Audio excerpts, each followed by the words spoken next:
Killing spree.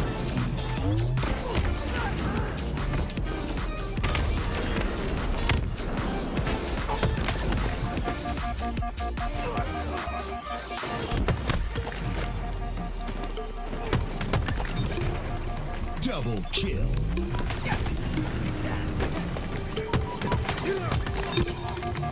Double kill. Perfect.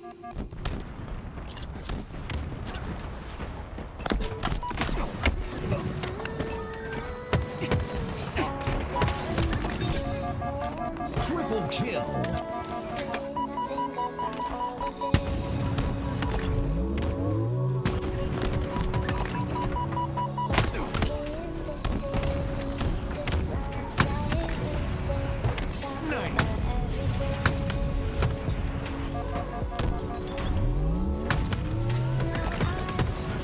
Killing spree.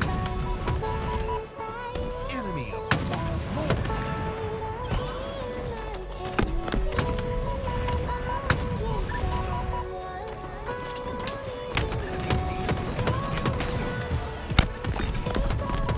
double kill.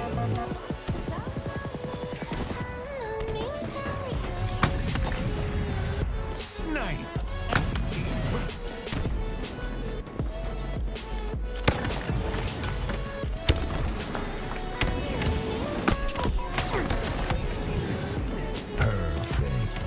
Reversal.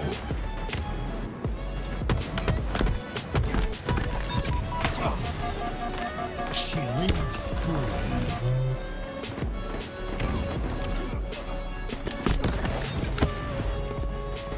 Perfect.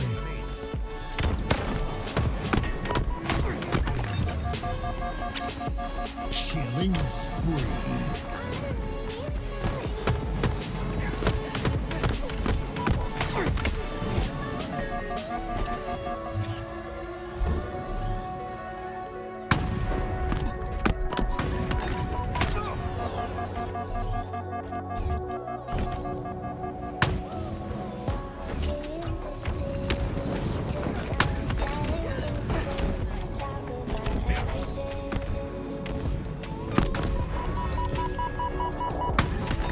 Enemy team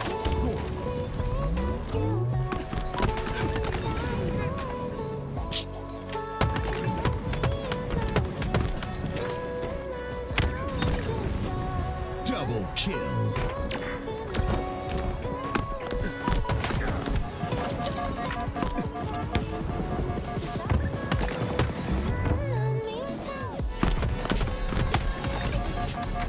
Double kill.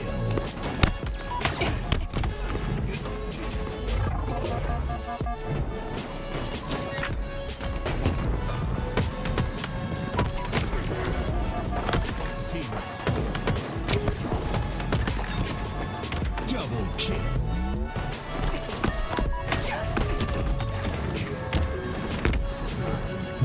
Reversal.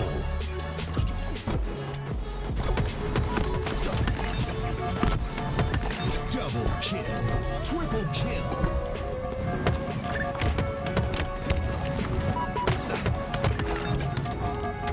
Double kill.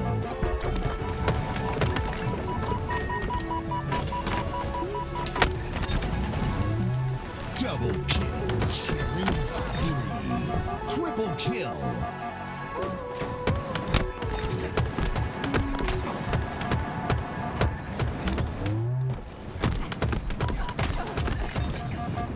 Double kill.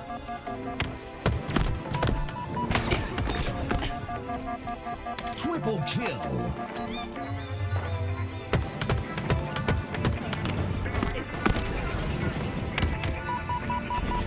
In the hills, I ain't got no service. In a white hood, I don't fuck with the Ku Klux. Old girl got mad, she switched up. So when the hit got Double me kill. down fast, so I had to move up. Old one like it, you do and CA plates in different states. Okay, she like how I move and step through bag, but she Killing movement. spree. When I move, you move like that. Do more, get more, say that. Fall, no, don't miss no stand. Speed up now, catch your breath. Double kill. I do drink no stress. Out of town, no GPS. In the hills, can't call, can't tag. In the hills, I ain't got no service. Too high up, I don't think I heard you. Head high with a bird, be chirping. Going for speed, no free, but swerving.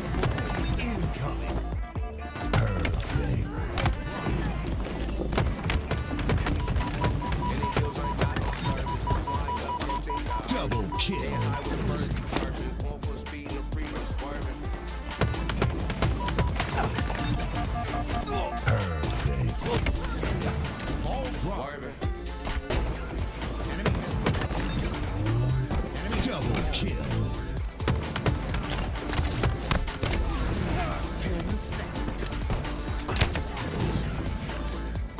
I know you call, but I can't pick up. Locked in my mind, I'll secure the bag like lockbox. Double In my kill. zone, I can't hear much. I'm flex, I just finesse. Make me Double kill. out the way where I'm too bad. Out of time, can't call, can't tell. In the hills, I got no service. Too high up, I don't think I heard you. Ain't high with a bird, be chirping. Going full speed in the Double freeway, kill. swerving.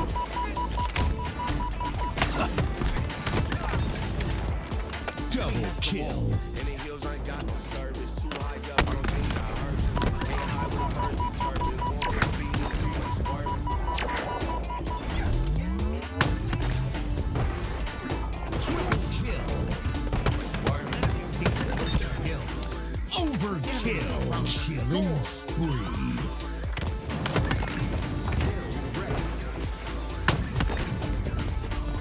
Double kill. Snipe. Killing spree.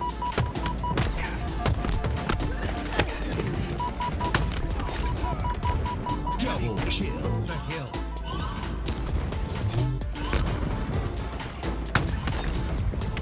Snipe.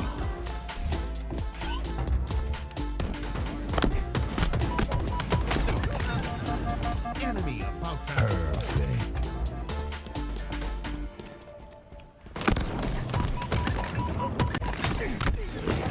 Double kill. Perfect.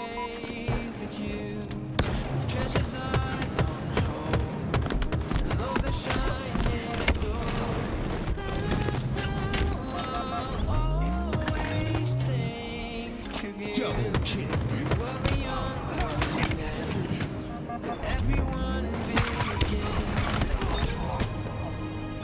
Triple kill.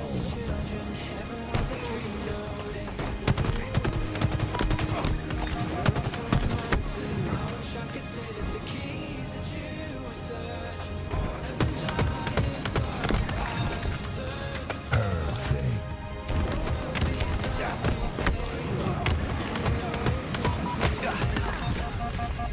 Double kill.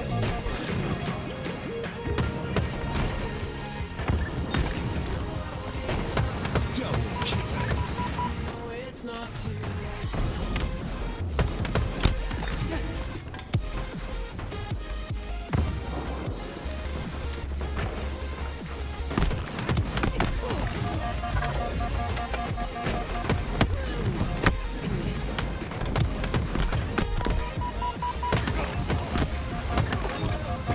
Double kill.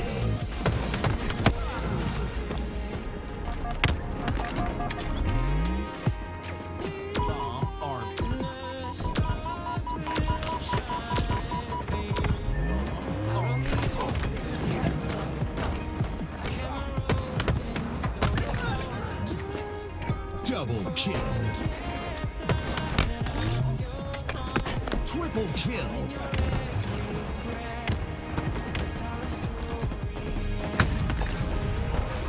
Snipe.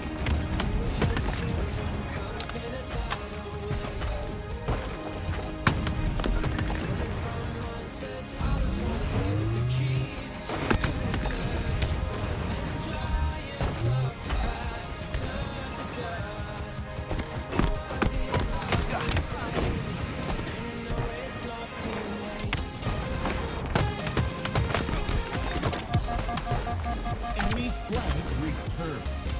Enemy flag return. Killing spree.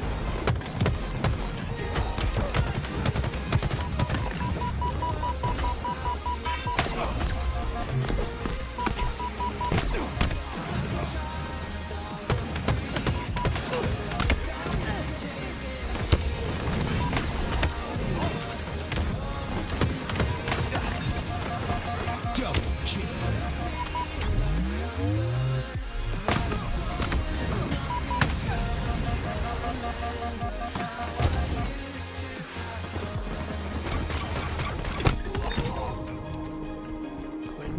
Universal.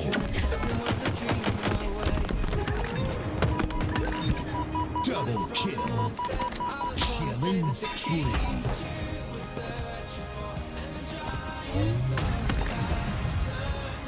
Snipe.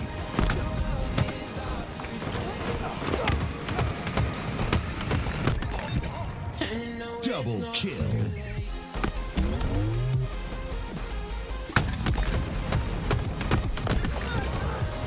Double kill.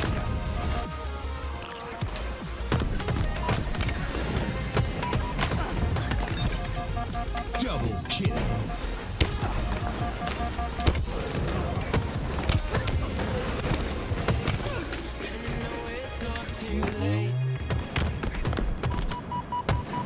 Enemy team nearing victory. Killing spree.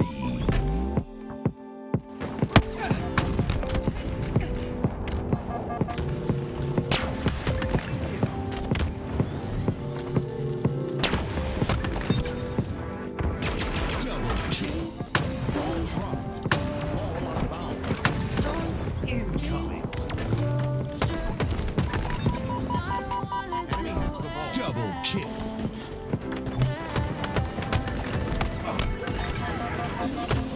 Double kill.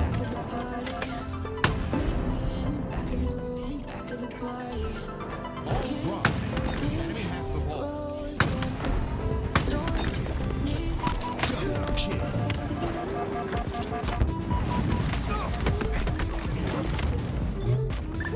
Enemy has the ball. Triple kill.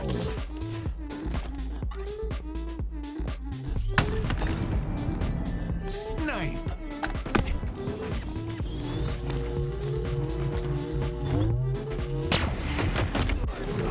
Enemy has the ball. Ball drop. Enemy has the ball. Ball drop. Double kill. Enemy has ball.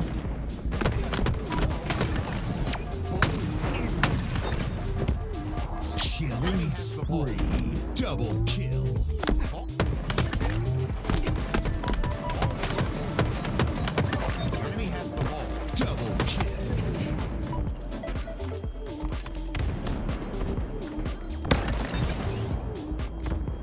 Perfect.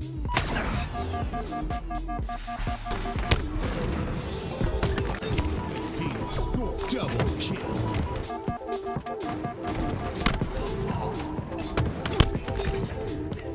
Double kill.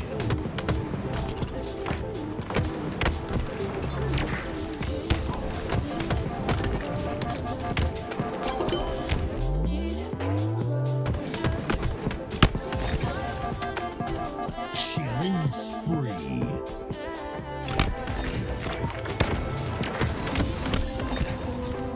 Double kill.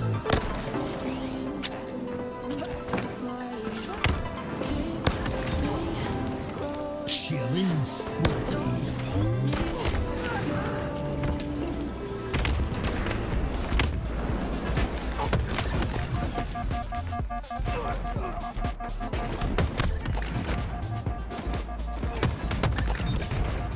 Double kill.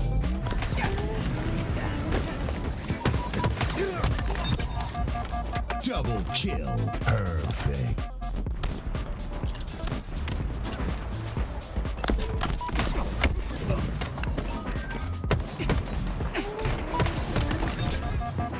Triple kill.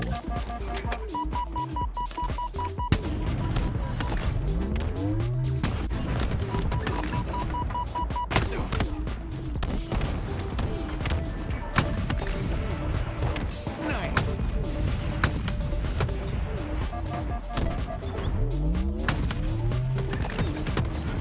Killing spree. Enemy up. Goal.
kill.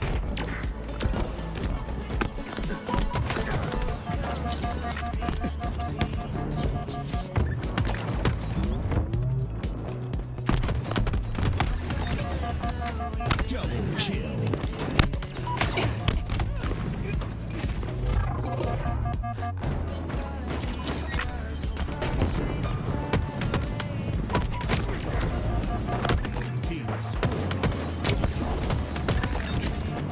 Double kill.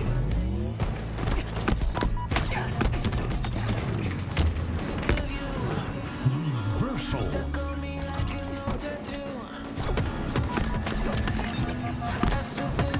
Double kill.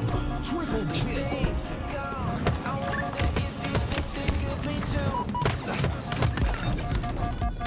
Double kill.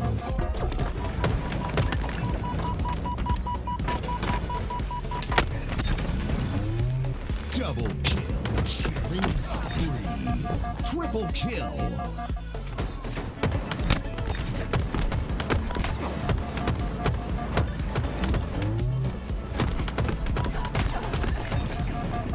Double kill.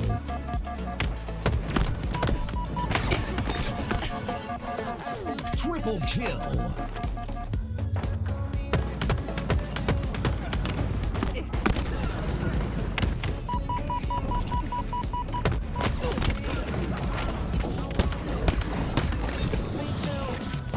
Double kill.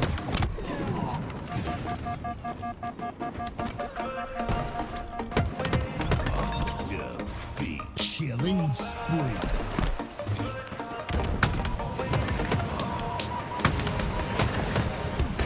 Double kill. Enemy has the ball. Ball drop. Enemy has the ball. Perfect.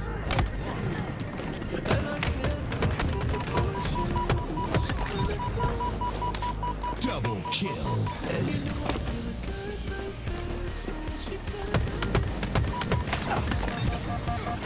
Perfect. Ball drop. Double kill.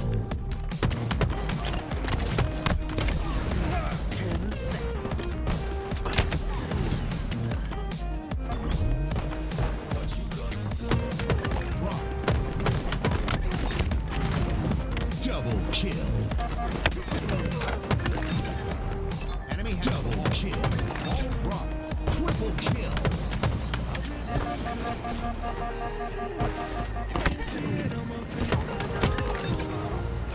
Double kill.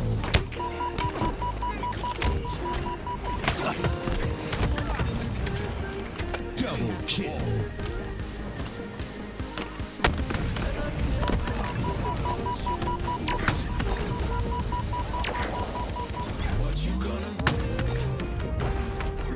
Triple kill. Overkill. Killing spree.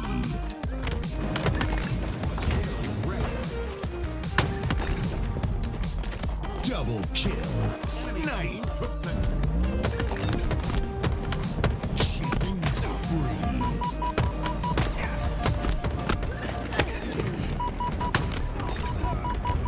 Double kill. The hill.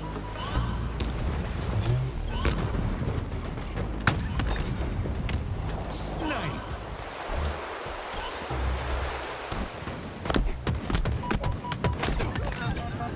Enemy about to. Perfect.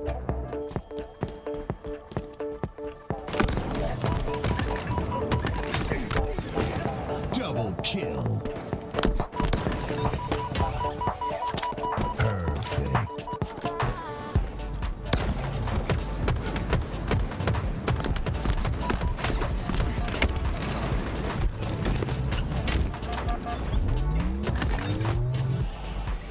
Double kill.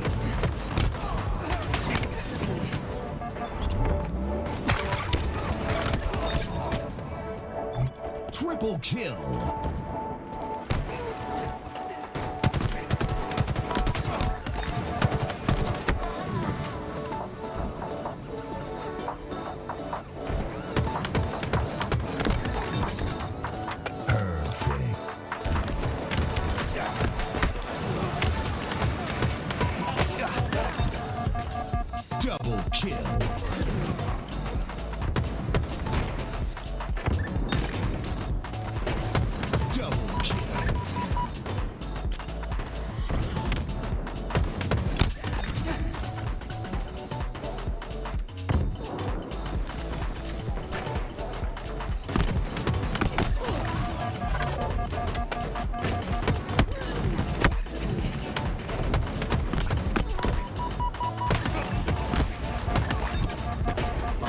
kill.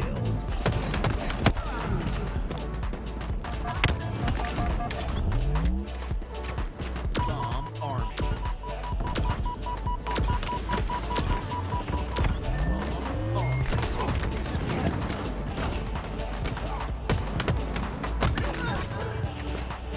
Double kill. Triple kill.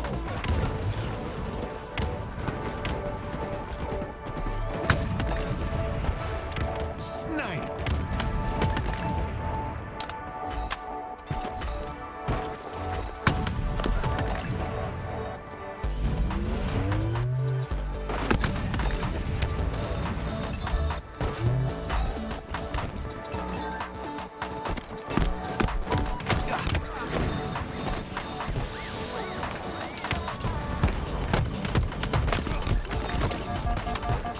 Enemy flag returned.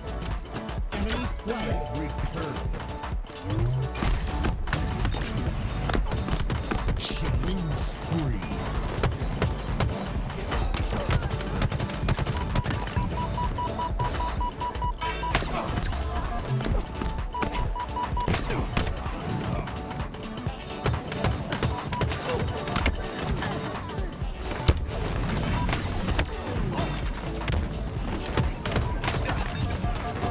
Double kill.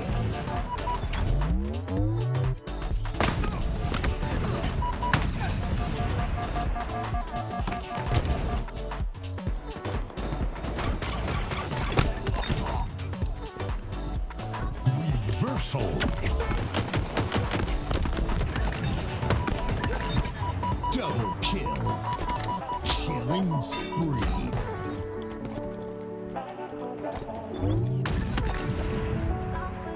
Snipe.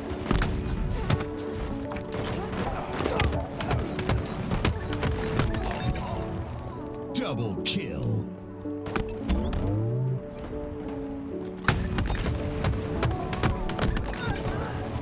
Double kill.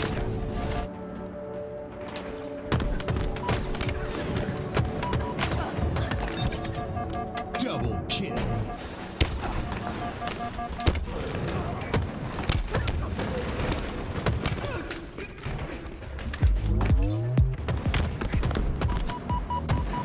Enemy team nearing victory. Killing spree.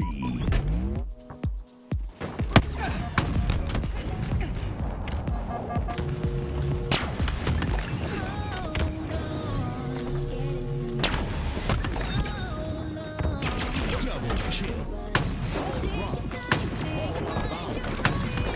Enemy has the ball. Double kill.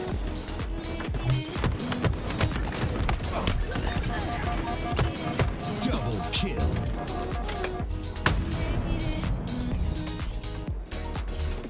Ball drop. Enemy has the ball. Double kill.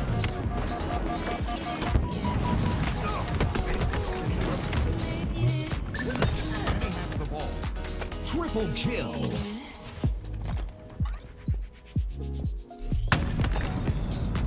Snipe.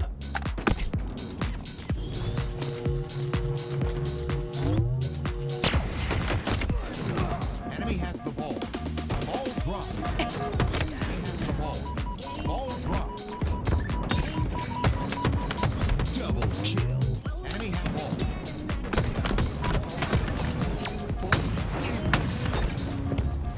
Killing spree. Double kill.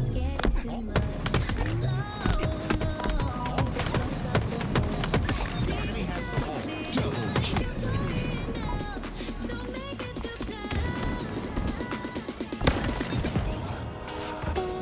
Perfect.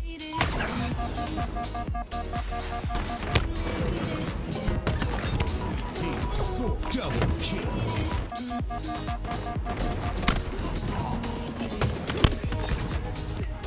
Double kill.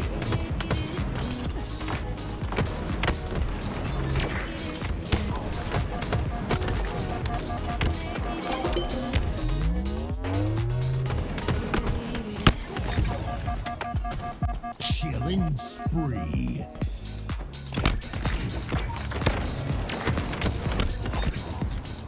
Double kill.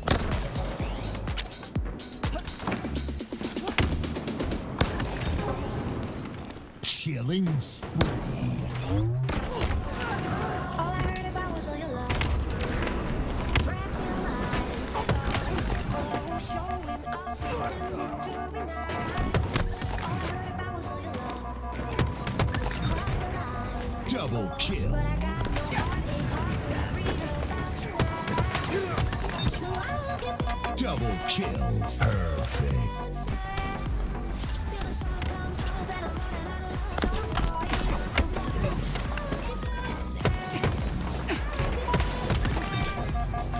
Triple kill.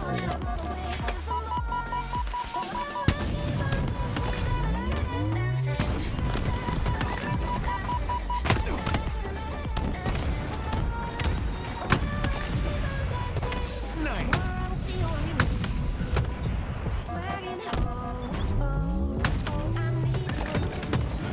Killing spree. Enemy. Wrapped in lies, oh, 'cause I knew you would blow it, mess up all again. No, I'll keep dancing, till the sun comes up and I'm running out of luck. I'm going out till dawn. I'll keep dancing, while the game's still on and I'm all the way in for more. Oh, I will keep on dancing, dancing.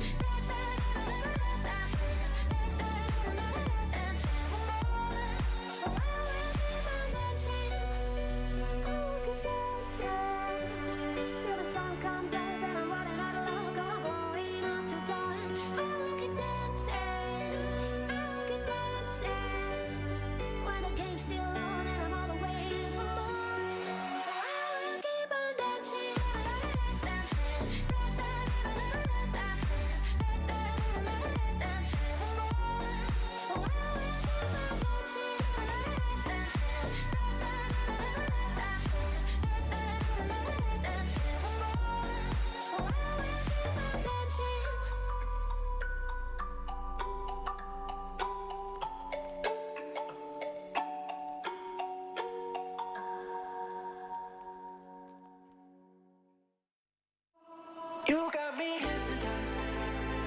Just one look, I get lost in your eyes. You got me mesmerized.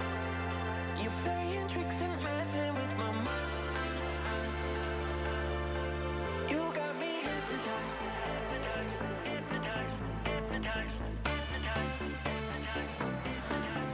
You got me hypnotized.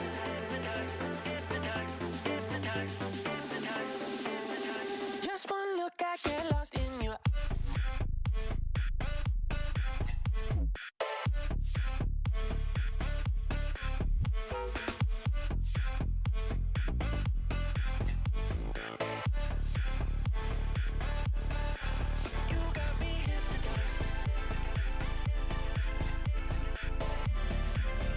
King of the Hill.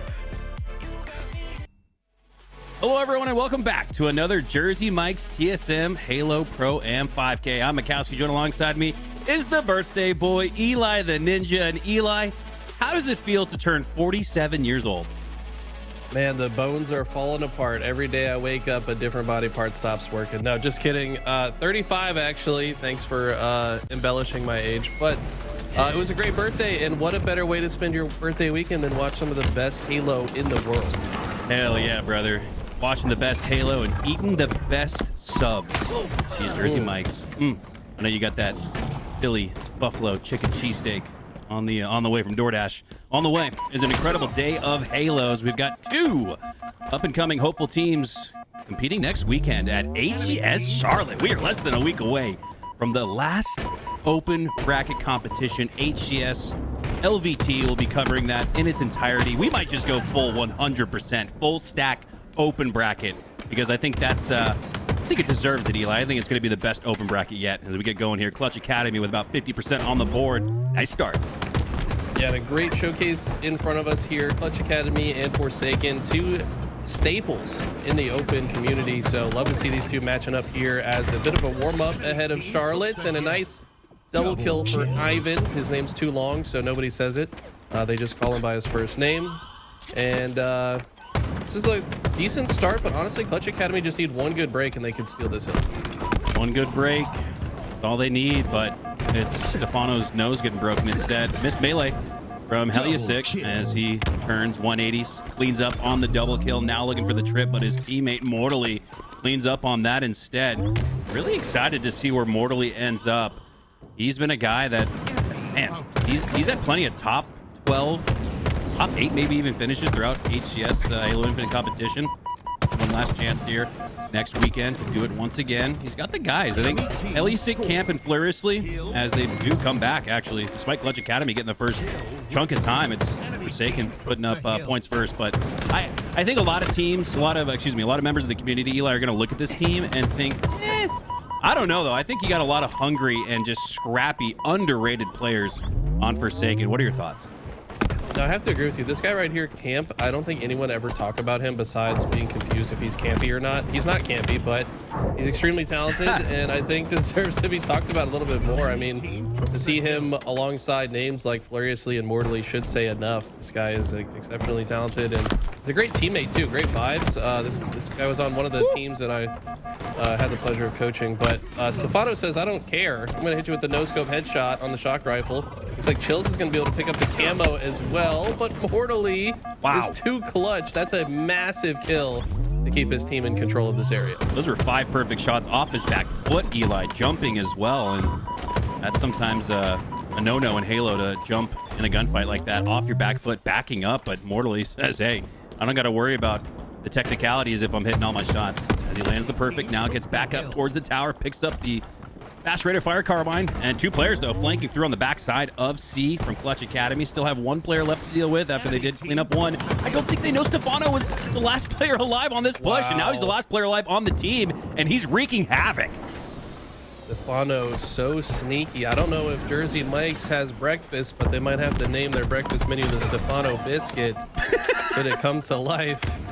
As we've got, he's going to control the silo area here, which is really big. It's going to stop the spawners from being anywhere near here. Also has the lineup on the grenade, but ultimately unable to get any kills. Doesn't matter. It looks like Forsaken have given up. They've actually only got 1 player alive, and they've decided to just go toward elevator. Crew breaks in, though, and might be able to get the rotation. These 2 teams are really, really good comps for each other as Clutch Academy tied things up at 1, and just as we said, underrated, scrappy, watch out type of squad on Forsaken top left. You could say the exact same thing for Clutch Academy.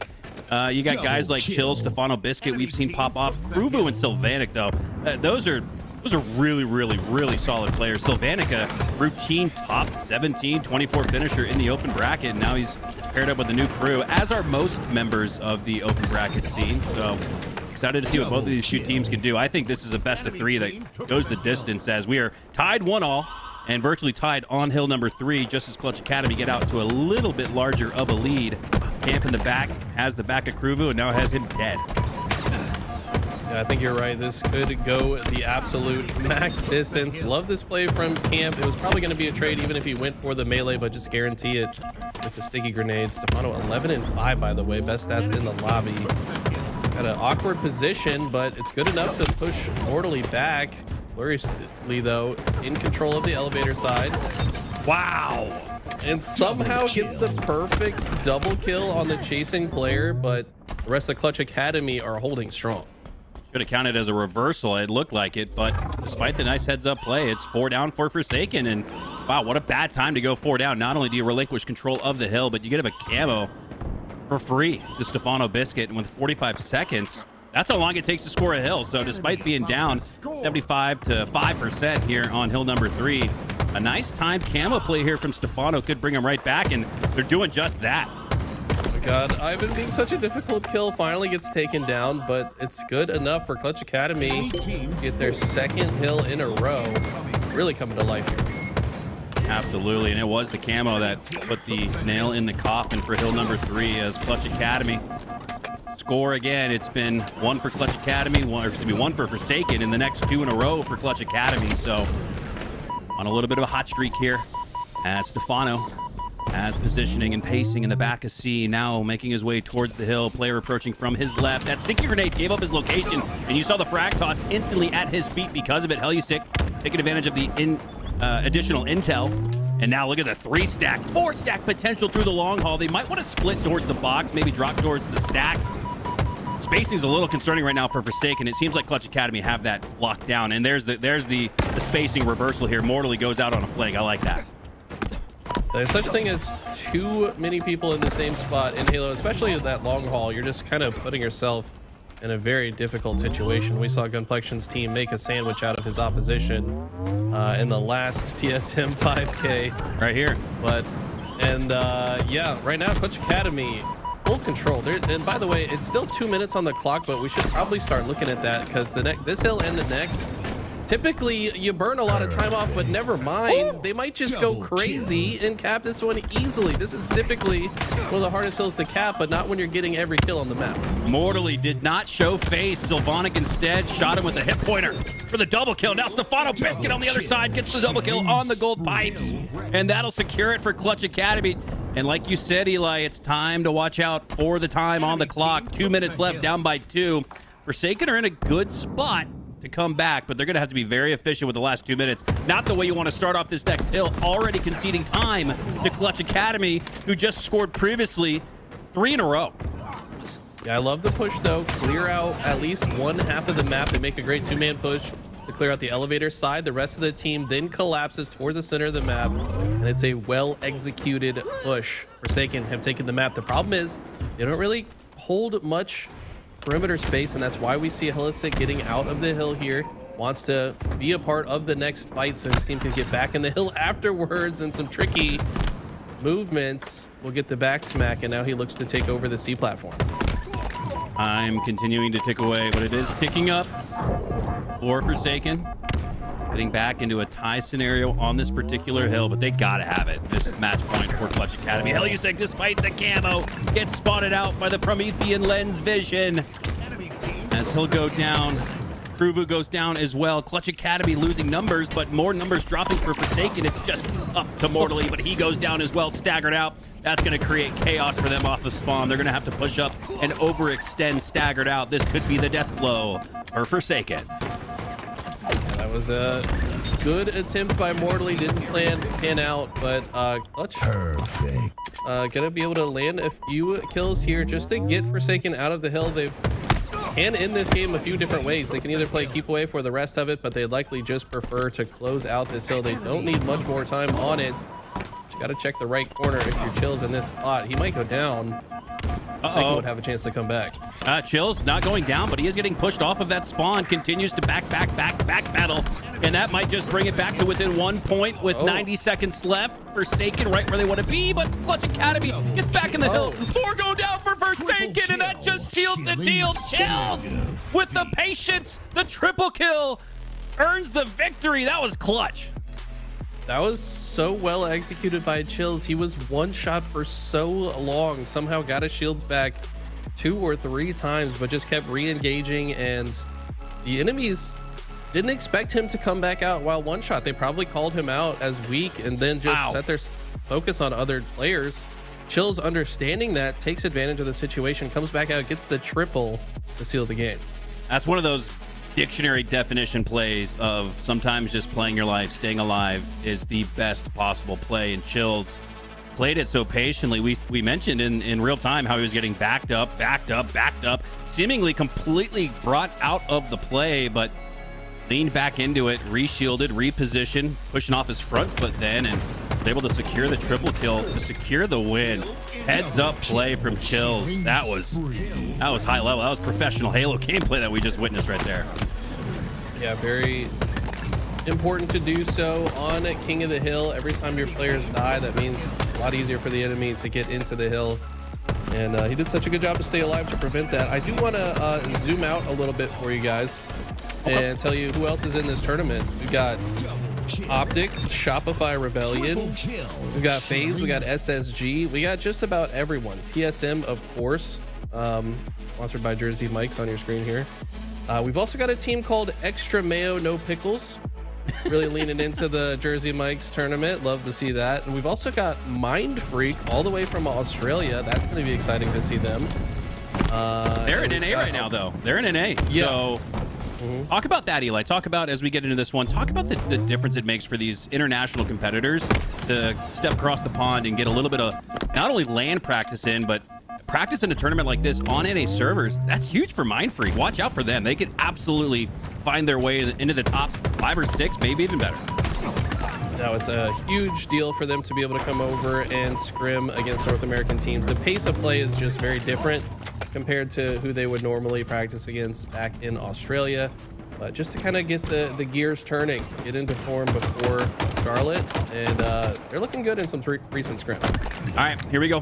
Getting into the early goings of game number 2 in a best of 3. Clutch Academy are on match point and have a 2-kill lead. Krubu with the camo in the back of 2 as well, as he's going to easily take the back smack on excuse me, onto Heliasic. Gets spotted out by Camp, though, in the back of PD. Playing this camo perfectly. Gets the back of another one. 360 medal. That seems like it was just added in for good measure. Why not? But he does go down shortly after that. Not before building on nearly a double-up lead. 6-11 here off the start. It's where Clutch Academy are starting to wake up and maybe flex their a bit extra experience in this lobby. Krubu and Sylvanic, known to be great minds for the game. Maintain a 6-kill lead so far, and they've got Gloriously Trapped. Going to be forced to back down, which just allows Clutch Academy to do pretty much whatever they want on the map. They're going to stay aggressive and clean them out of the back of the subway. Still a 6-kill advantage here for Clutch Academy as Krubu takes his positioning on the high side of C, expecting the push from the spiker stairs. Grenades going out. And they were able to earn some damage on Heliasic as Krubu goes in for the cleanup. Takes the trade, but up by 6. You'll take it. Patiently waiting for his shields to come back. Fights breaking out all over this map. It doesn't seem like either team is really claiming one half of the map for their own. Okay, now finally, looks like 4 players alive. L shapes on both sides. We've got a push going towards A.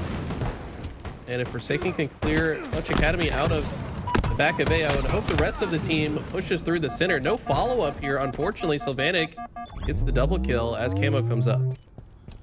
Camo up, but Clutch Academy still up by 5 as Sylvanic works his way to the bottom of the tower. Eyesight out towards the camo, and Heliasic, watch out, that's bait.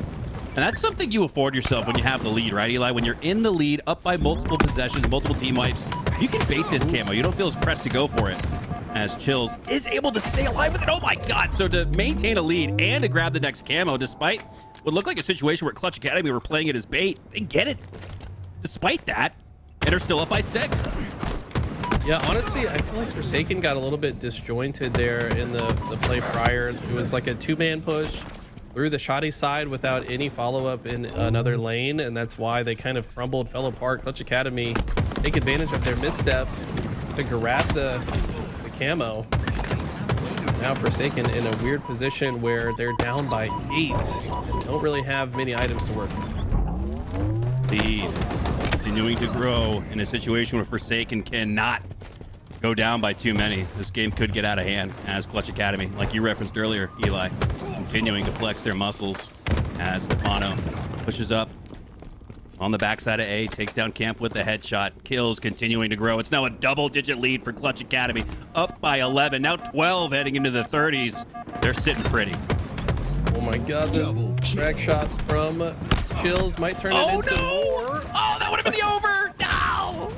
He does stay alive somehow during all of that. It's unfortunately just a double kill for the montage-minded Mikowski over here, but yeah. I think he's just fine with their outcome being up 14 in game 2. They're looking to take a massive lead here. Yeah, you'll take it. Yeah, you're happy to be up by 14, but I want to see a montage clip. I want to see an overkill in the first series of the day. I know Callus wants that as well, our observer. Twisting and tweaking behind the scenes alongside Louis V as Krubu pushes up on the B pillars. Heliasic and Camp in the red room. Heliasic will trade out, but again, like we referenced earlier, much earlier in the game, trades are a benefactor of Clutch Academy. They maintain that advantage state and continue to trounce the competition. I mean, this is an insurmountable lead at this point. We have not seen the likes of Sylvanic grow a lead like this, I don't think, ever. This is just a matter of time. And these are best of 3, are they not? In the Yes, early sir. rounds? Okay, so yeah, this is looking like Clutch Academy should advance to round number 2, where they will fortunately get to run into Shopify Rebellion. Good luck. That sounded very sarcastic from you, Eli. Production note. As this one wraps up here, 2 kills left. It's all but over. Just looking to see if we get a Jersey Mike's steak, I should say cheese steak-tacular here. But yeah, production note. Bottom middle of your screen, Louis V and the graphics department added a new feature.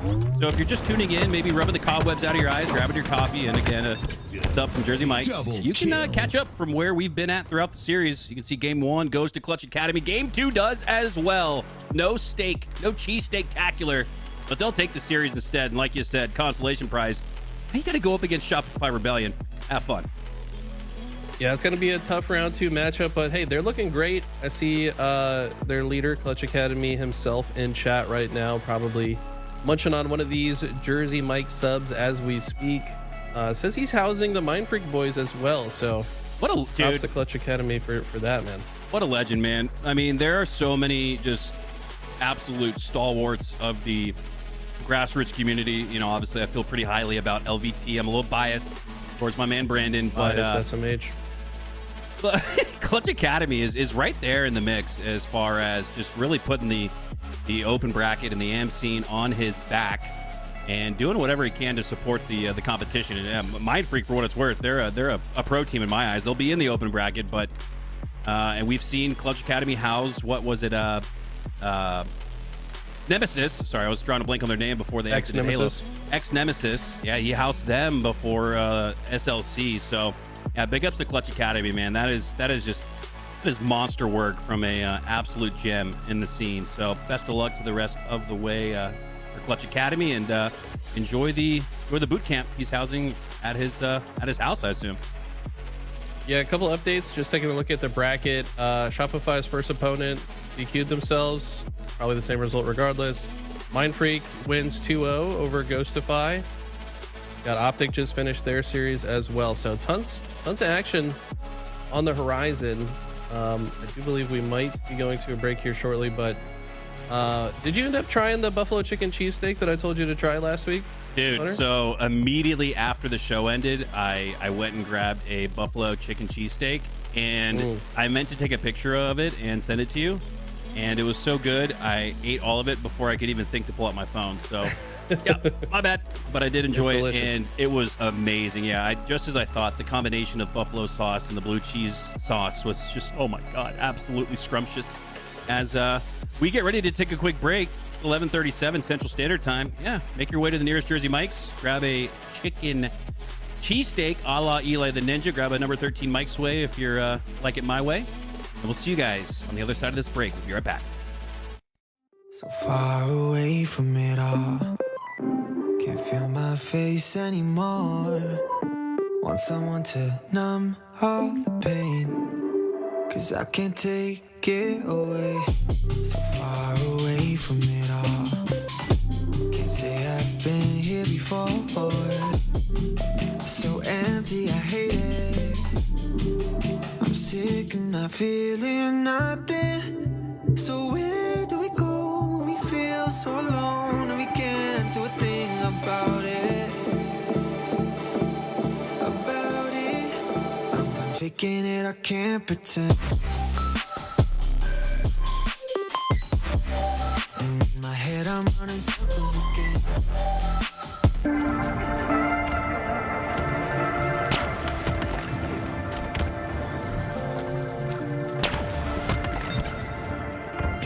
Double kill.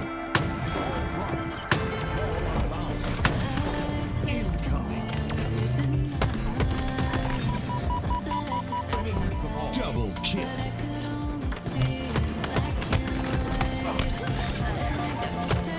Double kill.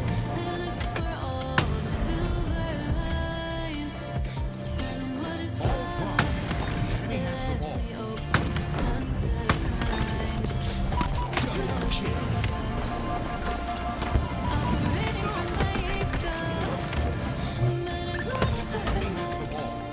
Triple kill.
Double kill.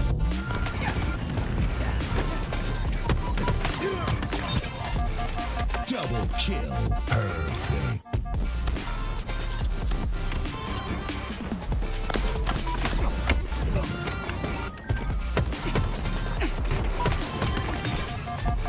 Triple kill.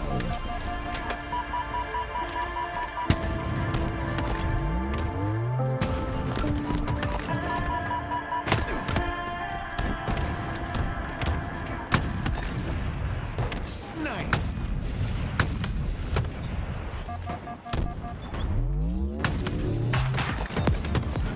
Killing spree. Enemy up.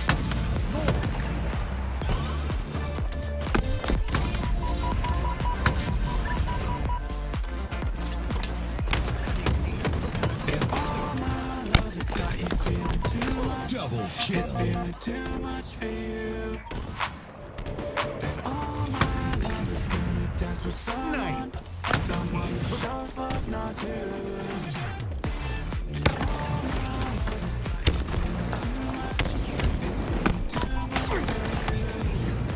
Perfect. Reversal.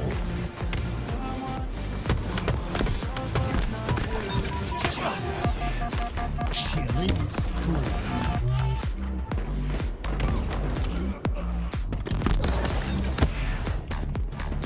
Perfect.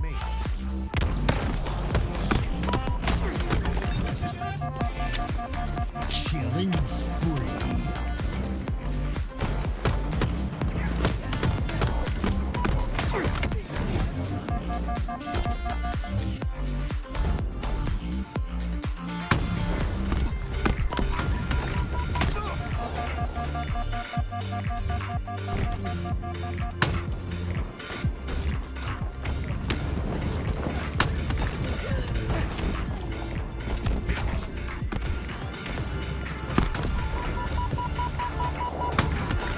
Enemy team scored.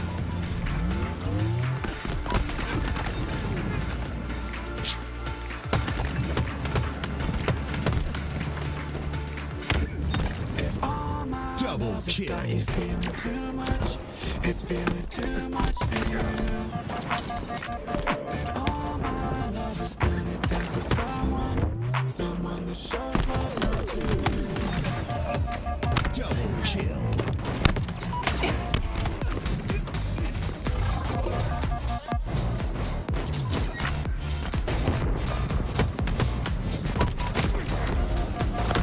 Team scored. Double kill.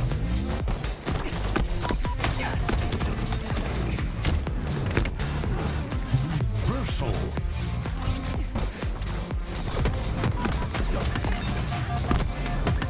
Double kill. Triple kill.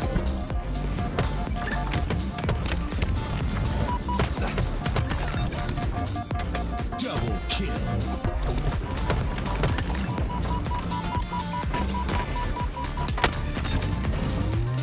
Double kill. Killing spree. Triple kill.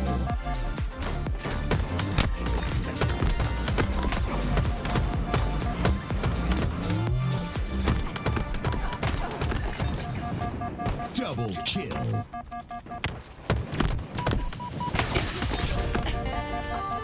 Triple kill.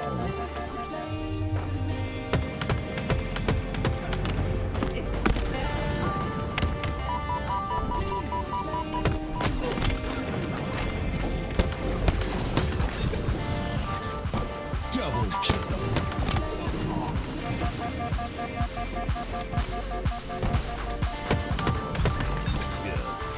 Killing spree.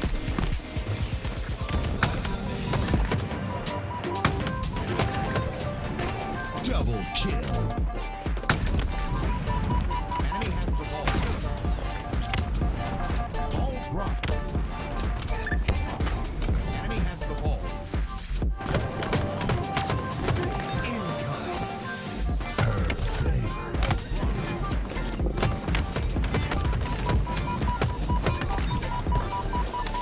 Double kill.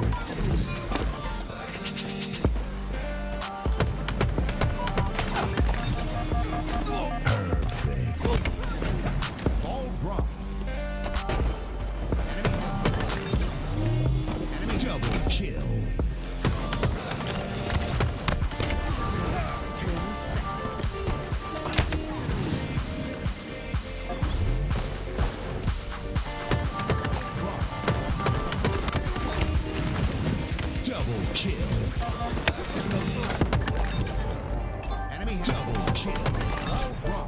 Triple kill.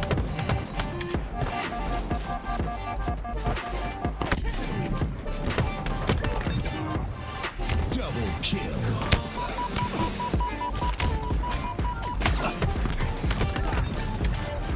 Double kill.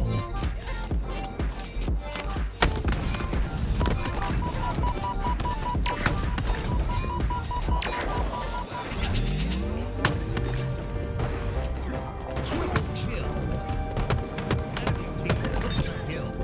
Overkill. Killing spree.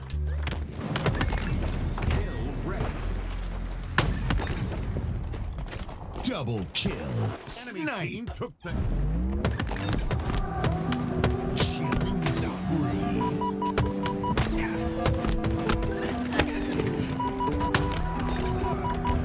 Double kill. The hill.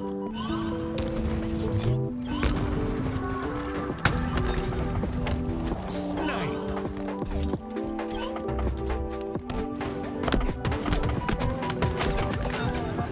Enemy perfect.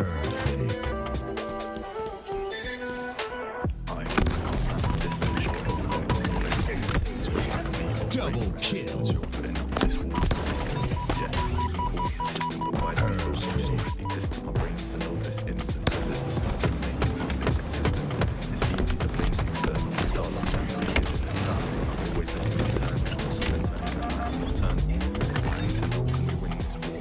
Double kill.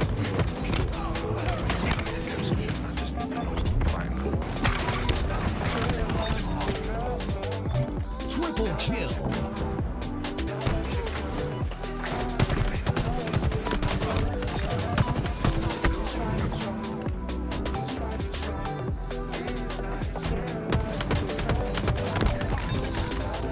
Perfect.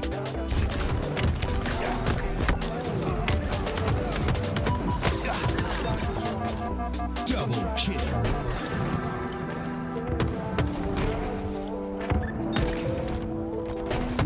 Double kill.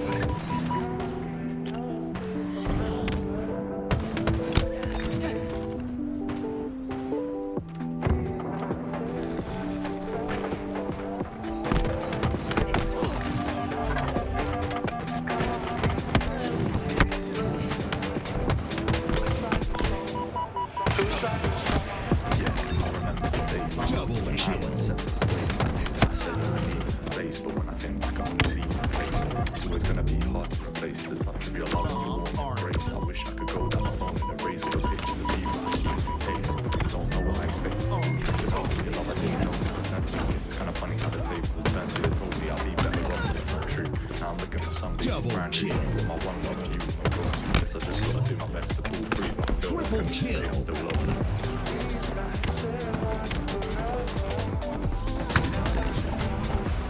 Snipe.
Triple kill.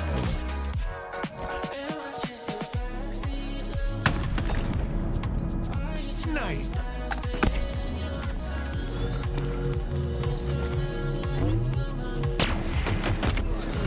Enemy has the ball. Ball drop. The ball. Ball drop. Double kill. Enemy has the ball.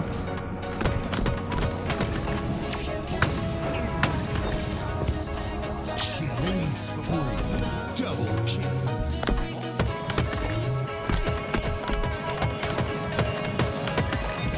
the ball. Double kill.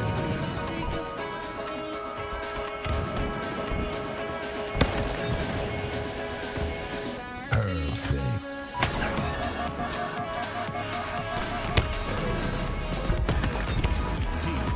Double kill.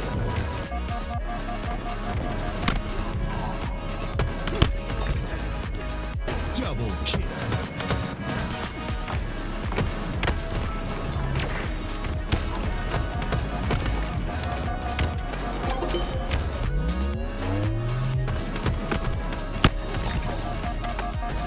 Killing spree.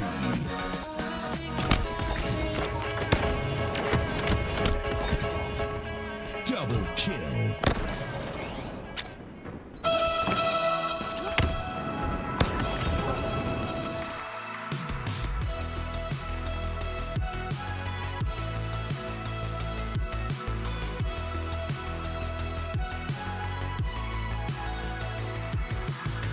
Lately I feel stuck to my bed, and you're the only one who keeps me moving on. And I know it's just what I get, turning the TV on with all that's going on. Stand by me and tell me I'm alright, when everything that we knew started to fall right through, right through. 'Cause all I need is a guiding light. Oh, I could be falling too, but I'm not alone when I'm with you.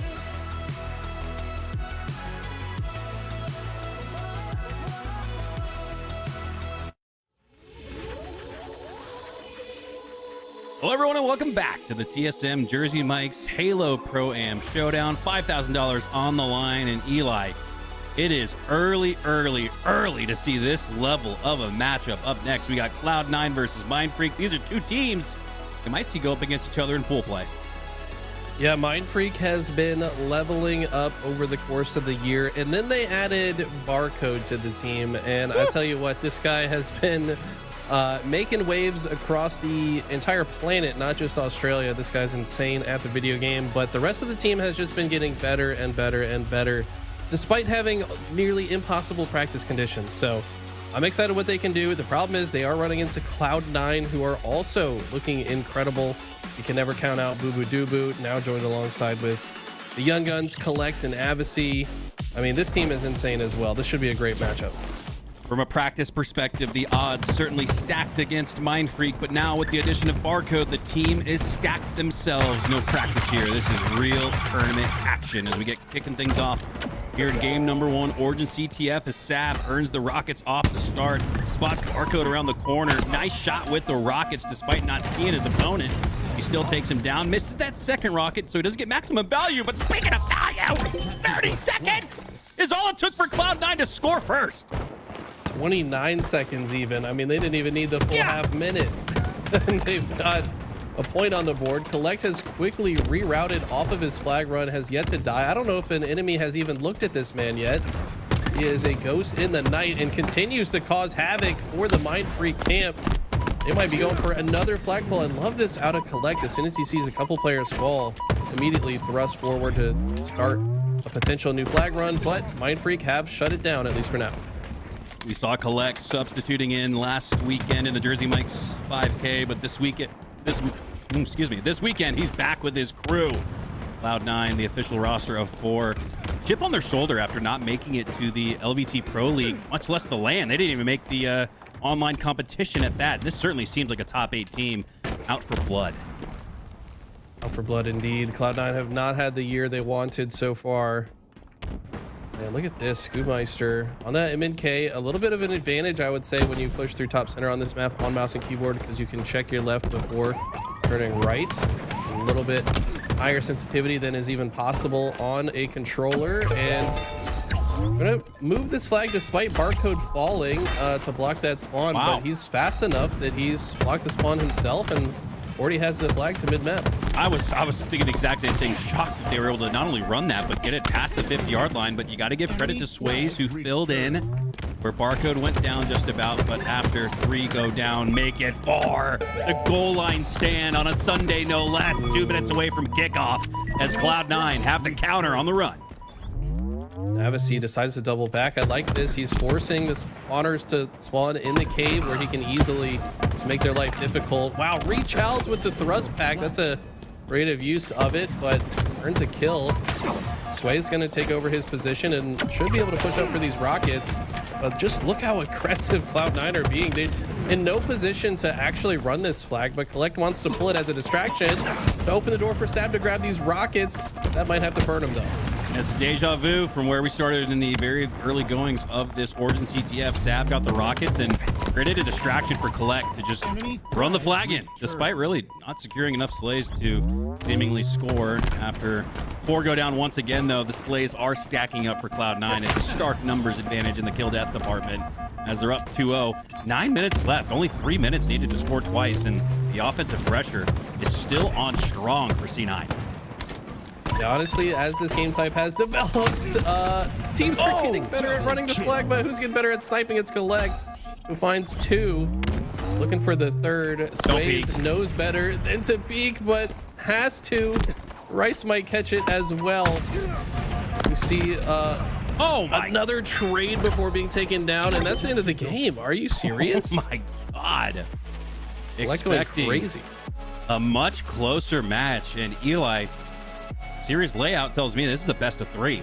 So MindFreak, they're not going to be afforded the first 2 games to kind of settle in and get warmed up. It can happen, especially in the early goings of a tournament when you have 2 fantastic teams facing up against each other like we do now, but they're not going to be afforded that opportunity. Their game 2 warm-up match in a Slayer is now do or die, or you're dropped to the lower bracket early for a team like MindFreak. Yeah, keep in mind, MindFreak just yesterday beat Complexity in a scrim 8-7. So basically split games with Complexity. MindFreak also beat Omit 10-7. Then they did lose to Gunplection's team 9-1. So the Zuzi Twins and Gunny, beat them 9-1. Also yesterday, I feel like they might have just been stacking a few too many scrims. Was that the 3rd of those scrims? Because then that would kind of lead credence to how they got absolutely destroyed. Yeah, it was the last one they did. Yeah, makes sense. Now, on the other end of that, though, Gunplection's team is looking very good. The Zuzi Twins, Gunny, and Little Gators, that team has been looking insane as well. But right now, it's Cloud9 clearly more comfortable on Origin CTF than MindFreak. I would say that game mode has accelerated exponentially here in the American meta, and I don't know if MindFreak have yet caught up to that. That might be something they're going to have to adjust before they get to Charlotte. But let's see how they fare in the next game. A lot of confidence. They might have a better chance. I agree. That's a lot of confidence that Gunny squad takes into Charlotte just a few days away. If they're to make it out of open bracket, there's almost no chance that they don't run into MindFreak. And to lean back on a recent scrim, I know it's not the end all be all at the end of the day. It is online after all, but still, a lot of what we see online translates onto land. So to take a 9-1 win over MindFreak heading into Charlotte, that's a lot of confidence that they'll have in their back pocket. In a matchup where on land you probably give it to MindFreak, they have just routinely clutched up time after time, whether it's qualify from the upper or lower bracket. But you're right. If anybody can save NA's amateur scene, maybe it's Gunny squad, because all throughout season 4, Eli, 3 out of 4 teams to qualify from the open bracket to pool play have represented international competition. So that's a pretty intriguing little footnote as we get into Charlotte and load in here shortly game number 2. Yeah, MindFreak have had no issue qualifying the last several lands, I would say, and looking even better than ever. Chasing that first top 8 finish I think they've progressively improved, right? They went from not making it out to making top 16 to making top 12. They've been taking games off better teams, mostly Slayers. MindFreak a very good Slayer team, so I do expect them to potentially bounce back here on Slayer Aqua. This is a game mode I want to say they beat the likes of FaZe, TSM. MindFreak cannot sleep on these guys in Slayers. Oh, no, because their path to the pool play portion of the weekend has routinely came through Game 5 Slayer wins. The iciest of competitors in the open bracket. Sways comes to mind. Anytime you hit a triple kill against your rivals over on the MX side of the bracket, that's a guy that's just got ice in his veins and breeds confidence to the rest of his squad. So I do expect, I think as you do, Eli, a bounce back here from MindFreak in game number 2. Slayer is right where they want to be. So we have not yet started. Mouse and keyboard players configuring their settings. Everyone getting their Jersey mics order in before the match loads. Understandable. Shout out to TSM and Jersey Mics for putting on this $5,000 Pro-Am showdown, which has served as a great warm-up tournament going into Charlotte. I think everyone's a bit excited. Who else is excited to come here to my hometown in Charlotte and watch some insane Halo action? I know I am. I know I'm excited to see you. As I That's it. brush a happy tear. No, I was about to just completely just dive into it as I brush a happy tear away from my eye, thinking about not only seeing you, but thinking about the how fond the heart has grown since not seeing you at Salt Lake City. We got to catch that remotely, but we'll be back on land in the mix and reunited once again as we kick things off. Just kidding. No, we don't. As looks like a little bit of a reset occurs. Barcode throwing some frags at his feet up to start. We're going to reset. Shout out to John Wildman, 45. This guy is a GOAT in the community. 5 gifted subs, making it 91 total for the channel. And then Valorant, I guess, is doing something where they added a gifted sub to his gift. Love to see that. Is that auto? Because I did see that Kai Cenat broke the 1 million subs record and Valorant had like 50,000 gifted subs. So is that like some kind of like algorithm where Valorant picks up on gifted subs like in a channel and then adds to it or something? Unless maybe Valorant is watching the stream. If so, hey, what's going on? Welcome to the welcome to the best channel in Halo. Yeah, no, I don't think they are. Yeah, I'm pretty sure it's like every yes they are. They're watching. Fifth sub, every 5th sub or something. It's at every 5+ gift. Thank you, Eli X. He would know. He's the GOAT. I actually just got a DM from the social media manager for Valorant, and they said that they're a huge Eli the Ninja fan. So Checks how out. cool is that? That's pretty sweet. That actually makes sense. Place an order now, by the way. Cold subs, hot subs, catering. My mics, have it Mike's way. Order your Jersey subs, Jersey Mike subs right now. Might as well do some catering. Invite the whole squad over. Get 10, 12 people over. Get a whole box of Jersey Mike subs. That sounds like a great Sunday to me. That's a really good idea for Clutch Academy since he's housing the MindFreak boys. You know, Yeah, probably true. getting a little hungry after a couple matches. Cater some Jersey Mikes to the house, Clutch, and feed the boys from Australia. Is Jersey Mikes available in Australia? Because if not, even more reason to try one of the most delicious subs in NA. That's true. Hold on, let me consult Mr. Google. I'm doing the same Jersey thing. Mike's International. Yes. United States, Canada, and most recently Australia. So there you go. The Aussie boys may know about Mr. Mike himself.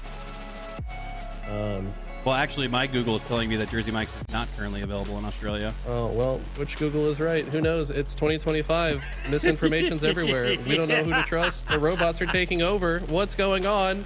We've got another set of gifted subs here from Timmy Forges, who says, happy birthday, Eli. Thank you, Timmy. I look at Valorant in the background, still watching their favorite caster, Eli the Ninja. Drops a sub Crazy, as well. So, hey, drop 5 gifted on the channel. And it looks like Valorant, huge fans of the LVT Halo stream, are going to add to it. Why not? Yeah, we're already at a level 4 hype train, by the way. 65% of the way to level 5. Can we keep it going? Any primers? Any oil princes in chat? There's confirmation from Freddie. We got boots on the ground in Australia. We have our correspondent there, Freddie, reporting live from Australia. Says Eli, Mac, no, we do not have Jersey Mikes here in Australia. So yeah, Clutch Academy on the jump, on the double. Order the boys from Aussie little Jersey Mikes. That way they can taste the deliciousness and yearn for it when they head back to Australia. There you go. Yeah, my Gemini lied to me. All right, guys. And then the next time I Google it, it says Jersey Mike Subs is no longer in Australia. So, yeah, I don't know. We won't dive into that. Anyways, Daybach with a gifted sub for 30 months. Timmy with the Prime sub. Valorant gifted one to Big Pharma 3000. Interesting username. Pukey Bunnies. 250. Oh yeah, Pukey Bunnies. How could we with forget the 2 them? year? 253 Danger Ranger on 17 as well. We're going crazy. Zoid IA with the 11 months. Welcome back as well. Oh, a wild Eli the Ninja with 32 months. Love to see it. Spaceman, dude. Love hearing you on the cast, man. Much love to you as well with the 2 months. Appreciate you. Welcome back. And yeah, all these subs, resubs, gifted subs, prime subs have added up to a level 5 hype train. Usually we don't see that again until a little bit later in the day. You guys are bringing the heat. And so too are the competitors here, as we have some fantastic Halo action on your screen early in the day. We just crossed noon here in Texas, and we're witnessing what feels like a winner's quarters, or at least winner's semis type of match, as we are finally live for real this time, kicking things off with Boo Boo Doo-Boo, one of the best camo players in the world, but it's going to be Collect, his cohort, instead, with the power up to start, playing for intel, pinging opponents. This game mode dominated by top mid control. So important just to have mostly vision and information, but also the capability to finish off kills as easily as we just saw Collect. He's not even going to advance on the map with this camo just yet. Maybe now hearing some call outs has decided to change his positioning, but typically the team that controls the top of the map and understands the spawns, creates some pinch opportunities, that's the team that comes out on top. 6-4 off the start here, as Cloud9 via the camo and the intel it's been able to gather have built a lead, only up by 1 though, as Collect was not able to get a single kill. He accounted for a couple via the again the intel, but not able to directly impact the match with that camo. That could cause some trouble here for Cloud9, as they have a lot of MindFreak back into the match, up by 1 now. Yeah, I don't know if I enjoy this push. Stab decides he doesn't like it either and decides to back up. I like this play here. Rice gonna hold him back. He's gonna get a trade before being taken down, but it is MindFreak squeaking out a now 2-kill lead, and Cloud9 spawning in the back of a base. It's gonna be massive. Zap pushing in aggressively off the G slide, goes to the blue X of Boo Boo Doo-Boo, knows that an opponent is nearby, weak as well. Ooh, but he's got to watch his back. He's got to watch his right, and the player in front of him, dead to rights, is not gonna die. Sway stays alive, and MindFreak build on the lead, up by 2 now, up by 3. How did Collect go down? You cannot sleep on the Aussies. These guys are insane. One-shot Sways. Of course, Collect was nearly one shot, but Sways had no business winning that fight regardless, and comes out on top.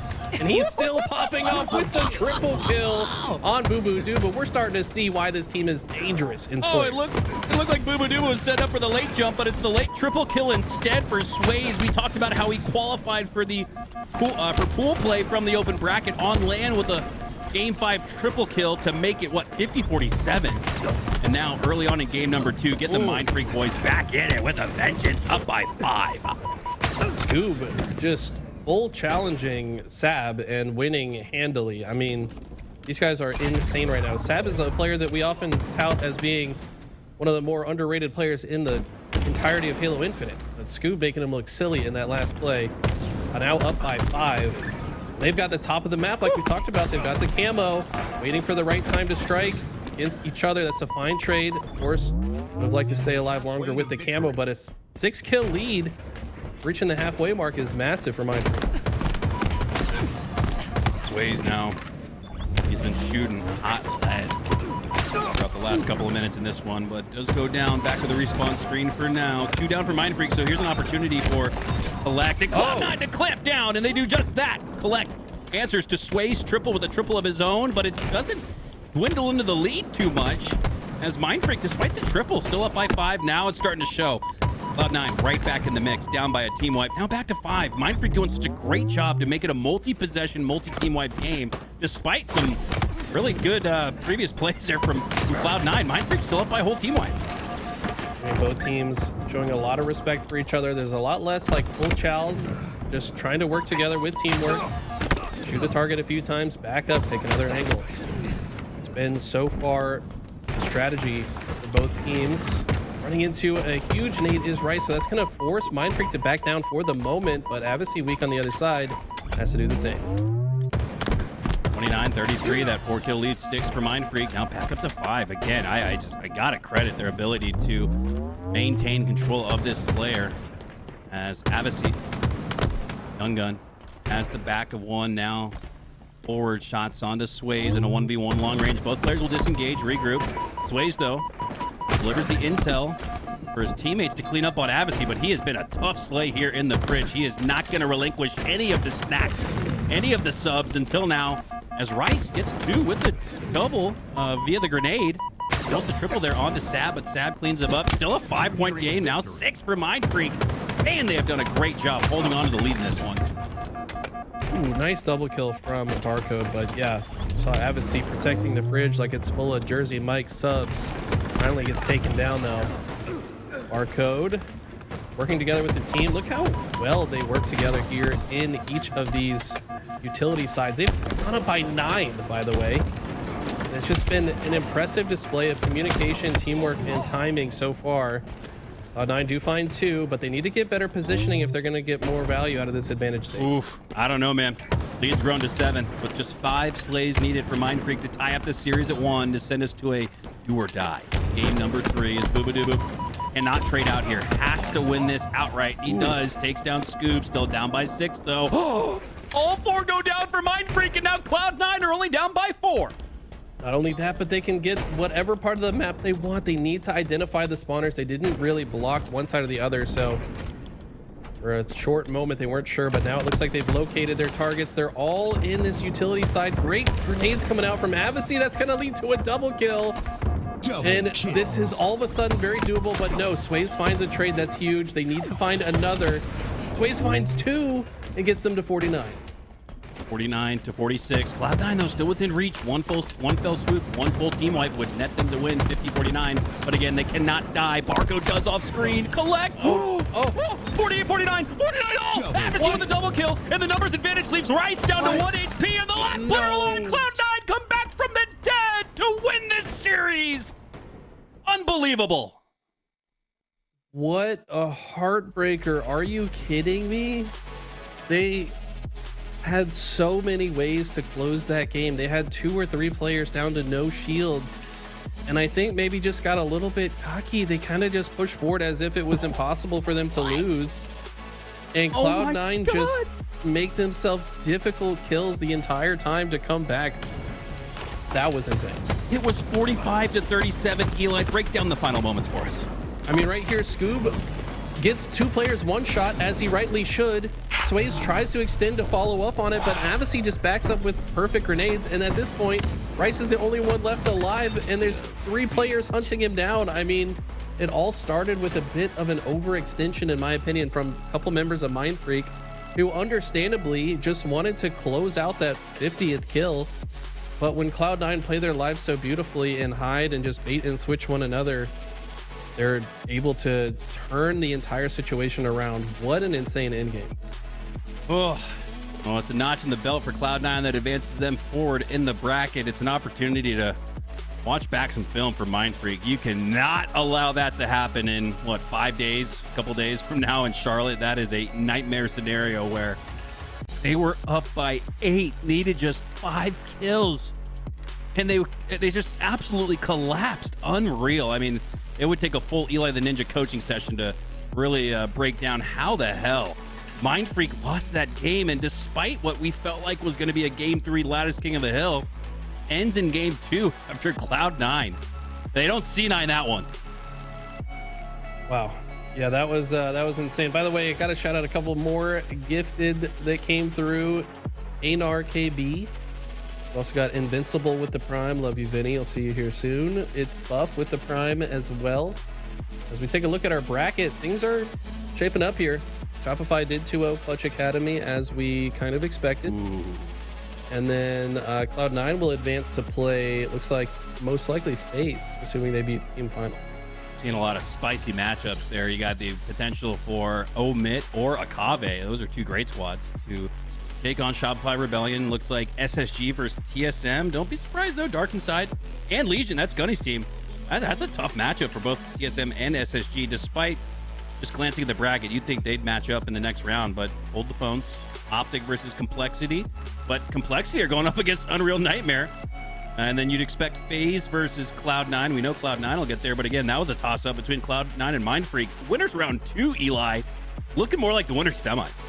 Doesn't this kind of remind you of like an old school MLG bracket? Like back before pool play existed, it was just a 32 team bracket with all the best teams. Like kind of what it reminds me of here. It's literally the same exact setup where no match is going to be easy. Every single match you win is massive as you approach the finish line. We've got the lower bracket as well, so things are going to get spicy here today. All right, guys, after a quick look at the bracket, we know what's setting up for the remainder of, not necessarily the day, but at least the next couple of minutes, as we will take a quick break. We've got more from the TSM Jersey Mike's 5K when we return.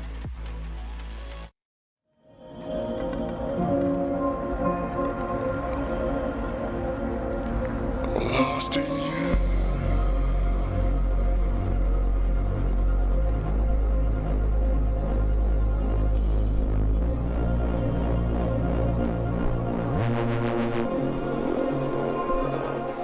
Lost in you.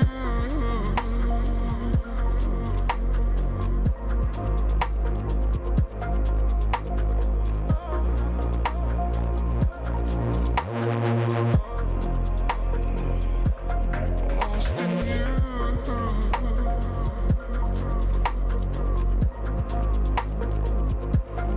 Lost in you. Lost in you.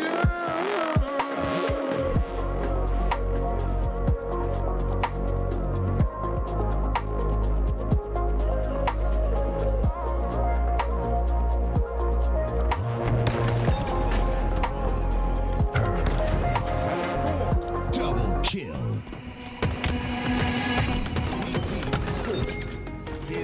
Double kill. Killing spree.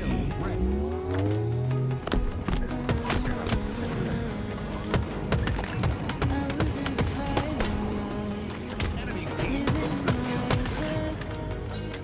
Sun came in and closed the blinds. The feeling in the air. This is just a waste of time. Double kill. Triple kill. Killing Anything spree. crossed my mind, got me out of there. So I went down, Double kill. swam till the panic was over. Yes, I went down. Double kill.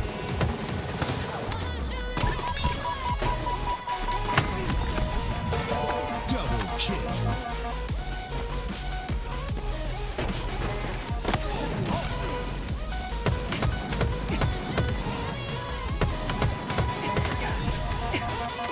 Triple kill.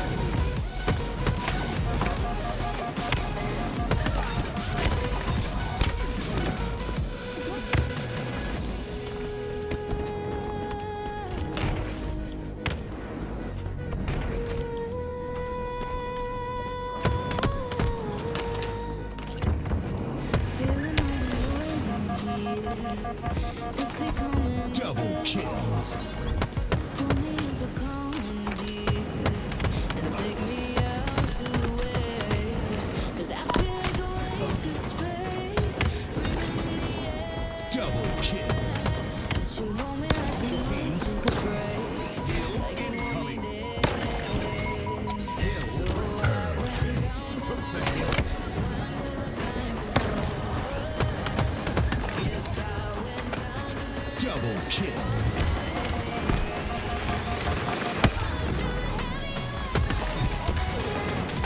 Double kill.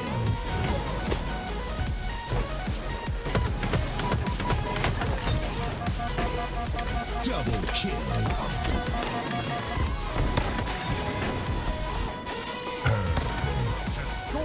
Double kill.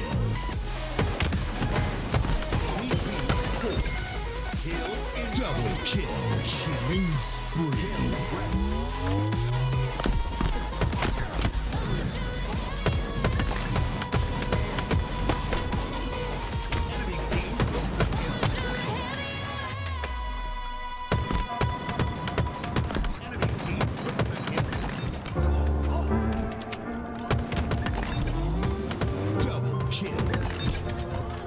Triple kill. Killing spree.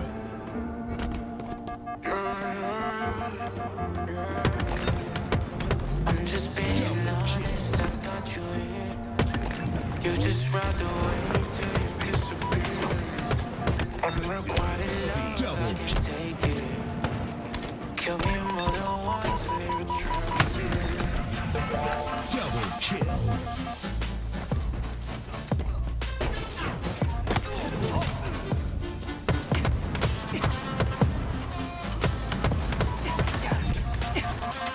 Triple kill. Do this often, you're the monster inside my closet, scare me away. Everybody goes through it, we don't ever come out the same. Cause you never change. You my little psycho, kiss me in the night glow. Easy to imagine where you always are. Double kill. We'll be going crazy if you know what I know. Wait, all the happy memories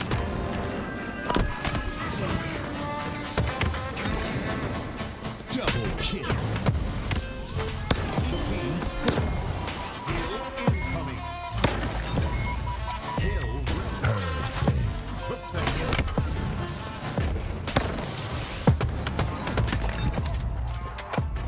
Double kill.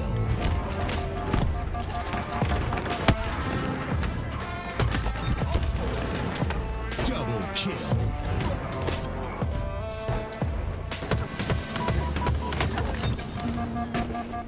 Double kill. Perfect. Score.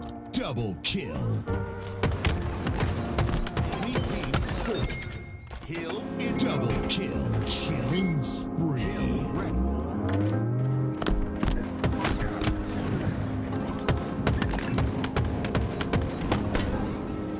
enemy team. Tired of hollow heights. Tired of fixing scars that don't belong to me. Double kill. Triple kill. Killing spree. Standing on the edge of the end of it all, telling me to reality. Double kill. In my body, it's you, when the world is falling apart. Double kill.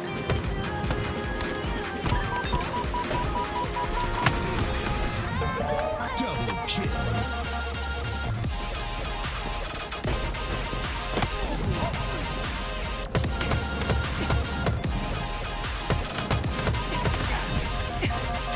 Triple kill.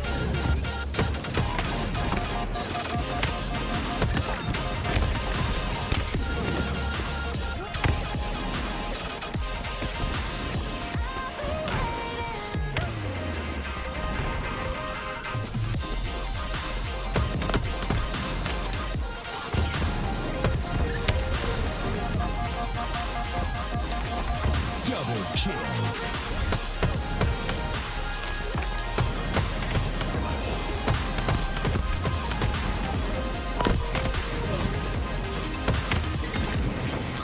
Double kill. Team score.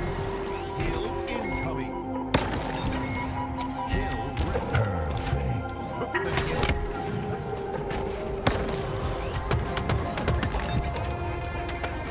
Double kill.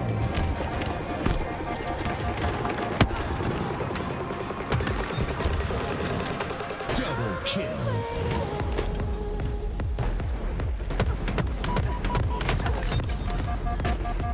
Double kill. Perfect. Score. Double kill. Enemy team score. Kill incoming. Double kill. Killing spree. Ready.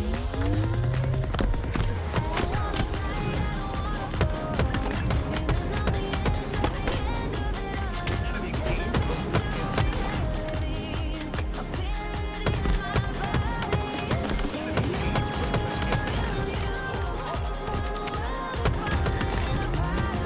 Double kill. Triple kill. Killing spree.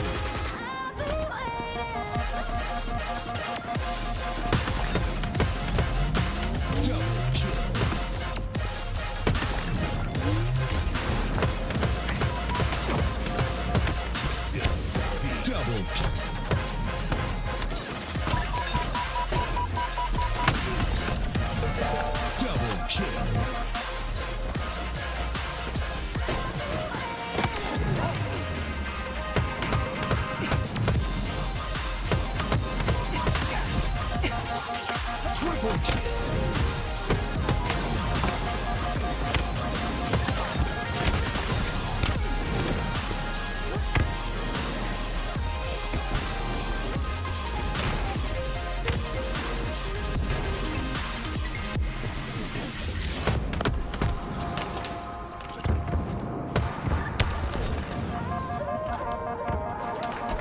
Double kill.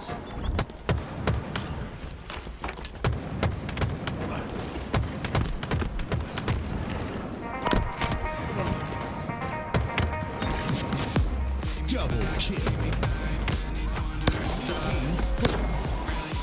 Incoming.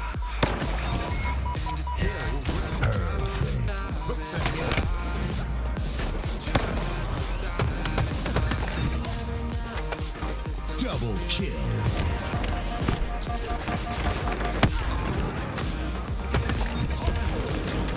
Double kill.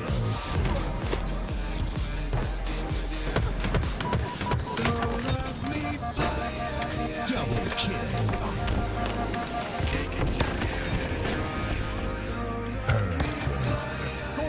Double kill.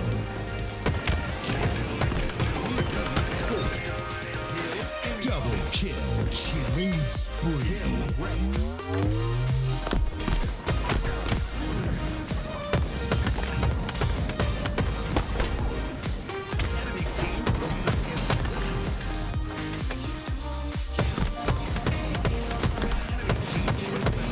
Double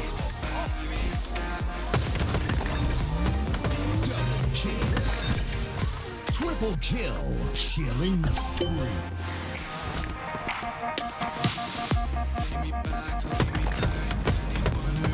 Double kill.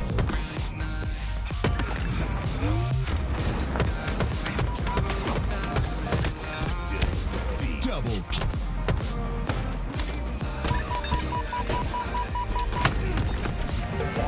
Double kill.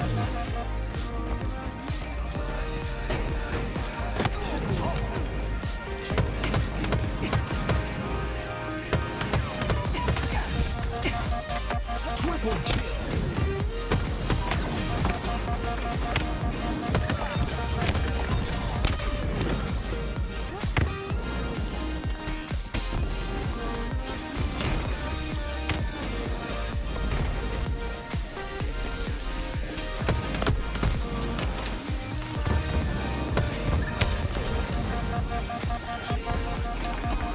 Double kill.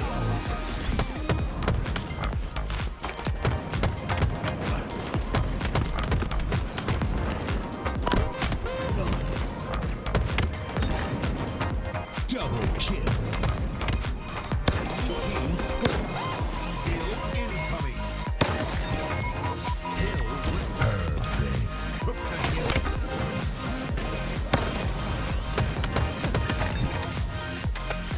Double kill.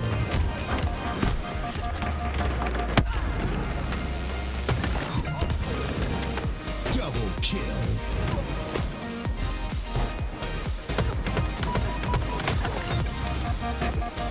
Double kill.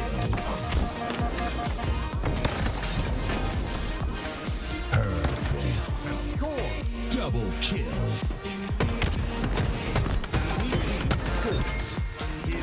Double kill. Killing spree.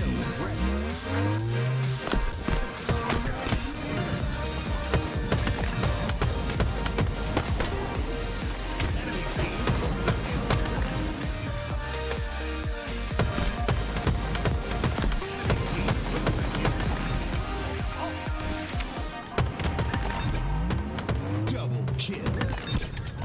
Triple kill. Killing spree.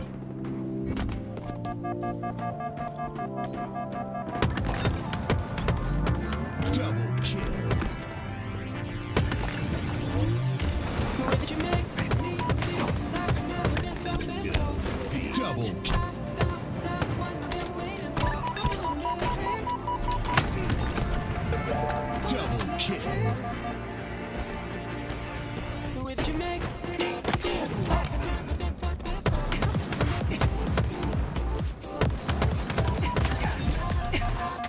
Triple kill.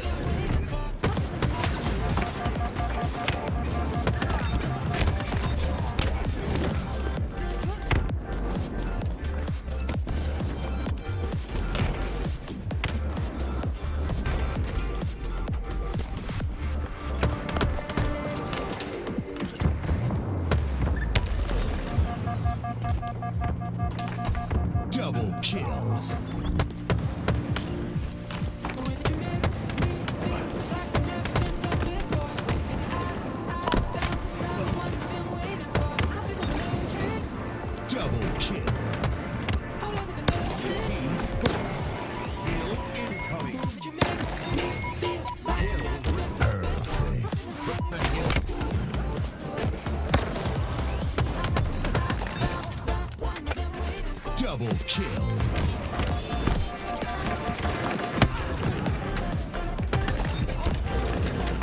Double kill.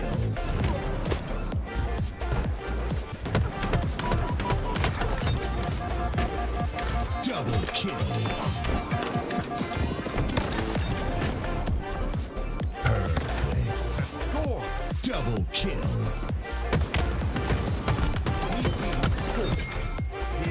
Double kill. Killing spree.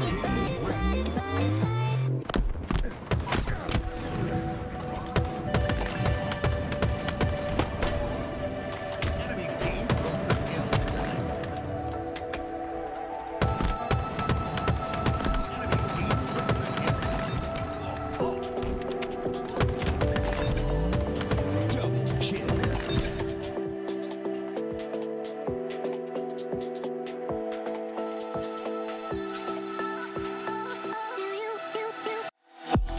Red tower to A stairs right now. P2 went backwards. P2 went backwards. Yo, one top tower. Yeah, one down. One down. Nice, dude. Nice. One heavy crystal. Challenge. A box. I'm sniping, okay? Yeah. One step, bottom mid, on refills, 2 shots. Crystal went. Refills going river. Bottom mid, In the river. On my X going jet.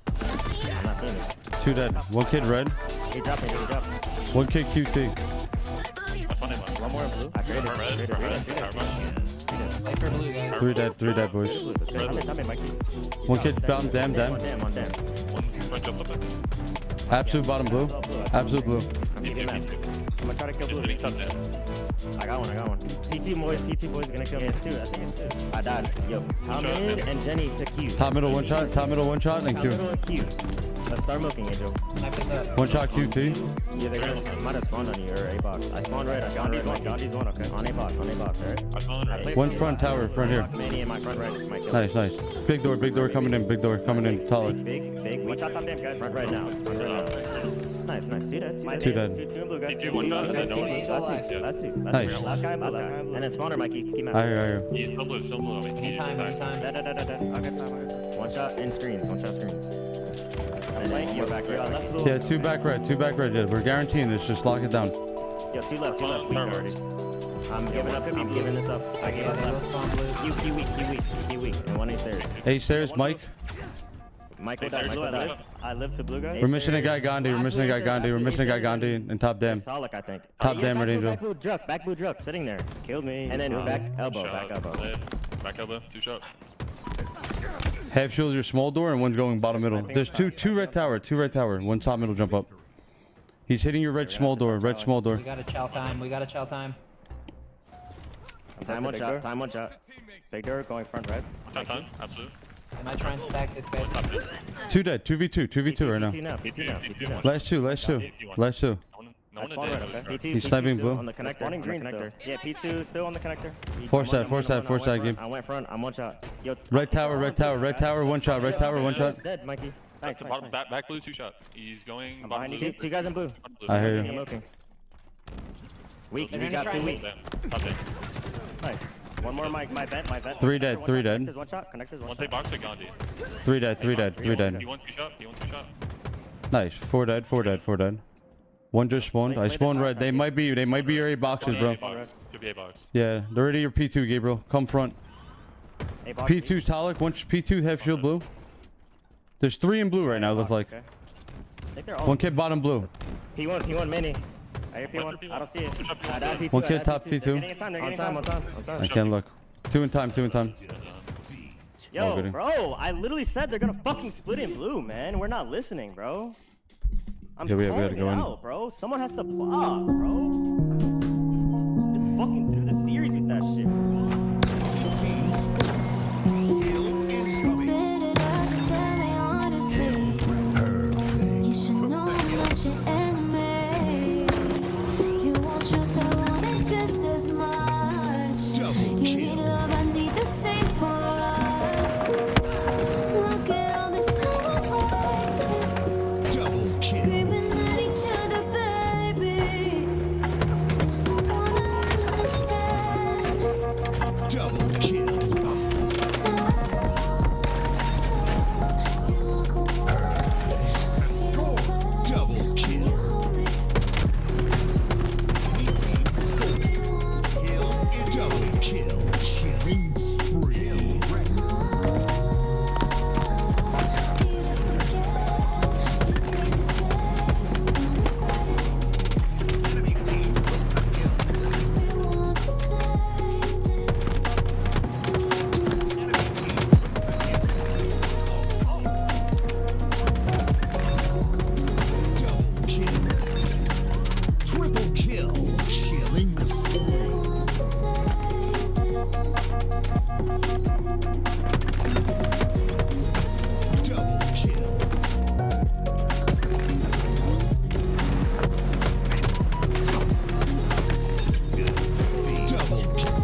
kill.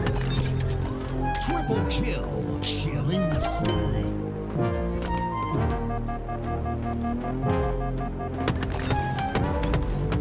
Double kill. Dead like a summer sunset. Doing things that I shouldn't, but it helps me reset. I'm fucked up, but it's fine, yeah. Anything to forget that it's all in my head. In my head, my head, my head. In my head, my head, my head. Get out of my head.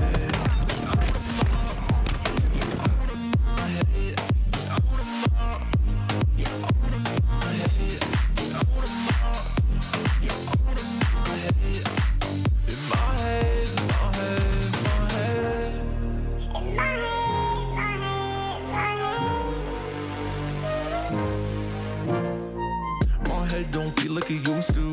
I miss my homies, yeah. The thing we had discontinued, but I'm not lonely yet. I don't wanna talk about it anymore. Yeah, I'm drinking cause I'm bored. Down by behind locked doors, yo. In my head, my head, my head. In my head, my head, my head. Get out of my head, get out of my, get out of my head, get out of my, get out of my head, get out of my, get out of my head. In my head, my head, my head. In my head, my head, my head.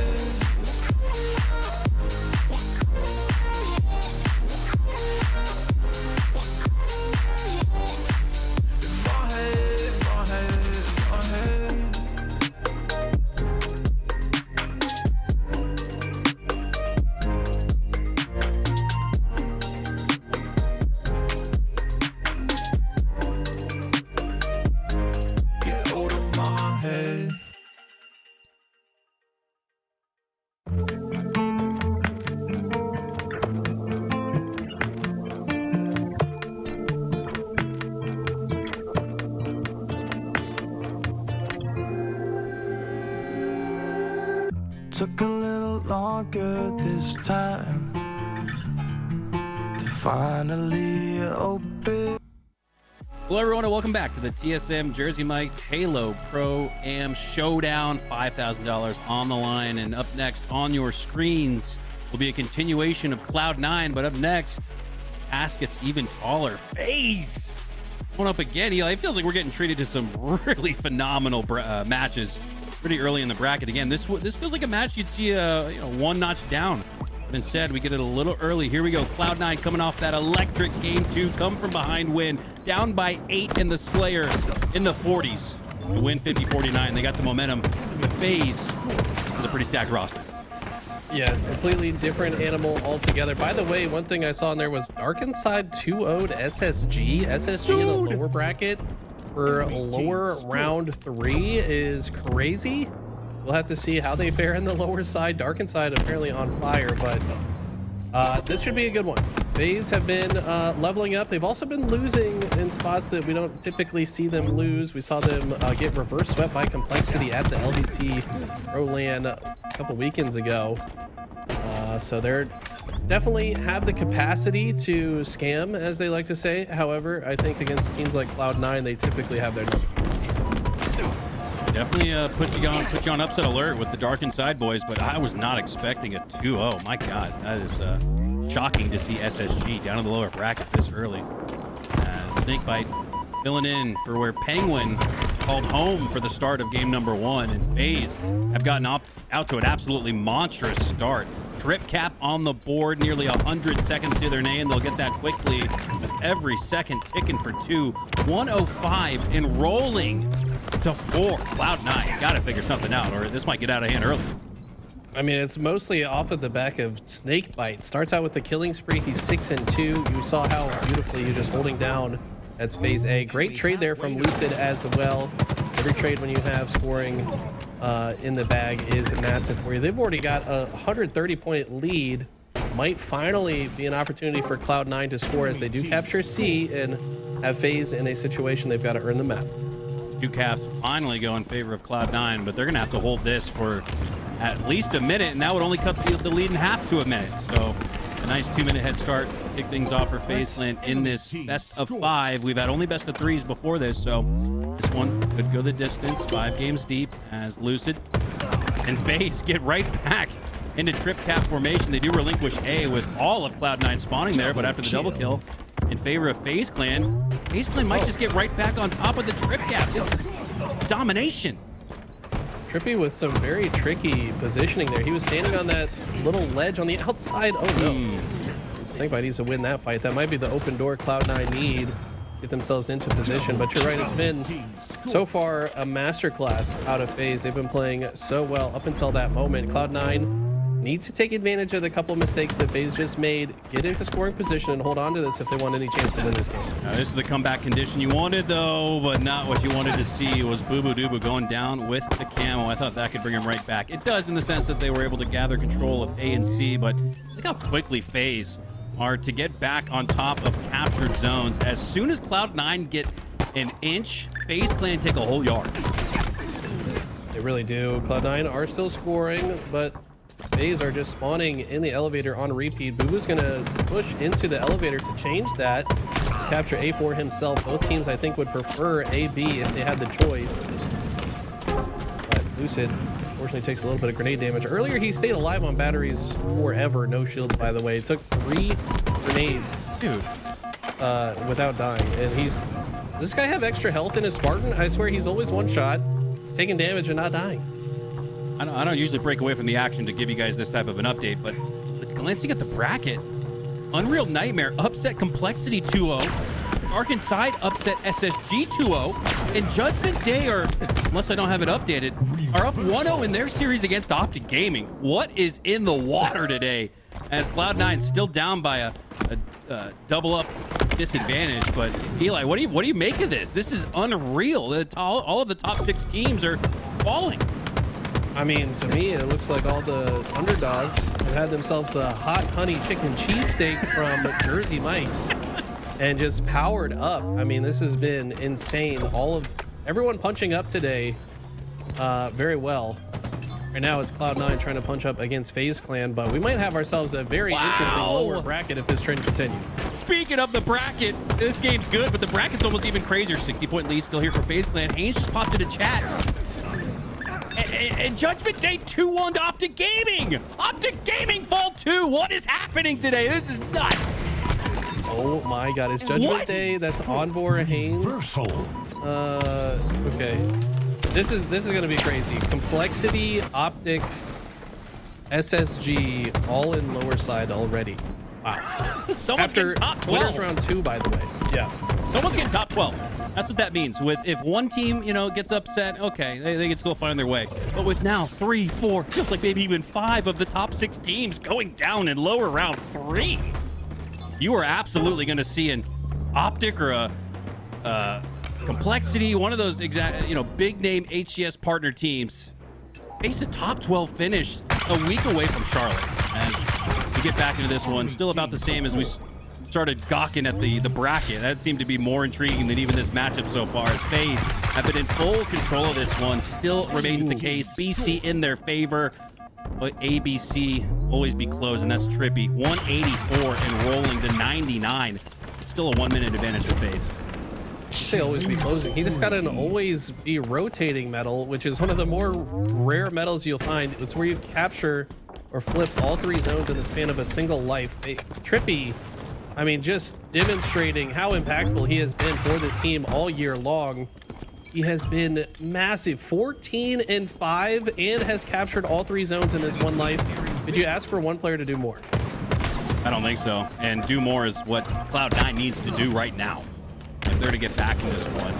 Maintaining a double up advantage throughout the opening break of this game was FaZe Clan, and they have not relinquished full control. And just as it looks like Cloud9 are going to get something going, they get to the 80 percentile on B, and then it gets reset by FaZe Clan.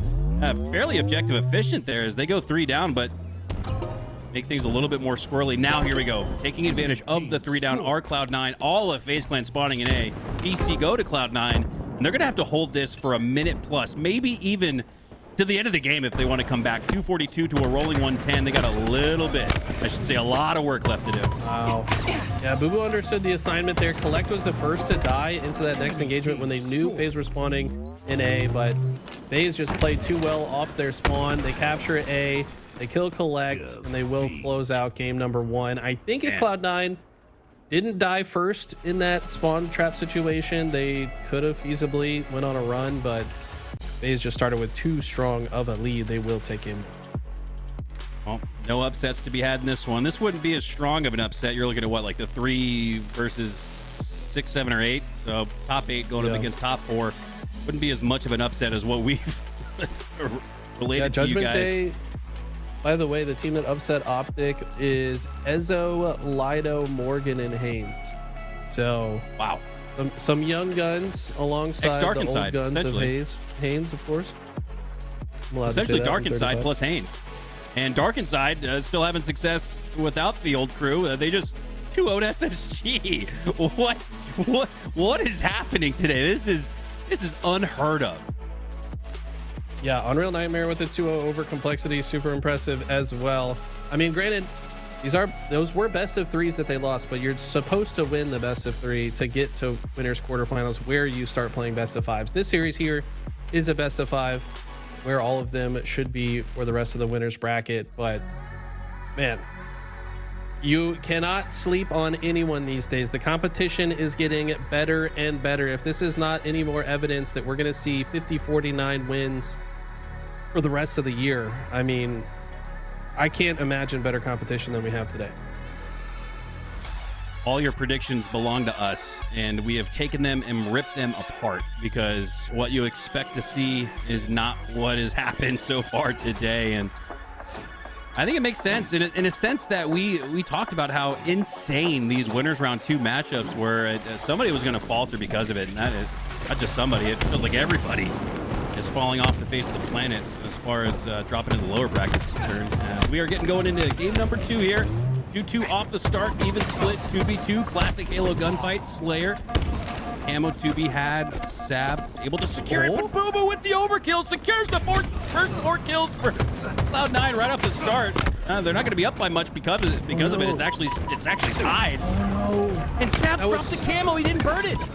I was so greedy. I mean, I understand the thought process from Sab. He basically was holding on to it, assuming his team would come out on top and someone else would pick the camo off of his body. But instead, it's FaZe that clean things up, and they take camo for themselves, despite Boo Boo Doo Boo getting an overkill.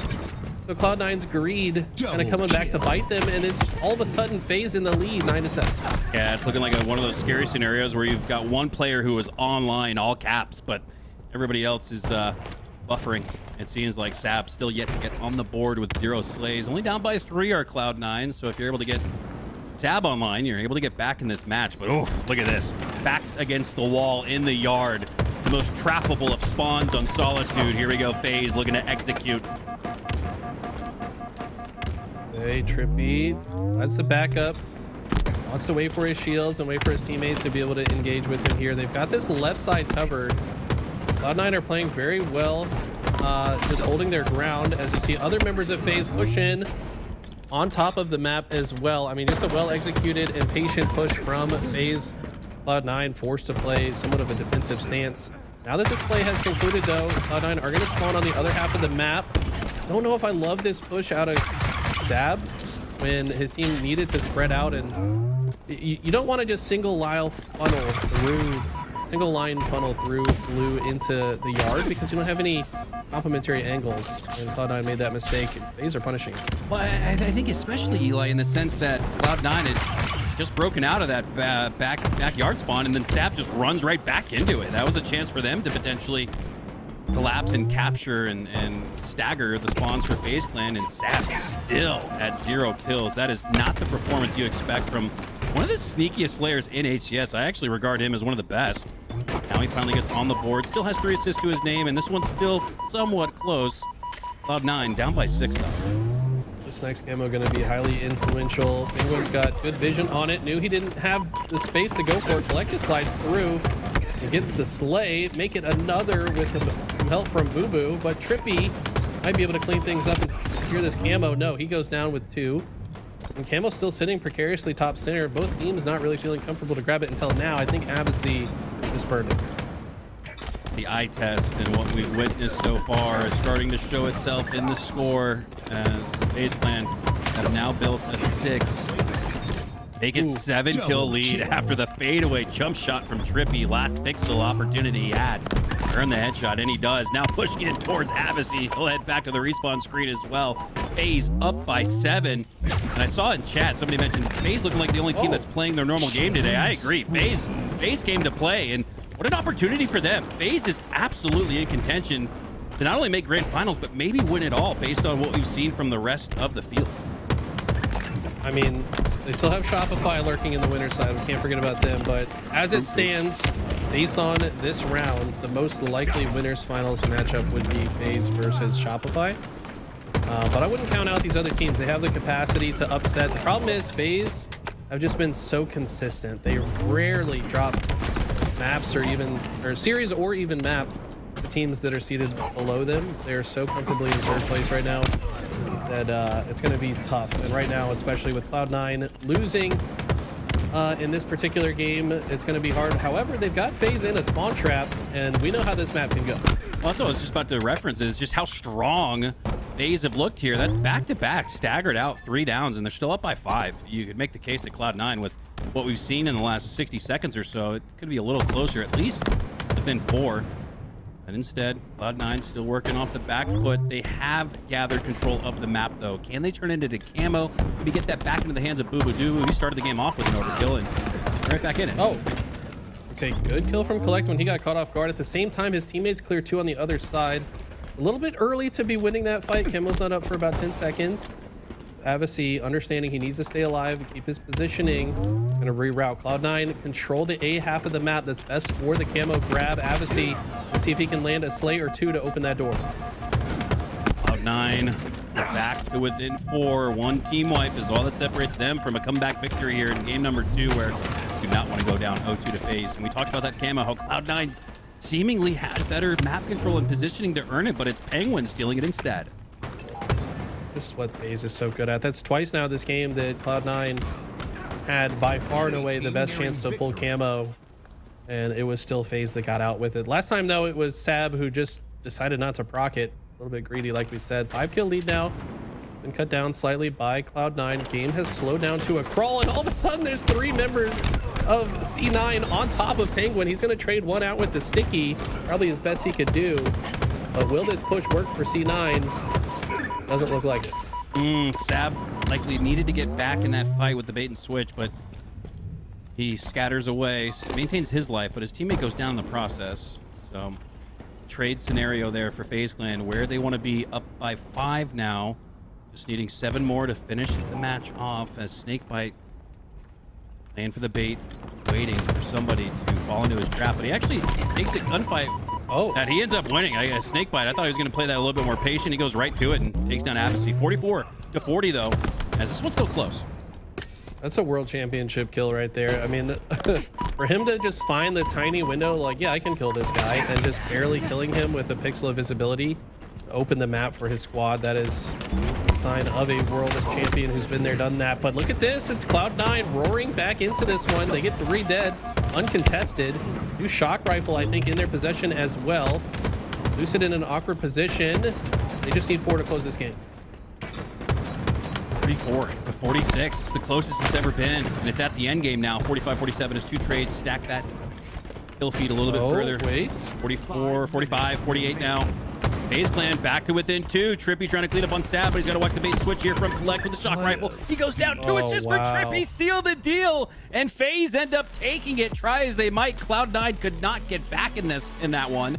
But they did show a lot of moxie in what felt like a runaway freight train for FaZe. That game ended up really close. I mean, we just got done seeing Cloud9 pull a miraculous comeback in a Slayer. I thought we might see another one, but FaZe just a little bit too disciplined in the end game. Worked very well to guarantee that victory. Collect kind of had the game in his hands and needed to land a couple insane no-scope headshots with that shock rifle, I think, for that to even be possible. But after the body shot comes out, FaZe will jump on them. They go up 2-0 in the series. Keep in mind, we're now in the best of 5 territory. So it's not going to be a quick ride to the winter semifinals. FaZe still need one more. What do you think the rallying cry is for right now for C9, Eli? They had a much more collective approach, it felt like, in that previous series, granted going up against a lesser opponent. Now against FaZe Clan, it feels like things have unraveled. What do they need to do to get back in the fight? It's really hard to say against the likes of FaZe, to be honest. Like, FaZe are just so... They're not going to scam very often. They're going to be playing by the book, perfect Halo in a majority of situations. Their teamwork and trust in one another is insane. Honestly, the best way to bounce back is you got to have your superstars start popping off. You need to see Avicii and Collect start going on sprees, start using crazy movement to catch the members of FaZe off guard, win pivs they shouldn't win, and that's how they can get into an advantage state and start to press that advantage. Booba Dooba's performing right now, 15 and 10. Like, he's the guy, in my opinion, that's often their X factor.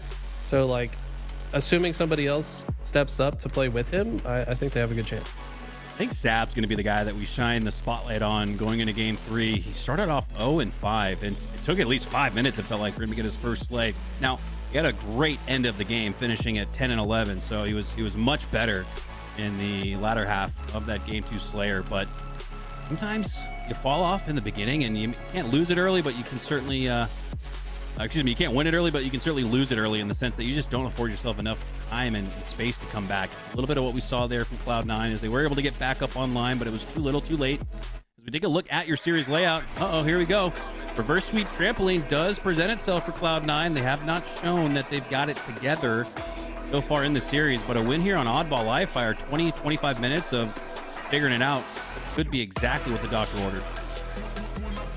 This is a solid game type to bounce back. FaZe, good at this game mode for sure, but we also saw them drop it to Complexity in a situation we thought they would close out that series.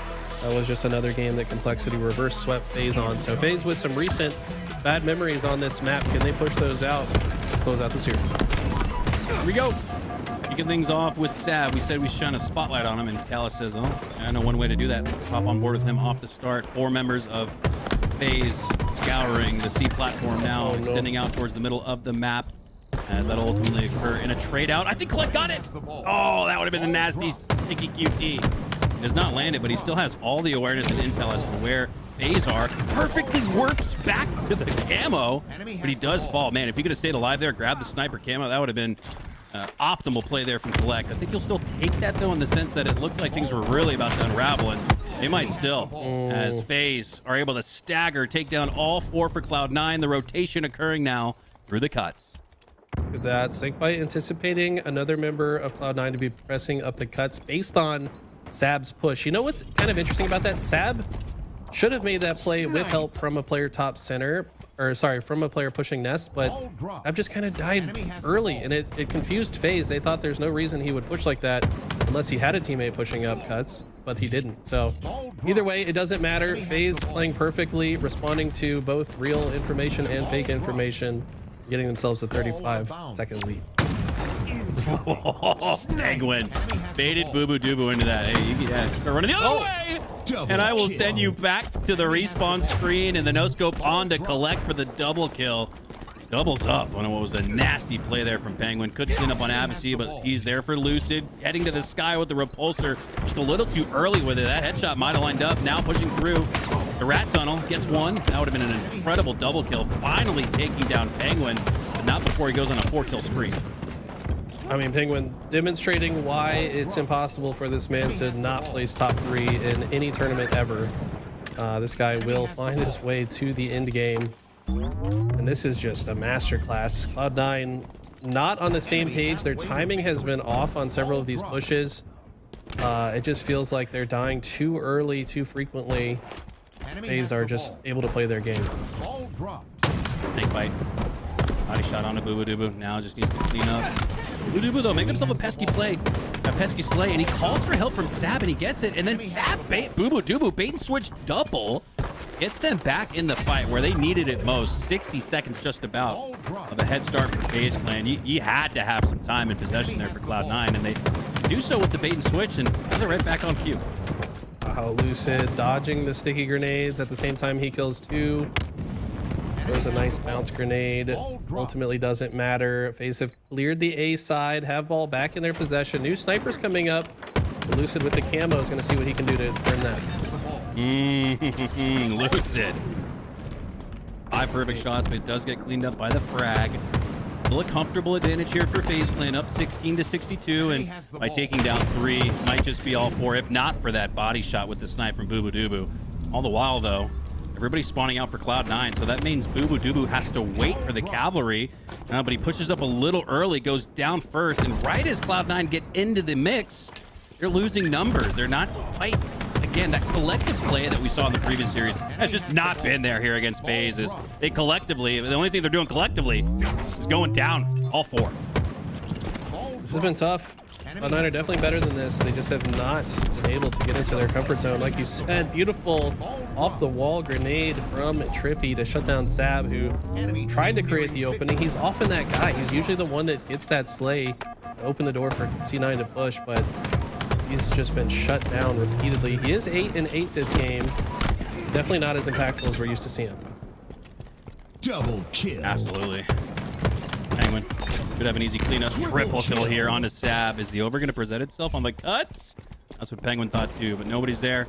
And I like how he didn't hold the scope too long. He got right back into the base, rotated the oddball to his teammate Snakebite. Penguin seemingly playing his process to perfection here, and the shots have been pretty accurate as well. Yeah, in that situation, you recognize it's kind of his job to just cut down this camo lane from anyone sneaking through.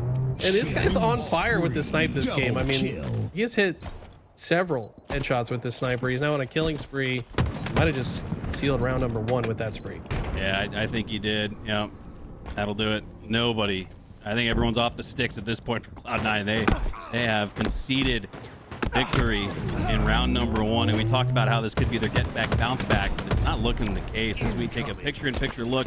Dark Inside upsetting SSG. We thought it'd be potentially TSM versus SSG, but it's TSM versus Dark Inside instead as that series kicks off 76-20, and that Stronghold's recharge in favor of TSM. As we switch gears back to our main matchup of the moment, Snakebite starting off where he left off with the Slay. Trippy on the other side. That's what I'm noticing too, Eli. FaZe are taking on gunfights on the other side of the map of the oddball. So even if they lose numbers, even if they lose the gunfight, you still got Trippy 50 meters away, securing more time. So this is a steal. I mean, there's no reason he should have got this much ball time. Also, how did he get that much momentum on the ball throw? Maybe there was a repulse we didn't see as he sent Sab off the map as well, but you're exactly right. FaZe with an impressive kind of even spread across the map, spread just like the Chipotle mayo on your Jersey Mike's delicious sandwich. And it's Lucid trying to shut down bottom center. I mean, this is just perfect gameplay out of FaZe. Like, even if they're losing a player, they're often just comfortably accumulating ball time on the other side of the map. This has been a absolute butt whooping here. Oh, and if Lucid had ammo, I think he would have taken the face of his opponent. Still goes down ultimately. Does Cloud9 2v2 though, so there is an opportunity here for Cloud9 to play with a net neutral standpoint. But God, just every time I glance down at the scoreboard, he like continues to tick up for FaZe Clan. They've got 43 seconds, and it goes back again. All the gunfights occurring on the other side of the map. FaZe have been really sneaky. You could say in 2 20-second holds, they've stuck away with time that they otherwise, you could argue, shouldn't have had. I mean, let's be real. I hate to call out a specific player, but Avicii has been getting shut down, and he's typically one of the difference makers for this squad as it comes to their likelihood to cause an upset. He has not been here this game. Boo Boo finally gets the ball in hands, where he typically excels, one of the smarter ball rotation masters. He's actually going to rotate it away from Trippy. Must have had some intel to know where he's coming from. Now it's Boo Boo Doo Boo and Cloud9 with that rotation. We've seen FaZe Clan usually execute on that play. My God, the right trigger and QT activation simultaneously for Trippy. Earns him the slay, and he's getting right back in the fight. Still has a little bit of QT left to work with. He could go left. QT right where Sab is, but he's not going to activate it. There you go. You can see the QT portal. Oh my God! 7 shots with the commando. Trippy for the win. 17 and 10, 47 seconds of oddball. This guy has been everywhere this series. I mean, we talked about how huge he was on that recharge stronghold. He's got an always rotating metal. You just can't predict where this guy is going to attack you from next, and this what makes him such a dangerous player. And they look like they're about to close the series out in a hurry. This one has felt done and dusted since it even started. However, Cloud9 having a little bit better performance here in round 2. It hasn't afforded them much. They're still down by about 30 seconds, 36 at that point to FaZe Clan. But hey, they got possession of the oddball. I like the positioning here. L-shaped formation with Sab. But did Trippy spawn behind him, or did he push through the garage door? Nonetheless, Trippy and Snakebite, I imagine, yeah, spawned into A, pushed through the garage door, and just absolutely collapsed on Sab. He had no idea what was coming. Trippy just a nightmare to play against. Speaking of a nightmare to play against, TSM gonna comfortably win this game number 1 as it looks, unless there's some crazy heroics from Dark Inside. This roster did just beat SSG, so anything is possible, but looks like TSM woke up the right way today. TSM woke up eating Jersey Mike's Jock with the ninja. Doesn't get it in the feet, but I'm giving it to him. Ninja, that was absolutely diabolical. Premeditated murder. He had that lined up for what felt like an eternity. As TSM will take game number 1 against Dark Inside here on the other side. Talked about how Cloud9 was getting back in the mix. It was 18-56, but now just 55-56. They've got to strike. Unfortunately, they won't be able to. Sab, the last player alive, out on an island here, but he does have the QT. This is a really difficult push to make. How does Cloud9 approach this? They need to stay alive. Avicii all the way behind enemy lines already and gets the opening slay. That's what they needed. They got 2 dead. FaZe Clan going to be forced to play the ball, and this looks like a great opportunity for Cloud9 to stay alive. Stab drops, so 2 does collect, but it's an even 2v2 split. And with the efficiency in that even outcome, Avicii's able to sneak the ball away. Doesn't even take a shot in the back until he gets to the top of the tower. Now just questioning, does he want to play it? Want to wait for more intel? He's going to play it. It's good execution from both teams right now. Camo is up. Sab, not really sure how he wants to play that one. I guess trying to just open space for his teammates. I think Camo did get burned out. And look at this. Snakebite, last player alive, finds an opportunity to sneak the ball off the map and completely nullifies any type of advantage Cloud9 could have got from that. Well, if you forgot that Snakebite was, what, top 2 or 3, I think he's right there with Legend as far as the best objective players in Halo. There's another reason why.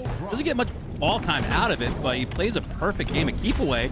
And FaZe are able to win the reset and get the oddball right back in their hands. That was all set up by the heads-up play from PJ. Even when FaZe Clan are dying, they're finding ways to either hit ball time or deny it to Cloud9. And look at that, the ball doesn't go off, but Collect does. That is not at all how Penguin intended that repulse to go, but he'll take it. Wow. The gap has widened once again for FaZe Clan. Avicii talked about him needing to get back online. He's seemingly doing that, having himself a good game. Stab now. Fortunate for Trippy to drop on his back. Trippy heard him coming though, and he gets the trade. Huge trade. That would have been an opportunity to play the ball for Sab. That was definitely on his mind if he stayed alive, but FaZe will shut it down. They might just shut down this series. 95, and that's going to be it. 2 go dead. There's no way for Cloud9 to stop it. FaZe looking to be in form so far today. That's our closest be a seed match of the day, but it did not show that itself in the series itself. 3-0 FaZe, as we will quickly erase that one from our memory banks and switch gears here to TSM versus Dark Inside. Dark Inside gets 4 dead off the start. They do get 4, but not before dropping 4 +1. TSM now tied 5-all. Soul Snipe pushes in aggressively with the shot. I mean, makes sense when he had the thrust, but Super CC with an even better play despite the kit being in Soul Snipe's hands. Super CC wins it, and he's going to take that instead. Love this Dark Inside roster. Suspector alongside Kid Nasty and Looney, who are some of the most exciting young guns in the scene right now. start to see after you look at this team how they were able to upset the likes of SSG. So far, they're putting up a good fight here in the Slayer. TSM did take game 1 handily, but you have to imagine in a Slayer Solitude, Dark Inside's best chance to tie things up would be in this one. Full snipe. High side positioning. Not good enough to secure the Slay. Manny, that frag might have done a little bit more damage because of the repulsor, and it did. Earns the assist. The cleanup comes through. Manny still has the shock. Only 1 shot left, though. 2 stickies already in his arsenal, so he could toss these out, grab another 2. No, wait. Instead, take a shot with the shock. Kid Nasty goes down to 1 HP, but so too does Manny. Druck off screen, cleans up on a super CC. Anticipating a push there was TSM, and they handle it rather well. Taking down 3, now potentially 4. Dead to rights, Spectre in the bin.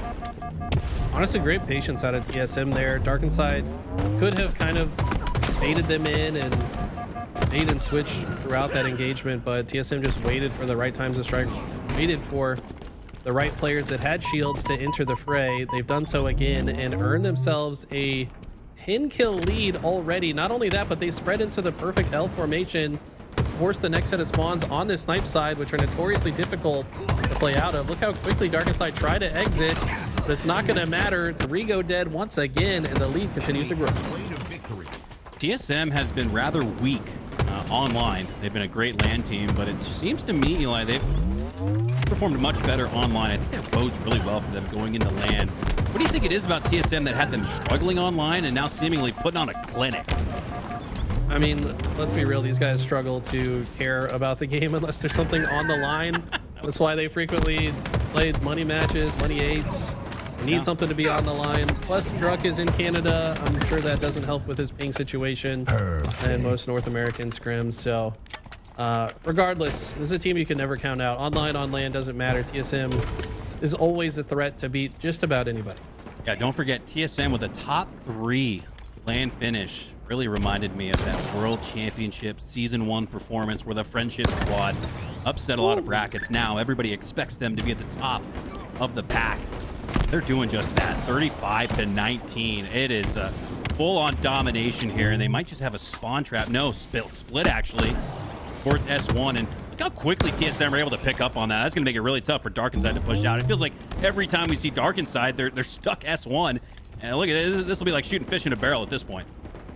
I mean, this is probably the same strategy these guys used when they teamed together in Halo 5. This is the exact 4 stack. Been together so long that they have been there, done that. When it comes to situations in Halo, they've probably seen basically everything at this point. And Dark Inside, it's looking a little bit dark in their camp right now, as they are likely to be steak-tacular. What you called earlier, a cheese steak-tacular? That might be in the cards here. Yeah, a buffalo chicken cheese steak-tacular is on the menu. Pull out the Jersey Mike's app and deliver the goods like Druck delivering the triple kill there to inch his team forward to that chicken cheese steak-tacular. It's a mouthful, but I think it works. It sounds delicious. Might have to give me one again. Jersey Mike stays hitting, but Dark Inside definitely going to have some things to talk about in the post-game lobby here momentarily. They are getting some kills. I like to see this fight late. Like, you kind of already know you lost, but you want to try to build some momentum that you can carry with you into the next game. If they can even make like a 10-kill comeback or something, that could actually bode well for their momentum moving forward in the series. Just don't get staked. I think that's the momentum they can take into game 3 as Manny shortstops with that repulsor. Kind of messed up his timing there as he approached S2. He'll go down. Soul snipe, though. Make sure they're eating good. The chicken cheese steak-tacular comes through for TSM. 50-29 after Dark Inside had all the momentum in the world, sweeping SSG in the previous series. A little bit back to form. It feels like in the Halo world here, as TSM, the higher seeded team, looking like it.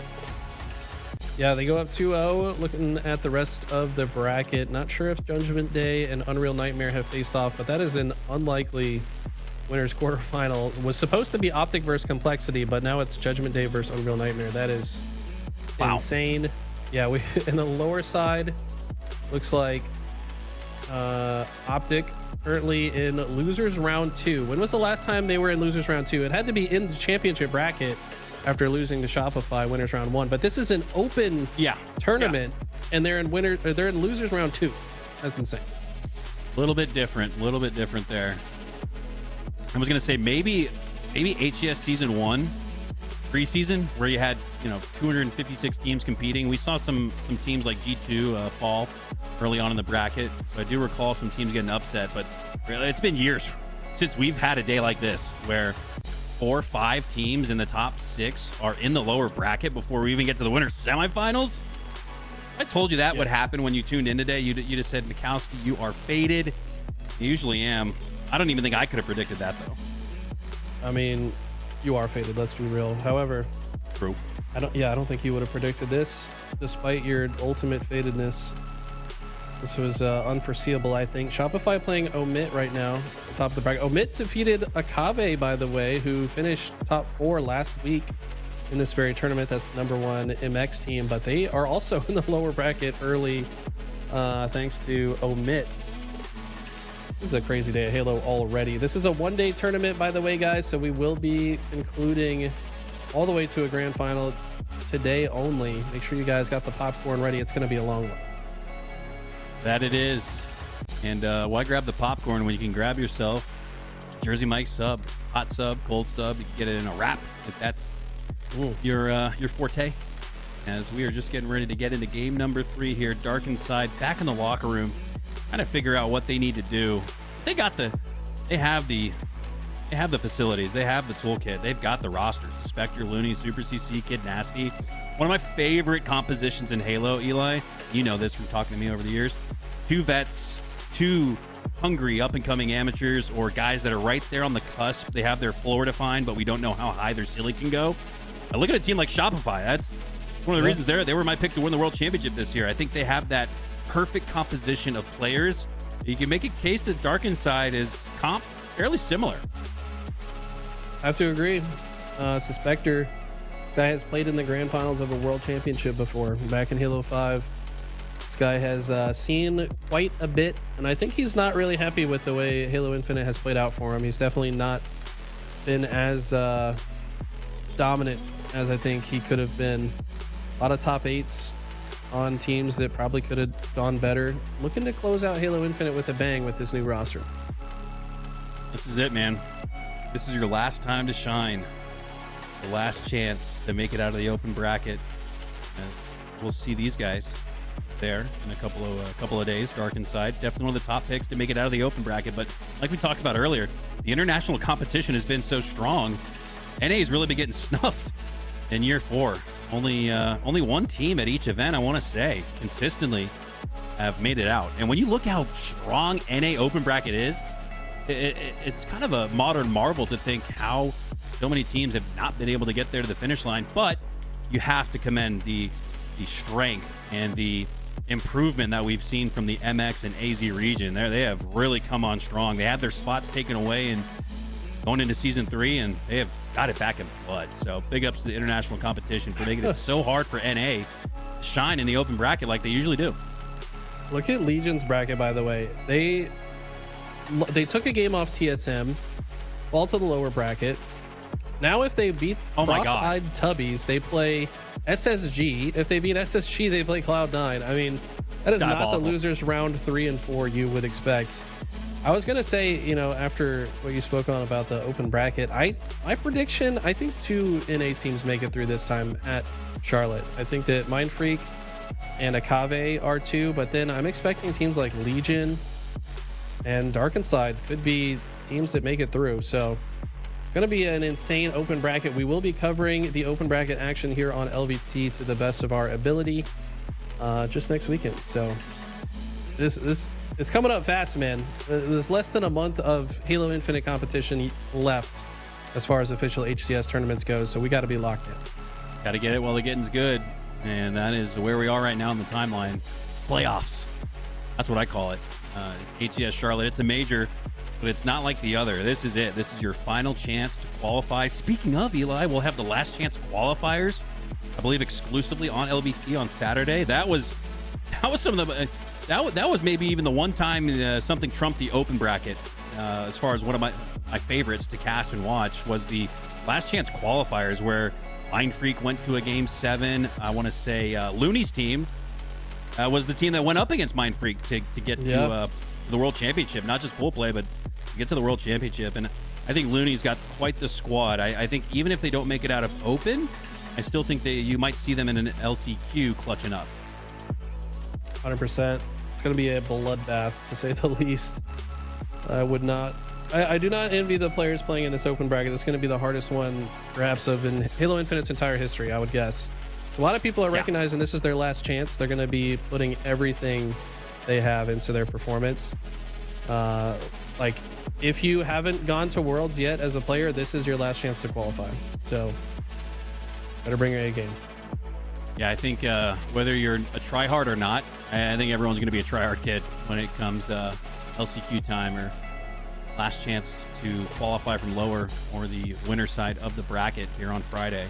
Just days away from HES Charlotte as we are getting you guys ready for all the action via the TSM Jersey Mike's 5K Pro Am Showdown. And there we go. Slow-mo it. Can you... There's a shot of the oil and vinegar getting drizzled on the sandwich. I would love if Louis could slow-mo that, even more so than what Jersey Mike's did.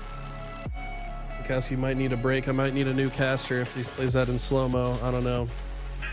Jersey Mike. Oh, there it is. Yeah. Oh, that red wine vinegar hits, man.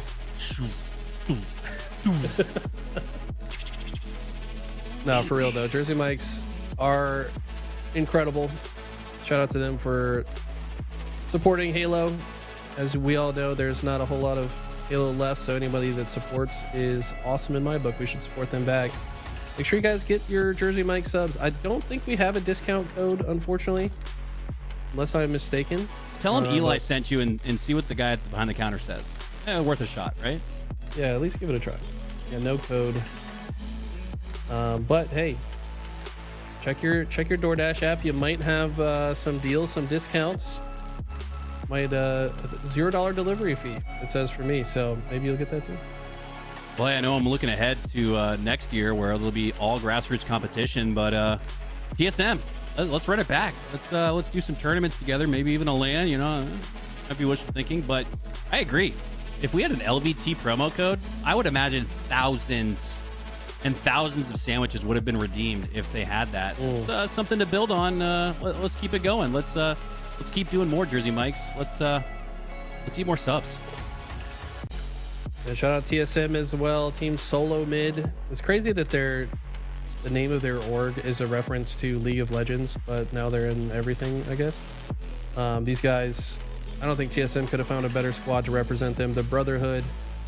These guys are class acts, I would say. Very big personalities. Love to have these guys on the couch whenever we possibly can.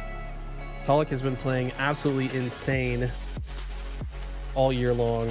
I mean, what more could you say about these guys?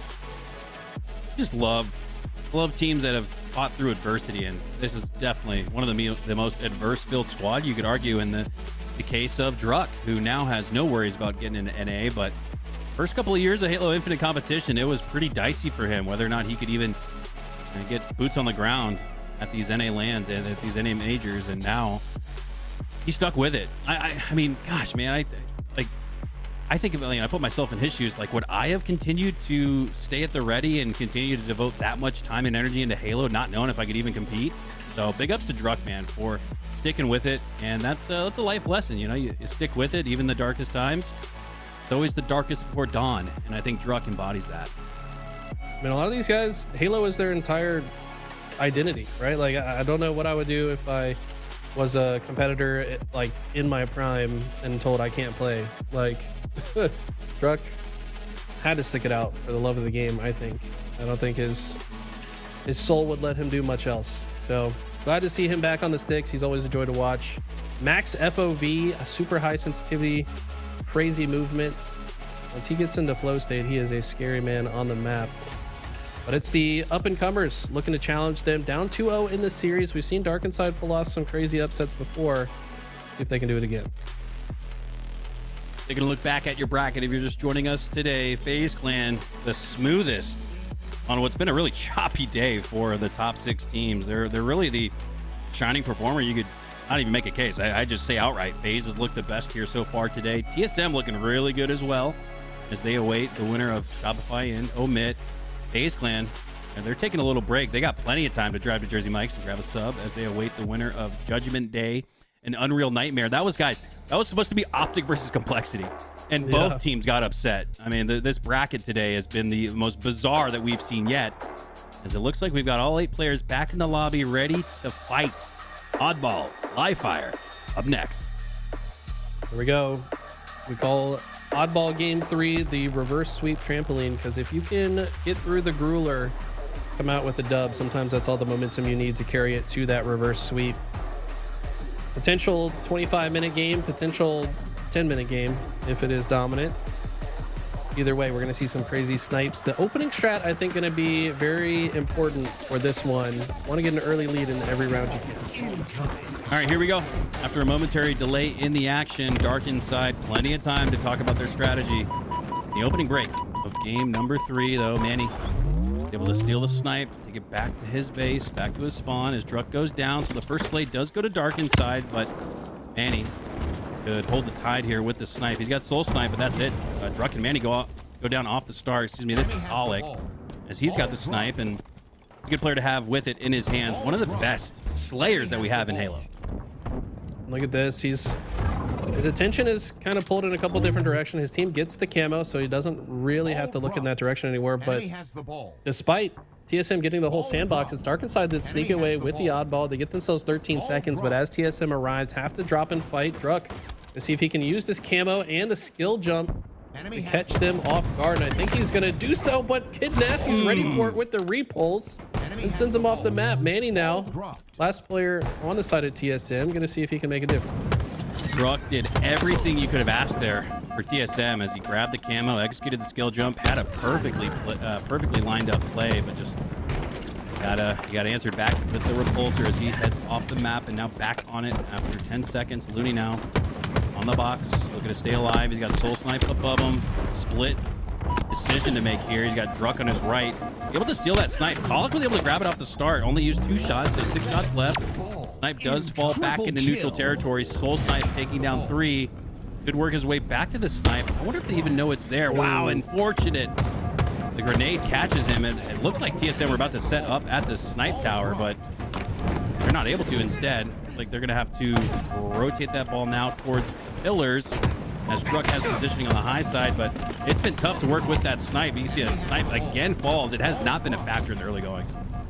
Dark Inside just played this whole engagement so well. I mean, Suspector, I think, got somewhat fortunate spawn, but takes advantage of that fortune with a perfectly placed grenade into headshot. There's a situation where TSM should have got a lot of ball time, but Dark Inside had slowed it down for now. TSM now finally with ball in hand and 3 dead for the side of Dark Inside. Look to right those wrong. Virtually tied here, as it looks like TSM will be able to momentarily regain the lead. For CC trying to break through on the sandbags. Ooh, but he backs up for the camo, so he's going to relinquish a little bit more time to TSM. It's one of those classic give and take scenarios. We'll give you more time if we take the camo. So Super CC is elected for. Let's see how the decision plays out. Oh, tries to get the melee. I like the decision to leave, you know, make sure you still have some camo left for another engagement. Tried to just walk past this player, but Manny will not let it happen. He said, I know I saw you. With that camo, it's going to be able to shut him down, but it's just gotten kind of mixy. Both teams playing very aggressive on one another. It's rare that we've seen all 4 members of both teams alive. This gunfight just doesn't it. One's down by 20, now up by that count and then some, as TSM have the oddball back in their hands. Druck now with the snipe, the fresh one, 8 shots left. Running up the crack shot through the cuts, but no one's there. Kid Nasty approaching on the sandbags. He takes a shot to the body, so too does Looney. That's going to slow down the push for Dark Inside as TSM drop the oddball for now. They're going to play for Slays. Dark has got 3 body shots in a row. Not a single one cleaned up. Finally, one gets cleaned up, and he finds one of his own at the same time. Ball should go back into the hands of TSM, and they look very cozy in this garage side setup. Dark Inside don't know how to approach this. They keep dying early, and that's going to become a problem the rest of this round. This could get out of hand really quick. What was a really close game just minutes ago now could be in the waning moments of round number 1. I'd argue one final push coming through here for Dark Inside. As they drop 2, make it 3, and this could have just secured the deal for Druck. Is he satisfied after 3? He says, no, actually, I still got plenty of snipe left. Only 1 shot, but a guy like Druck, he can make this count. Nearing victory. Look at this. He knows the spawner is so likely to be pushing in on this big door side. Suspector doesn't suspect it. Gets the face peeled off, and that might just be the round. That likely will do it. Overextensions are on the docket for Dark Inside, but they don't have what it takes. That's going to go to TSM. Round number 1. And really, the entirety of this series has felt like a death grip for TSM. Dark Inside trying to ride that momentum off of a 2-0 sweep onto SSG, but they seem to have met their match for now. Such a clean double kill from Druck. The reaction time, I think if he had pulled the trigger even a quarter second later, the QT would have activated. It's too fast. Suspector with the peak shots, unfortunately gets taken down by Soul Snipe. That's not often a fight that we see Suspector lose. That is insane at the Jiggle Peak strategy, but so far it was enough of an opening for Dark Inside to get not only the ball in hand, but also the snipe. That's 2 opening break wins back-to-back for Dark Inside, but after the opening break, the mid-game and the end game, or end round, I should say, we're all TSM. So we're seeing what we also saw in round number 1, but can Dark Inside build on this opening break, unlike they did in round number 1? TSM did get away with the camo and use it beautifully to double hit out the sandbags. That was enough for a couple kills and force the ball to be played to top center. Soul Snipe being hunted by the members of Dark Inside to make sure that camo has no more value, but ball being played top center ended up paying off for Dark Inside because TSM, even despite getting kills, were not able to get any of their own ball time. Enemy has the ball. Choppy start to round number 2, but it's Dark Inside with the first bit of time. Looney with the no-scope has the centering lined up on Atolic. Gonna have to pull out the bandit and finish him off with that instead. Looney with the barrel stuff, though, does open up the opportunity for Dark Inside to secure more time. He's not able to drop, and that ball will stop right on the lip, so it's not going to get reset. More time is not going to go to Dark Inside. Unfortunate play there. It felt like they were about to build on that opening break, unlike round number 1, but a little bit more of the same. Kind of feeling like deja vu here in round number 2. Watch out if you're Dark Inside. Honestly, I feel like the better part of this round for Dark Inside is the fact that they've been able to mitigate the damage. Even when they've died, they've left the ball in weird spots, so TSM can't comfortably grab it. TSM have finally grabbed it, but they're also forced to play it as several kills come through. I like the process so far this round from Dark Inside. Nasty charging up that plasma pistol, hits Manny directly in the chest, but the support is there. Not enough to keep Manny alive or much of TSM. Tolic, the last Spartan standing, but it's a 1v1 now. Suspector versus Tolic for the oddball. Suspector says, I don't want anything to do with that gunfight. I'm just going to take this oddball back sneakily, efficiently into A, and more time for Dark Inside. They're trying to work a rotation out towards green, and they might just get there. Okay, I hate to interrupt right now, but I'm looking at the bracket, and Optic lost game 1 to Regulators Gaming. They're down 1-0 in the series. Eli, you're faded, bro. That's my job. I take offense to you taking my role on the LBT team. Quit with the blasphemy. There's no way Optic just lost game 1 to Regulators. That's a free-for-all clan. I wasn't even done yet. Omit also took a game off of Shopify and are up 1-0. What? I don't know what's happening today, guys. I don't know if that's an incorrect update on the start.gg page, but that's what it says. I did see Lethal in APG's chat just moments ago saying that the Texas server is glitched right now and it's 90 to 100 ping. But I mean, if both teams are playing on it, oh man, that's an even playing ground and just more disappointment for Optic Gaming. You think even with 90 ping, it's like having ankle weights on. They should still be able to take these matches. As Looney takes the face of Druck. He gets respawned right where he left off, as Looney still has positioning. You're going to try to see Dark Inside here start to work this ball towards the tower. Looney's got it set up, but not for long as Manny dismantles it. But Manny's now the last player alive, so Dark Inside just going to play more keep away time and take it away from the snipe tower. They're set up at A. This has been an impressive display of Dark Inside. They've been playing by the book Halo every time they've had the opportunity to get ball time. They've earned it. Enemy has 3 the dead for ball. TSM. Anytime that they've gone down, they've left the ball in a very difficult spot for TSM to get any value. Nice attempt with the repulse from Soul Snipe, but Spectre with the patience gets the kill. Finally gets taken down by a grenade, but look at this. Ball's already rotated to Nest. Once again, beautifully executed rotations from Dark Inside.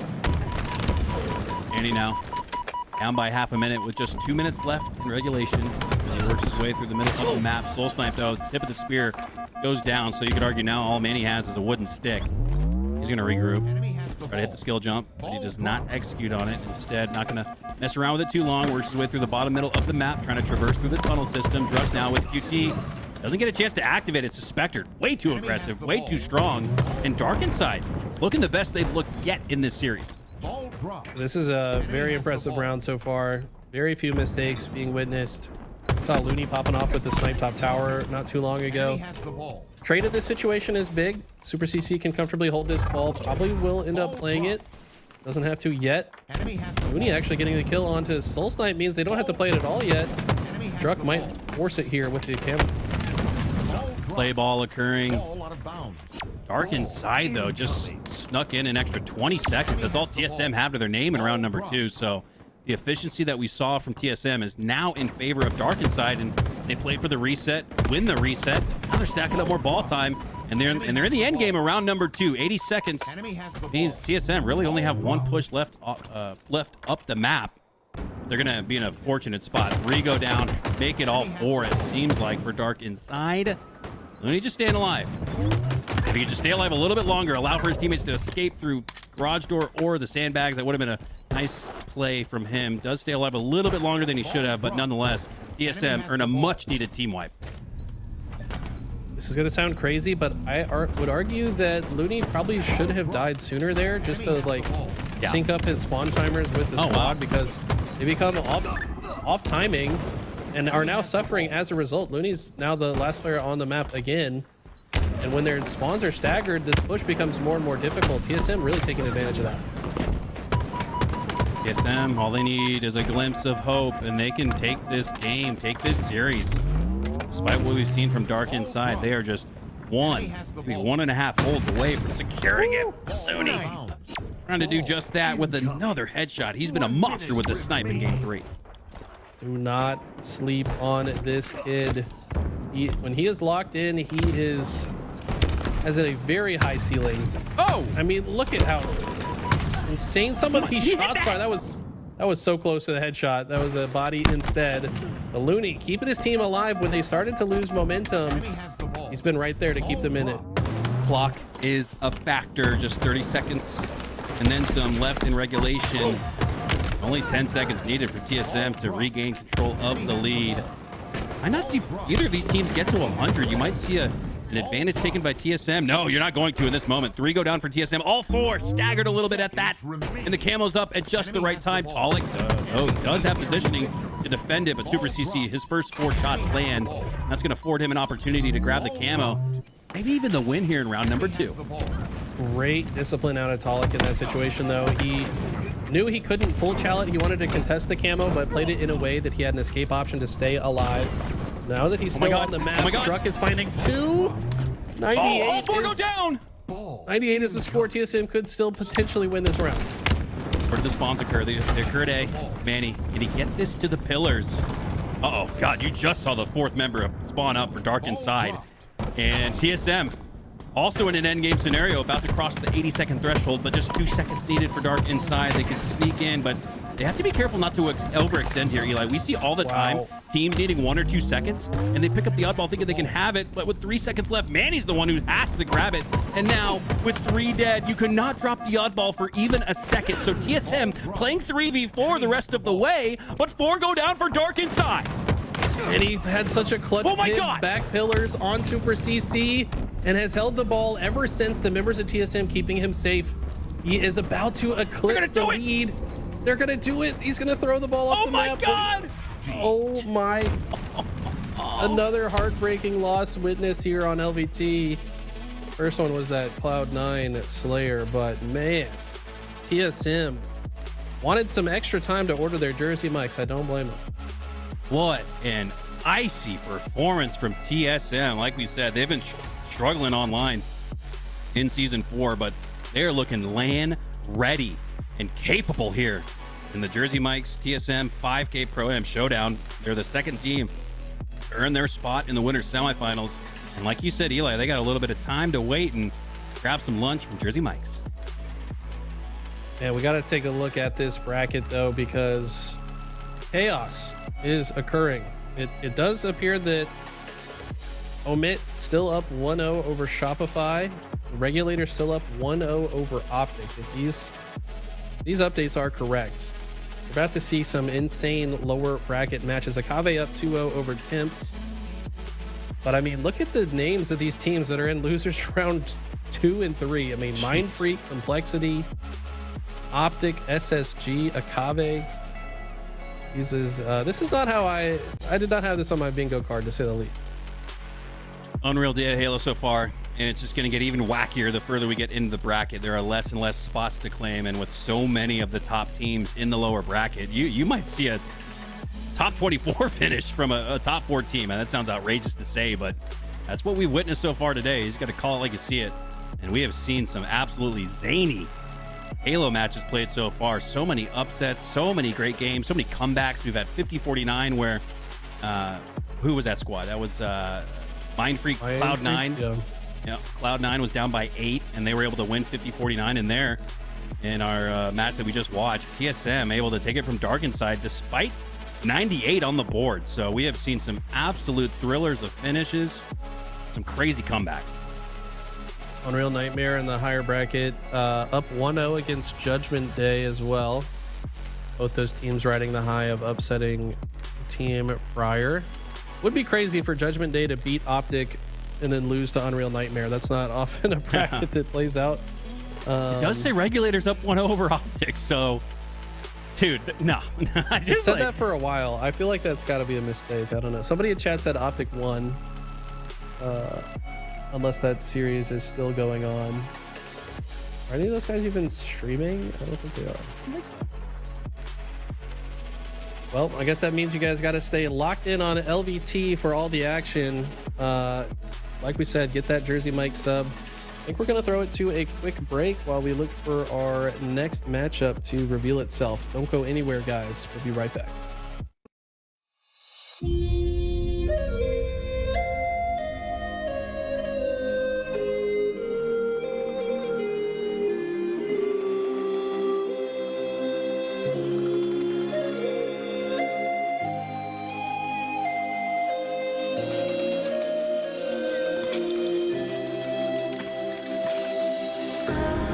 Across the open, one day it's filled alive for you.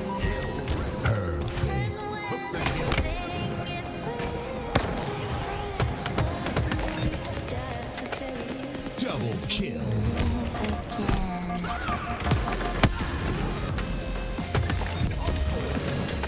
Double kill.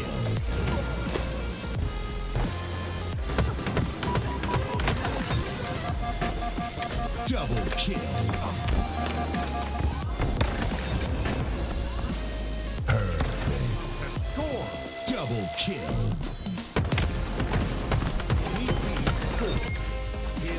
Double kill.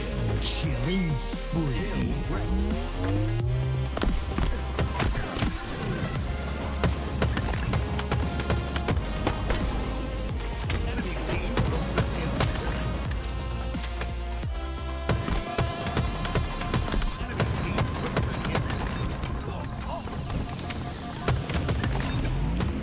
Double kill. Triple kill. Killing spree. We're shining the lane of the seas from island to Double kill. one missing piece. Double kill.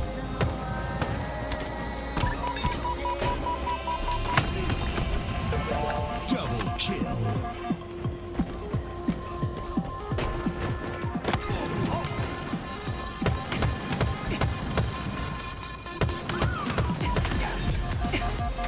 Triple kill.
kill.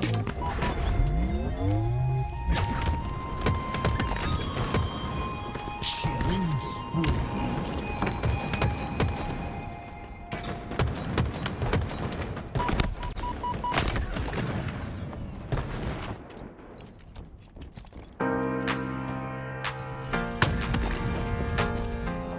Snipe.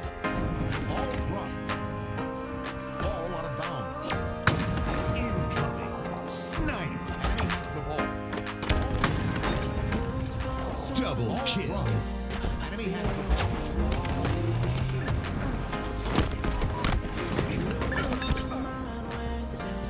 Double kill. Triple kill. Enemy has the ball. Killing spree. Double kill.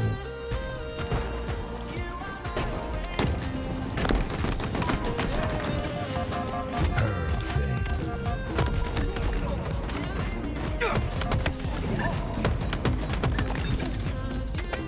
Perfect.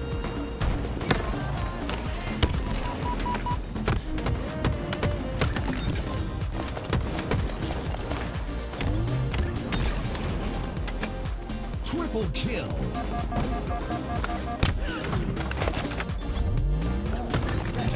Ball incoming. Triple kill.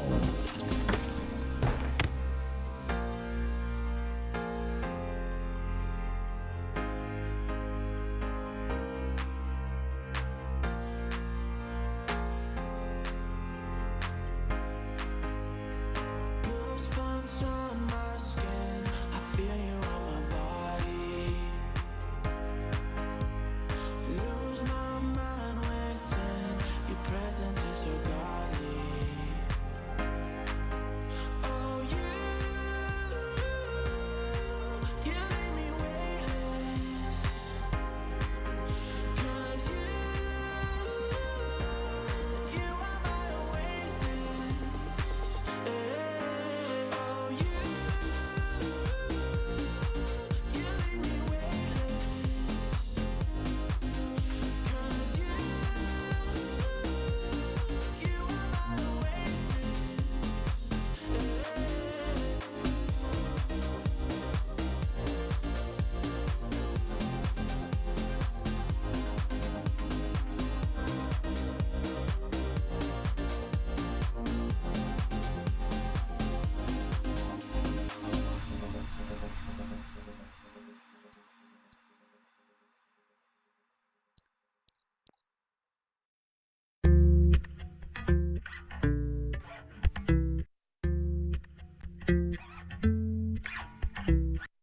Yeah, it hurts sometimes. It's all I got to say. Sick and tired of all the games that my head wants to play. Yeah, it hurts sometimes. Waking up this way.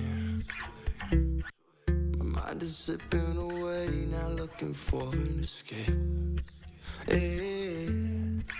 But the way that you look at me, I'm so lost that it's all I see. And those eyes are my therapy, takes me right out of the rain.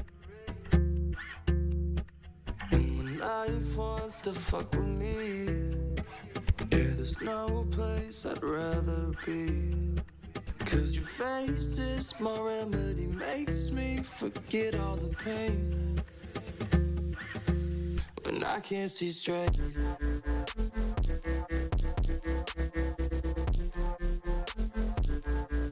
When I can't see straight.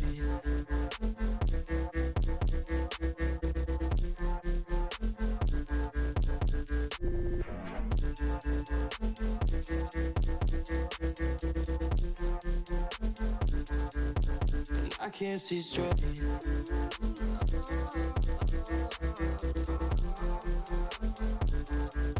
And I can't see straight.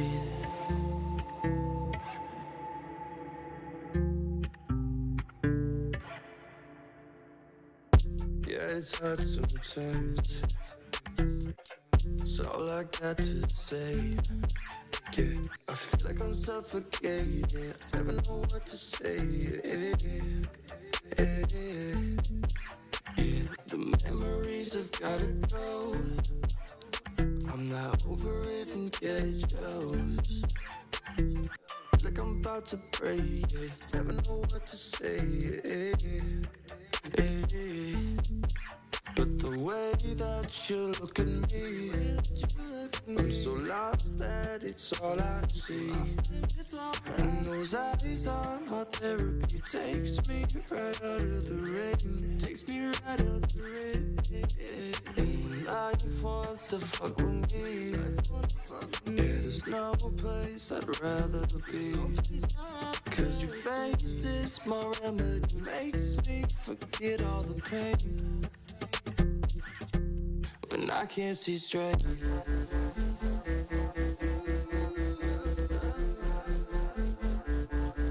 When I can't see straight.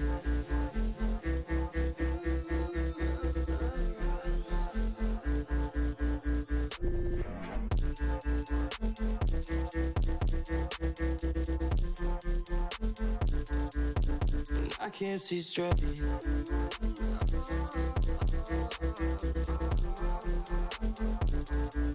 And I can't see straight. Ooh, I don't know, but it's something on the fire. Giving me something that I like.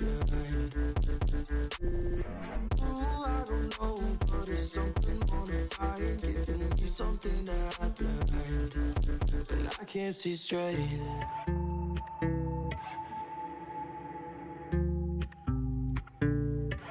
When I can't see straight.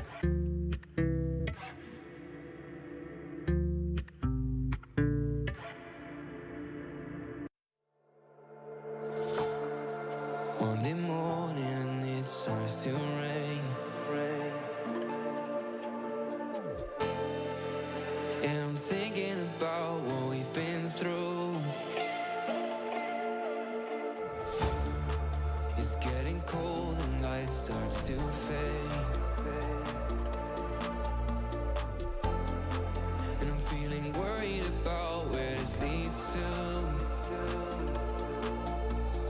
I don't know where to begin, but I keep seeing you with me. I slowly start to admit that you're the one that I'm missing. I don't know what I should do, cause you're ignoring my texting. So could you tell me the truth so I can stop making guesses? Cause now I'm losing my mind. Keep on running till I find a way to ease my mind. So could you tell me the truth so I can stop making guesses? I don't know what I should do, cause you're ignoring my texting. So could you tell me the truth so I can stop making guesses? Is it hard to make up your mind? Doesn't the fun that we have make it easy? Is it true? Do you still need time? Or are you scared to commit and be with me? Cause what we have is real hard to find. And all I want you to be is happy. I don't know where to begin, but I keep seeing you with me. I slowly start to admit that you're the one that I'm missing. I don't know what I should do, cause you're ignoring my texting. So could you tell me the truth so I can stop making guesses? Cause now I'm losing. Hello, everyone, and welcome back to the TSM Jersey Mike's Halo Pro Am Showdown. $5,000 on the line, and one of these two teams, Eli, after a loss, won't even get a chance at it because this is a lower round 3 matchup, not a winner semi matchup between Complexity and Optic. Eli, your hot subs, hot take. I mean, I don't know if I even need to have a hot take. The team that loses this will finish top 24. It could very well be. Oh my God, you're right. It is gonna. Yeah, this is for top 16. We're seeing a matchup that's typically winner semifinals for top 16, and potentially the worst infinite placement for either of these teams. Oh. This is crazy. I said earlier that somebody's going to get top 12, top 24. If these two teams were in the Charlotte Open bracket, one of them wouldn't even make it to pool play. And this is Optic and Complexity, by the way. Ryan, you're trying to get cheeky, sneaky with it. Get a quick cap before Optic can be aware of it, but they spot that out. Paris now looking to maintain offensive pressure in the Optic base. And this is looking like a good start for Complexity. It's been all Complexity in the first 45. I mean, Optic are just dying one by one. They finally get a kill of their own. I feel like Complexity could have advanced this bomb into their base, so Optic have done a good job to not allow that to be the case. Ball might actually reset. No one's touched it in quite some time. And Complexity still fully occupied the base of Optic. They're looking like they're trying to set up for a bomb arm, but nobody touches the bomb. It resets to bottom center. Yeah, after a nice opening break for Complexity, the bomb does get reset back to 50. As King Nick, though, still maintaining offensive pressure in Optic's base. Eventually, that's going to bode well for him. Fortunately for them, 3 go down. 3 do go down for Optic as well, and this 1v1 is going to determine who wins out the net advantage. And what do you know? Give me Renegade. If I got to put my money on it, yeah, give me Ren. I mean, I like the way he played that. The jiggle peek into the open. Mental was not really prepared for it. I think Renegade was actually forcing a reload out of Mental, and then once he started reloading, that's when he chowed. So just excellent navigation of that tactical situation there. And now it's suddenly bomb in hand of Optic, and they're quickly advancing it forward. They're going to need to slay out the first set of spawners, and Ryan Noob somehow sneaks behind in the util, and he kills the bomb carrier. Bound. Top mid. Half shields trying to stay alive. Drops down.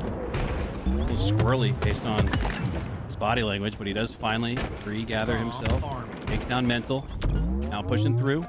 Bottom middle of the map. Bomb is arming for Formal. It feels like the attention's elsewhere. Risky. Bomb arm is actually going to come through for Optic Gaming. They get it. So big ups to Formal. I see that a lot, Eli, where sneaking, you sometimes don't need a team wipe like you'd think in Bomb. Sometimes you just got to sneak it in and take the other team off guard. That's exactly what we saw from Optic to get on the board first.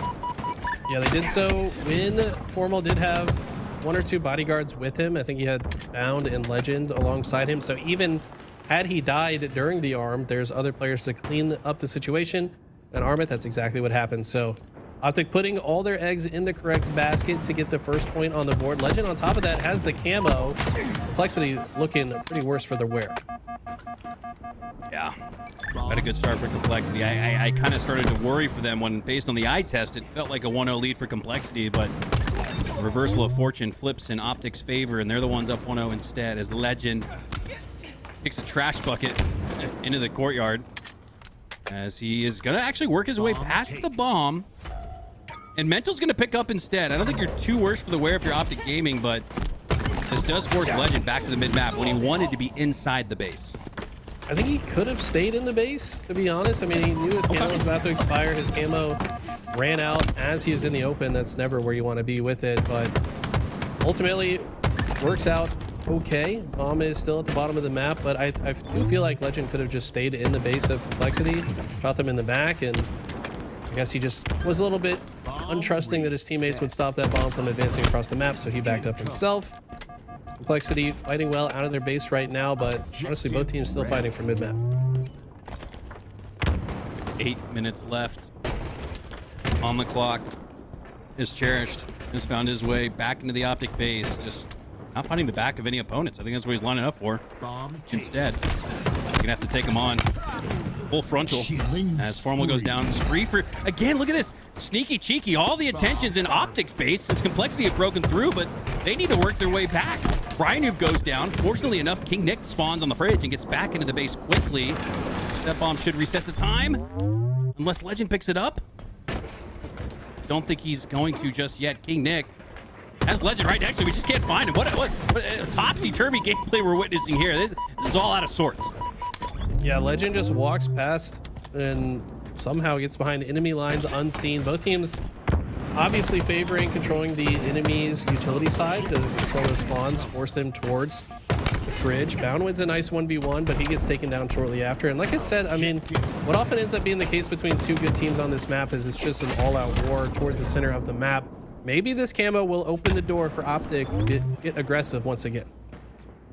Legend, once again with the camo. He's going to work his way, just like he did previously, away from the bomb, try to bait Complexity in. They're the teams that's pressed the score first in this situation. Already down 0-1 as Legend turns the back onto Ryan. I'm going to G-slide his way into the generator, take down King Nick with the 2-tap. 3 go down in total for Complexity, and Optic are back on offense. We got the bomb in hand, and that's been the difference so far this game. Both teams have had their time controlling the map, but it has been Optic just slightly more objective, efficient. They're more willing to pick up the bomb when they're getting those slays. Right now, Complexity need to shore up that efficiency. I think a lot of teams going up against Optic, it's easy to be paranoid and like want to be ready for the next fight instead of grab the bomb, but gotta take your opportunities to move that bomb forward. I agree. At the halfway mark, Complexity haven't had the same amount of time spent with the bomb in the base. They've just been in the base of Optic. It's almost like they've forgotten to pick it up. They're playing like an Aqua Slayer, it feels like, almost, because the slays have been there. It's not like they're getting outslayed by a wide margin. Maybe it's like Lance up at the score. +4 maybe for Optic Gaming. It's getting closer to even now as they take down 3. Orbital goes down. That's all 4. And now Complexity have to be timely with this push. But Renegade might just stop it. Got a backsmack. Okay, backsmack did go through. Didn't show up at the feed. But again, the topsy-turvy halo continues with Complexity buying a great chance to tie. They should absolutely. They've just got back-to-back team wipes. They just need someone arming it. And Renegade being such a difficult kill in the back of the base. Cherish will clean that up, and King Nick dodges the grenades. Oh my god. Oh no, Cherish goes as well. No. Have Optic clutched this? I think they did. That bomb's going to get tossed into the courtyard. Are you kidding me? Complexity are hurting after that. Heartbreaking, and it's almost like deja vu, where again, Complexity, with all that pressure, all those slays in Optic's base, they just haven't had the bomb there as well. They're forgetting that crucial step in the process to just try, even if you're just inching it forward, just get the bomb forward. They have not had enough bomb presence. The slay presence has been there, but the objective efficiency has not matched. Yeah, they're still trailing in the slaves department, but it definitely feels like 2 potential arms for Complexity. They end with 0. Optic with 1 potential arm, and they have 1. So that's been the difference for sure. Legend with another camo grab, by the way. He's been invisible for much of this game, and he's 17-9. That might be part of the reason. 17-11-9. Mr. Eli, I'm sure Legend would say, because the assists are almost as impressive as the slays and the death count, as Legend continuing to stay alive. I think a big reason why he's having a big game, he's earned the last 3 camos. That's insane. Definitely helps when you are invisible for most of the game. He does finally get taken down. Found center of the map. Trying to look backwards at his own base to make it a little bit more difficult for Complexity to get control. Quick reroute here will catch King Nick off guard. Might be able to make it more.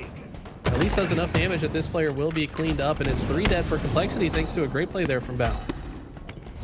That's tough. All 4 drop for Complexity, and Legend is gonna, oh my god, while juggling the bomb, gets the reversal perfy onto King Nick. That was an insane pivot. It was, but the rest of Complexity are alive, but they're running into Legend's grenades.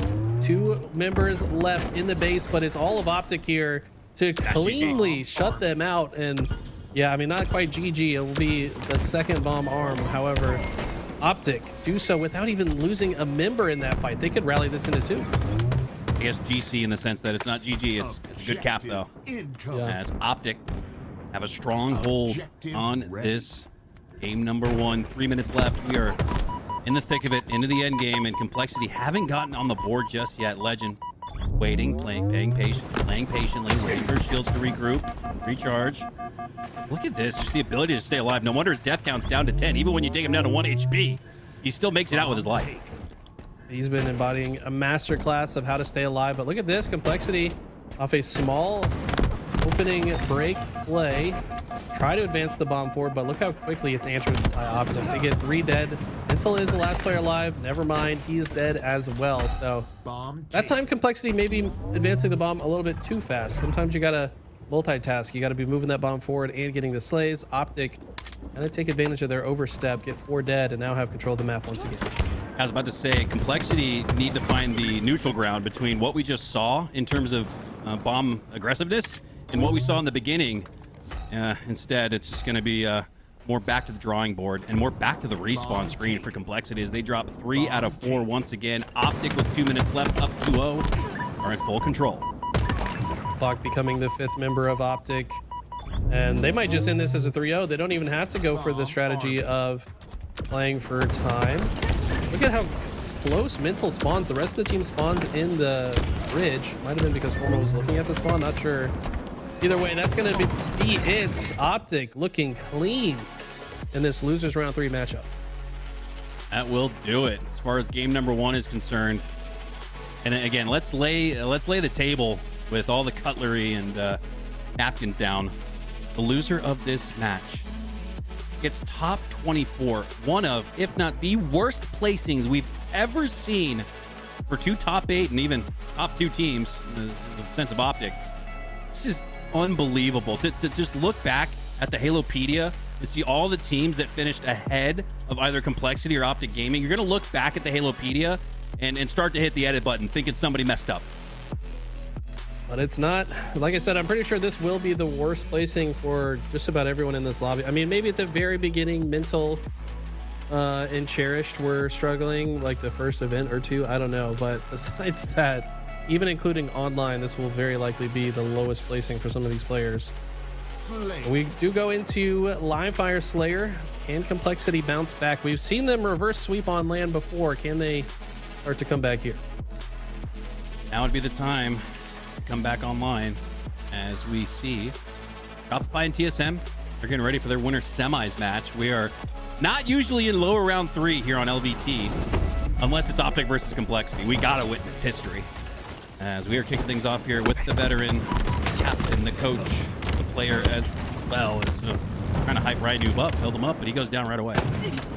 I mean, the reason he went down right away is because he tried to open up space for Cherish to follow him up, grab the sniper. I like the concept, but it just was not quite executed well. Ryan will get the sniper in his hands regardless after coming off spawn and killing Formal. Oh, turns a quick scope onto Renegade as his teammate kills Legend behind him. This is looking great so far. They've got everything they could ask for off the opening. Nasty backflip. Death animation there as Rynoob earns the snipe slay onto Renegade, and they didn't quite work out the game plan to get the snipe in their hands off the early goings, but they were able to take down Formal on the scoreboard, and now it's Rynoob with it in his hands. Still a full rack left to work with. 4 shots now down to 3 after the headshot. Earns the assist as well, and Complexity are coming back online.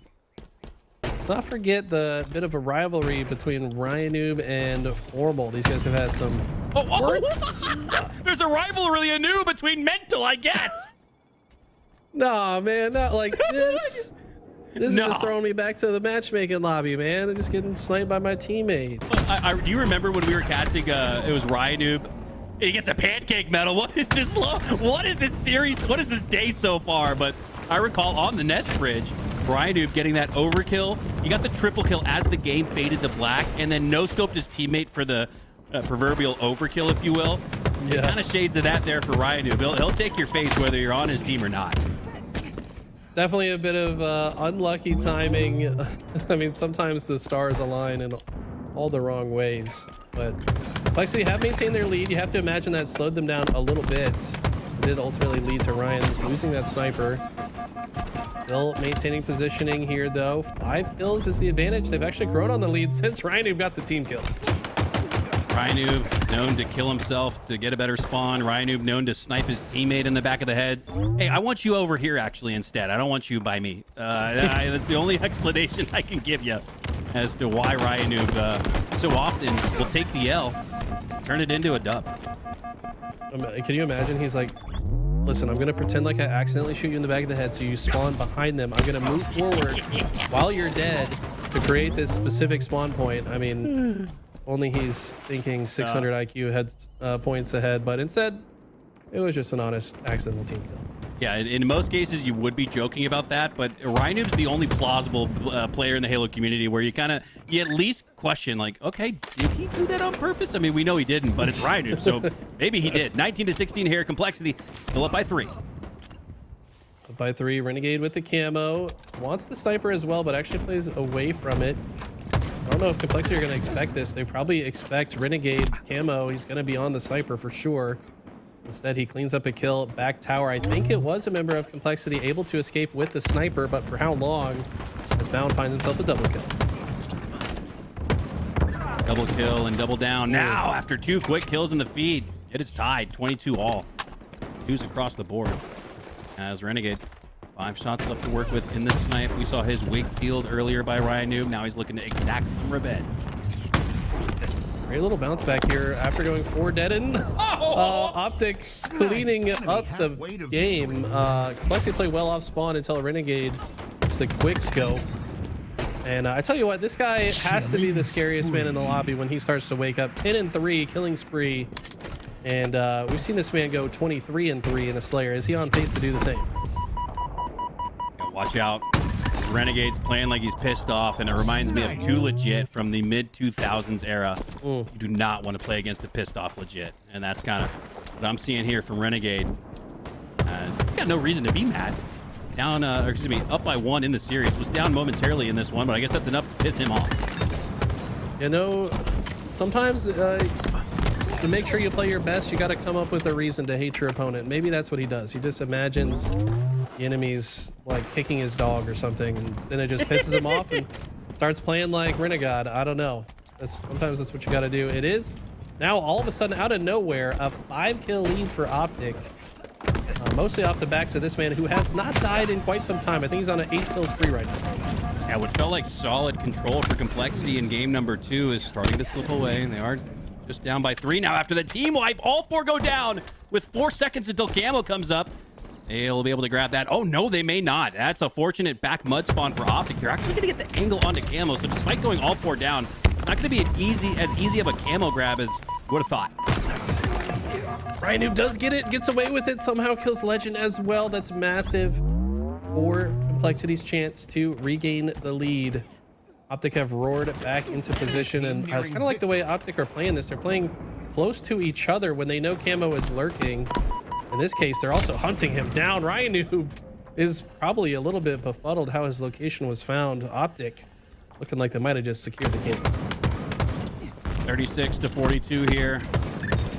As Legend looking to put the finishing touches on this one, earns an assist. The wingman as well. 10 assists in back-to-back games. Wow. And it's not like he's not slaying as well. He is leaving the death count at the low margins, second lowest in the lobby. He's usually top 1 or 2 in kills and assists. Legend showing why he was the MVP, reigning from season 3. I mean, they have just soared into the lead. This is what Optic does, man. They can start the game rough, but they always find a way to stabilize and bring themselves back into contention. Now just 1 kill away from closing things out, and Legend's behind multiple players. Legend getting just 1 more. He can get it here on Ryan Noob. The step strafe. Oh, Ryan Noob's not fooled by that, though. They bring it back to within 5, but Ryan Noob ultimately gets cleaned up. Legend put enough shots on him for his teammates to finish him up, and Optic take a 2-0 lead.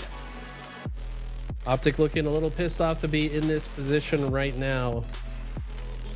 Oh, that's right. That's just a best of 3. That's right. We're in the lower side. We're not used to these 2 teams playing a best of 3. When was the last time we saw a match of this caliber played as best of 3? So yeah, that's it. Optic have knocked Complexity out, and that's crazy. Complexity finished top 24 today. Complexity bow out of the Jersey Mike's TSM 5K in 24th place. There is going to be a handful of amateur teams claiming a better placing than Complexity here today. That is unreal. taking a look at the bracket here, it looks like MindFreak were able to 2-0 final. So that DQ that we saw in the bracket was incorrect earlier. And that means MindFreak will play against Dark Inside next. Optic to face off against Omit next, who ended up getting 3-1 by Shopify on the winner's side. And Cloud9 await the winner of Legion and SSG. Legion is Zuzi Twins plus Gunny and Little Gators. So tons of intense matches on both sides of the bracket. Yeah. Intense, you could say that. As intense upsets, close finishes. I mean, if you had a checklist for everything you want to see when you tune into LVT, today's been the day to tune in, because we have seen every one of those and then some, as we get set to kick off your winter semifinals here. Shopify versus TSM, the title sponsor and their namesake, looking to defend home turf.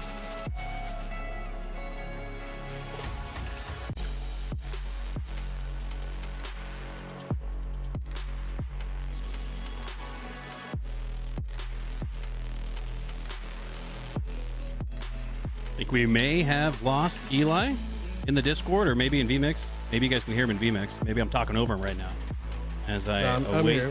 Oh, My bad. all right. Eli, I didn't know. I thought we were going to a break. Hello? Can I eat my sub or not? I want my Jersey Mike. I No, I'm need you just kidding. casting and eating all at once. This is the one day it's appropriate to have food in your mouth while you're trying to deliver a broadcast, because it's Jersey Mike's Day.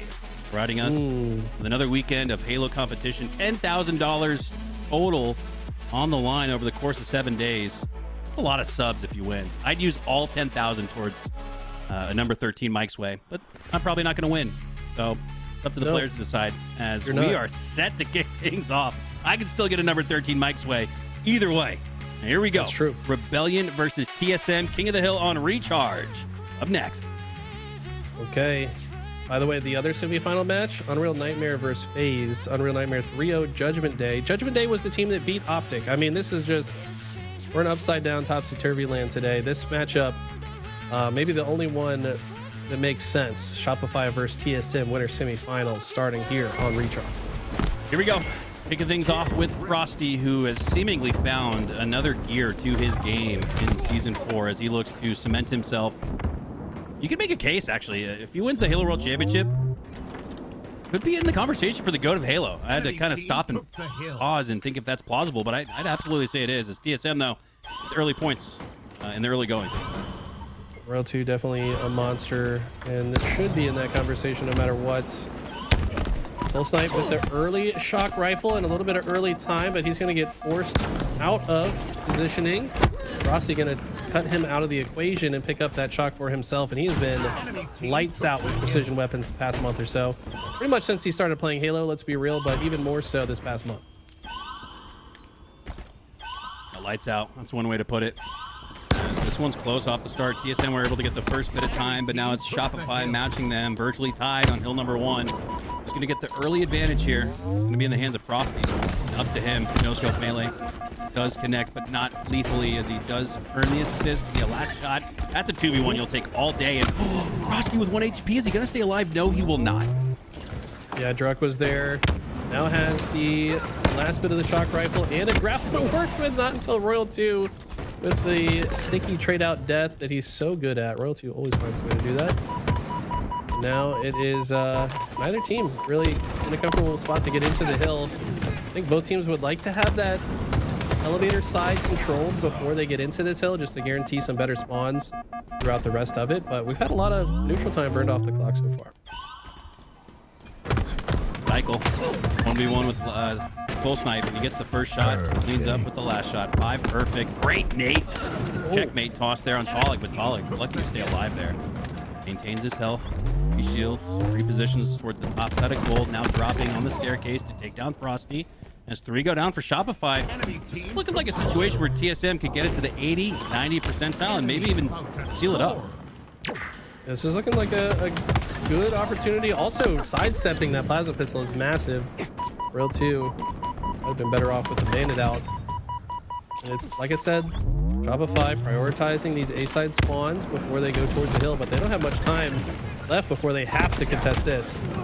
That shot tries to force his way in, but TSM holds strong. They score first. All right, in a day of upsets, will we get another one here as TSM up 1-0 over Shopify in the early goings of game number 1. Frosty now on the Dorito, just looking to stay alive. Case grenades going out. I don't think there's anyone there. He now works his way through the pipes. Shock rifle up in 10, so he's going to try to secure a couple of slays here on the battery, likely work his way back to the shock, but I just had to hold forward instead on Manny for the triple. Doesn't take him down, but does earn the assist. Open up the map for Royal 2 to grab this camo. Likely not to survive this engagement. Look at the dodges, the little crouch strafe to the side to just narrowly survive, and then also dodge the grenades. Royal 2, so tricky with it. Let's see what he can do with this camo. Royal 2 going to gather some intel. He's going to have to take a gunfight, but he does enough damage on Druck to earn the assist, stay alive with the camo. He now clambers his way, jumps onto the mid bridge. 4 go down for TSM, and you're going to see a lot of time secured here for Shopify as Royal 2 trying to sniff out the spawns, checking A, and through deductive reasoning, probably knows they all spawn gold. Yeah, look at the positioning too. It's perfect. Soulsnipe has nowhere to go. Royal 2 can now double back and look at the entire map. Patiently finds a trade onto Manny. Manny should be okay with that for the most part. Now Cycle trying to get back into this position. They really love to force the enemies to spawn A during this hill, and for obvious reasons, it's the hardest path to get to the hill. Soulsnipe has broken through and finds a perfect onto Frosty. And just like that, TSM actually take control of the silo. Shopify with more time on hill number 2, but it's TSM in control of it for now, and Soulsnipe has the shock rifle. Will he stay in the hill to secure more time, or will he back up and try to gain an angle and space to earn the shock rifle snipe? There he cleans up on Frosty, cleans up, Q-tap on a Cycle for the double kill. Now getting right back into the hill as Royal 2 slides right above the camo. Soulsnipe, great use of the shroud screen. I thought it would be a little risky to play the shock in the hill, but I think it worked out for him. Yeah, I mean, he's getting time baiting enemies into the shroud. Has help from Manny as well. Druck's going to be able to slide in off of his spawn. TSM look good to make this a 2-point game, and they do. Wow, huge start here from TSM. All help. I wouldn't say all started or all wrapped up by Soulsnipe, but again, I do just commend his commitment to the play he decided to make, and he's stuck with it. Sometimes going with the unorthodox play and just having the confidence to know that's the right play is the way to play, and that's exactly what we saw there from Soulsnipe. 2:21 left on the clock, and despite scoring previously, it's TSM rotating early into hill number 3. Shopify haven't really shown us much here, and as I glance at the scoreboard, it's just a +1 outcome in favor of TSM, so they have been much stronger objectively. At this point, they're definitely content to start burning some time off the clock. This is not the type of hill that you like to do that, though, because you open the door for Shopify to get control. They will capture this hill pretty comfortably, I would guess. Right now, though, they're just trying to play a very chaotic style. It's working. Manny has found 2 kills with this camo. Now finds himself in a position where he can just watch over the hill. The rest of his team died, but doesn't matter if you've got the right spawns for your teammate. Ooh, wow. Tap, one with the fist, one with the triple burst. Takes down 2. And you're right, I think TSM in a situation where they could play for time, but they could also gather hill time if they're going to be able to wipe Shopify off the floor like they just did. TSM coming to play here in the winter semi. Look at this, they run right past the hill. They're flooding the elevator where they know Shopify are just cowering with weak shields. That shot's gonna do. Oh! Shot the pad for the chain reaction off of the grenade spawn. A Druck 300 IQ plays right before our eye. That was so smooth, so quick, so snappy, and he did it all with no aim assist. Druck, no hesitation, snapping onto the pad and getting the chain reaction for the slay. That's one of the most unique slays you'll see all day. What a play. Love that too. I mean, you know how annoying last shot was prepared to be, just trying to waste as much of his time as possible, but when you get the chain reaction, he just spares all that time for himself. It does look like Shopify have been able to get a ton of hill time here. They will capture it. TSM have re-rotated here to the silo, knowing this hill is on the C plat, and this is one of the hardest hills to capture. I absolutely expect TSM to play for time here. TSM up 2-1, but I'd be a little leery here. This is where Shopify starts to turn up the jets, and finally got on the board with their first cap. Already on to hill number 4. Just a little bit of time, just a sliver. But it's enough to have TSM on the heels a little bit. Not until all 3 go down on each side. So looking like a team-wide potential there for TSM, but huge play from Cycle there to make sure with the fist he doesn't trade out and maintain some positioning on the map.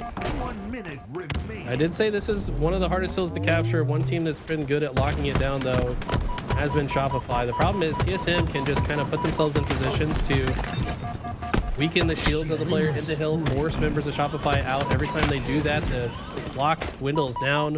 Real 2 last player alive. He's got no option to stand in the hill. He has no choice but to back up to the silo and try to stay alive as the rest of Shopify come off spawn. TSM doing such a good job of just playing keep away, though. Full snipe on the silo, just looking to stay alive. He's done a great job here on this side of the map, routinely finding success at the back of C. And your strategy earlier that you mentioned, Eli, is the case here for Soul Snipe. They're playing keep away. You're not going to see him step foot in the hill once again. They're playing for time, playing for slays. This is the hill that makes the most sense to do that, especially when you have the lead. Only 19 in regulation down, but that's a massive kill. The Soul Snipe out of the picture. There's no other member of TSM on the silo. The Insta-Splode is almost crazy out of Druck there, but Rossi somehow staying alive. Hill player gets traded out, so Frosty's going to be forced into the hill here shortly. Watch out. Shopify. Imminent scoring as they're about at the 80th percentile. 14 seconds left on the clock. And he goes down. Numbers advantage in favor of Shopify. A crucial trade goes there. Frosty goes down, but I think TSM might have what it takes. Not after Tolic going down. It looked like they were set up with the flank on the back of C. Royal 2, the Shroud screen. Oh, his teammate goes down last shot, so he's going to step into it instead. And with 5 seconds left on the clock, Shopify tied at 2. Oh my God, Shopify is so good at that. They've done that so many times. You think they're down and out, but they find a way to ice up when they need to most. Royal 2, being such a difficult player to manage on the map. Hill's bottom center now. This is a last capture wins. This could actually still tie technically if neither team can accumulate these 40 seconds. 2-0 leads and kicking the hill can be a curse sometimes, and that you start playing not to lose. And that's tough. Frosty, a tough grab there. I thought he was going to grab the camo. We've seen him so accurate grabbing oddballs off the map. Thought he would definitely line up the camo stationary there, but instead grapples to his own death. Soul Snipe gets the camo instead. That could be the reversal of fortune that TSM needs to get back up on top and seal the dub. Tolic's got the shock as well. Finds a headshot. Knows where the rest of the team are. Doesn't want to over peek here and lose his positioning. This is such an important position for most of the hills on this map, just to block these spawns, make the rest of the spawns more readable. Now after his teammates are dying, needs to fill the space they left behind. That's why we see him moving forward, advancing to the long haul. Does not want to relinquish control of the C side of the map. Soul Snipe with the camo, trying to be tricky, but might as well just get hill time here, I think. And trying to find somebody, but nobody there. As the camo depletes, the score continues to increase for TSM. It's about 5 seconds away from sealing it here in game number 1. Frosty gets into the hill, not aware of Soul Snipe's positioning there. He goes down. Soul Snipe, 3 down for Shopify. That'll do it. Team score. GG, TSM holds strong. It was getting a little bit scary. They go up 2-0. Shopify answer with the next 2, but they ice up for the bottom center hill. Both teams playing it by the book. TSM just looking a little bit better at the early game. Wow. TSM, a little bit of a scare there after going up 2-0, but they ultimately secure the victory. Slayer on Origin will be up next for game number 2. TSM. In a day of upsets, Eli, why not add another one? This would be crazy. Shopify would then be possibly running into the likes of an Optic or an SSG or Cloud9 very early in the winner side if this does come to fruition. But I tell you what, Shopify lost game 1 to Omit in the last series and then came and won the next 3. And we all know what they're capable of. This team can beat anyone on any day as long as they are vibing. And right now, maybe not vibing hard after that first game, but I don't think it's going to deter them. Loading in to game number 2, an electric start in game number 1 should lend itself to a Origin Slayer that routinely delivers the goods. Now it does have a chance for a little bit of a runaway freight train there in the early goings, but it's almost like a pickup game at Rucker Park. You got your games to run. So just because it opens out to, we've seen 8-1 leads, and then the team up 8-1 ends up losing. So don't get content just because you're up by a lot here. Origin has the opportunity to flip itself on its head. This is one of those maps too that we see more like 10-0, 12-1 style starts, but that doesn't mean that team is going to ultimately win the game. Sometimes they do, and it's a spectacular, but we've also seen teams go up 12-1 and then lose. So expect the unexpected here on Origin. Of course, the Rockets and Sniper are going to be the most important parts of the map.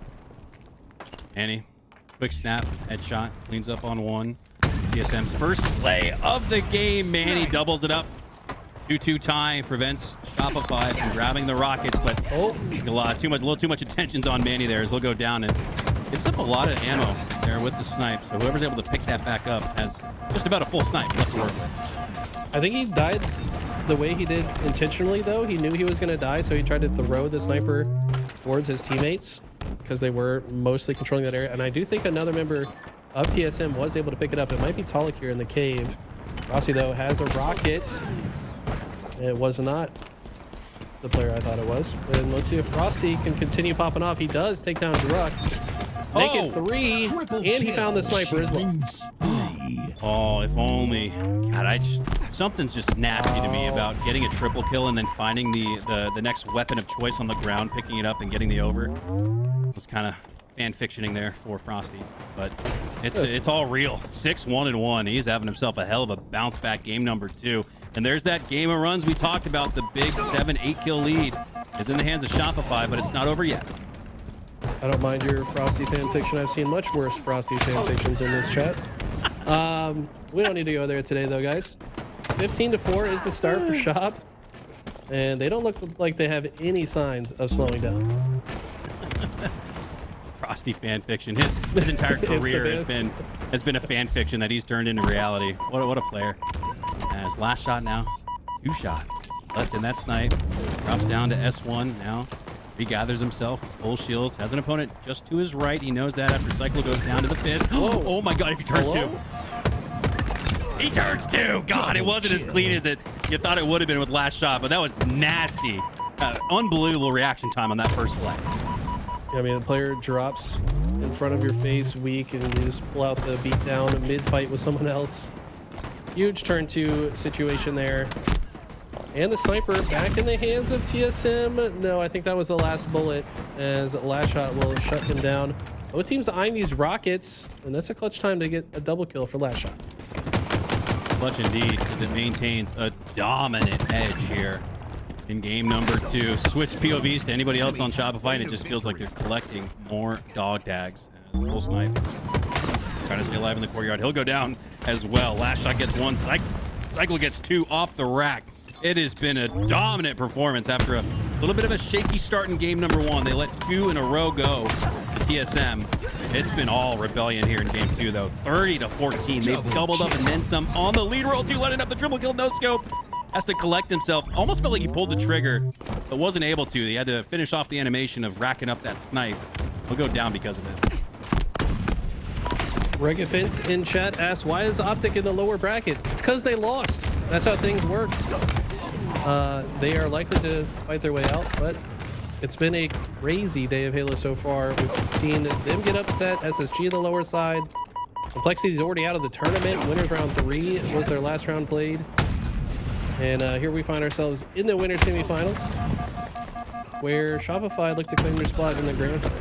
Or sorry, in the winners final. 35-19. Still maintaining close to a double up lead is Shopify here. As Frosty, 3 shots left in the snipe to work with. Awkward angle there on Talik. He says, let me take the high ground instead. Talk will end up going down off to the side and right in front of him. Frosty takes Manny's head. He was looking into the corner of the map, and he'll head back to the respawn screen because of it. 40-23 now, as Shopify is starting to flex their muscles a little bit. Talik with a fortunate spawn there to keep Druck alive, but I don't know if it's going to matter. 17 kills is the difference. We talked about big comebacks being possible. I don't know if a comeback is this big, though. Might be a little bit too much to ask for. And by the way, it was Optic losing to Judgment Day, which was Ezo, Haynes, Lido, and Morgan is the team that Optic lost to, for those of you curious. It's probably not the team that many people would have expected to beat them, but that is a winners round 2 matchup. And then that may not even be the biggest upset of the day. I mean, Arkansas 2-0ing SSG, that's equally as surprising in my eyes. As Frosty cleaning up the remains of what will be a spectacular here in game number 2. Dominant performance, 50-27. Shopify notch up the series at 1. Okay. Or no, isn't that? Yeah, we're tied. We're tied up. 1-1.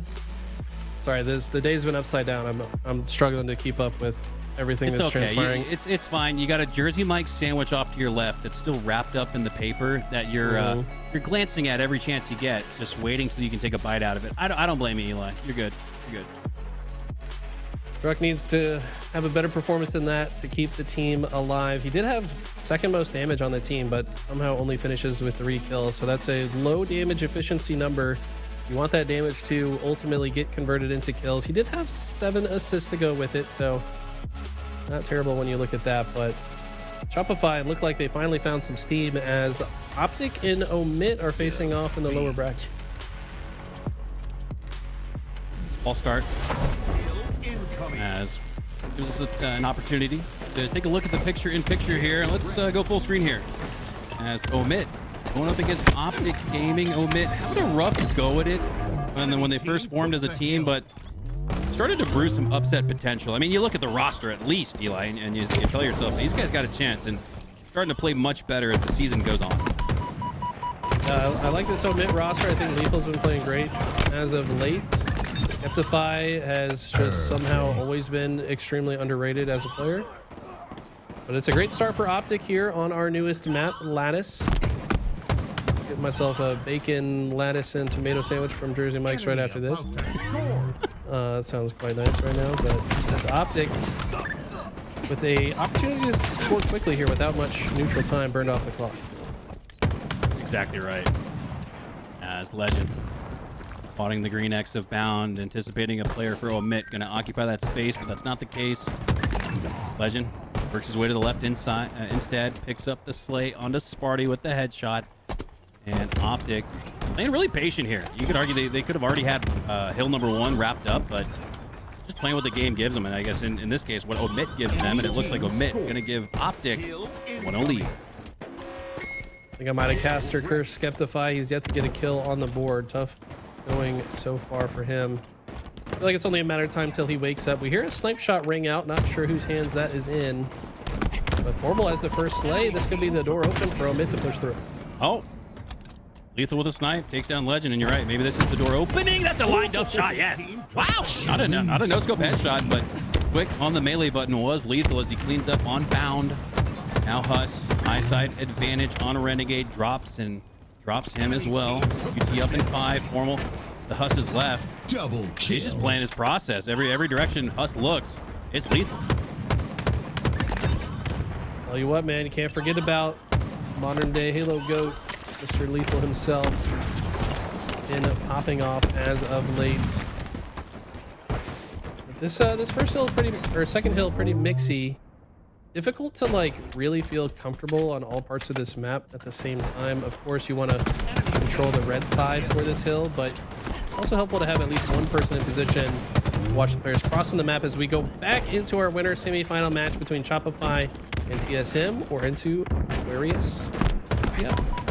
All right, we'll keep you guys. All right, we'll keep you guys posted. Keep you guys posted on Optic versus Omit as Rebellion and TSM tied 1-1 in this series.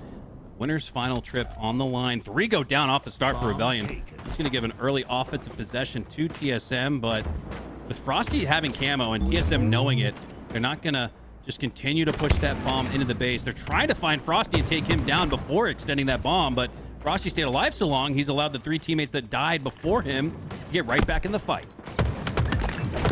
Frosty finally finds his first kill with the camo. Wants to make it 2 onto Druck, but Royal 2 will help. Druck has somehow got his shields back and repositioned. doesn't end up with a kill there, but an impressive life nonetheless from Druk. But I tell you what, Shopify are so efficient at this game mode. I also think Tala got team killed. That doesn't help for TSM's chances coming off spawn. But look at this. They did spawn close on the util and have secured the map. Make it with an overkill from Soul Snipe, the extermination to boot. Need to grab that oddball though, buddy. Kind of feeling like that complexity game earlier where they were getting slays and just not turning it into offensive possession. Now Soul Snipe's on a tear. You got to get that bomb inched forward. Everybody's taking damage from Soul Snipe. There we go. Talik inching it forward in the generator. TSM setting up a potential arm here, but they have to cycle through another series of spawns, and Soul Snipe, the hero with that overkill, goes down. Yeah, the rest of them are falling as well. I don't think the bomb quite moved fast enough in that situation, and Shopify have just retaken the map. Great movements here out of Last Shot, getting all the way behind enemy lines. TSM are going to be looking for him, most likely. But they're facing some pressure on the utility side from Cycle as well. So Shopify really expanding on the map. This is going to make life difficult for TSM. Last Shot, bomb placed there at the 50-yard line on the carbine. He's going to grab it. Working into the gen of TSM. Soul Snipe with a nice must-have play there. He was the last Spartan standing, took down Last Shot, stopped any offensive momentum there for Shopify, as it's been a little bit of a stalemate here in this assault on Aqua. 3 minutes or so off the clock. We're really able to get dangerously into the base just yet. We're still playing things out, still waiting it out. Yeah, you got to feel like the overkill should have led to more for TSM. Instead, they just don't advance fast enough. Don't apply enough pressure to the spawners. Bomb taken. Cycle using the camo to move the bomb out of his base. I like this. No need to juggle when you've got camo. And he spots him though. Camo-wise. Shopify killed 2 while Cycle falls. Shopify still in control. Despite all the slays, Eli, it feels like the average bomb positioning has been the 50-yard line. Nobody's really had an advantage. Wait. Until now. Frosty, the 75 percentile. Oh, he gets the trade, but that bomb goes down. It needs a half second to arm. And it looks like they're going to get it at the final second. Not a second too soon. That was almost too close to call, but Shopify go up 1-0 nonetheless.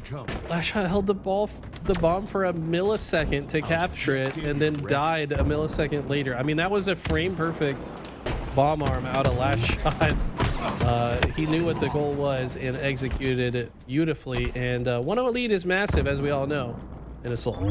I think that really it's like the name of the game for Last Shot. He's probably one of the most impactful players when it comes to making plays that don't necessarily show up in the stat sheet. Now, of course, he gets the bomb arm, but he routinely has big games without maybe the stats that show it. As Last Shot continuing to proceed with that objective in his hands. But 3 go down for Shopify. That's going to reset the map for Manny and TSM. And they're, with a quickness, pushing up through mid. Like to see this. They've got to handle Shop's defensive stance, though. We know they're probably just setting up and waiting to throw some grenades at anyone who tries to advance to the base. Cycle dares to expose himself out the east side, and it's Manny with a great grenade on him. TSM playing this patiently. I really like this. They did not just fly into the base and die to the grenades of Shopify. They're steadily earning these slays so they can move this bomb forward. Full Snipe trying to stay alive. The generator has some good shots into Shopify. Manny on the fridge, 1v1 with Cycle, takes the fight to him, but Cycle actually cleans up on him instead. Soul Snipe now with the bomb, but oh, Last Shot, there's another one of those plays. That's one slay, but it really counts for more because that was a viable chance for TSM to score and tie it up, but Last Shot shuts it down. It's great patience overall from Shopify in general. Coming off spawn, all 4 in their base. Just knew they needed to weather the storm of TSM attempting to advance. Eventually get the bomb out of the base. They have not fully cleared their side though, as TSM now get another 3 dead. Will move the bomb back into the base. This time's looking a lot better for their chances to score. Seen a lot more offensive control in the last 2 to 3 minutes for TSM. Will that turn into points though? They need 1 to tie it up. As Manny not grabbing onto that bomb, playing for the slay instead. Now there's Soul Snipe. Has it at the 50 percentile. Here comes the push. Last Shot. Does he clutch up again? Yes, he does. Again, one of those slays that counts for 1, but it really feels like 2 or 3.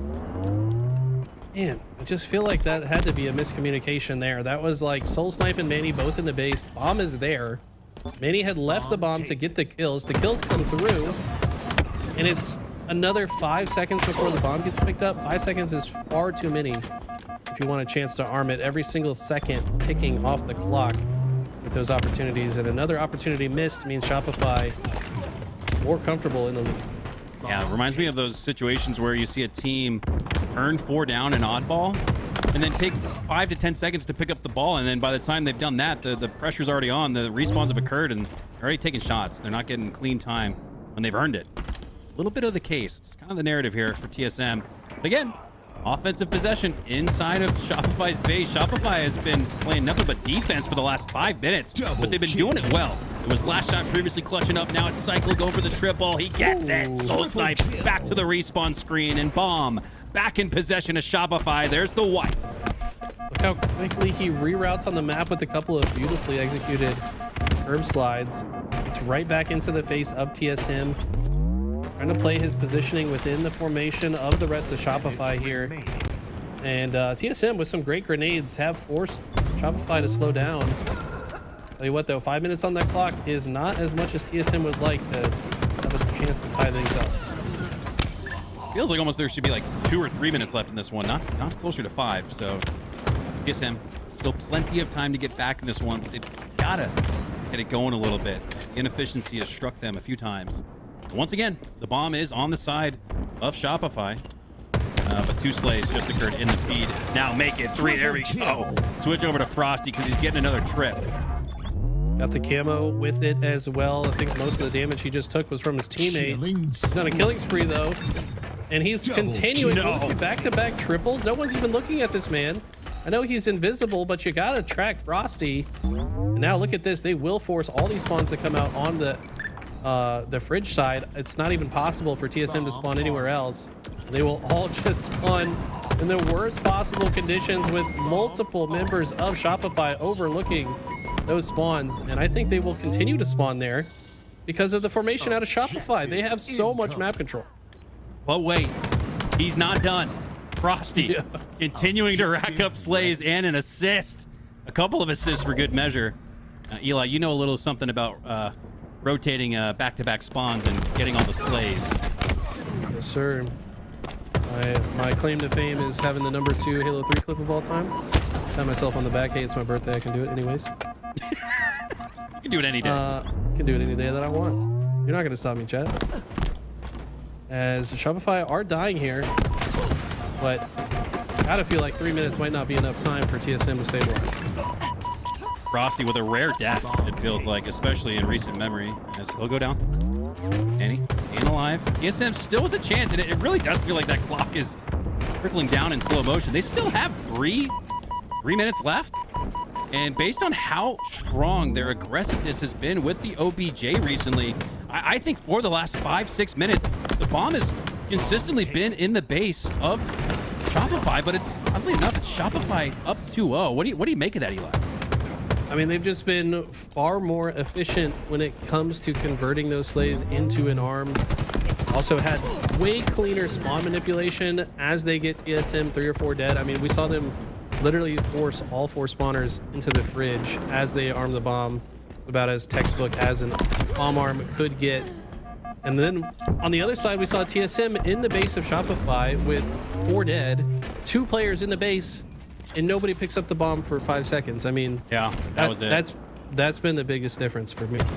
Yeah, I totally agree. That's probably the takeaway that you'll take from this game if all is as is right now. 2-0 Shopify with 2 minutes left on the clock. I'd make a case, Eli, 30 seconds still. It's the Grim Reaper knocking at the door. TSM gotta have it. They gotta have it now. This is it's just so difficult to get a single arm, especially against the likes of Shopify. We've seen how clutch Last Shot is in those situations where he has to be that guy. He always is that guy. Now he's the one with the camo and just kind of lurking around the map. Almost turns 2, basically does, as he finds the assist on the second. And it's clear that Shopify are totally content to just play Slayer for the rest of this game. You know what? I'll make a little faded prediction here for you, Eli, as this one's waning down. Not much hope here for TSM. last shot with the least slays in the entire lobby, but I bet he's second in damage for Shopify. Callus bookmark that for post game. That's just what I've seen based on the eye test. And again, it really lays credence to who last shot is as a player. Again, not blowing out the stat sheets, but he's blowing out the opposition. Yeah, I mean, he is often top 2 in a fancy metric we call pressure quotient. Shout out to Tiberius Oddly, who was the one that came up with it. But basically, it's just a measure of like how much damage you're putting on the map and as you stay alive, combined with kills and assists, damage efficiency. Last shot is very frequently in the top 2 for that metric, and you're starting to see why. Last shot's the kind of guy you'd want to mold your game around if you're a hopeful up-and-comer, which, let's be honest, this is what last shot was up until the start of season 4 when Frosty and Royal 2 took a chance, ×2. You can make a case for Cycle and last shot. Now, I don't think it's much of a chance in the sense that they are 2 of the best players in Halo, but they hadn't quite had the resume to earn that spot. A lot of people said when this team formed, they had never been to a grand finals, had never certainly won a tournament.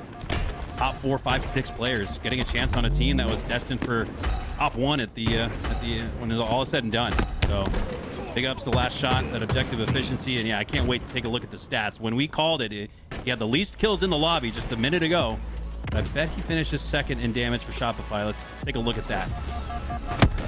And then the picture-in-picture, we got Omit and Optic into game 2, and Omit has the lead here, 41-38. Looking to tie things up, make things a little extra spicy for you. And let's see, was Mikowski correct on his call? It is last shot with less damage. Third most damage. You're so stupid. Why would you ever think that? Oh all right, but hey, 4th overall in the lobby, so he's in the top. Okay, that's wild though, right? For a player to have at the time the least death or the least kills, but be in the top 50 percentile for damage. It just goes to show why last shot, you can't just look at the stats at the end of the game and derive the whole story from it. You just got to watch this up-and-coming superstar. You're not wrong.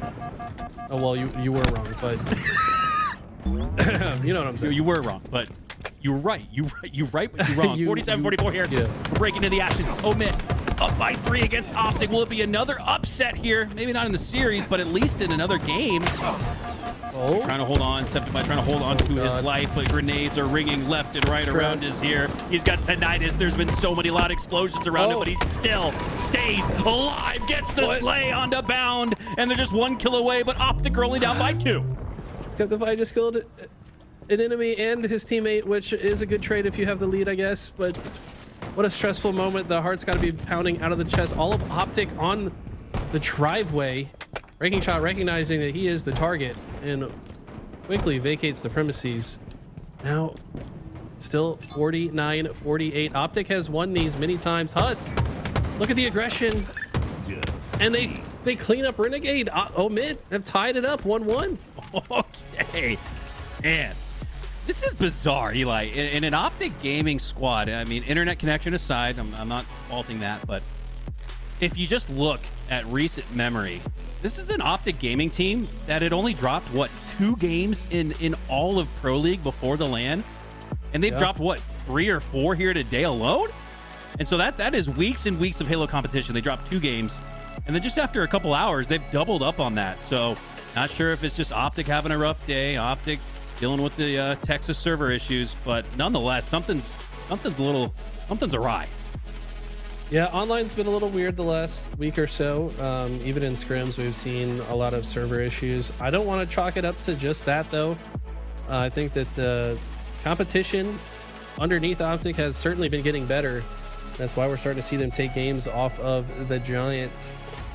We see Shopify up 2-1 in our main series. We'll keep an eye on this Optic Omit series, which is now 1-1.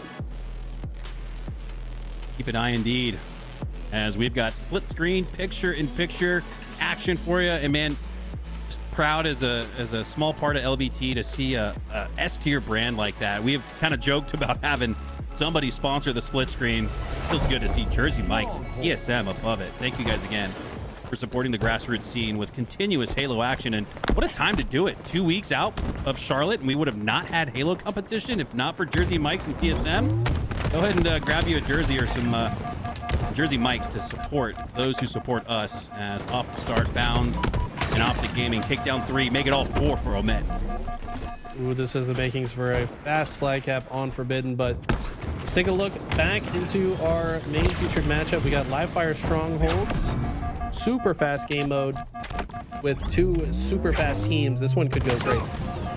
Enemy teams. Could go brazy, as the kids say. As What does that Kenny. even mean, though? You just replace the C with a B. Like, why, though? I don't know. What does the B stand for? I don't know. I don't know. 6'7" or something, man. Who cares? Yeah, 6'7".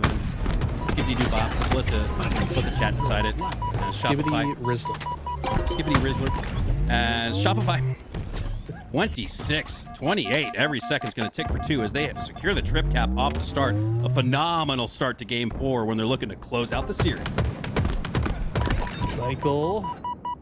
I've noticed one thing about Cycle recently. This man loves to walk at you, jump at you, just literally go in a straight line and force you to die. Like that's just the Cycle style. He does the jumping at your face melee trade out play more than anyone, but he does it at the right time when the trade makes the most sense. Whoa, okay. Almost a tricky looking situation there for Cycle. He does ultimately trade out his life, but not before Shopify secure 77 straight seconds, and Frosty is the last player alive. Might just still give hope to a Shopify roster that's on the respawn screen.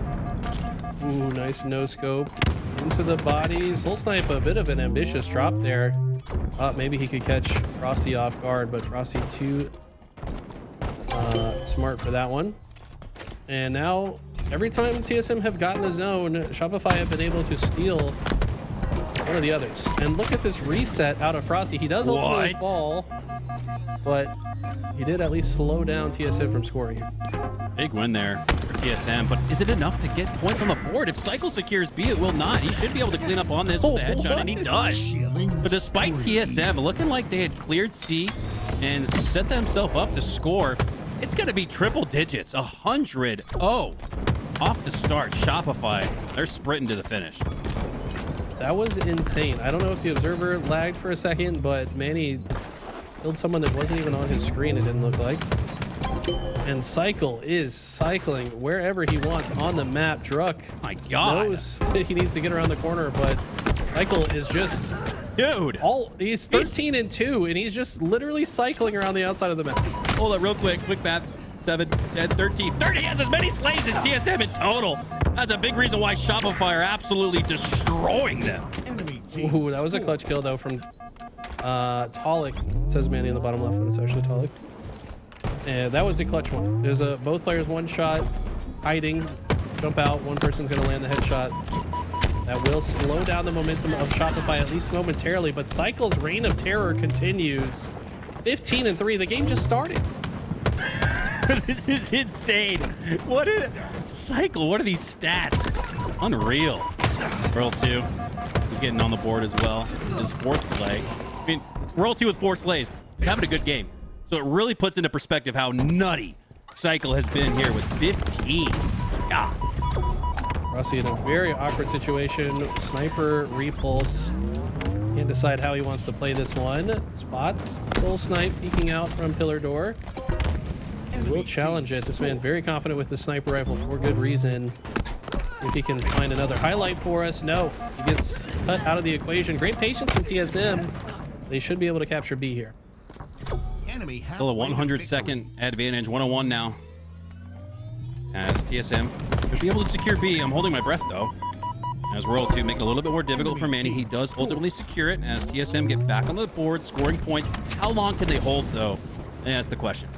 And he has 4 bullets to work with on this sniper. Thought that his target might reveal themselves, but is forced into the zone. Frosty with perfect timing with Covenant Carbine. Picks up the sniper to replace it. Shopify looking to be back in control. Meanwhile, Optic up 2-1 on Forbidden CTO. Legend goes down. Renegade pushing into the base. They'll maintain that 2-1 lead as we get back on board with our main matchup of the moment. Winner semis here between Shopify and TSM. 3 go down though for TSM as Shopify. They get all 4. Cycle with a double kill. He's got 19. And Last Shot's got 11. He's in double figures as well. The only 2 players in double figures are the young, up-and-coming superstars in Halo, and they might just stamp their ticket to the Halo World Championship as the favorite. This is an impressive display. Cycle has found his 20th. We are 5 minutes into the game, guys. 5. For a minute. Yeah, that's an impressive pace. He has been finding ways to add kills. He's also added 4 assists in the meantime. And it's just TSM, frankly, getting outslayed. They have almost secured B. Can Talik capture this? It doesn't matter. It's because Shopify are stealing C every single time. It looks like TSM have a chance. Shopify are in the perfect spots to stop it. Cycle is slaying at a clip of 1 kill per 15 seconds. If you add his assists up, it's probably a death nonetheless for TSM every 12 seconds. It takes 10 seconds to respawn, and he's done that 7 times. So it really just goes to show he's really pacing more like every 5 seconds. He's almost turned this into a Killionaire type of game. As Breaking Shot will tie it up at 2. Omit is giving Optic hell. Also, that's totally bait. Chat called me out. It says Breaking Shot in the bottom left, but that's actually Sparty. Breaking Shot's not even on this team anymore. Awkward. It was dropped. We don't need to bring up the drama. All good. Huss taking a look at the bottom of the map to shout out the Forgers and their excellent work throughout the entire space. Skeptify gonna run the last flag in. No. Dies. Lethal's got the sniper, Lethal's not close enough. World champion, though. He might be able to stop this. Huss is, though. Oh, but the cap. Just said the pull comes through for Optics. Omit will need a reset. Goal line stand. Potential here for Optic and a counter cap. They get the goal line stand. Can they turn it into a counter, which gives them a series lead 2-1? As on the top of your screen, Shopify versus TSM. Not much of a match. 2:04 and rolling. Just 1 minute. He's got the sniper. He's been going crazy with it. But man, that's got to be a heartbreaking miss of a flag opportunity. That would have been the game for Omit. But instead, it's Optic controlling the base of Omit. I think are going to get that flag on the move if they can get a couple more slays. This is a barn burner of a game 3. Down, chasing out 1. Now 2 slays. He's got the spree all in the base of Omit. And now he's going to say, I'll do it live. I'll do it myself. Grabs the flag, works it through the underpass. If he turns the corner, it might be GG. Enemy team score. Looks like it's, I don't think there's going to be anyone on the side of Omit that could stop this. Maybe. Okay, they actually have multiple players over there. God. They do stop it at the last second. No. There's somebody else there to put it in, though. Legend is coming off spawn. He hesitates. He missed the curb slide. I think he had it. And Formal does that's not. And that's why you make your decision and stick with it. A wrong decision made quickly is, I'll always take that over the right decision that takes a little bit of time, because you don't have time in Halo. It is all by the millisecond here. As speaking of time and seconds, not too much on the board there. Just 1 minute, 5 seconds in total to the 250 for Shopify as they take the series 3-1. Impressive stuff from Shopify. TSM able to take that game 1, but it just felt like Shopify woke up after that cycle. Ultimately finished 26-10, but the pace that he was setting was unreal. Very impressed by his gameplay. 5,700 damage. Not everyone else, not even eclipsing 4,500. Okay, Royal 2 had 4,700, but we got an outlier in our statistics here. He basically doubled up on all of TSM minus Soul Snipe, I want to say. My God, near 70. Look at the accuracy. Go back to that, Callus. Everybody near 70%. Royal 2, the only one. He'll take 60, 62, 63 will round up. Absolutely straight shooting was Shopify, as they'll head straight to the winter final where they'll take on FaZe Clan. That is going to be a hell of a series. And Eli, we set this up in the very early portion of the day. We said FaZe Clan likely to make it all the way to the winners or maybe even grand final because of all the upsets, and that's what they're looking at. So FaZe Clan with another chance to make a grand final. They've done that on LAN this year. That wasn't this exact squad. So this is a big stepping stone. This is a big notch in the belt for FaZe Clan. If they're able to upset Shopify here, not a narrow upset at that, but nonetheless, FaZe Clan would love to see themselves in a grand final before doing it for real on LAN here in just a couple days. Yeah, crazy bracket so far today, guys. Just to remind you, we've got Optic, SSG, Cloud9, Omit, MindFreak. All these teams are in the lower brackets. and they're playing best of threes down there. I think it looks like Optic's about to play MindFreak, as MindFreak beat Dark Inside. Crazy stuff. Crazy indeed. Here's another look at your lower portion of the bracket. We'll leave you guys with this as we make way for Tony and Active, and you will not want to miss this. I believe, I don't want to spoil anything, but I believe we'll have a live Jersey Mike's mukbang up next. Perfect. Took the hit.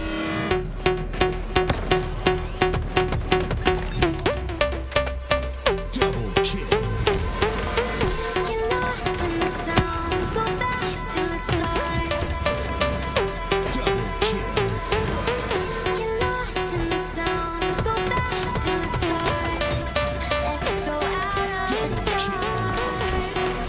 Let's go out of the dark. Into the light now. Let's go out of the dark. Double kill. Killing spree.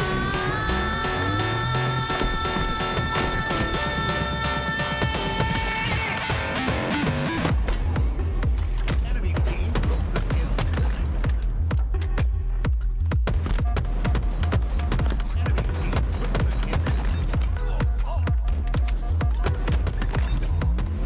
Double kill.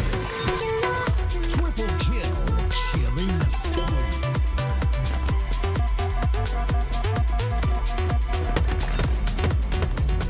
Double kill.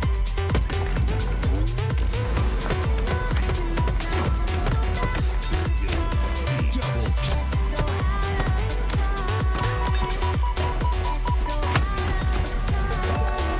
kill.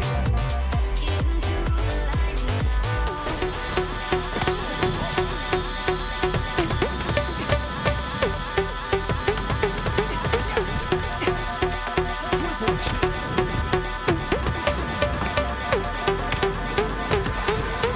Get lost in the sound, go back to the start. Get lost in the sound, go back to the start. Get lost in the sound, go back to the start. Double kill. Get lost in the sound, go back to the start.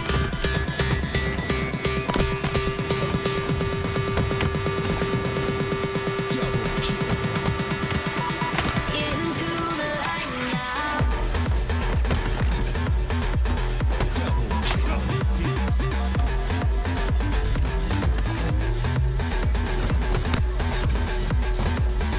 Double kill.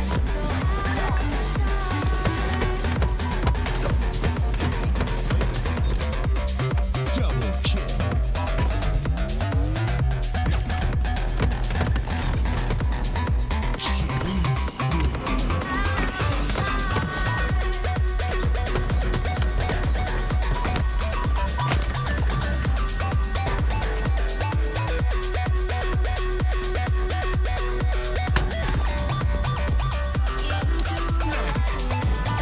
Killing spree. Double kill.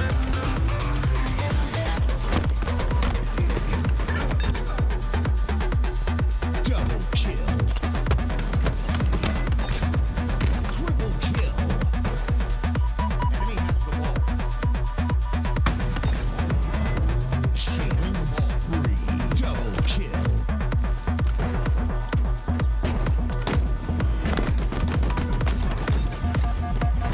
Perfect.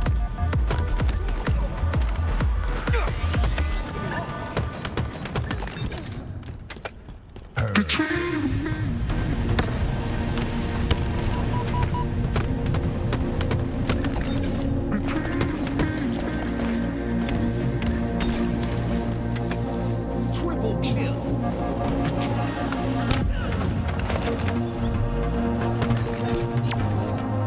Triple kill.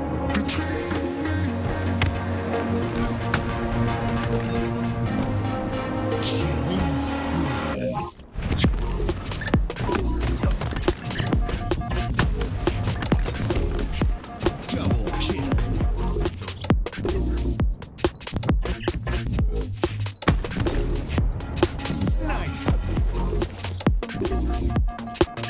Ball drop.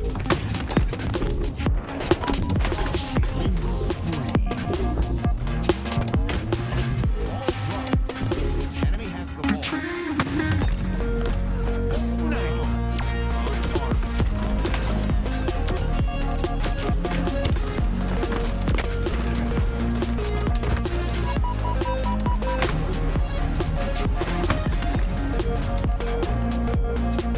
Snipe.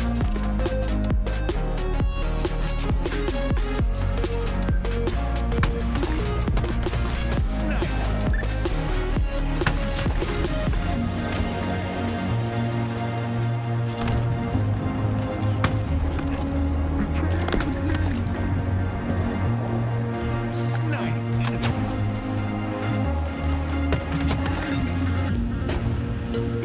Killing spree.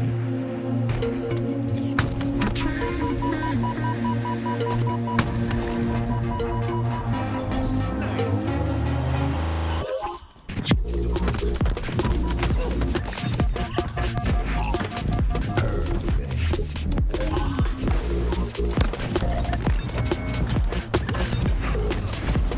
Double kill. Double kill.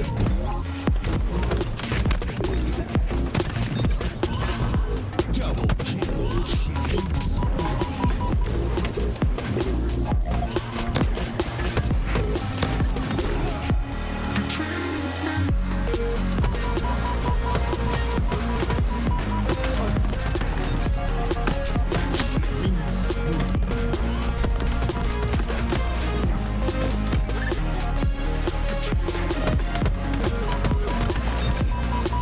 double kill.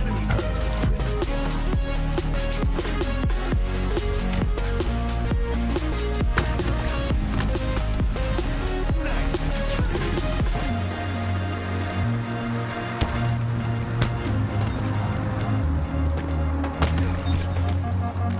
Triple kill. Killing spree.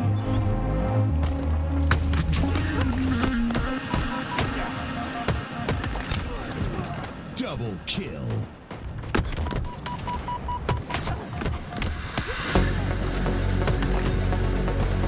Double kill.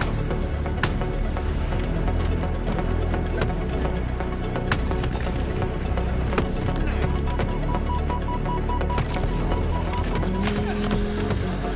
It's alright. I know it slips so easily. Fighters and lovers in your eyes, running around your head. There's 1,000 enemies, but there's a fire lighting up the dark. We're gonna watch 'em fall. 'Cause if you need a little wild card, I'll be the one you call. It's alright, it's only human when the feeling overcomes, like the beating of a drum. I'll be the one you call. It's alright, it's only human when the feeling overrides, going deep into the night. I'll be the one you call.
The number you have dialed is not available at present.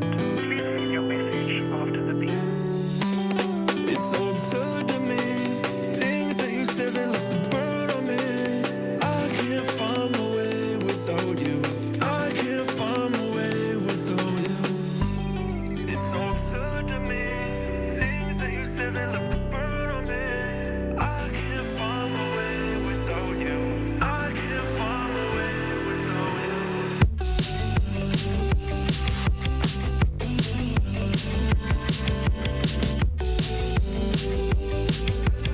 I can't find my way without you. It's so absurd to me. Things that you said that left a burn on me. I can't find my way without you. I can't find my way without you. Took the Band-Aid and we ripped it off. See your shadows and my battle off. Feel so hollow and I can't breathe. You like a black hole. I'm on my knees. Oh, where do we go from here? Tiptoeing around, I guess that's playing by ear.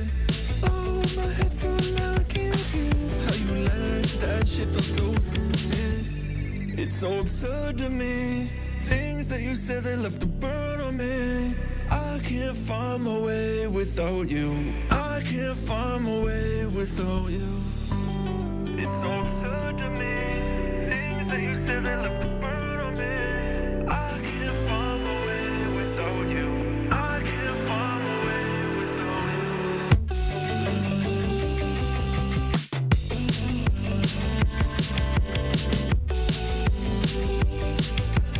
I can't find my way without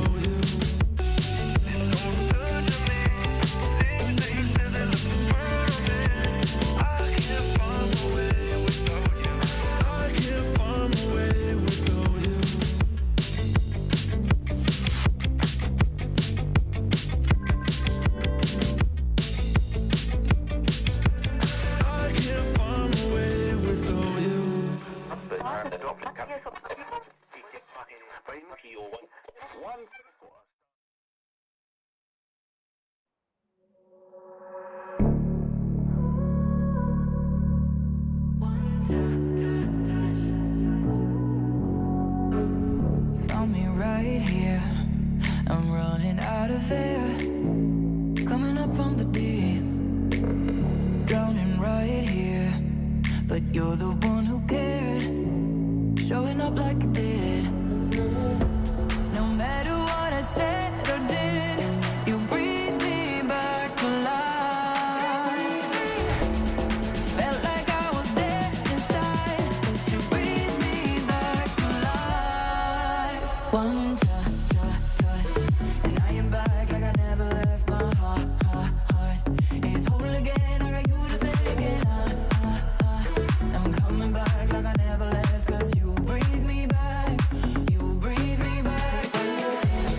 Touch, and I am back like I never left my heart. It's whole again, I got you to thank, and I'm coming back like I never left, 'cause you breathe me back. You breathe me back to life.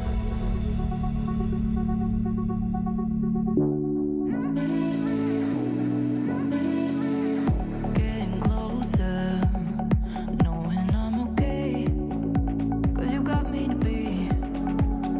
It ain't over, all I hear you say, said it's all that you see. No matter what I said or did, you breathe me back to life. Felt like I was dead inside, but you breathe me back to life. Touch, and I am back like I never left my heart. It's whole again, I got you to thank, and I'm coming back like I never left, 'cause you breathe me back. You breathe me back to life. To life. To life. You breathe me back to life. Ladies and gentlemen, we are back with your TSM Jersey Mike's Pro AM, $5,000 on the line, and Mikowski and Eli were absolutely fantastic. Let me tell you, the sandwich puns had me dying, but here we are, why not, and Active in the building. How you doing, Active? It's been a while since we cast together, Tony, and I missed you, dude. I'm gonna be honest, I missed you a little bit. It's gonna be fun. It's gonna be a good tournament today. Lots of upsets already, and I would like to see some more, okay? Because we didn't get to witness them, you and I. I need to see more upsets.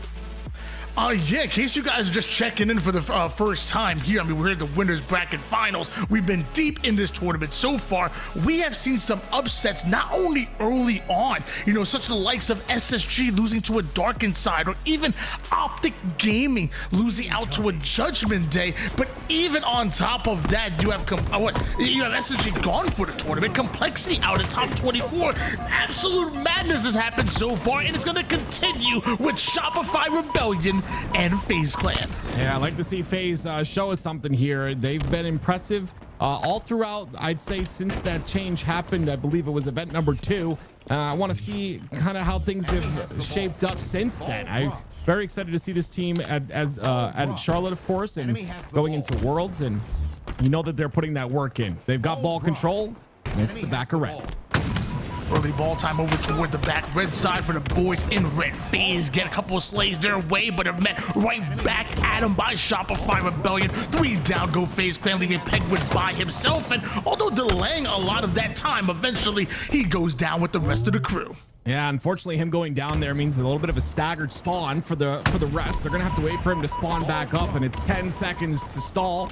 Thankfully for them, though, Shopify Rebellion didn't really get a ton of ball time. They'll have a setup locked in, but Cycle's looking for this kill first. And he gets his, and trying to stay alive with this sniper right now. Jukes out the first player, but Snakebite will not be confused. Backsmack comes in, and now it's Snakebite with the snipe. Frosty stuck with the ball and getting pushed up by Penguin, and it looks like PJ wants to join them. The back red side has been infiltrated by FaZe Clan, and look at the way they collapse on Shopify Rebellion. Really good collapse here, and this ball will potentially get rotated. The problem is Snakebite doesn't really have anywhere to go with it, so instead, his objective here, just get 1 kill. Not able to do that. Cycle's there to clean it up, and it's Shopify Rebellion with the red setup once again. 25-7 lead here for Shopify Rebellion, and a double push by FaZe will stop them from scoring, at least for now. Huge pistol shots out of Lucid, and that's going to force Frosty to rotate this ball away from the pressure that's coming in from FaZe. Now Lucid taking a bit of a different angle. It's another 2-prong, 3-prong, all the sides being attacked by FaZe Clan. I absolutely love that out of FaZe. We see it time and time again from them where they set up a push and it's from 3 different lanes at the same time. They occupy all those lanes. They have their timing perfect on those pushes. And once again, that setup is broken. Now they've got to set up of their own on the red side. The question is, can they hold it with 2 down?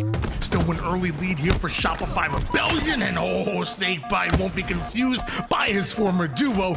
Gets that kill and then catches a new angle as his shields come up. Snakebite catches an entirely new route here in a 2v2 scenario. This next slay feels so important. The early damage onto Snakebite, but slows it down just a bit, while Shopify Rebellion scored left and right. Frosty dropping that ball and getting it done. Yeah, really good sequence out of Snakebite right there. His ability to stay alive in a very high pressure situation and rotate all the way around through the bottom side of the map and then come back and continue to pressure. That opens up everything for FaZe here, and this break is still going. Shopify Rebellion may have the lead right now, but it's not much of it, and with them momentarily going 3 down, FaZe Clan take advantage of that and now are on the ball. But Trippy somehow betrays Penguin off a screen. Not sure exactly what happens there, but Snakebite has to neutralize the situation a bit by going right after last shot. Doesn't have the shields to attack Psycho, but a couple of shots in the back ends up leading to a nade right back at him. Too quickly going down for FaZe, and it looks like Shopify Rebellion are about to score again. No, Lucid sends Psycho packing.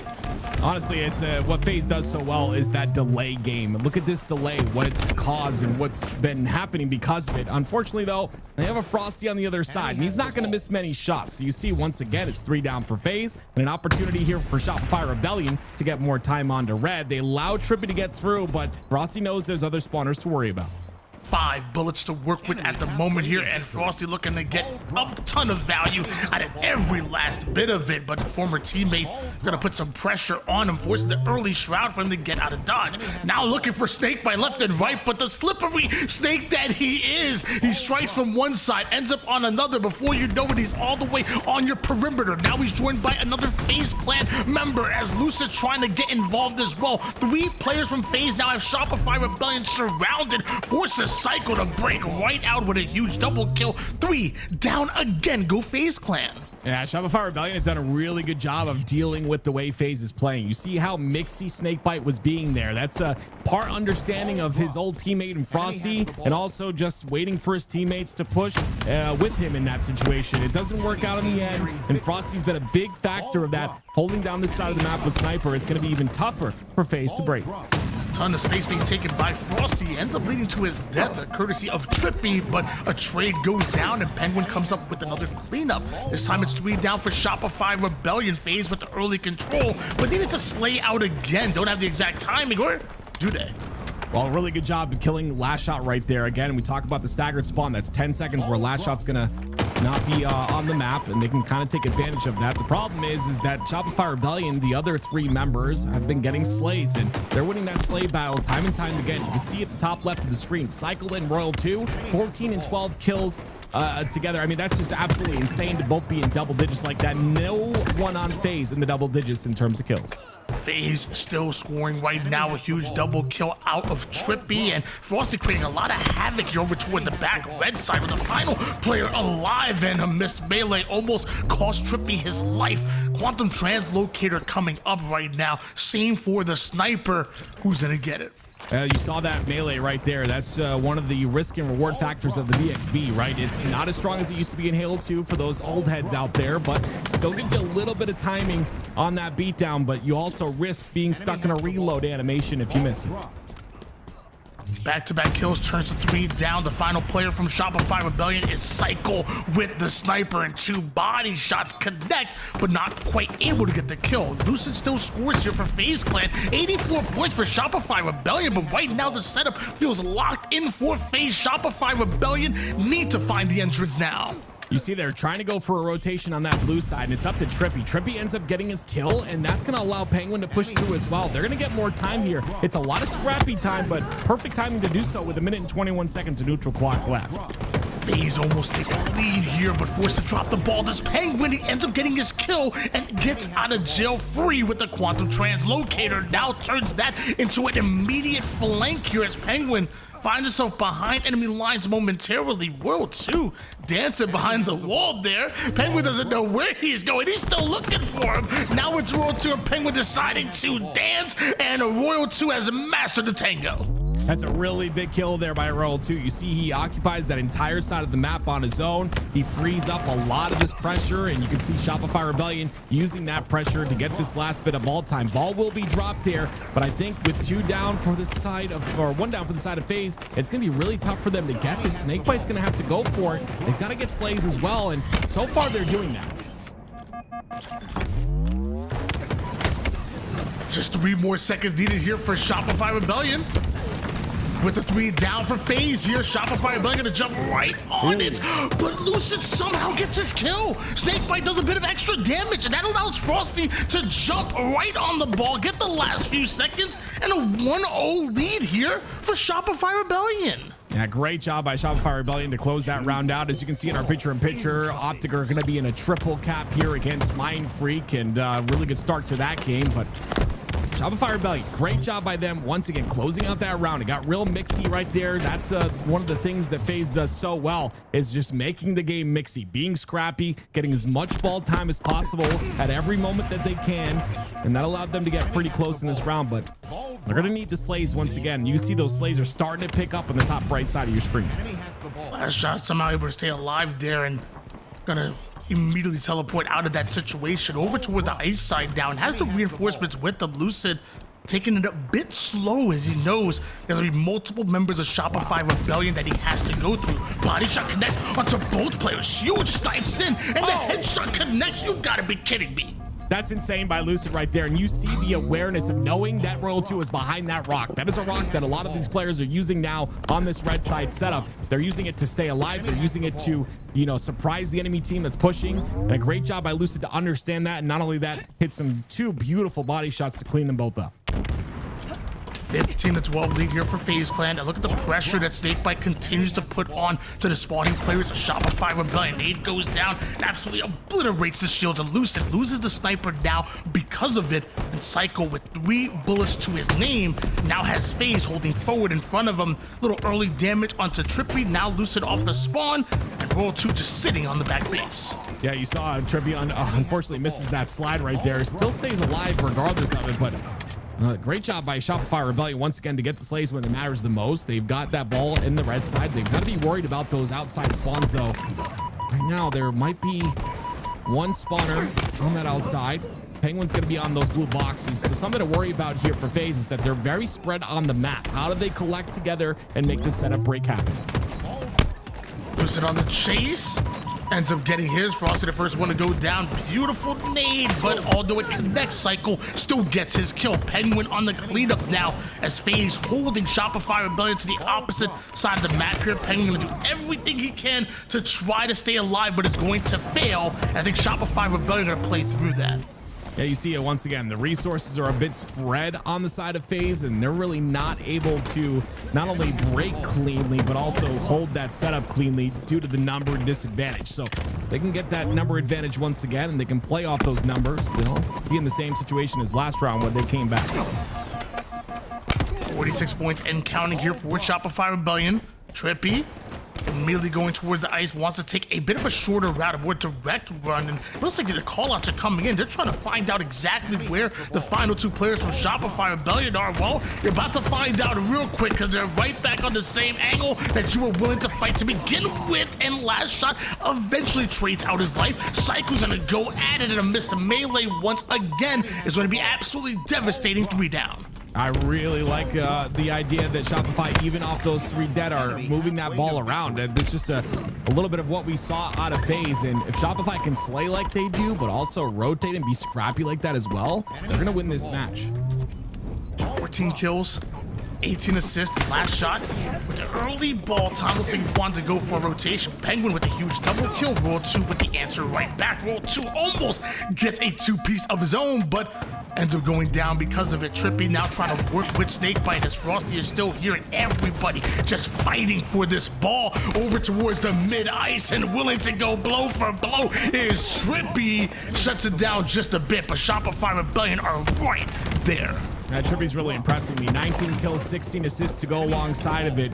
It's just, it's very connected on the side of FaZe, but not connected enough. And that's something that we need to see kind of change as this game goes on. They haven't had those breaks in beautiful fashion like we saw before, where they push 3 lanes at the same exact time.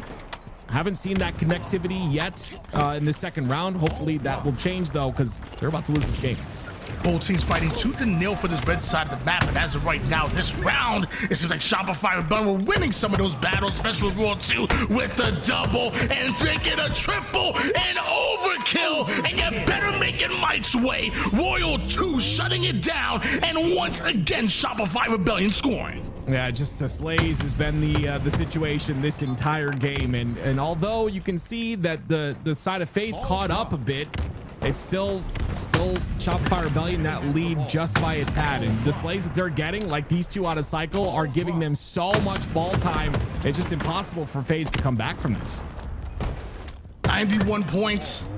Just needing 9 more seconds. Do Shopify Rebellion. Snakebite trying to get this ball far away from the red side of the map. The problem is he's being chased down left and right. Snakebite's the black screen, the same for Lucid. Now Trippy just hiding, waiting, but all it can do is delay the inevitable. Eventually he hits the respawn screen, and FaZe Clan are just a bit too slow to make it towards the crystal side, or weren't they? They stopped it for just a bit.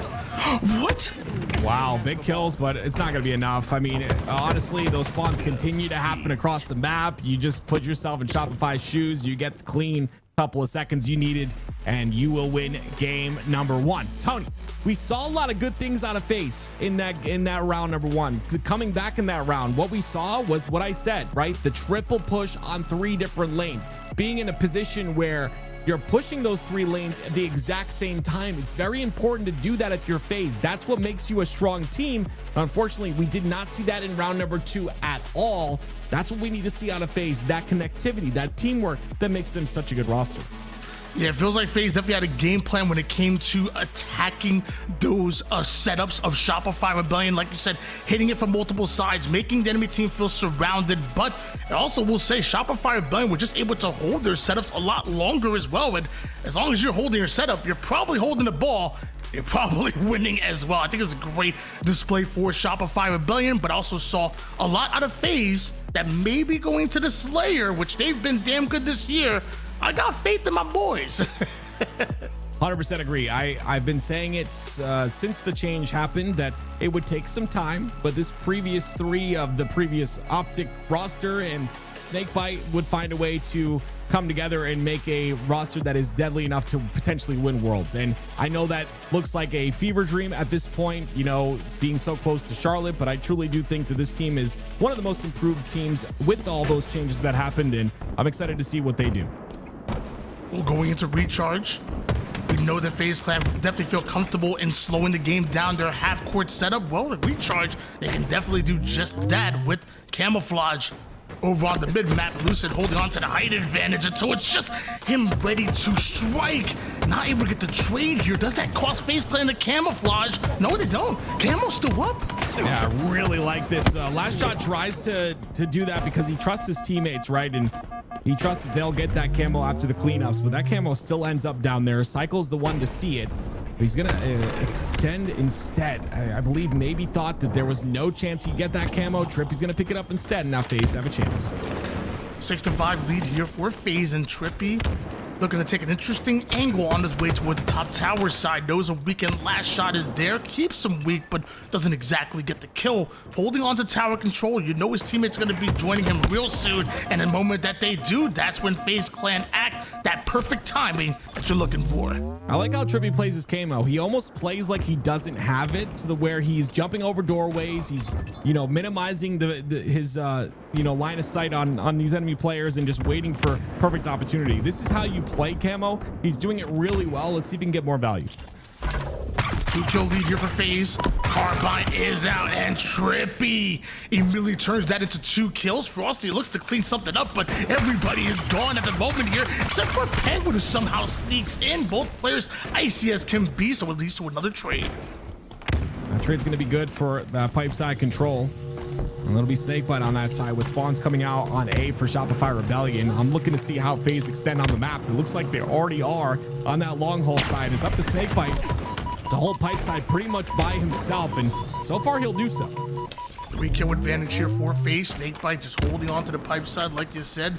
Spawners are coming up, and Frosty actually spawns right next to last shot. Snakebite on the attack with the grapple. Knows it's a 1v1, but that grenade really complicates things a bit. 4 down. Go FaZe. A lot of pressure when the rest of your teammates go down there for Snakebite. He almost got that 1 kill. Again, when you're in a situation like that where all your teammates are dead, you want to try and die with them so that you're not on a staggered spawn. And then if you can get that kill as well, it makes things even better. So that's what he was trying to do there. Unfortunately, gonna miss the shot. Camouflage has come up. A lot of damage being received by Snakebite. Cycle ends up sneaking away with it. Another trade goes down, and luckily FaZe not to deal with camouflage anymore, so they get aggressive right now, going right after last shot. Frosty getting bumped out of nowhere. That's a double kill for Frosty, and then gets out of dodge. 1-kill advantage for Shopify. I'm really impressed by Penguin. He's got 0 assists, but 9 and 5 so far to start this game. You'd love to see it out of him. It's tied up at 19, like you said. We'll see if FaZe can continue to power through, but Shopify Rebellion just looks so solid in their setups and in their pushes. Look at the way they're set up on the top of glass, ready for that teamwork on bottom elevator. Lucid and FaZe are going to win out that fight, but once again, great job by Shopify holding all areas of the map. World 2 about to get his shields back here. And Penguin and Trippy look kind of stuck over from the C to the long haul side. Lucid does spawn up, but last shot is already there. Well, I should say was, as FaZe are somehow able to deal with them. World 2 continues to hold forward right now. Good enough for 1. Almost takes down 2 with the sticky grenade. 1-kill advantage still. FaZe are keeping pace, and Penguin's been a big part of that with 12 and 6. Leading the lobby almost by double. Let's see if he can continue.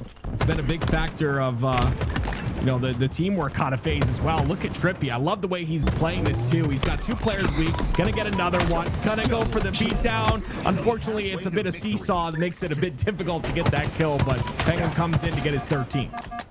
Still a tight game at the moment here. Penguin absolutely going off and also pinging left and right, directing the troops. He knows exactly where Cycle is, but nobody able to account for the tower side presence that Shopify Rebellion also have. Lucid right through the mid-map, and he's going to be caught out as well. And Frosty with the carbine, just looking for his next victim.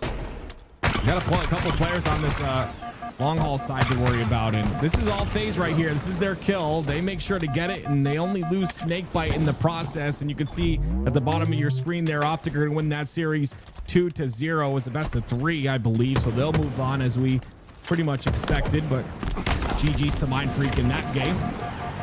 As we hop back into this, tied up at 30 now. Surprised the Optic go down in the lower bracket, but that's where they do their best work, I would say.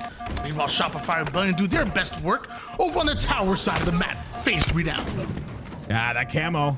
It could be big for FaZe if they're able to get this one. They got 1 camo. The other camo was burnt out of the side of Shopify Rebellion. And a last shot once again holds on to the camo, but forces the burn, does Trippy. And this is good, especially when you're trailing by 2 kills. Forcing that burn is going to still give you the opportunity to win this game if you're FaZe. Lucid and Trippy still working together here. Lucid are able to deal with the player over on the triple stacks pit. Last shot, height advantage, gets himself 1. But Snakebite now on the cleanup here. Cross map shots as Shopify Rebellion continue to drop left and right. FaZe tie things up. It's a really good job by FaZe to pick up the pieces. Shock rifles coming up very shortly as well, and you can see all of Shopify Rebellion kind of stuck on that tower and C plat side. They're going to look for a break here, but FaZe are really set up to deal with this break. The question is, can they get these slays? And they're going to go for this push, Tony. And they are. And Cycle getting caught out. The insta-splo is going to be too much for him to deal with, and he dies way too quickly. Wow. Look at another perfectly timed collapse by FaZe. That is what makes them so good, is that exact situation right there. Perfectly timed collapse, perfect angles, beautiful bait and switch on the tower side, clean. Game slows down once again momentarily. Shopify Rebellion are able to spawn up, but I did see Cycle hit the black screen early. Snakebite able to get away now with the shock and a reposition as he knows Shopify Rebellion playing heavily towards the A side. One quickly goes down, and Trippy, I was gonna say might be next, but how did Trippy just get the double kill? Man was staring down 3 different players and ends up taking 2 with them. I mean, that's what big game Trip does, especially at moments like this. We're nearing the tail end of this game, and you will see him constantly start to pop off when moments like this occur. 5 more kills for FaZe, and they'll tie the series up. Meanwhile, Shopify Rebellion 4 kills behind them right now. Last shot with that sniper over toward the gold side. And just watching the cross at the moment here. His last shot. With information, though, comes power. And it looks like he's trying to figure out this player toward the long haul side. Where did he go? Finds him real quick, sneaking around. Does Penguin go down? And now Camouflage coming up. Last shot is Shopify Rebellion having some decent positioning on it. This is the fight right here. Got to talk about the implications of that kill right there. Last shot getting that kill mixes everything up because now FaZe have to watch him. And look, he gets another kill in the feed. Shopify Rebellion break through, and they tie the game at 46. Take the lead, do FaZe. Camouflage was snatched up. Last shot gets away with the shock. This seems like it should be Shopify Rebellion's control, despite the fact that FaZe have a 1 kill advantage, and FaZe have completely decided to stop moving over toward the gold side. This could be nade heaven as Roll 2 is checking every single angle. Oh my gosh. Roll 2 on the high side, loosened right under him. Here we go. They knew exactly what was going to happen. 49 to 48. Shopify Rebellion take the lead right here, and the beatdown comes out. Shopify Rebellion take game number 2, 50 to 49. Tony, I have to talk about that real quick. That is what you get if you're a team like FaZe, okay? Not only did Shopify Rebellion understand that they had the entire map occupied. They understood that, okay, we've checked everywhere on the map. They have to be in the pipes. But they knew that FaZe were playing slow, and that's what FaZe do. The problem is that every team is expecting that. They're expecting FaZe to say, okay, we're gonna let you make a mistake. Shopify knew exactly where they were in the pipes. They knew that they were standing still in that midsection because they knew that no one does that sort of play, but FaZe will. And again, that's what makes FaZe good, but Shopify read it like a book. So I guess my question would be, what would have been the better strat? We kind of saw within the replay, one player spawning behind over toward the gold side. Eventually, everybody gets over towards gold. And it felt like maybe they had some timing to double or triple push before the 4th player spawned up. Should they have pushed long haul first to try to break out of that, or was this the best option? I think it comes off of information. If they had the information that we had, Tony, that there was only 1 player on that glass side, that would have been the play, right? Let's 4-man push on glass. We get through the long haul. We stay safe. We're good to go. They didn't have that information. And unfortunately, with the spawns being as close as they were, they all spawned in the pipes, and they made the play that they thought was best. Unfortunately, it did not work out. Royal 2 played that so patiently with Camo.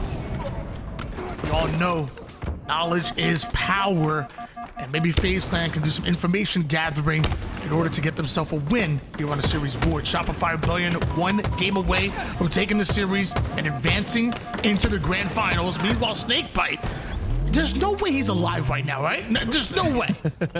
This is what he needs to do, though, and I feel like on the side of FaZe, and I think on the side of every pro team, there is 1 or 2 players that will come alive when their backs are against the wall. And in fact, I would argue they play better when their backs are against the wall. If there's 1 player that does that on the side of FaZe that I can point out, it is 100% Snakebite.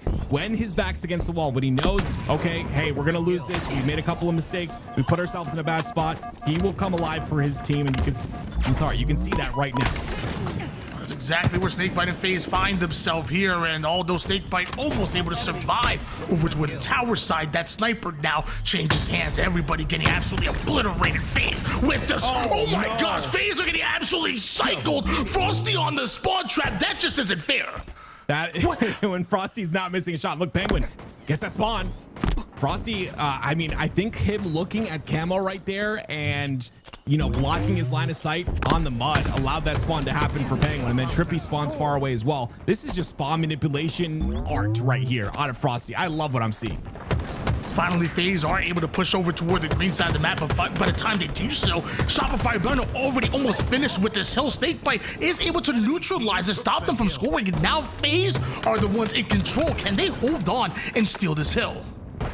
Oh, it's going to take a lot, though. Penguin's the last player alive. Frost is going to have to win a 1v2 or 2v1 here, and he's got a last shot to work with. So this is going to have to be a tossed hill for FaZe. They'll have to set up on the new hill on tower side, and Cycle's already putting damage into them. That's going to soften up the push and allow last shot to get in. 1-0 lead here for Shopify Rebellion. FaZe with the early push over towards tower, but Shopify Rebellion with the early break. Shopify Rebellion not only with the lead, but scoring once again. That lead is going to continue here because Frosty is taking the lane that he loves the most in the mid side of the map. And look at him isolating players one by one. Not only that, he's created a lot of space here for Cycle to get this camo. And if Cycle's not able to... okay, wow. Lucid somehow wins that fight. Because of that, he's going to win camouflage as well. Lucid making absolute plays here, and this is exactly what FaZe need. They just need a lot more of it. Down 0-2. This is your moment. They've got time to get this hill, but it's just a couple mixing players. They take care of both of them. Lucid's got that camo. He's got sniper rifle as well. Oh, he doesn't have sniper. I lied to you, Tony. He's got a plasma pistol instead. Sniper's up right now, and Trippy's going to grab it. Hey, in Lucid's hands, honestly, the plasma pistol might just be as deadly as a sniper ever is, and Trippy is the one who's going to get away with it. By the way, a full sniper at that. So spreading the resources right now, our FaZe clan, and I'm not going to lie, I actually kind of like it a bit now. Shopify Rebellion have to worry about multiple members of FaZe clan that are playing a bit unfair. Well, Cycle, he goes after Trippy. Penguin with the answer right back. Lucid with some good damage onto the former MVP, and that leads to FaZe clan with the control. I'm really surprised that FaZe didn't check mud right there. Cycle makes it all the way to bottom tower. He allows, you know, a bit of time to be cut off of that hill for FaZe. Breaks that setup for long enough, but it looks like they still have control, and Lucid still top center. Still full sniper here for Trippy over on the tower side. Just watching every single angle as he knows that not only are FaZe scoring, not only did they tie up the game, but now they have to rotate into Shopify Rebellion. Shopify Rebellion already over towards that hill. It looks like Trippy finds the angle that he was looking for. That first kill is going to domino into much more, as last shot is one shot and dealt with snipers right back out. And whoo, that would have been smooth by Big Game Trip. I love what I'm seeing out of FaZe, because Shopify Rebellion are okay with just tossing that tower side hill the minute they feel any sort of resistance and setting up for A. But FaZe have done a great job to break through all of that. Now they've got a bit of control here as Cycle regains towards the tower side of the map. And we see a big two-pronged attack once again here by FaZe, but it's Trippy out by himself, at least momentarily, waiting for his teammates to come in. The reinforcements are, so he hops into hill and finally scoring our FaZe. Shopify Rebellion with a bit of a slight advantage as far as this hill, but it is Trippy wanting to secure not only the kills, but the power weapons as well before playing that hill. Here comes Cycle going at it with Penguin. I love that, Tony. I love that Penguin was the only player on that side of the map. Shopify Rebellion had perfect positioning to get that camo, but Penguin goes in, throws away his life just to make sure that camo is burnt. I love the play. It gives spawns on to B for the side of FaZe, but looks like the slays are going in Shopify Rebellion's favor once again. FaZe going down, nobody home just yet, but luckily the last shot is able to trade out his life, and Royal 2 with a dangerous no-scope, and he wanted a bit more. Frosty running right into that grenade gives the double to Trippy and the cleanup to Lucid, and with that, FaZe clan should be scoring soon. Yeah, FaZe are doing a great job of making sure to clean up on the damage that's done on the map. There's a lot of damage being done where players are getting traded out, but that's what you want, especially if you're on the upper end of that spawn cycle. Unfortunately now, though, 2 players spawn on the C side, and it's up to Lucid and Snakebite to win out on A. It's going to be a tough fight. One shot Snakebite. Imagine the push be coming in real soon. It's actually coming right from behind him. The Cycle confuses him with the movement just a bit, and now forcing Penguin back with just his bandit. It is that sniper that drops over toward the mid-map, and last shot with the 5, and Frosty with the dodge. Yeah, still, it's actually crazy. Those 2 players spawn on that C side, and still FaZe are winning the fights on A with trade after trade. Frosty's gonna have to make a big play right here. He's pretty much alone, and this QT has been nuts. This is insane out of him. He's still alive. 3 go down for FaZe. Yo, my man Frosty got the handles because he's crossing them up, looking like AI in his prime. I don't even, he juked me out. I'm not even in the game, and now he's gonna continue to rain down the pain, left and right. Who's next? Because Frosty is knocking down everybody. That hill is 100% just beautiful work out of the Quantum Translocator. Frosty playing that perfectly, and that's how the QT should have been used since day one. I love to see it used like that. Frosty, popping it every time it's off cooldown, and just makes it real mixy. FaZe do have control here. They are 2 down though.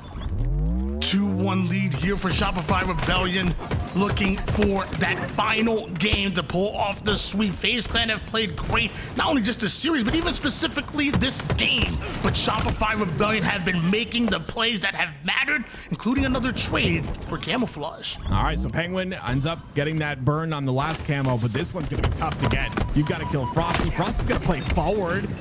He doesn't pop it though, so it's a fight that's really huge on this Kedor side. I believe it's gonna be Penguin that picks it up at the end of the day. So great job by FaZe winning on those fights.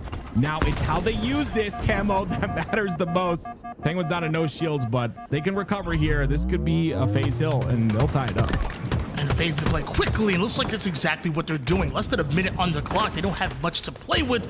Shopify Rebellion now on the push. It's going to be roll 2 over towards one side, the perimeter, and cycle with a bit more of a direct angle here. Penguin with this camouflage. He's going to remain unseen and continue to score for FaZe. This is exactly what they were looking for. But the 3 down wasn't. Penguin, he has to get out. Yeah, I like the route he's taking, but they're going to expect this. Royalty, look, see, Royalty's already waiting for him. He understands, okay, he was in the hill. He's either going to be bottom center where I have a teammate, or he's going to come tower. Still, FaZe have a chance to get this hill. It's going to take a couple slays on the back of tower here, and Penguin, with 2 down, was the one that could have secured that hill, but unfortunately, he loses his 1v1, so it's a 2-on-2 on the map. Well, still FaZe Clan funneling in over from the green side, continuing to score, and they do just enough to tie things up. Maybe a bit more than that, as that Commando getting a whole lot of value, and Trippy with the power position. A lot of these teams will expect you to, okay, get slays first. We got to get nice and clean, and then we can get this hill. But I just love how scrappy FaZe are. Like, don't miss any beats. Go for that hill, get that extra couple of ticks, and secure it. Now you've tied up the game. The problem is, though, when you play scrappy like that, you lose control for that next hill, and that's what happened here. As of right now, Shopify Rebellion scoring. Cycle. He's gonna be over towards that hill. Meanwhile, last shot, perfectly anticipating Lucid going to Cut's angle. Because of that, Lucid goes down. Now, last shot replaces Cycle over towards the hill, but nobody counts for Trippy. Where the heck did Trippy come from? Well, I'm not sure, but I know where he's going. He's going to that screen. So is Snakebite. Okay, so Frosty had his time with the snipe. Now last shot picks it up, gets a clean 2, and this should be it. There's 10 seconds on that neutral clock, but I'm not sure that's gonna matter too much. Shopify Rebellion are in just a beautiful flow state together right now.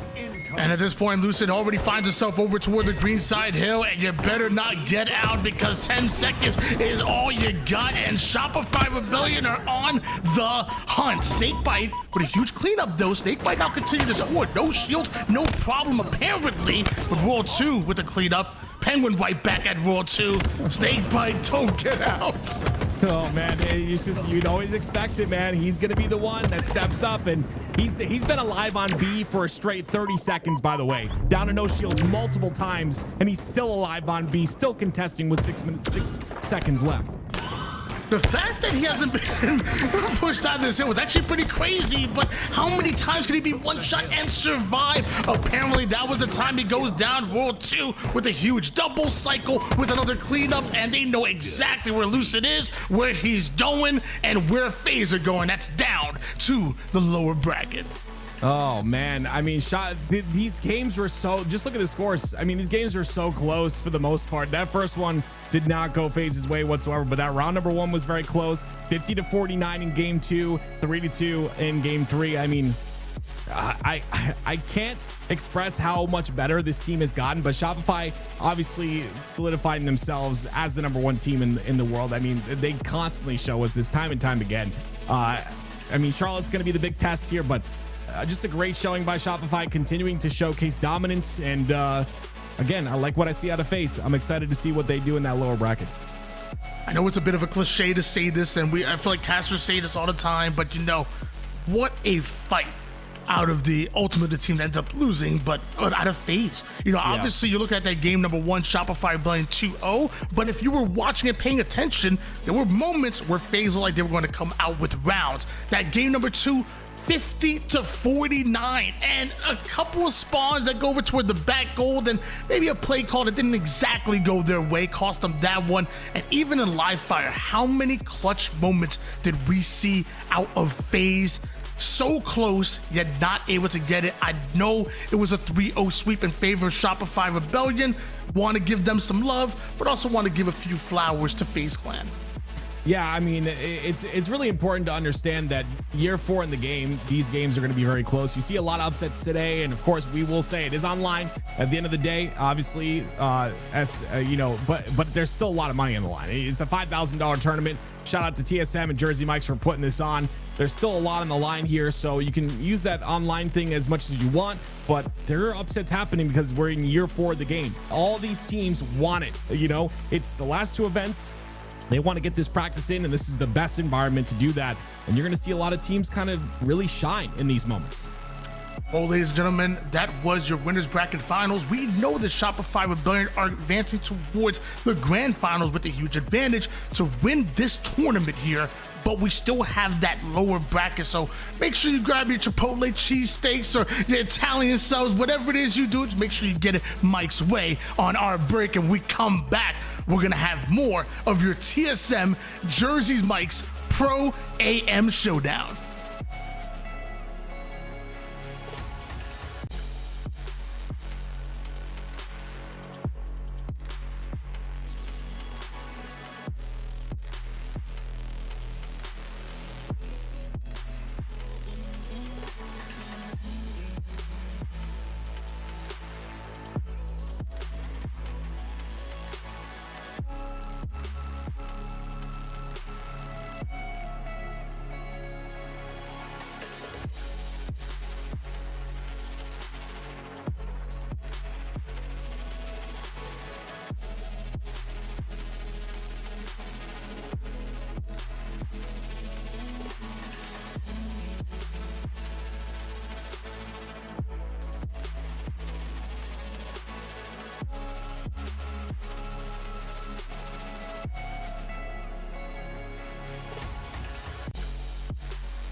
Told y'all it was going to be a short break. We are back, and we have more of your TSM Jersey Mike's Pro AM Showdown. This time it's going to be Optic Gaming in the lower bracket, an Unreal Nightmare going at him, looking to pull off another crazy upset.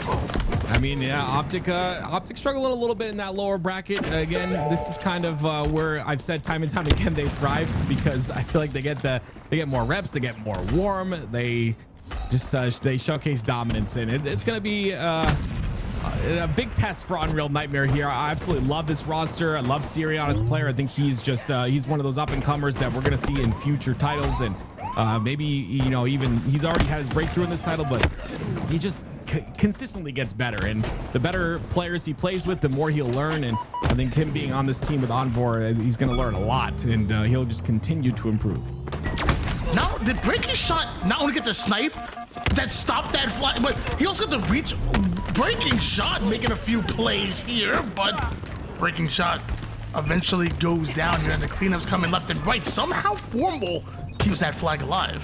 Yeah, I mean, it's gonna be alive for a little bit, but Unreal Nightmare get the return, and Common puts it in. Oh, the first cap goes in for Unreal Nightmare. Things are getting spicy up in here, Tony. I mean, you've talked about it time and time again before, and I don't know if Optic Gaming want to purposely put themselves down in the lower bracket, but they seem to play better when their backs are against the wall, and this is where Optic do their best work. Meanwhile, Unreal Nightmare, they ain't backing down whatsoever. Already up 1-0. Syrian making plays while moving the flag at the same time. That's another 3 down. What is happening here? I don't know. I mean, the only thing that's really glaring for me is Bound taking a trip to Olive Garden. But other than that, I mean, I think Unreal Nightmare are just on fire right now. They are just hungry. They want this win. They sense weakness. Syrian being the last player alive, do not call this that early. It is crazy to do, especially against that player that you saw get that perfect in the feed in Renegade. But it's kind of impressive. 2 caps already very quickly. I mean, that's 3 minutes, under 3 minutes for 2 caps for Unreal Nightmare. It's a great point, though. I'm never going to count Optic Gaming out because the moment you do is the moment they make you look silly. Just like that, flag cap goes in. Unreal Nightmare still spawning up. Meanwhile, Optic, they're right back to min-map control. Yeah, look how fast they are to it as well. I mean, again, Tony, I truly think this is what I think happens. Okay, you're Optic Gaming, you're one of the best in the world. You go down 0-2, you're like, okay, guys, it's time.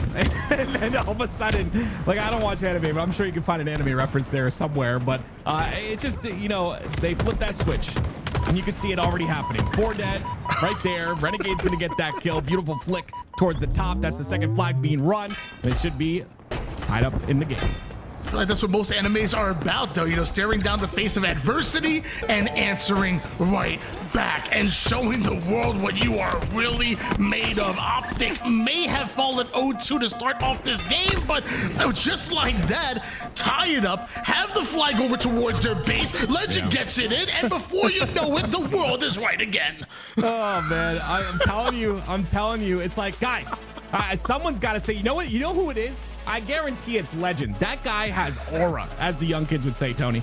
He just comes into this Optic roster. He's like, guys, stop messing around. And I'm sure it was said there, guys, I'm done. I'm not spending my time, wasting my time here for us to lose.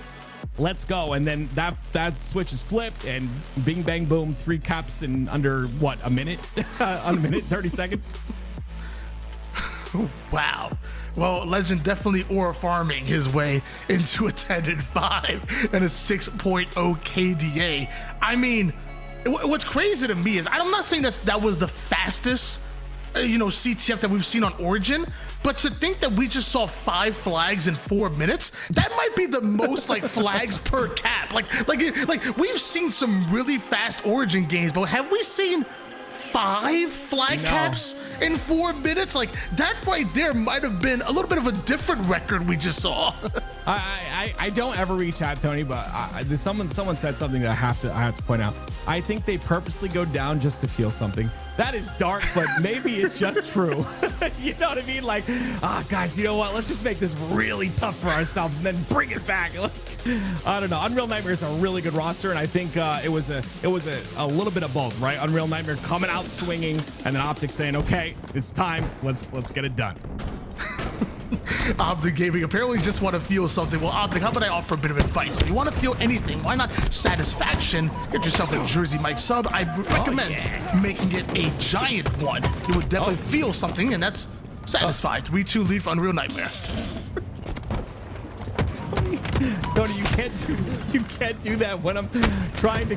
Goodness me! All right, well, here we go, ladies and gentlemen. It's gonna be 5-5, tied up. I'll try to collect myself as we go on board with Formal.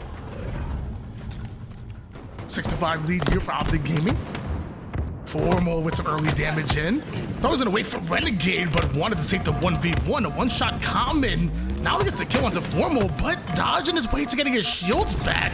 My man is not done just yet. My Uncommon making some rare plays right now. Maybe not rare for him, as breaking shot with the cleanup. Shurian is right there as well. It's an absolute war in the cafe side. I love to see it.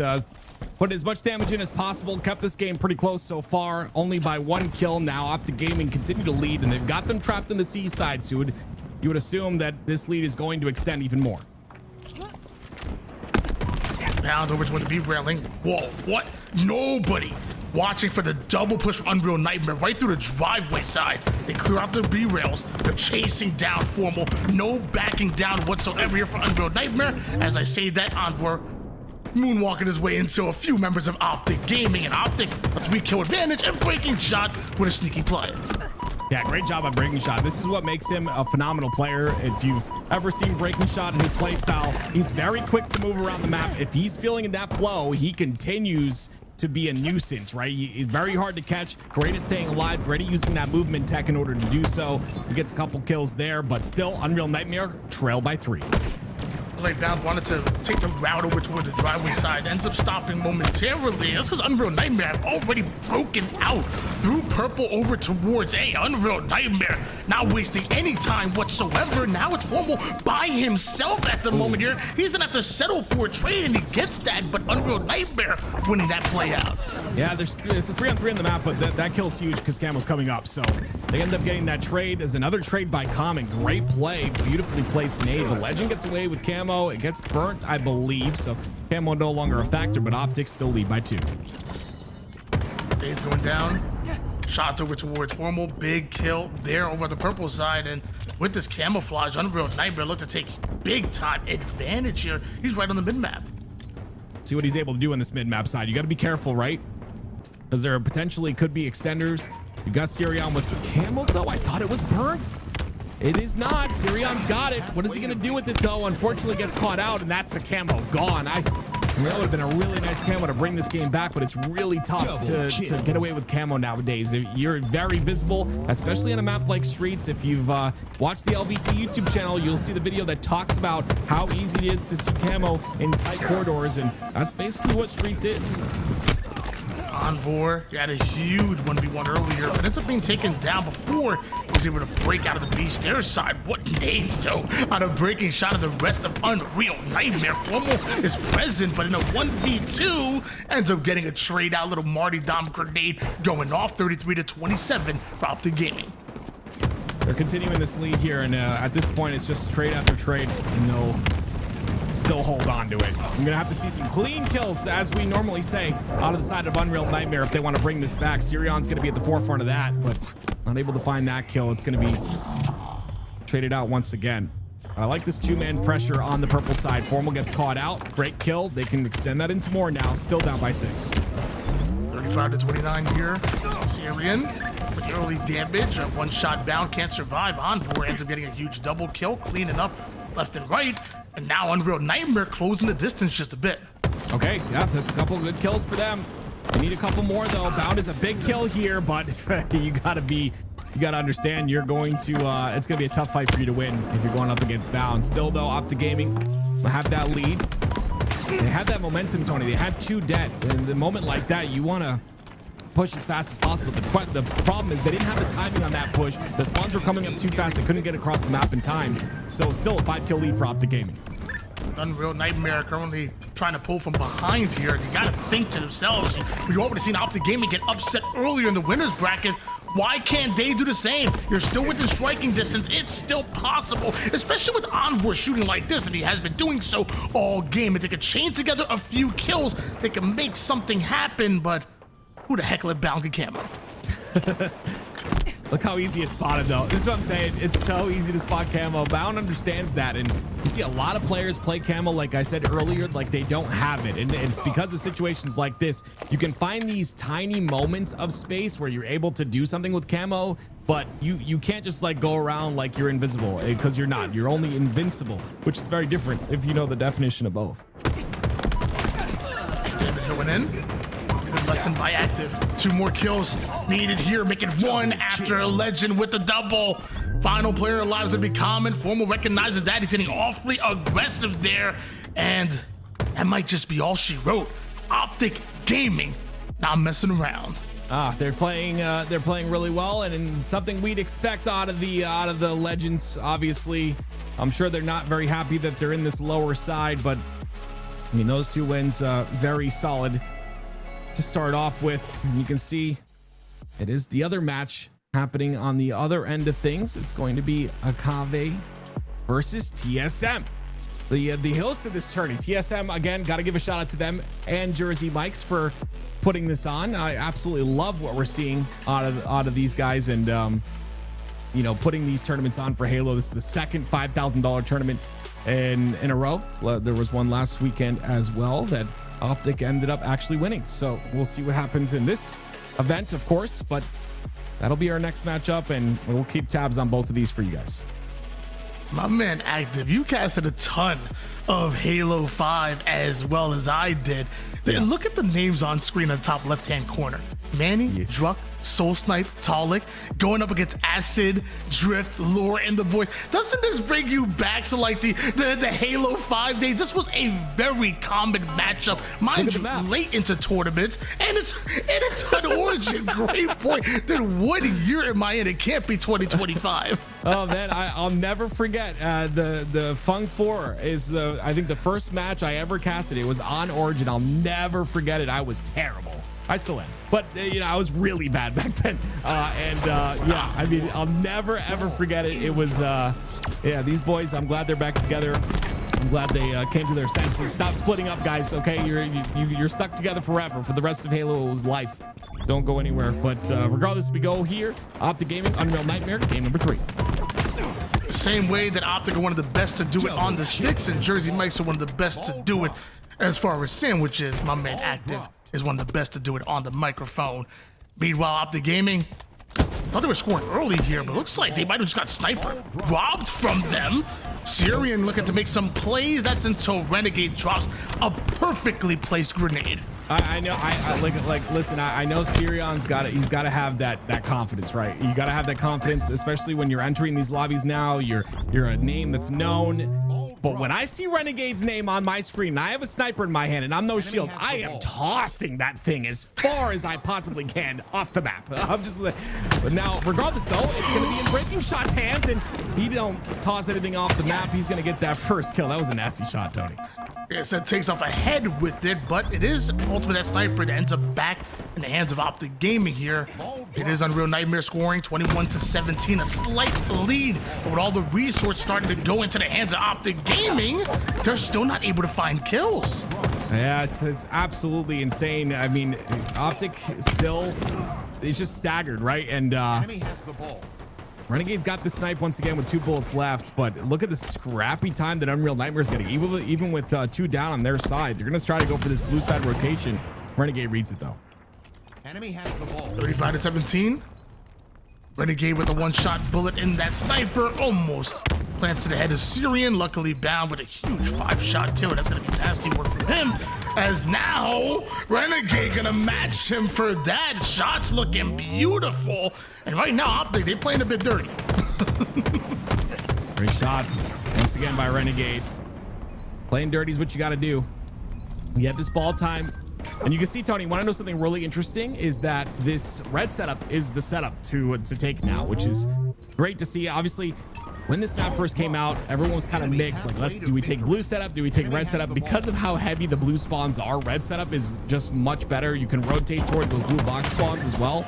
So you see a lot of teams kind of opting for that red side setup most of the time.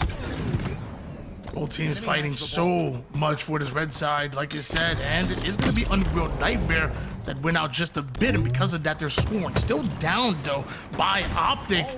We see the nades going down here. Renegade wants to join the rest of his team right to the mid-map. He's going to go. Beautiful kill there. Not done just yet, but shots right in the backsides, and to force him to change up his routing just a bit, but nobody able to adapt better than the Demon himself, and he's going to take 2 down with them, and that's freaking Renegade. Renegade is the man that takes over games. He's done so on every roster he's on, and he continues to do so. I want to point out on the side of Unreal Nightmare, obviously they're trailing in this game, but 10-6 out of Breaking Shot. When he starts playing like this, I'm telling you right, okay, he died. Take it over, Tony. I don't know. Nearing victory. I mean, I think you were cooking. That's on him. You were about to drop some facts, some knowledge on this Breaking Shot. Get it together, man. 87-44. Optic still have control at the moment here. Ball rotating quickly onto the mid-map. Legend may have gotten a couple snipes to his name, but doesn't have his teammates just yet. And Syrian squad wiping them. Unreal Nightmare should be scoring soon. It's going to be tough, though. Only 11 points is what Optic need right now. Sirion's got that sniper. Once again, he stares down the barrel, sees the name Renegade. Maybe he has names turned off, but I love the confidence out of this man. You kind of have to enter this like, you know, you're one of the newer top players, like the newer top amateur players in the game. You got to enter the scene with confidence like this, and he does so every single time. Look at the challenge on a Renegade, almost gets it. It's a lot of ball time here for Unreal Nightmare, but still a lot of work to do.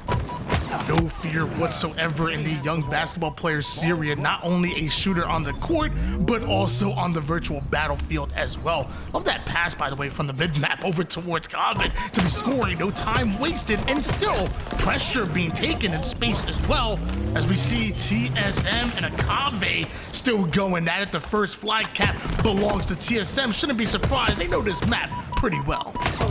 They do, don't they? It's a great map in the game of Halo Infinite. I haven't heard one person tell me they don't like Origin. I'm sure we'll see a whole bunch of people telling me now, but not one person telling me they don't like Origin in the game of Halo Infinite. I think it's a beautiful map, beautiful addition, and it plays very similar to the Halo 5 map as well. Still 11 points though for Optic Gaming here in round number 1. Unreal Nightmare doing a great job of stalling this as long as possible. Breaking shot 13-9, but he's gonna get some ball time as well. As much as we talked about the red side setup being important, we see a blue side for Unreal Nightmare and a second flag cap for the boys in blue. TSM one flag cap away from taking game number 1 against Akave Esports. Meanwhile, Unreal Nightmare looking to take round number 1 here, playing the ball. And was Renegade going to slide off the map and throw the ball back? What was his game plan? I don't know. I think he just wanted. I don't know, Tony. I think we're just having fun at this point, which is what everyone in the chat should be doing. Stop hating on each other. You guys are beautiful and we love each other. Halo's great. 90 points. Tony, they're coming back here. Unreal Nightmare is bringing this back somehow. I am very impressed. 3 go down though. Styrion's the last player alive. We'll see if he can stop Renegade here before almost there as well. Clearly Renegade throwing himself off the map to get a favorable spawn in so they can grab the ball. Get the final seconds here. Renegade with the 3,000 million IQ play out of Renegade. Optic Gaming taking round number 1. That was a good round. It was very a bit slow. You can see the update here. TSM up 2-0. Rockets in the hands of Druck, which I love that we're pointing this out because this should guarantee a cap here with all of them spawning in the back of flag. If Druck plays his cards right. And you can see that 2 go down, 3 go down, and great switch production. As always, beautiful. That flag is pulled. That should be the last flag. Depends on where those spawns happen. They should happen on the cave side, but Talik's blocking that side. They're going to happen on elbow. So that should be a cap here. And you can see on the bottom right of your screen, sorry, I don't know, right or left apparently, is going to be Optic and Unreal not getting any score just yet. TSM win game number 1 in that series. Back to this one. Legend getting the kill.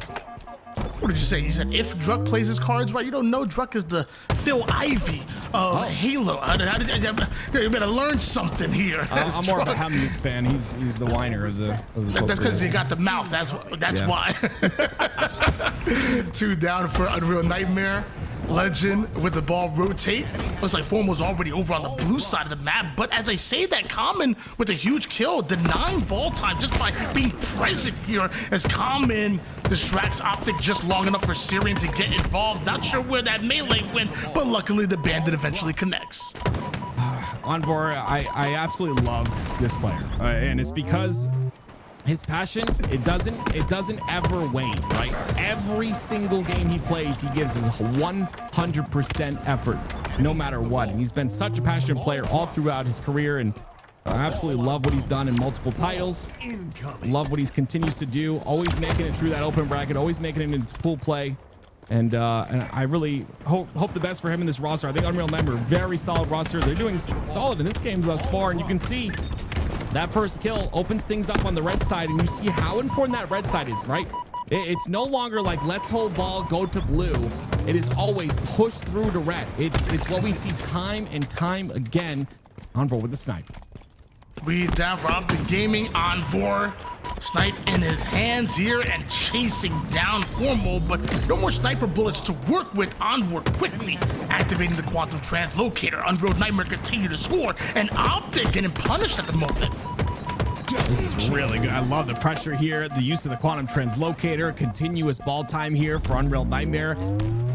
absolutely love this. Look at how they're keeping the pressure on the blue as well. They're on that 50% portion of the map, not letting Optic get any sort of distance whatsoever, and Envor checking every lane as well, making sure that his teammate can get ball time here. I believe Renegade was the one that broke that ball, and I just want to point that out, right? They've been at 26 seconds for a very long period of time, and it's because Renegade made that play through the mid-map, made them drop the ball, and now Optic have ball.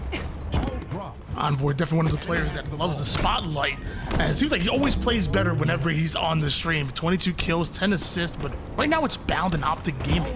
Currently have the ball in hands, multiple going down for Unreal Nightmare, and Optic continue to score. They may be down as far as score-wise, but they continue to play like this, Optic could be taking lead. See what Bound's able to do here. It's going to be a 2v2 on the push. Is Bound aware of where they're pushing from, though? Common gets a great kill onto Formal. Bound is still looking for his target here. He's expecting a route towards the outside, but instead he'll find a cleanup kill with some information. That's 2 down for Unreal Nightmare. If they can kill Common here, it should be some more ball time for Optic. Bound didn't have any more grenades to work with, so I had to get up close and personal. Finds Envor hiding over towards the back computer side, and Unslade ain't turning into more here. That's until Renegade gets involved, laying down the law with 3 more bullets, make it 2 now. A one-shot Renegade somehow is still a threat. Yeah, he's always a threat, no matter what.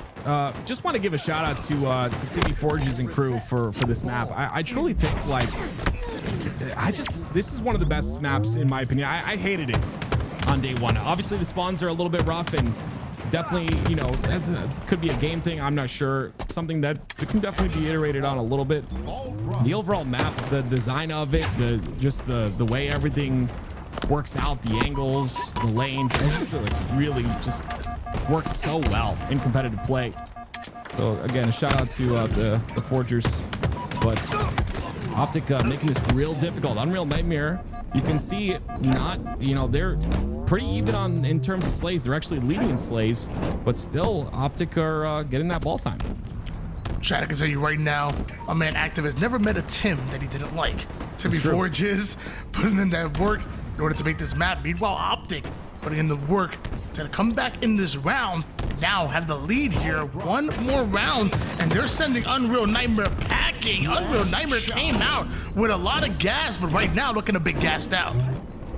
Yeah, and that's what happens, right? You end up in a scenario where you're playing Optic Gaming, you can't make any mistakes.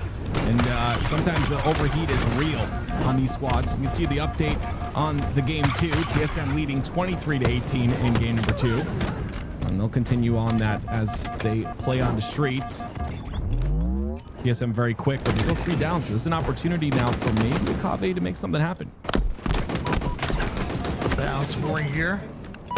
TSM with a 3-kill advantage over to the top left-hand corner. Right now, waiting for the action to really start to speed up for either one of these games at the moment here. And looks like Optic Gaming. I mean, if they continue with this level of control, this green wall does not get torn down here, they're going to run away with this. You know, we've been giving some love to Unreal Nightmare, and rightfully so, but towards the latter half of this round number 2, it just has not been there. Something needs to change here for Unreal Nightmare, and it's at to change right now. Yeah, I mean, I think Optic are going to close that one out. It's just, that at that level of play, Tony, you cannot make any mistakes. Optic are going to 3-0. Nice little sweep there against Unreal Nightmare, and they'll move on. But at that level of play, you cannot make any mistakes whatsoever. And that's the big issue, right? One tiny mistake, and a team like Optic is going to spot it out, and they're going to punish you for it. That's why a lot of people say, hey, I can't climb this and this and that. It's because the lower ranks don't really punish you for your mistakes, whereas the better people you play, the more your habits and your mistakes get spotted and get exploited is the word. So that's what we're seeing right there. Excited to see how Unreal Nightmare does as time goes on. Roster's really solid in my opinion, but let's hop over to Akave and TSM. TSM lead by 3. Both of these teams very, very good at exploiting and taking advantage of the enemy team's mistake. We're going to see that right here in this series. 1-0 currently in favor of TSM at the moment, and also with a huge lead, and now with a 4 down on Akave. Yeah, 4 down is going to allow them to potentially get this camo, and I love the initial damage from Soul Snipe, right? Understanding, even though Akave have that seaside control, even though they're in a position where this camo should be easier for them, they find themselves very weak, which doesn't allow them to really peak, and it ends up working out in their favor. Camouflage popped here for Lure. And if there's any chance for them to come back here in this game, it's going to be on the backs of... Damn it. You okay? You all right, Tony? I was hyping him up. He just gets back smacked with camo. Yeah, it happens. It happens. The Caster Curse is not. It's not a fake thing. It is very real. It has been since the dawn of time. But we try not to curse as much as possible. This is 45-40 though. Nice little lead here from TSM, and we're gonna see them continue to push forward. Acid in big trouble. Look at that right there. That's the type of play I love, right? That is the last player alive. Why take a 1v1 against that player and potentially die when you could just put damage into him and see him get cleaned up and guarantee the win? TSM up 2-0 in the series. Big win coming out of TSM. Akave Esports really felt like they had an opportunity to come back in that game, but Lure with that camouflage, I feel like if it wasn't for that back smack, I think they honestly could have made something happen. But 2 games, the favor of TSM. Game number 3 about to be on its way, but before we get there, why don't we look at these stats? And one thing that is standing out to me is Talik, 15-9, 8 assists, and 8.7 KDA. He never ceases to amaze me. He's always been that player that continues to perform well. And to be honest, this is his online performance, but I see him as a LAN player. I see Talik as a LAN player. Time and time again, he has proven that. And I think he's really, I don't know, just doubted, I guess, in a sense, by the community. But I think, he just proves it, that he's that guy at LAN every single time. Here we go. It's game number 3. Lattice oddball once again. Could be a sweep here. Something's gonna have to change for Akave Esports, and maybe a new map, some new scenery might be what the doctor ordered. It's $5,000 on the line here, and we're in the lower bracket, so do or die. Who's coming out on top? Is it gonna be Akave Esports? Or will it be TSM in their home tournament? Very interested to find out. The winner of this will go on to play Optic Gaming, who are waiting in that loser semifinal, and then the winner of that series will go on to play FaZe. So 2 teams in that lower side that you didn't expect to be there, but that's just the way the cookie crumbles sometimes. And this team right here, been impressive since the day they were conceptualized. Absolutely love this TSM roster. Excited to see what they do. They have surprised me many times in some of the biggest tournaments of the year, of season to season. So I'm excited to see what they do in Charlotte and in Worlds, of course. Magico not only getting away with this QT, but love the damage that he's able to put down. Now can a teammate clean it up? Acid is able to, despite getting no-scoped right to the body. Soul Snipe right back on him, but it looks like he's the final player alive. What a huge double out of Soul Snipe. Oh man, he's the X factor on this roster. When he starts to heat up, I really do think the TSM just feel much more comfortable as a unit, and they showcase that. He ends up going down there on that push, and ball's still down, so not a lot of ball time. Even with 2 down for TSM, Akave not picking up that ball, not scrapping. 17-0 run here for Akave Esports, and nice little setup now you're seeing being formulated here on the red side of the map. Love this position by Lure. Manny not ready for it. A one-shot Manny will end up going down. Soul Snipe, though, could turn this into a huge flank, but as he's spotted out, has to drop an excellent grenade. Gonna do literally just that in the challenge and disrespect onto Magico. Yeah, you saw the tiny little minimal jab step right there that actually made the Magico miss a shot. It's tiny movements like that that can really throw you off because you don't expect them. But it is again, Magico off of that spawn, continuing to pepper down damage. TSM coming out on top of a lot of these fights and these kills, Tony, but still only 1 point of ball time so far. 29 points for Akave. A little bit of catch-up being had here for TSM. It looks like they want to rotate this ball out of the blue side, but with Talik right here, it looks like they're going to stay put and drift aggressive right through the mid-map. He's going to trade out his life. Druck going to get just as aggressive right through Cargo, but this time Magico wins that one. A little extra damage onto Manny right after. Man, he's gonna play his life here, which is what you want to do, especially when 2 of your teammates are down. Now he's got to play spoiler. As we always say, he's got to try and get a kill or 2 before he goes down here. He's got Talik with him though.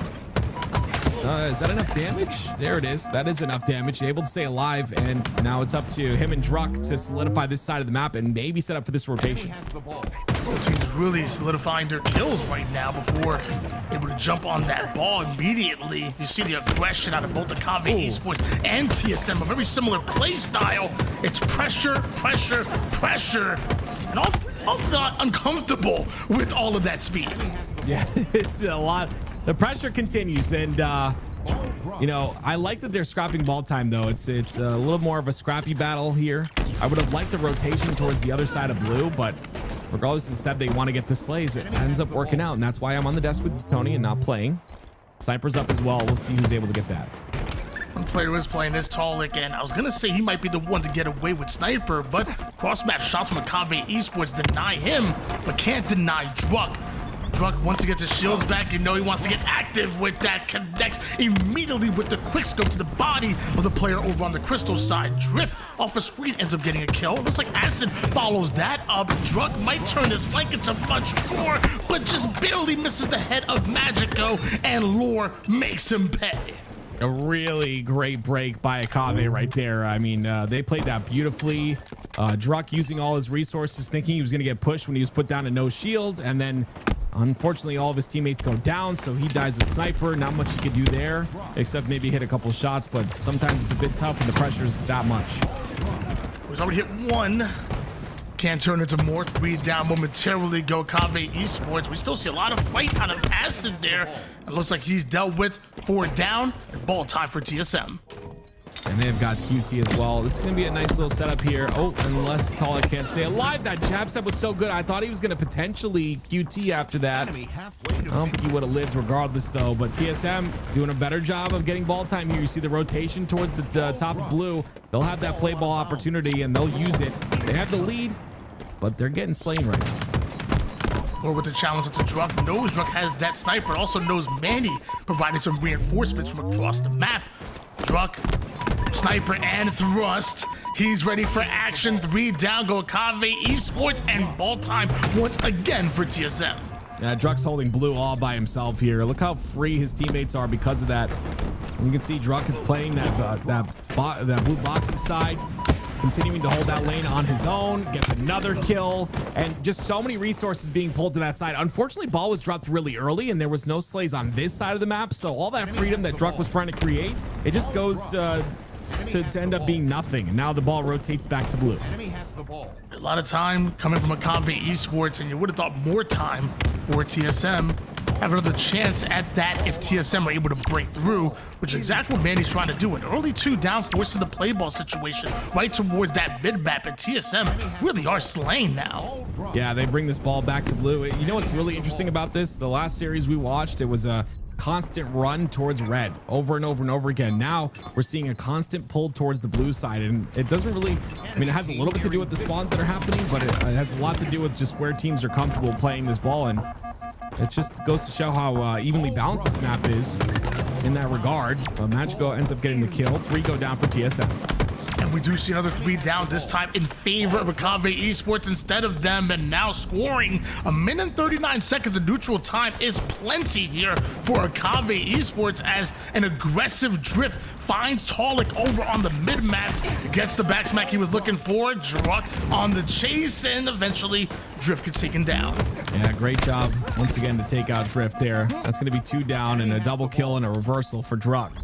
That'll be red side control with 3 down for Akave, and TSM will try to get that last 9 points. I would expect the rotation back towards red, though. And the sniper from Magico stops that ball. Wait a minute, this is not good.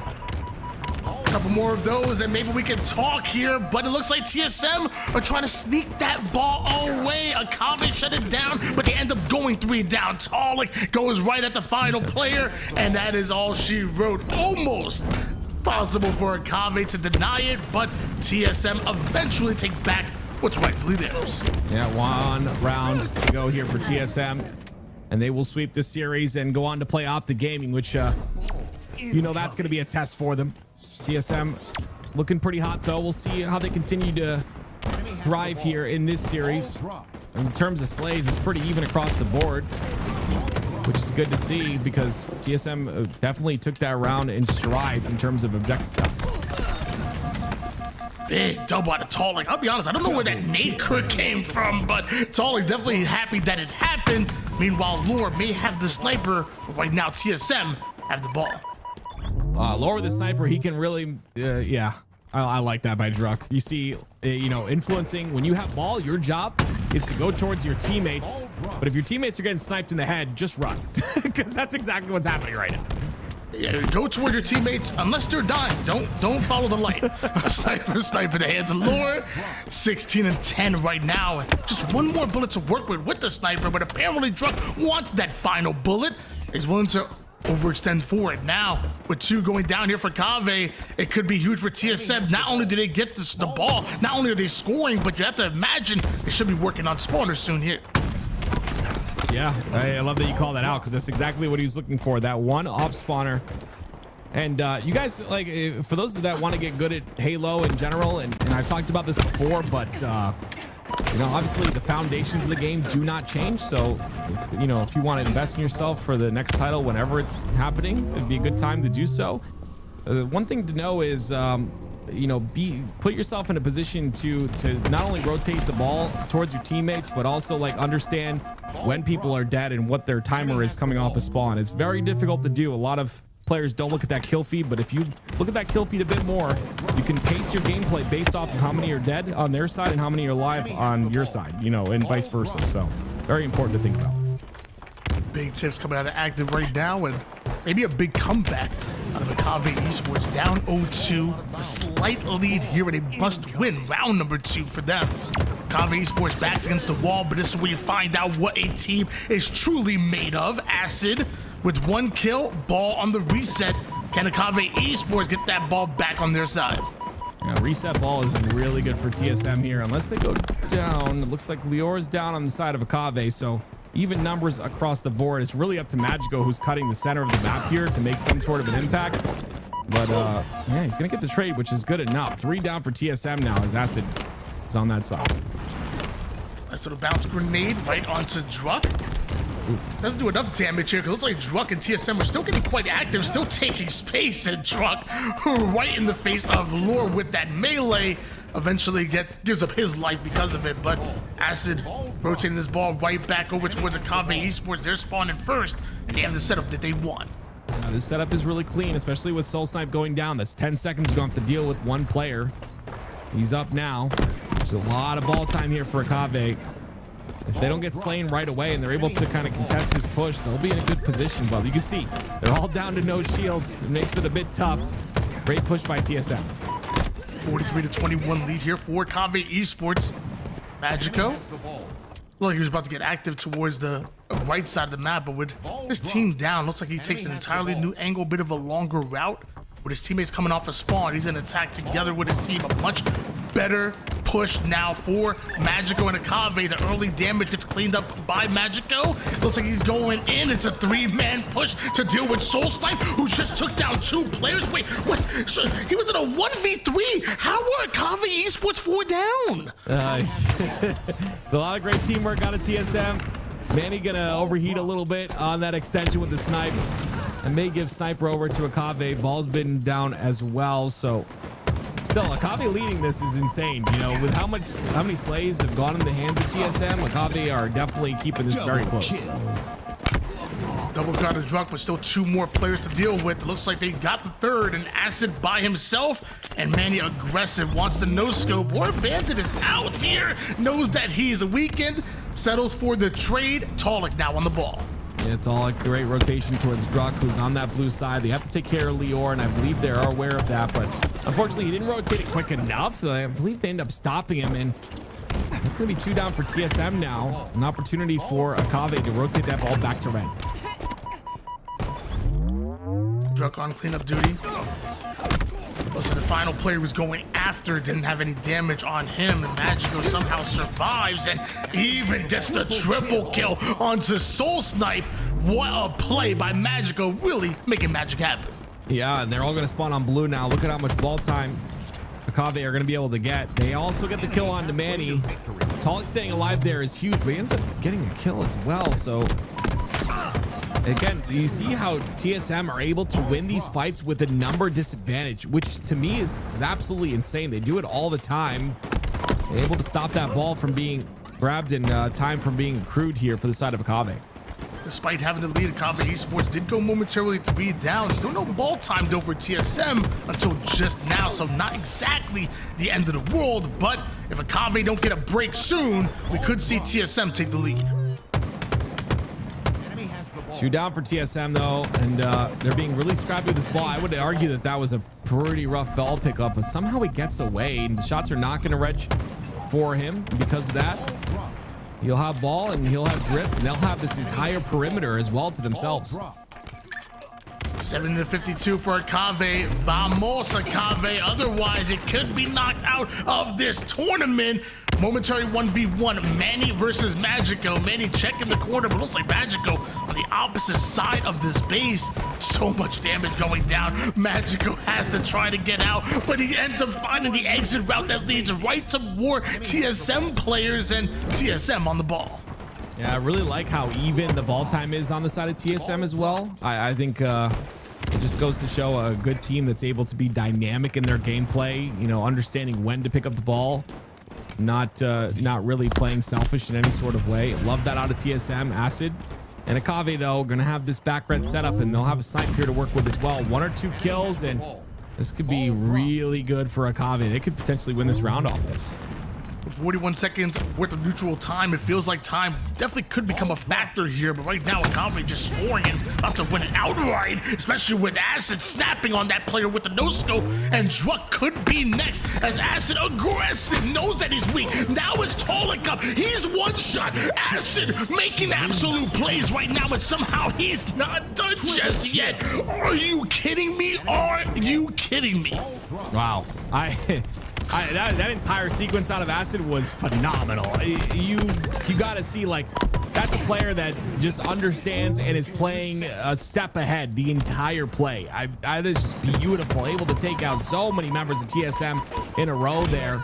3 seconds left. He secured that round on his own. TSM pick up the ball, but they drop it directly after, and because of that, they're not able to win that round. But this sequence right here, I mean, that no scope on the toe, gets the double kill on the Talik, and then throws the nade, which sticks for the triple. That was beautiful.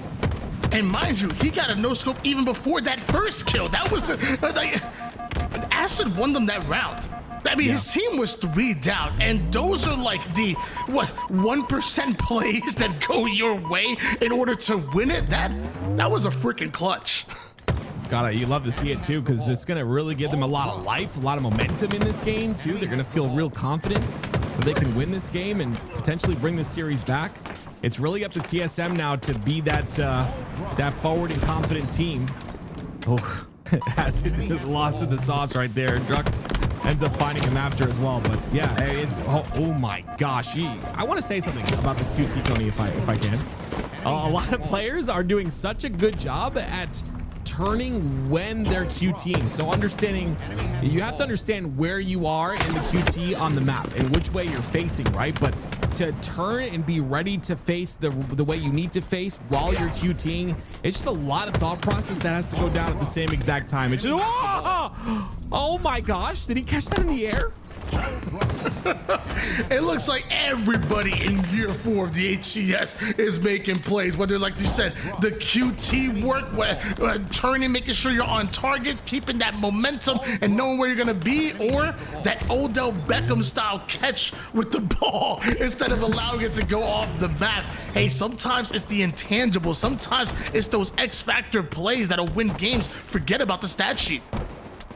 Yeah, I'm sorry, Tony. I went on a little bit of a tangent there. There's just a lot of things happening at once. That was insane. You love to see it out of Akave, though. Like, they're really coming to life here, and you love to see a team that just doesn't give up, ever. And that's what Akave's doing. We'll see if they can continue here, though. TSM have the initial lead in round number 3. Both teams here in the lower bracket, and only one team can advance into the top 4 guaranteed. Akave Esports and TSM. going at it. They know $5,000 on the line, and it's a nice little hefty chunk of change. And Laura and Akave apparently playing like it. That's a huge round of slays that go towards them. Now, Druck and Talik replacing as they continue to spawn up from the seaside and pushing right through the red base. Right now, TSM pushing relentless-like.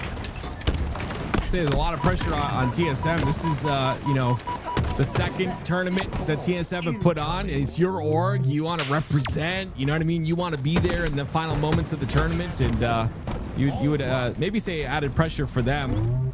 They've been an incredible roster all season long since TSM joined the HCS, but we'll see if they can close out this game. Looks like they're in a great position to do so, but they are 2 down. Enemy has the ball. They get 3 now. Enemy has the ball. Aston and Kave right on the ball. Looks like they're going to rotate it over on the blue side of the map. Lore, he's on red right now. They're just all over the place. A lot of space being taken by a Kave, and now the ball carrier ends up going down. So looks like another round of slays might be needed for a Kave, and Drift putting down damage, but also taking a lot in return. You better dodge those grenades. Wow. They're coming in real quick. I mean, those nades. Oh, my acid triple again. Goodness me. Slow down, young man. What a beast. He's been popping off once again. Gets another triple here. Has a sniper to work with. 4 bullets as well. And Talik's going to be the first target. Yeah, Talik understands. He's like, I'm going to get out of here. Acid has been absolutely melting TSM this entire game, and we saw it in a clutch round number 2, but apparently Akave Esports might need it again here in round 3. They have no more chances. TSM 1 game, 1 round away from ultimately advancing into the top 4. Akave Esports 3-man push right from the mid-map. Yeah, no play ball. Talik thought there was only 1 player who's going to try to get at least a trade, but they didn't play the ball either. Just everything going wrong for TSM. They are in the lead by a lot here, so they've got a couple of chances to break this setup, but Kave have done a really good job of punishing TSM on their mistakes. 61-39, still in favor of TSM at the moment, so Kave Esports really need a lot of ball time from this hold right here. Drift has a lot of responsibility, making sure nobody pushes the cargo side, and Kave Esports feeling the pressure, so an early play ball as they look to slay out TSM. Yeah, this is a great job by TSM to slay out Akave here. 4 go down. How quick are they to get this ball, though? That's fairly quick. The spawns are going to happen on the opposite red side. Druck is no, blue side spawns, actually. He's got to get a rotation here. Instead, he's going to use his QT to guarantee a kill, and he does so. 64-45. Soul Snipe. Didn't have the numbers available to him, but still gets aggressive and still takes down at least 1 player here. But the Kave Esports have that map control and number control, at least for now. Meanwhile, TSM might have the ball. Looks like it slowly started to move over towards blue. It's in the neutral position here, but like you said, yeah, moving towards that blue side, which kind of favors TSM. 3 go down for Akave. Acid, the last player alive once again, gets a kill, ends up staying alive. The impact that this man has had in these rounds cannot be measured. I mean, 36-30 is nothing compared to what he's done in so many of these plays. He ends up going down there, though, which means everything kind of breaks apart. A minute and 20 seconds of neutral clock. Great damage by Drift. We get Tolly backing down. Knows he doesn't have the numbers, and Drift's aware of it as well. He's getting aggressive. I don't know how Tolly has been able to live as long as he did, but eventually Drift gets the kill and now wants more. Soul Snipe, he could be next. Right now, feels like Drift isn't missing, but neither is Soul Snipe. 1 minute. The pressure's on here. Druck has the snipe as well. It's a full sniper. They've got to make sure to spot him out. Information is king in the game of Halo, and if they don't call out where he is, he's going to cause havoc and make this round impossible to win. And as I say it, he does it. Druck pop it off for Akave. It looks like Druck trusting his teammate to go after that ball. He wants to make sure that any spawners have to go through his snipe if they want to make it through the blue side of the map. Akave electing to push from multiple sides here. Druck getting information on at least 1 of those players. Acid with early damage. Druck forced to back out. The rest of Akave already aggressive. It looks like the first kill goes towards TSM, and more could be coming. I absolutely love the confidence there to not play ball and play time. They just kind of want to win the game outright, and looks like they might just do so. 10 more points is all they need, and they've got the numbers advantage to get those 10 points, and with that, they'll probably sweep this series. Tony, TSM really catching on at the very end of this game, and they'll go on now to the losers semifinals, I believe, against Optic Gaming. Wow. Quite sad to see a Convey Esports get knocked out here, but TSM with the sweep. And come on now, it's their own tournament. There's no way we can't see them at least in the top 4. Now, that's right. Honestly, with how crazy things have been, so far this tournament. Again, mind you, we have the likes of a Cloud9s, the SSGs, many teams so far that have been knocked out. TSM ain't one of them. They're in your top 4 after a huge sweep. Very good job by TSM to pick up the pieces at the very end there, but they've got a large test ahead of them here, Tony, against Optic Gaming, who's I'm sure very aggravated that they're in that lower side. They're going to come through swinging, so TSM got to showcase something here. They want any chance of playing FaZe in that elimination final. Well, you talked about the bit of the balanced objective time here for this squad, but also look at the balanced damage out of them as well. Everybody seemingly playing their part out of a TSM, and you can even say the same on the other side for a Convey Esports. We say vamos to a Convey Esports, at least for now. I'm sure we'll see them, very soon in Charlotte. Meanwhile, TSM, like you said, go up against Optic Gaming after the short break.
Double kill.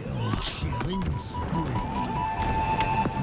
To praise the light living in the dark. Take your time, we'll meet again. Just speak your truth, hoping it's a lie. You can't sleep, so why not give up? Let me tell you a secret. Just your heart like it's not being hard. Double kill.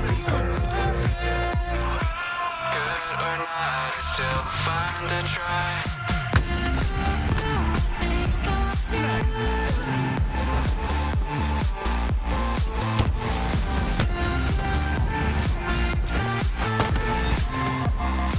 Triple kill. Killing spree.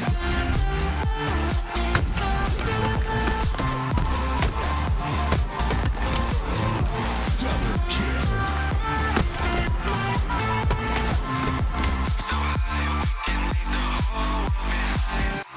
To see the end, holding open arms. Sit down, think this through. I've had enough, now it's love. Love. Let me tell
Stars in the sky keep burning, burning. It's crazy how the storms keep raging.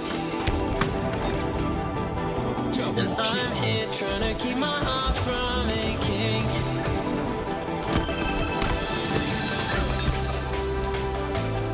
Double kill.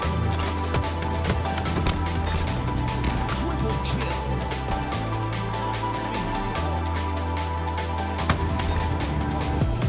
It's funny how the world keeps turning. And here with you, it's like my life's returning. Whoa, it's crazy how we're not just falling. And I'm losing balance here, my heart's gone all in, all in. Starlight burning in the night sky. This feels like a lifetime moment with you. Triple kill. One day things will turn out better. We could be together. We could be together underneath the stars. Double kill.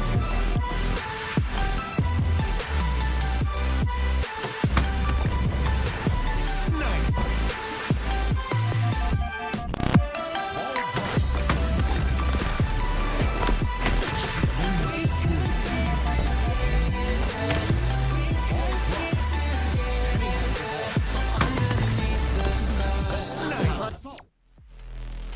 Welcome back, ladies and gentlemen. It is your TSM Jersey Mice Pro AM $5,000 tournament. And man, do we have an absolute banger for you guys coming up next. We got TSM, in their little home tournament, having a bit of a home field advantage, and they're going up against Optic Gaming. And we talk about it all the time. When they're in the lower bracket, they make magic happen.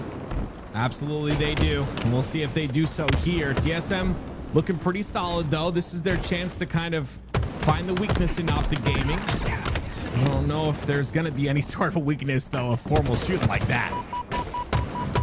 And that's a beautiful start coming out of Optic Gaming, and because of that, TSM in trouble right on their respawn, right on their back foot, almost immediately here, as a very aggressive Legend right in the face of Soul Snipe, extra damage on top. Everybody taking shots courtesy of Legend.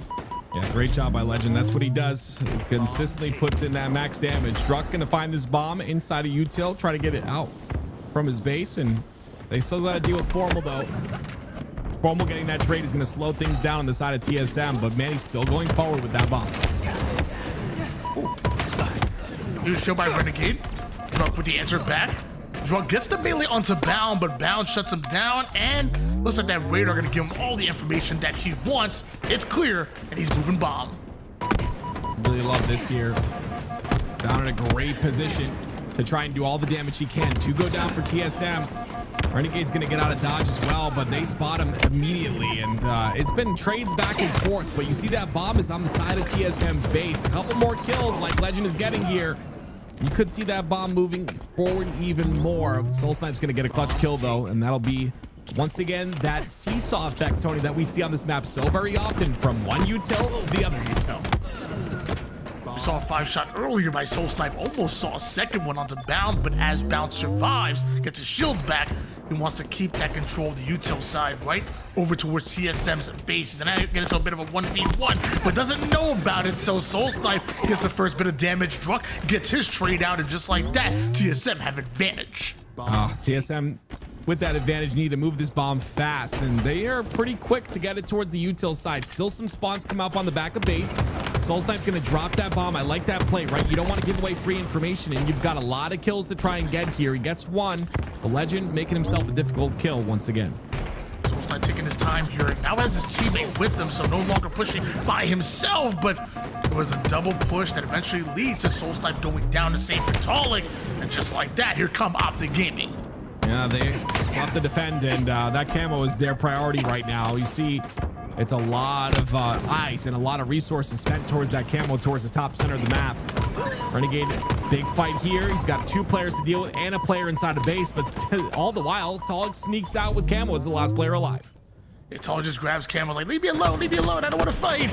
He's trying to get out with that camouflage any way possible, and that includes throwing hands with Legend over towards the fridge side, ice cold with it, as 3 down go Optic Gaming. One thing I will say is even with that camo, they were very slow to touch that bomb, so it ends up resetting towards the mid-map. I think that's what TSM kind of wanted instead of moving that bomb all the way forward. But regardless, it resets, and that camo now null and void. Won't be really a big factor any longer. And it looks like TSM going for a push here once again with 2 down for Optic. Truck somehow surviving over towards the fridge. I say that he gets needed out. Double push still for TSM. You got 3 players in the base of Optic, and somehow a 1-shot Legend survives. Renegades on the other side of this. What is this defensive stance? They're on both corners of the base. Well, that stand works. They get bombed towards the mid-map once again. Druck goes down. It was 2 down momentarily for TSM, and opportunity for Optic to continue to push this bomb forward. Formal's not going to be a factor for another 5 seconds as he takes that shot of damage. And the numbers advantage now in the hands of TSM as they get bombed once again and go towards Optic's base. Tall not able to advance that bomb forward, trust his teammates to do so, and he's already here, and Legend has no idea. Initial damage goes down, cleanup is there as well. Back base, but it looks like you're getting attacked from both sides here. Formal wants more, he gets himself a triple. There's that internal clock that I talked about. He didn't expect that player to already be past him in the base. He expected him to maybe be on that P-door side, and with that little bit of timing loss, it's that entire push nullified, and that's what's happened often here. New camo coming up in 20 seconds, something to really pay attention to. I don't think other camos have had a lot of value, so we'll see what kind of value this one brings. It goes down. Formal was worried about what's in front of him. Manny, meanwhile, coming up from the rear. Kill for him. Camouflage coming up. Has to deal with both Legend and another player from Optic Gaming over on the high side. And although illuminates them with the radar, not able to defend Camouflage right now. That belongs to Renegade.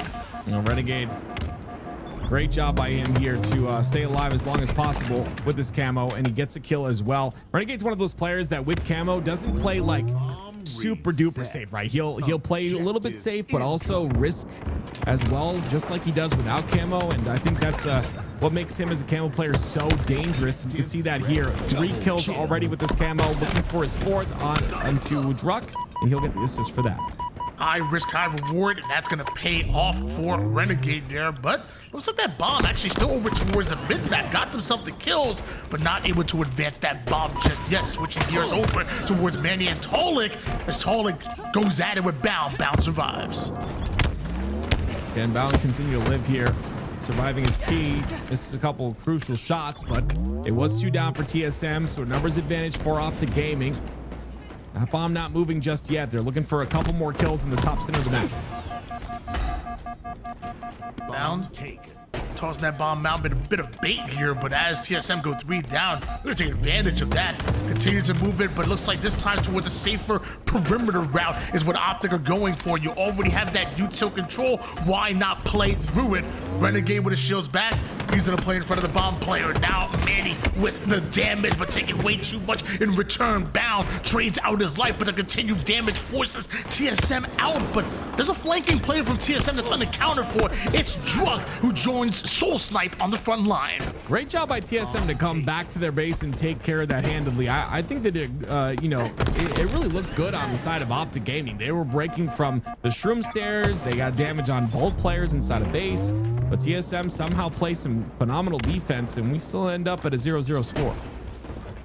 5 minutes remaining. Formal gives up that height advantage. That's because it's time to move the bomb. Moves it just slightly over toward the courtyard of TSM. While TSM pay attention to the bomb, Formal keeps his eyes and his reticle trained on them. Not able to get the trade out with that plasma pistol melee combo. Meanwhile, Manny goes down, and bomb continues to move towards the side of TSM. TSM, they're trying to push forward onto Optic's base. That camo is going to be very important, as we always say. We'll see who's able to get control of that. Legend playing a very important role there, by the way, on the side of Util. Him being such a nuisance here is so important. And look how many resources they have to point at him. Talik gets a shot into him, which means he's out of position, takes a lot of damage. Unfortunately, Dom goes down pretty quickly there, which, you know, puts a dent into things. But it just, Legend just playing that role, and he's still alive, by the way. This sequence out of Legend is insane. Finally ends up going down.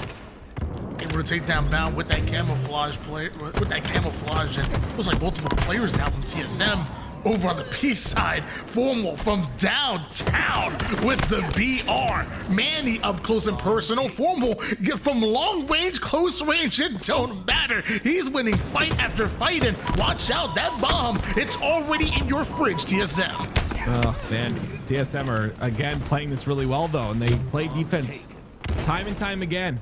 They've done so every time. Optic's gotten that bomb towards their base so often, and they're able to fend off every single push. Now it ends up at bottom P. There's 2 down cleanly for TSM. There's a player to deal with once again inside the fridge. Lots of damage has been output. Drux somehow stays alive. Legend right through the mid-map. Joins Formal here, and now you have multiple members of Optic Gaming in the fridge of TSM. TSM, though, cleared them out real quick, and now it's TSM that have the chance to move the bomb. What will they do with this, though? They got to get down bound first. 2 down for Optic Gaming. Bomb still towards the bottom center in a neutral position here. TSM are going to pick it up, though, and they'll opt to move that towards Optic space once again. They have the numbers for now, but they need more slays, and looks like they'll get them. 2 down for Optic Gaming. Big double kill out of Manny. Triple Make a kill. triple. Legend stuck over toward the back base, and that needs to be bomb started, and it is by Manny. He's expecting to jump, and the nades going down, halfway done, tries to avoid the grenades. Bomb is still there, the progression still is started. If Druk can sneak in there and finish it off, it could be huge. He tries to get the bomb out. Druk gets the back smack, gets the ball grab. That was beautiful. Wow. I mean, he pulled it out right from underneath Renegade. And Renegade was trying to toss that bomb out, and somehow that happens. He gets the bomb arm as well. And with 2 minutes of neutral clock left, TSM lead. 1-0 lead here for TSM. And now this time it's going to be Optic Gaming playing off of their back foot. I say that though, as Renegade somehow is able to get away with the camouflage, but doesn't have the numbers, doesn't have the bodies on the map to take full advantage of it. Goes after Manny. Wants to take space here. This could be big for Optic Gaming. What can Renegade do with this camo? This camo is everything in this game. It is up to him to create space for his team, to get the kills necessary, and to stop this bomb from rotating forward. He's done all of that so far. I love how he immediately goes towards the base. Unfortunately, that spawn not going to be blocked. There's going to be no shields now with camo inside of Util. 25 kills, 16 assists, and a very annoying camouflage for Renegade. Although he goes down, clearly did a whole lot of work that ultimately Optic Gaming want to take advantage of, but they're diving in towards the Util side, also diving in on a few grenades courtesy of TSM and Jersey Mike's. I love this by TSM though. Hold the ball, you got a minute left. All you got to do is push it towards Optic side. You have 3 down once again. Bounce the last player alive, down to no shields. He goes down as well. All 4 dead. First 2 spawn. And 50 seconds left for Optic to get these slays and get bomb forward. Talik is here over on the blue Util side. Finds a weakened Renegade, also snaps onto Formal. Target prioritization is on point here for Talik, and so is the bomb moving forward. You know, they say a great defense is an even better offense, says TSM. Yeah, I mean, this has been beautiful out of them. Forces spawns onto Util, 30 seconds. They're going to continue to slay. They're going to go for a second bomb arm here. That's how confident they are, and I love this position out of Talik. Wait for those nades, watch where the nades go, and get the bomb arm. 2-0. I don't think there's any way for Optic to come back from this one. Hey, tell me if I'm right with this one as the early game end goes down here. Did TSM purposely drop that bomb, not with 30 seconds left, not even go for the bomb play? They drew Optic in, kind of slayed him out for a secondary round of slays before going for that bomb. It felt like they were like, hey, look, we can play time with this bomb over towards your back base. We don't even have to play for the plant if we don't want to. Yeah, just playing for win condition, right? If they don't get the slays, that bomb is still on the side of Optic, and it's their move to bring it all the way across the map within 30 seconds. If they do get the slays, it's a free bomb number 2. So, I mean, both ways they win in that regard. They're just playing for that win, and they did so really well. Look at the slays, pretty even across the board for the most part. There's a couple slays up by TSM, but just very impressed once again that they were able to take advantage of that as we take a look at the damage. Yeah, I mean, it's fairly close, I would say, you know, for a matchup that ends up 1-0 for but about a 2-0 win for TSM in that game number 1. And wow, from the clutch cap to the consistent offense, TSM in the end game looked so good, even against Optic Gaming. They did.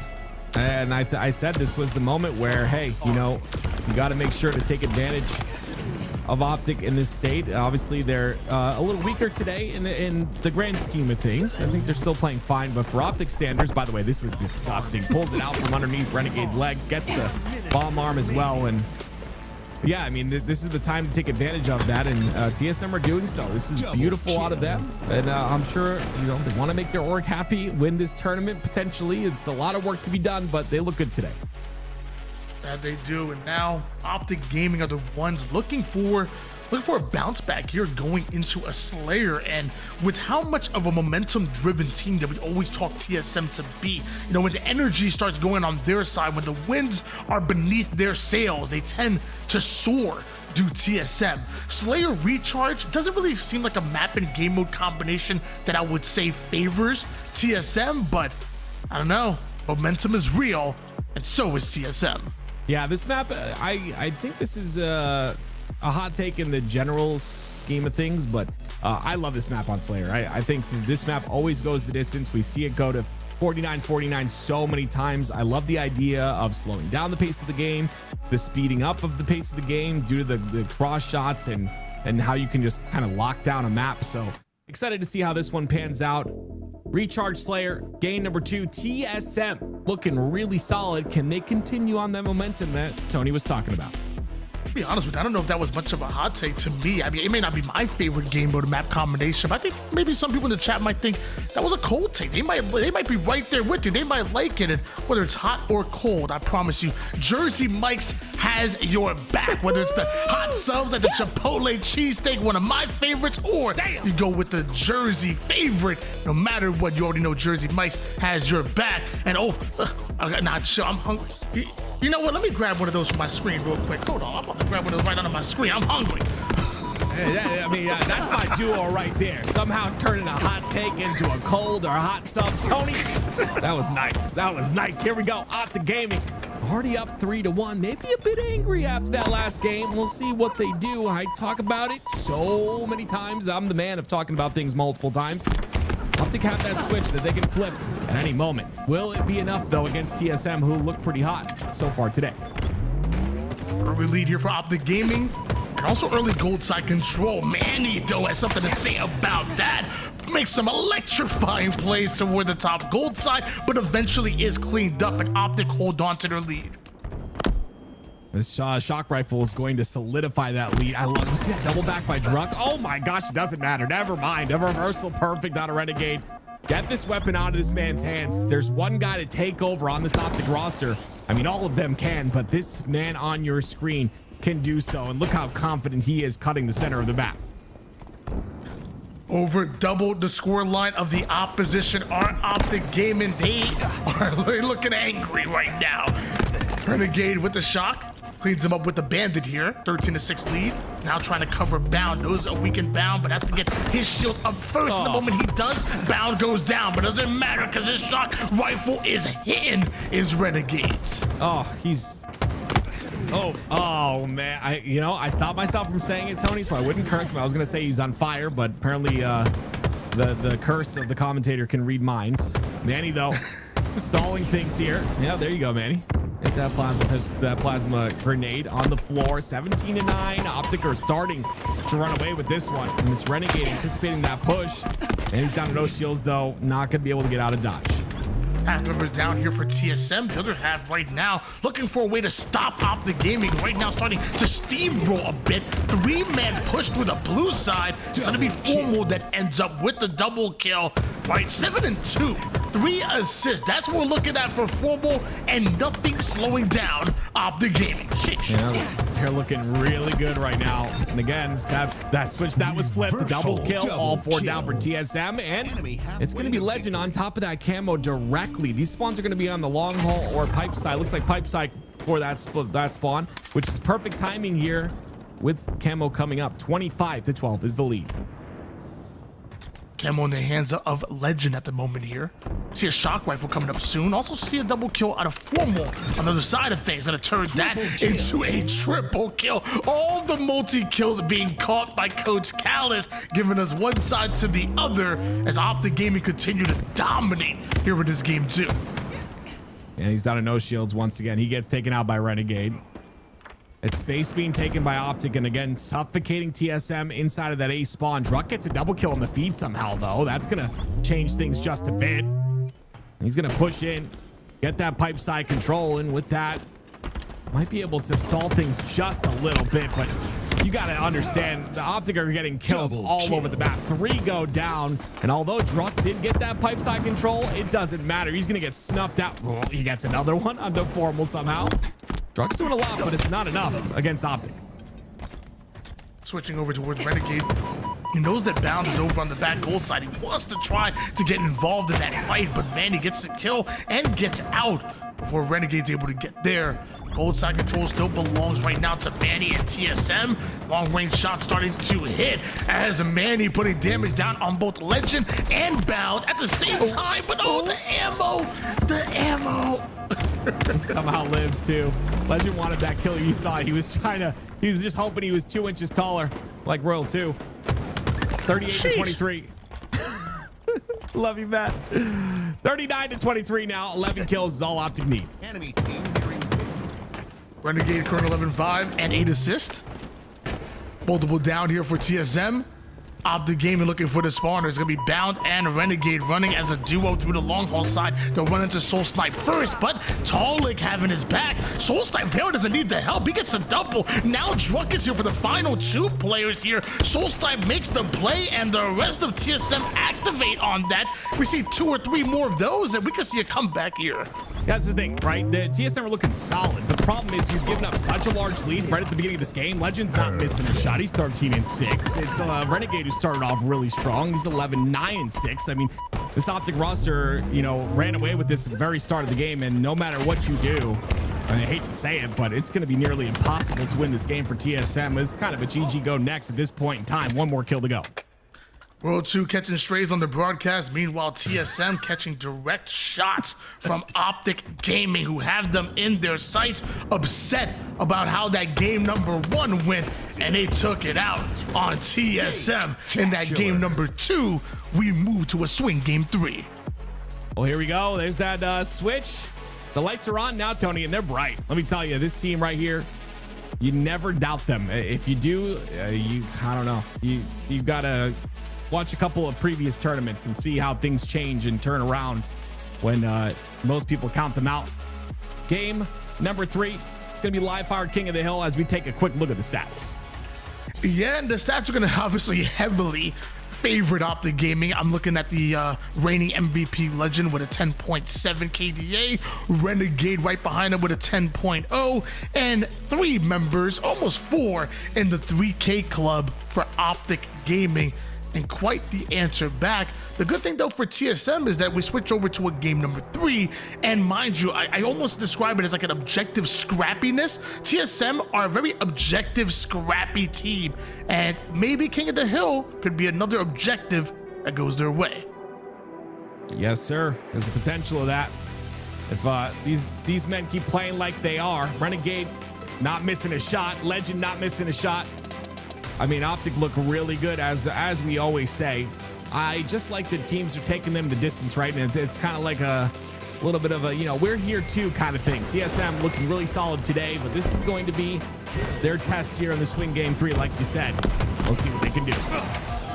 Renegade playing like he wants that snipe. He wanted it early. And just when you thought he was going to drop down the vent, tries to confuse the enemy team, he's caught out over toward the top side. Talik not only able to take down Renegade, but does enough damage onto Bound to force him to back down. Optic Gaming, they're scoring. Hey, we got to see some momentum out of this TSM squad if they want to stop this scoring from happening. It's halfway through already, but Talik does have that snipe. They can get this kill on the Formal. This could be a secured camo, and it looks like it already is. This is an opportunity for TSM. If they want to steal that hill, they could, or they can just rotate to new. I think Bound's going to make that rotate to new the play here, potentially, as Druck goes down. Camo and snipe combination here for Talik. And right through the mid-map, they're going to go here, punting that last hill and setting up early for the next one. Now right back in the hill, early scoring now for TSM. I like this too. I would like them to get towards top tower. Soul Snipe was in that hill, but 2 players go down. Now Talik and Soul Snipe left to pick up the pieces. It looked like a collide. Only close to 1 at least. It'd be enough to get 1, but they have to get out of hill, and that's going to allow a lot of space to be taken by Optic on that nest side. That player made a complete reposition all the way through the pillar side, and now Optic attacking from a whole new angle, one that TSM may have not been ready for, but Soul Snipe and Manny, they're able to adapt, they're able to answer back. 3 down, go Optic Gaming. Oh, is that really quick 3 dead too? I thought Optic were in the better side of things right there, but TSM gonna get some hill time here. Really impressed by Talik in this game. 4-3-1, only died 1 time, being a part of many, many kills. And he gets a kill as well. Now Talik gets another one on the Formal. He's starting to pop off. This is scary for Optic. Blocking the green side spawners here, but Optic somehow made it through. Somehow cleared Soul Snipe over toward the top tower side, and now it's Optic Gaming with clear control over this hill. Talik looking to approach from Nest and doing some great damage. Hopefully his teammates are able to take advantage of that, because Optic gaining a whole lot of time. I love this double back by Talik though. He knows they get the information that he's going down the pillar side and instead doubles back towards the mud. I'm assuming they heard this, but he's got a player there with QT that can help him out potentially. That player QT's out, gets enough damage in for him to clean up. And look who's being a nuisance once again. It's Renegade, somehow gets a kill in the feed. That setup is broken though, and a player from Optic, and we're gonna have to get this reset going. That we are. Was a very fun swing game number 3, but we got to make sure that everybody's playing fair here. Man, King of the Hill live fire, not disappointing whatsoever. Was there anything that you saw, at least in the early game, from either one of these squads that you just liked? Yeah, I mean, Optic really played that first hill very well, and you know, being quick to it. Again, it's kind of been a conversation at the beginning of King of the Hill on live fire time and time again. Like, do you play for the hill? Or do you play for that camo? Obviously, the first initial slays, you play for that hill. If you can get camo as well, it's good. But they ended up getting that hill. They ended up forcing TSM to rotate early. I really like that aggression and how quick they got that first one. And also will say, going into that second hill, I feel like a lot of times when you don't have that clear round of slays, I'm in my own gameplay, but a lot of other teams, like, they'll elect to like hop out of the hill to maybe push and maybe get those kills, get those slays first, and then play towards the hill. One thing I noticed with Optic Gaming, it feels like they're very comfortable having one player in the hill and having the rest kind of play on their own. A lot of trust within their teammates here. I've noticed that on the second hill, even when they didn't have a clear advantage, they're like, hey, look, I see the hill, I'm hopping in the hill. Very simple. Right. Yeah. So you need to get that scrappy time, get as much time as possible. But yeah, this will start off, I believe, 1-0. So we'll get that score settled here. And taking a look at the rest, we've got, of course, King of the Hill on Lattice for game number 4. Back-to-back King of the Hills, and then Solitude Slayer. I miss Solitude, man. I miss seeing more Solitude, but as of right now, it's only a Slayer. I still like Solitude as a map, even though it's a little bit snowbally. I think it's a lot of fun. Yeah, Solitude going to be our game number 5 if needed here. And so far, the way that the series has gone, we've seen a split after 2 games. So one can say that maybe Slayer Solitude is coming up in our future here, and a punishing game mode. But I also feel like live fire is pretty punishing as well. You go 3 or 4 down, enemy team is going to take advantage of that. Oh yeah, 100%. Looking to see some players pop off here. TSM is a very momentum-based roster online and on LAN. If they can start to get some sick, kills, clips, triple kills here and there, players enter the flow. I think they can definitely put up a fight in this game. They did so in that game number 1. It's going to be interesting to see how this pans out with this little bit of a break, because Optic looked like they were in the momentum there. Now, take a look at the stats, as a whole from the 2 games that we've so far seen here. And one thing that's standing out to me is Legend and Renegade. You have clear damage control from both Legend and Renegade so far in this series, just topping out everybody, not only on their team, but even the opposition as well. And it's in the kills and the assists. Like right now, Renegade sitting with 38 kills and 26 assists right now. To give that an example, on the other side of things, Soul Snipe is leading out for TSM. He has 34 kills and just 13 assists in comparison. Right now, Renegade and Legend are just dominating both the kills, assist department, and of course that damage as well. Yeah, not a surprise there. And we'll see that continue. Those are going to be the gentlemen that have to be shut down on the side of Optic. TSM want any sort of chance. And again, very momentum-based team. So 1 or 2 players popping off here, we can see a very different situation. And as you can see, it's going to be, of course, the reset. A 1-0 lead in favor of Optic, of course, as I would assume maybe they go for a reset here, because, that first hill, I'm not sure. I would assume it's just a 1-0 lead, but you got to take into account that first hill is very different than the second one. So I'm not sure what they decided. Well, ladies and gentlemen, while we get ready for this next map, or redoing this map here on Livewire, I have a simple rule. If you support Halo, I support you. So number 1, I want you guys to do me a favor. You're not followed to LVT Halo, make sure you smash that follow button. If you're not subscribed on the YouTube, make sure you hit that real quick. Sign up for the newsletter if you want to know when any of the extra Halo action is going down. But on top of that, let's show some love to TSM. Let's show some love to Jersey Mike's as well. $5,000 on the line, your Pro AM showdown, and it has been absolutely exciting from start and soon to be finished. Well, here we go. Let's see how things start here. A little bit different. This time it's going to be TSM in control of the hill. They've got Sniper as well. That Sniper is traded out to Formal, though. I like how he's going towards the top of tower, or mud. Ends up going towards top tower, but I like the mud play as well. Just being a nuisance on this side of the map on his own. If he can stay alive here, it'll be big for the side of Optic. He pulls that grenade right back to center. Wow. The Bandit is what's going to finish off Druck. Now Formal aggressive with the Sniper. The moment they get 1 or 2 down, no wasted time whatsoever on their way towards this hill. Somehow, though, Soul Snipe is able to take down Bound, and Formal can't find the head of Soul Snipe. Eventually gets the kill, and finally Optic scoring. Yeah, very different hill than that previous game before the reset. It's going to be Formal inside that hill. Renegade with the camo. So Optic are kind of winning out on everything. You see TSM, they had that initial hill, but Optic were very quick to break that. 3 down go TSM. Last player alive is going to be Talik, and he somehow wins that fight with 2 bullets left in the snipe. Gets himself the Sniper, but doesn't get his shields back. This Talik. Optic on cleanup duty right now. And the setup just about locked in. Green gun is out, just barely missing out left toward the player on the sandbag side. TSM posturing towards Big Door as well. And Legend, is he going for a flank here? Maybe. The spawn timing is in his favor. He gets the kill on the Soul Snipe, which means information given, but Manny's the last player alive now. They'll collapse onto him. And Optic again clean on this hill, Bound with a triple, starting off 5-1 and 2. Normally, you would expect TSM to activate quickly off of their spawn and funnel in, but Legend knew the timing, knew they were slowing it down, and that was a crazy flank out of him, and a great hill number 1 for Optic Gaming. Oh, I love that play by Bound. I mean, he understands he's getting pressured by 2 different people, ends up taking the route that is that is most risky, but I mean, Optic end up getting about 10% of the hill because of it. Regardless, he ends up going down. TSM get control now with Camo coming up. Fades all the way over toward the Camo side of the map. Druck sneaking his way over towards Cuts, ends up catching the grenade of Druck, and then Druck portals right out. Still not able to stop Legend from getting away with the camouflage, and immediate backsmack onto Druck. TSM may be scoring, but not for long, with Legend holding forward with Camo. Yeah, we'll see what else he can do with this Camo. This is very interesting. As you can see, he's the very forward player.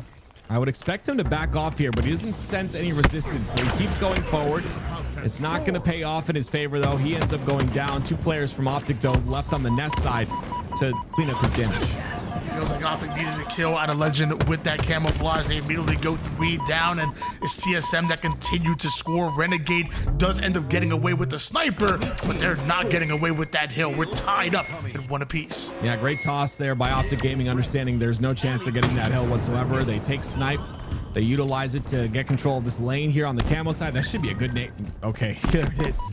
Should be a good nade. It is. Renegade's still snipe to work with, but a little bit overextended on that fight. Soulsnipe doing everything he can to stay alive, but in a 1v2 and not able to get the stick. 3 down go TSM, mean Optic scoring. See what else Optic can do. And you see it's a bit risky to overextend like this, to go forward. You get the 3 down, but you don't want to take too much map space because you end up by yourself. That's why Bound's playing back like this. I like this play out of him, but one headshot could change things, especially with 2 of his teammates going down just now. Get some information over on the green side. Bound reacting to it almost immediately, and look how aggressive he's able to be. QT off the map. Meanwhile, Sniper still is here lining it up. Can't quite connect onto Manny. Manny eventually gets caught out, and that's all that Optic need in order to activate. Yeah, this is one of the funnest players to watch in this game. If you're new to Halo Infinite, you've never watched competitive Halo Infinite before, Down screen is one of the most entertaining screens to watch, period. The way he moves around the map, how aggressive he is. If he's working, if what he's doing is working, I should say, he can definitely really turn the pace of a game. You can see him doing that right now with the sniper. The damage. Renegade down to 1 shot. 3 down, immediately go TSM, and Optic Gaming end up scoring. Now we see Optic Gaming had to find a way to go from one side of the map to the other. Hill number 4 is over on the tower side. Great quick movement back to the new hill once again. Understands the importance of the tower side, especially with Campbell coming up. That's going to be where he's aggressive. He misses the timing on the Manny, though. I don't know if he's aware that Manny's there. TSM end up getting this camo for a moment, but the double beatdown comes out. Great wins by Optic there in terms of deleting the value, but TSM are on this side of the map, and they'll get some hill time. At a scrappy time here without having the numbers. Surprised that TSM are still able to score a bit, but Optic have had enough of that. Renegade immediately on them, almost converts that one to a triple kill. Meanwhile, Bound right back in the hill. Optic scoring once again. That Formal is the annoying player to deal with on the back of B here. Unfortunately, a little pushed up too far. Ends up exposing himself to 2 different players, but being on that B side when Optic are in hill is so very important. Now it's up to Bound to try and do all he can. He's the last player on this side of the map, and he ends up going down as well. Now it's Manny that stays alive. Formal with the kill with Druck right behind him here. Gets the information that he's there, so Formal playing it just a bit slower, and because of that, patience gonna pay off. Now Soul Snipe and Talik, the final few players for TSM to deal with. Soul Snipe shutting down Renegade. Bound right back at him. Quick scope connects. Talik holding forward. You got Formal in front of you. That's not the player I'd want to challenge. Yeah, I mean, he's got QT and 6 bullets to work with, so he's gonna exactly do that. Not challenge. Get back towards B. Be a nuisance. Love this by Optic, though. They're not really getting scared and getting out of the hill. Renegade falls off the map. Legend goes down as well. Soul Snipe gets a double. I mean, can we get a throwing off the map counter for Renegade? I think he's at, what, 4 this time? Since we've been casting, we need a counter here at this point. Renegade, the only thing that can stop this man is the map itself. Man 2 cracked out. Meanwhile, Legend, too aggressive on that player on the next side with multiple going down. Optic Gaming could end this right here. They can be going up 3-1 on their way towards the mid-hill. Yeah, I don't think there's anything that can stop them here. I think they're going to get this hill. They're going to be scrappy with it. Bound getting kills here is just a cherry on top, and there it is. Beautiful. You see that it ends at 3-1 because Optic got that first hill. They play it through because giving that first hill and then giving another first hill. You could explain it better than me, Tony, but I like the way they played that one. Not a full reset. Instead, just play for that victory. Regardless, Optic winning game number 3. Let me take this one, Sam. I got you. Please, The please game do, ended 1-0 in that version 1. They put 3 hills on this one. 3 + 1 = 4. Let's freaking go. You can set the score now, Tony, is what I meant. You don't want to set the score there because then that means you play 2 first hills with the score at 1-0. I don't know. Anyway, it works out in their favor regardless. Game 4. It's going to be last King of the Hill. Double King of the Hill in this series. But last King of the Hill, fun game time to play. Ladder's coming up next year, and so far it's been back and forward. And maybe if it continues to go that way, TSM could take this game number 4 and send us into a game 5. We talk about TSM, and every time they're playing with momentum on their side, well, I can't think of any more momentum than playing in your home tournament. Remember, this $5,000 Pro AM Showdown is presented by not only LVT Halo here, but also on top of that, you got TSM and Jersey Mike's. I need myself a Jersey Mike sandwich. I wonder if they're still open, brother. You making me hungry talking about that Chipotle cheesesteak. Get myself a giant one. I was going to continue that statement, but I'm hungry. Very, very hungry. King of the Hill, Lattice. Optic on a tear here. One more game, and they'll close out this series and go on to play FaZe in that elimination final. And the same way that Active is hungry right now, Optic have been looking hungry here in the lower bracket. Maybe fooled around with their food a little bit over in the winner side, got knocked down early, but we talking Jersey Mike's on the line. Seems like Optic lock it in. It's not King of the Hill, ladies and gentlemen. It is Strongholds. I knew it was Strong. Come on, it can't be 2 King of the Hills. It's gonna be Strongholds here. And oh yeah, you knew that. Yeah, I knew it all the whole time, Tony. You know, I'm one of those smart people. You know, SMRT. You okay? Early scoring for Optic Gaming, but Bravo doesn't convert just yet. TSM also SMART with the way that they control the map and get themselves 2 points. Now TSM in control. Yeah, great double cap here by TSM. Druck can really do some work with his sniper rifle. Catches bound off guard, has to hit the shot on the horrible. Can he do it? Oh, a little bit of dance, a little bit of jiggle, but he hits it. That's a big shot. That's going to guarantee them a bit more time. But Snipe now on the floor. 18 points and counting here for TSM. With Legend getting that kill, though, you have to imagine one of these bases are going to be converting. Looks like they're going to go for Alpha right now. Do Optic Gaming, but recognize that both Manny and Druck are pushing heavily through the blue side. Love that. 3 down, go Optic Gaming, and again, this is just the TSM we know and love. Playing off that momentum a little bit, and it comes after a loss in that game number 3. Trying to tie this series up to bring us to a game 5. As they get this hill time, it'll be Talik with the snipe once again. Saw him hit one shot, but the next 3 not able to connect. Legend makes him pay for it. And now Legend not going straight after that angle. Instead, immediately provides cover fire towards a Renegade. And now working on Alpha, always worried about the win condition. Win condition is the important condition. Double cap here for the side of Optic. Legend with the snipe now, only 1 bullet. Can he utilize it to get himself the kill? This first initial kill is everything. And this next little bit of a rotation, Druck gets that one, so Legend's kind of forced to trade out 1. And look how difficult they're making themselves to kill here. I love this out of TSM. Isolating every angle, spotting Legend with this snipe, and taking him out at the same time. 3 down, go Optic. Manny with some spicy shots, just like the Chipotle mayo on my favorite cheesesteak. Manny gets himself a kill. Optic ends up going 3 down. Bound still attacking Alpha. They didn't have the numbers, but that doesn't stop Bound and Optic. Yeah, information is king. He understands where the rest of the players are from TSM. He knows he can just get A, make sure to stop the bleeding, and not allow them to get that triple cap and 2 points every second. That's what they'll utilize. But 3 down, go Optic once again. Legend, the last player alive, gets himself a kill, and he'll go down, but you minimize the damage a bit by getting that kill. Going for the trip cap. Formal. Gonna neutralize it just a bit, and with that, able to at least stop the bleeding. Mind you, TSM still scoring. They have Alpha and Bravo. That's until Bound comes to town. Bound coming to town. His snipe is up as well. Renegade picks it up. And this is where things get a bit scary if you're TSM. You have to stop this man with the snipe. Don't allow him to get any free shots. Make the shots very difficult, like you see Talik doing right there. That's a quick reaction time still on a Renegade. Look how he's able to get 2 or 3 body shots already. Gets the damage onto Druck as well, and a triple kill on a Legend. Great cleanups. Beautiful triple. And now it's Legend and Optic. They're going to take advantage of that. Alpha converts, but you find this spawning players right in front of you. Snaps right on the head of 1. Goes it onto the second as well. Don't know how Soulstipe ends up with a double back smack, but that might have saved them. We're constantly seeing Optic go 3 down, and the last player alive is able to get a cap here. That's stopping TSM, and I think it's just due to the map and the way the spawns work, but That's stopping TSM from getting that triple cap advantage. Still, though, they maintain the double cap over and over again. Because of that, they'll cross that 100-point mark very shortly. QT grabbed up.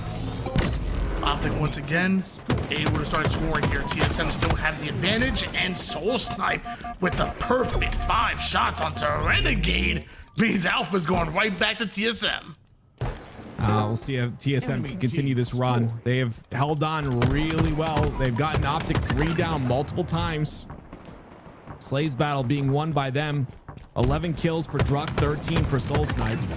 And you can see Formal starting to change things just a bit. Call Formal the left stick aimer, using his movement to aim. That's why his shot is so very steady. You see it all the time. You can see it right there in those couple of shots. Ends up getting the assist on that kill. 124-39 lead here for TSM. Switching gears over towards Legend, who's absolutely hunted down by Druck. As Druck continues to put down extra damage, Optic never able to convert Alpha. TSM are doing a great job of being on top of these rotations. This is their first opportunity where they can get this triple cap locked in. They've got 2 down for Optic Gaming. Once again, though, Optic find their way inside of A. Does this stop them from, continuing to lose this game? No, but it stops them from losing in a big way. And that triple cap can be devastating if TSM are able to hold on to that for a little bit of time. So getting that 1 cap as the last player alive, very, very important. Looks like it goes away to Renegade, and then it immediately falls like dominoes here. Multiple down here for TSM. Legend right over toward the Bravo side immediately. Optic not out of it just yet. Yeah, Optic are in the groove right now, Tony. I like to call it the groove because they're on the better end of the rotations. They're always on the front end of making sure to get these strongholds. The rotations are in their favor right now. If they can keep the slays up, they can continue to make that happen. But it's going to be TSM that get Optic 2 dead once again. Maybe moving and grooving. Right now, TSM shooting and looting. Every bit of resource now going the way of TSM. Legend tries to get out, but Druck shuts that down immediately. Soul Snipe off the top rope. Alpha, Charlie, and maybe Bravo go to the hands of TSM. As a teammate. Yeah, the teammate really stopped that, I think. Unfortunate right there. Maybe a bit of a miscommunication, but with that kill, they could have got B as well. The spawns would have been mixy too because there was 2 down, so it would have been staggered spawns on top of it all. You can see how 1 play just changes everything, and that's exactly what happened there. 4 down for Optic. An opportunity for TSM to go for that triple cap once again. Bounce back to TSM. Alpha and Bravo. Bravo almost theirs, but Bound somehow able to get the reset. Bound just surviving here. Talik eventually takes him down, but has to go 1 shot in order to do so. So now he's trying to convert Bravo. Meanwhile, the nades are landing right on the back of his neck. As Soul Snipe gets himself a double kill. Bravo changes hands once again. An absolute war towards the mid side of Lattice. Oh my goodness. I mean, TSM are just slaying really well right now. Soul Snipe's got 22 kills. Druck has 18. On the other end, they're starting to catch up just a bit. I think this snipe will help Bound a bit, but this double cap will help even more. Bound's got to hit a shot here. Unfortunately, only going to hit the body in the Soul Snipe. Soul Snipe able to navigate his way towards the mid side, get himself a kill, and then almost get out. Renegade shuts him down, but also is getting chased down himself, courtesy of Manny. Somehow Renegade survives. Druck has to give up that angle in order to help towards Bravo. Gets himself a kill, but Bound and Optic get the reset. Reset. Not onto B though. Renegade once again. Renegade, last player on this side of the map, at least for now. Blue box spawn should come out. There's Formal on that blue box spawn, but Renegade just got 2 kills that were massive. Make it 3, 2.5, I guess. Regardless, B is now being taken, and Optic still find themselves in this game. It is nowhere near over yet. TSM with the lead, Renegade with the skill jump right over toward the top tower side, and knows that TSM is spawning in the red base. Great damage going down, an even better job of staying alive for Renegade. Collects a bit of a new angle right through the mid-map, but Druck is there. So is Soul Snipe. Optic 3 down. Yeah, TSM are schmoving right now. It's really tough to hit when they're moving like this, and yeah, we saw that out of Renegade a little bit. But regardless, Soul Snipe, QT, Renegade still somehow gets the kill, but the triple cap is finally in. The first triple cap of the game, 2 points every second for TSM. be honest with you, Active, I think we might be a little bit too old to say schmoovin'. I don't know. That might be a young people phrase. Oh my gosh, Legend is schmoovin' at the moment. Takes that player down over towards the QT spawn. Bound, aggressive as possible. Back-to-back kills for Optic Gaming. There it is. They A and C cap will come in here very, very shortly. Looks like Optic will answer back with their own triple cap, but they got to get the kill on Talk first. They get it. Talk goes down, Drunk goes down. Manny, he's gonna be in a position to contest here, so no triple cap for Optic. And if you're Optic Gaming, you need a triple cap right now. You cannot just go with these 2 points. I mean, you could, but it's gonna be a long journey at the top of that mountain.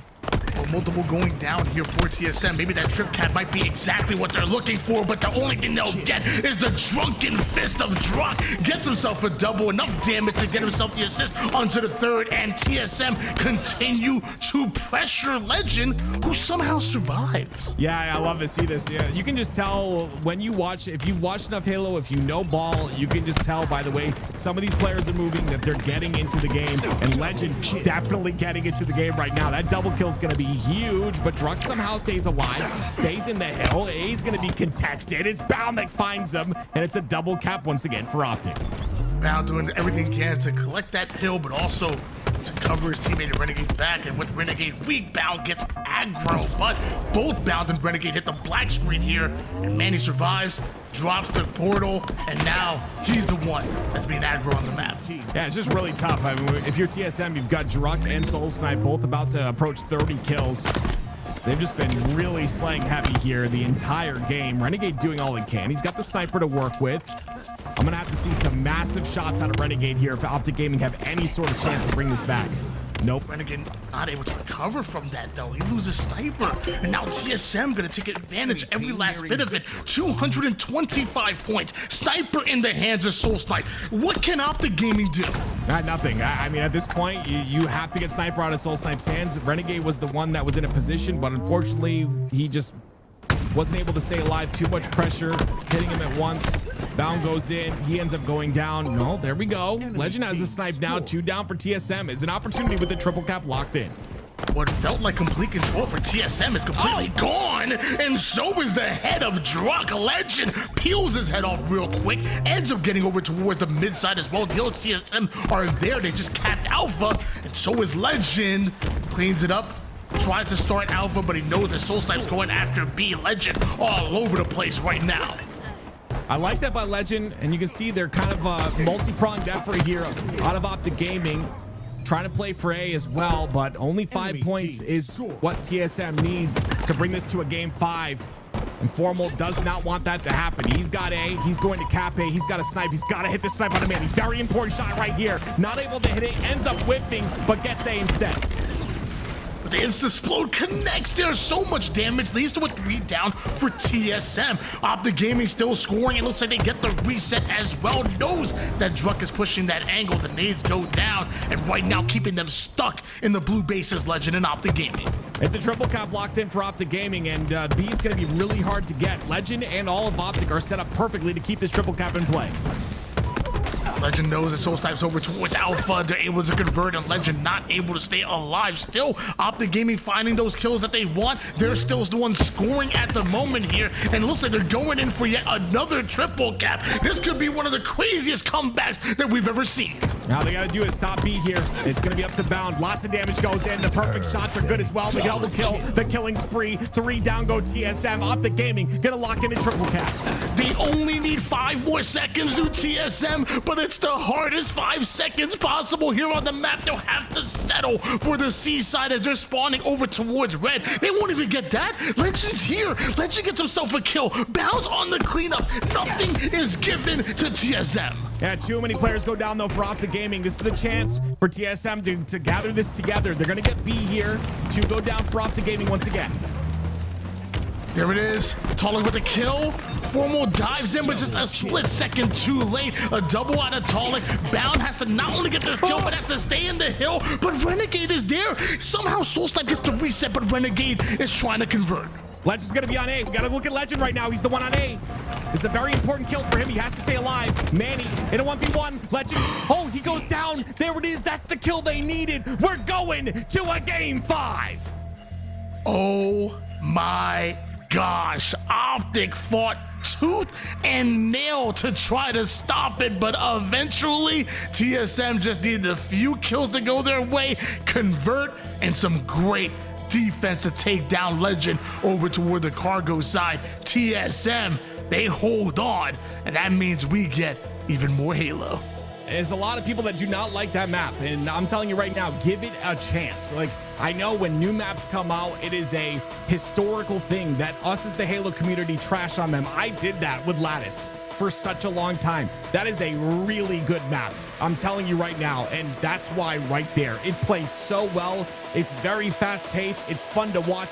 Look at the outslay out of TSM. Look at the damage that they did, and still they only won by 10 points. That is insane, and it shows the scrappiness of Optic. But congratulations to TSM to bringing this to a game 5. And like I said, Tony, like we always say, they are a momentum-based team. This game 5 is going to be heavy.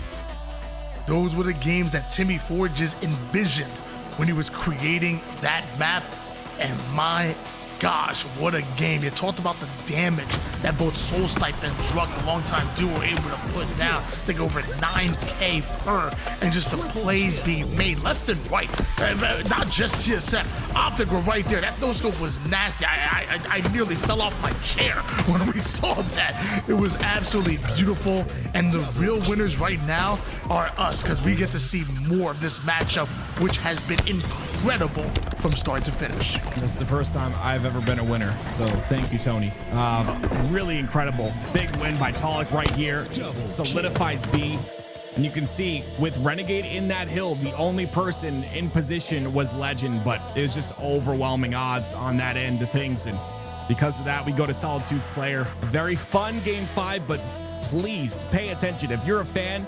And by the way, I love being a fan of Jersey Mike's, because yummy, yummy, yummy. Give me that giant sub in my mouth. Chipotle steak and cheese, baby.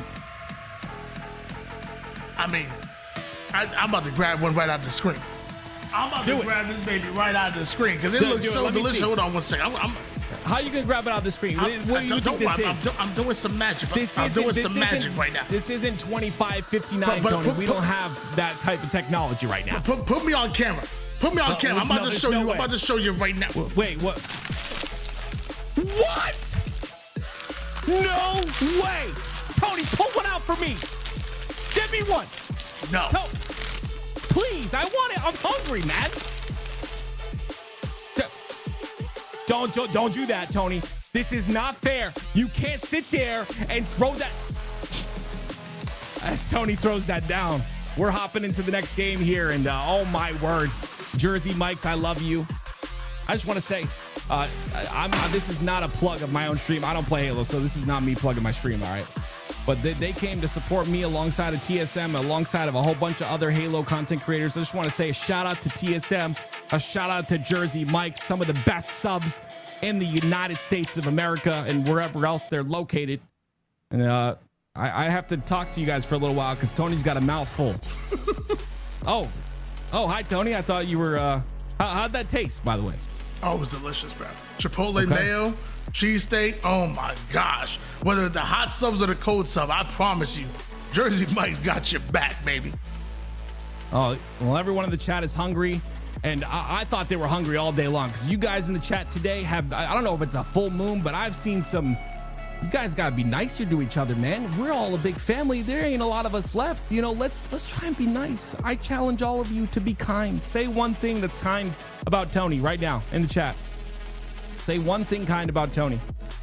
Let's start out with that. But why you something else that's awesome. What happened?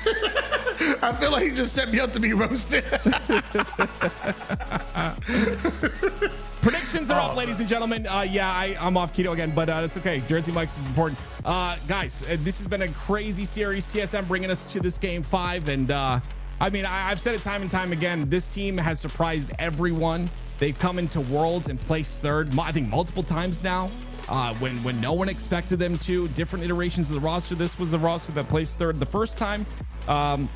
And then there was another iteration that placed third in the last World. But these guys are the real deal. And they come to play when it comes to LAN. And they've apparently come to play here in this tournament as well. And again, got to give a shout out to TSM and Jersey Mike's for throwing this on for us. You said somebody said something nice about Tony. He said Tony can eat a lot. Wow, that is a creative fat joke, and but it's not wrong. The crazy. I can't even be mad at him because he's not wrong. I love me some food. I have a giant Jersey Mike sub. That thing is getting thrown in later on. I promise you. I am starving right now. I'm saying I'm eating it whole, man. I don't freaking care. I'm pretty sure you're not supposed to eat a giant sub in one sitting. I'm going the whole thing, baby. Oh, but you're not supposed to eat it in one sitting. I didn't know that. Okay, well, I do it. I do that every time. Yeah, you got the chat all riled up, and so I'm gonna try to recollect things here and pick up the pieces. Slayer Solitude is game number 2. Listen, you guys laughing at Tony's jokes is way better than the negativity I'm seeing. Okay, let's get ready. Shout out the team you want to win here in this game 5. TSM looking great. And Optic looking great as well, as per usual. I'm wondering who's going to come out swinging here. There's a little bit of a break here. I don't know. I feel like TSM was rolling on that momentum towards the end of that game. This break might change things a little bit. A little bit of a break here, but sometimes that's exactly what teams need. Because I promise you, remember back in the LVT Halo Pro League LAN? That was absolutely amazing. At one break, when you saw Elamite just kind of being super passionate and really just trying to energize his team. SSG came out swinging after that in that matchup against Envy, and they needed that. So sometimes a break, let your coach come in, hype you up. Hey, it could definitely do wonders for a squad. Hey, Tony, you can eat a little bit more of your sub. I want to let people know something here. This ends in 2 days, but Valorant, that weird game that's really slow paced. I love you, Valorant, but not as good as Halo. They're giving away 1 sub for every 5 gifted subs. So definitely show some support to LVT if you love us here. Valorant just gifted 3 subs because White's Edge gifted 5. So they're matching subs, and that's really cool to see. So awesome to take advantage of that. September almost over. A great way to support LVT. If you're enjoying yourself. If you're not enjoying yourself, it's okay. You know what? Mute me, mute Tony, whatever you got to do. But at the end of the day, if you're enjoying yourself, show some love where you can. Regardless, who do you have winning this game 5, Tony?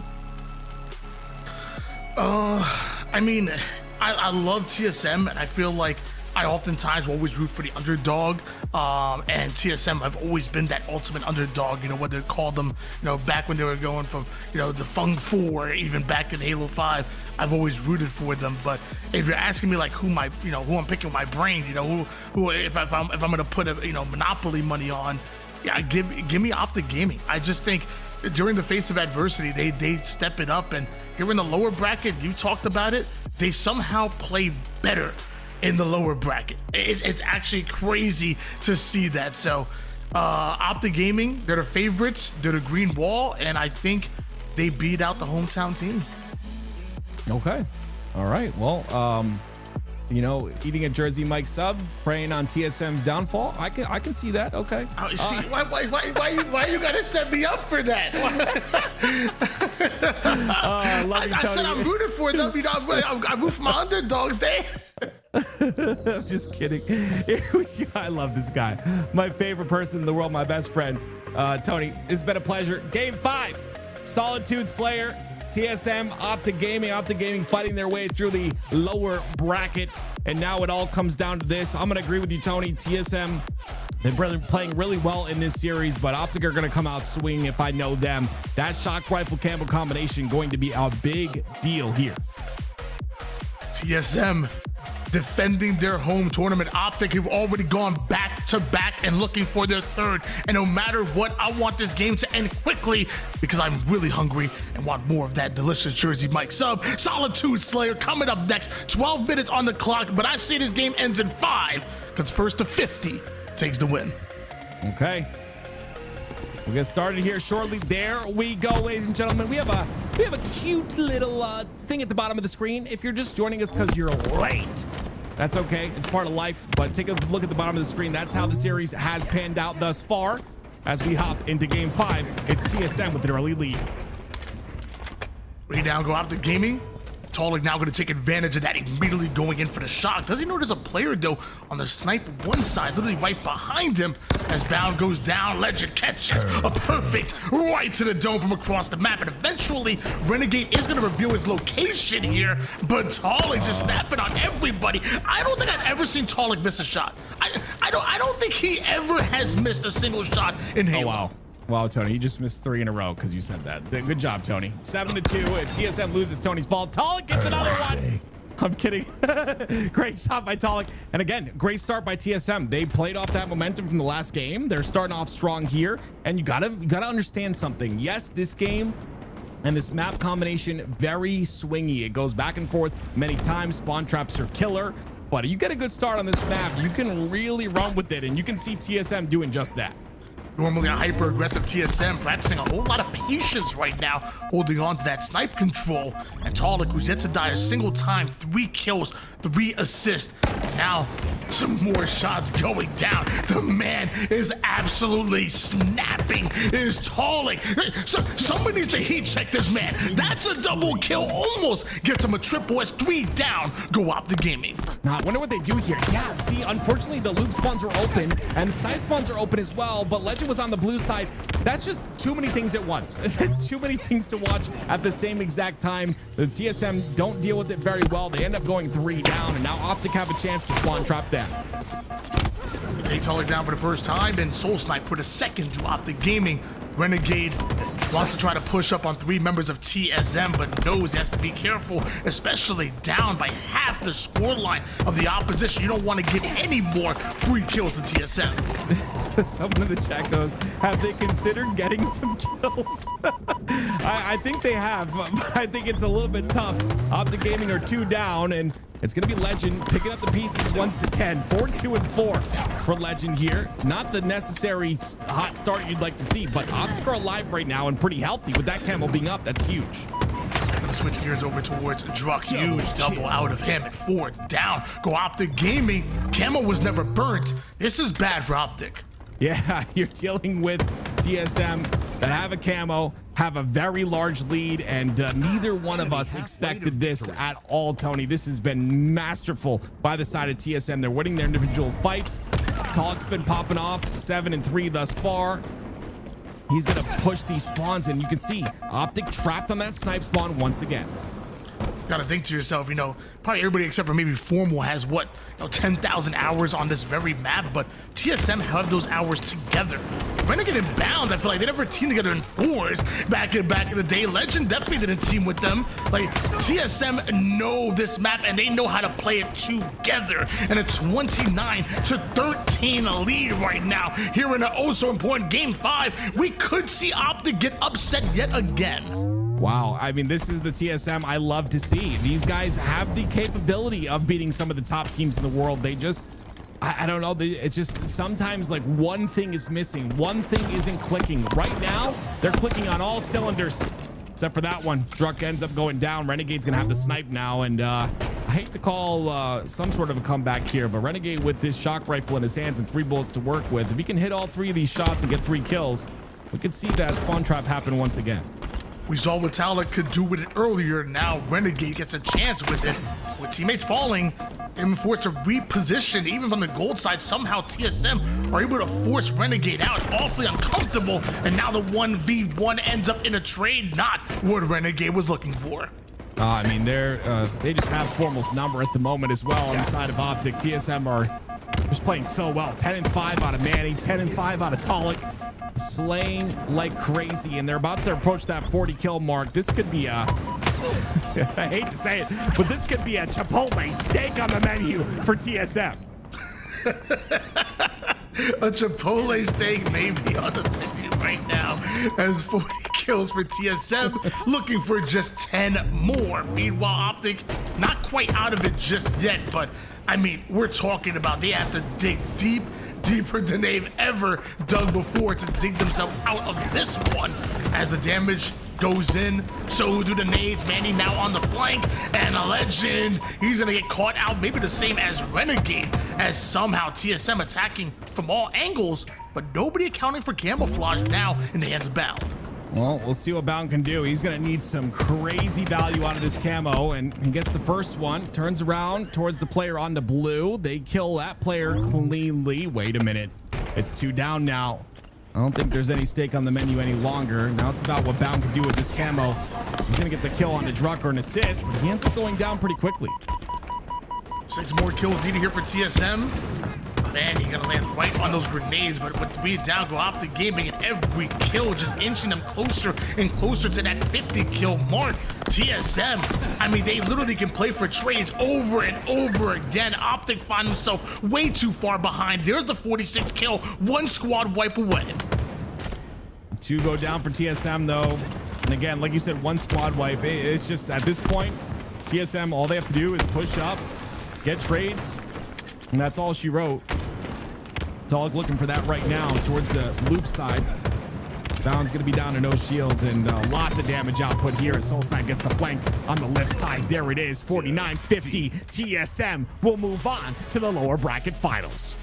Just like I predicted, TSM upsetting Optic now for the second time. Optic have been upsetted here in this tournament. I said it right from the beginning. This would go to a game 5, and TSM would be your winners.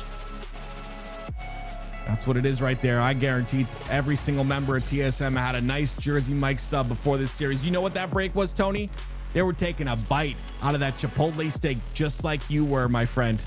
And because of that, they move on to fight FaZe now in that lower bracket final. Love to see this. Optic, not the strongest performance we've seen out of them, but we could argue that the performance of TSM, I should say, was just that much better today.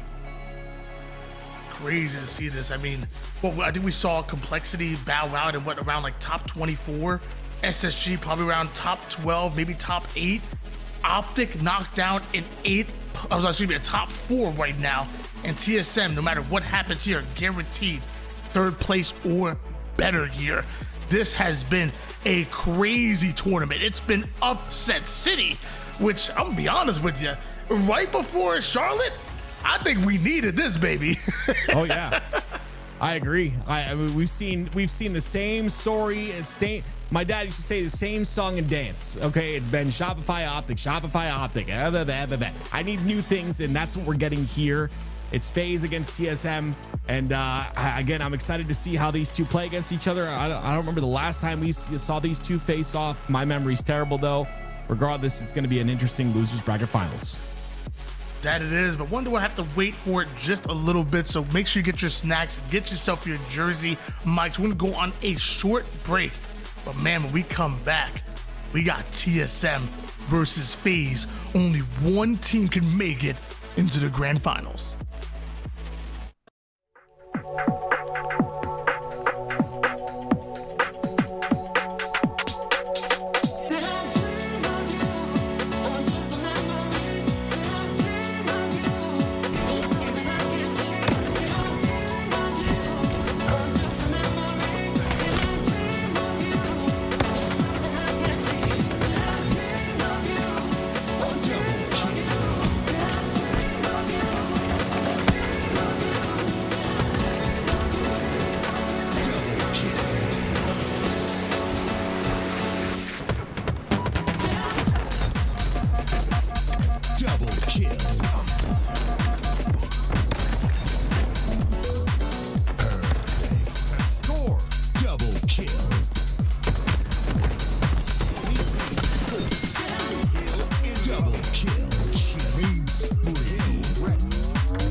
stay the same.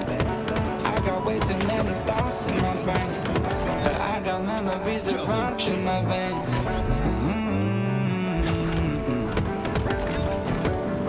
I'm not one to blame, but I can point out every way that you change. Some things stay up while others go right down the drain. And lately we've been going down in flames. But if I'm honest, I get in my feels when I want you. Say you feel it too, I'll haunt you. Hold on till I'm lost in the fun. But if I'm honest, I get in my feels when I want you. Say you feel it too, I'll haunt you. Hold on till I'm lost in the fun. But if I'm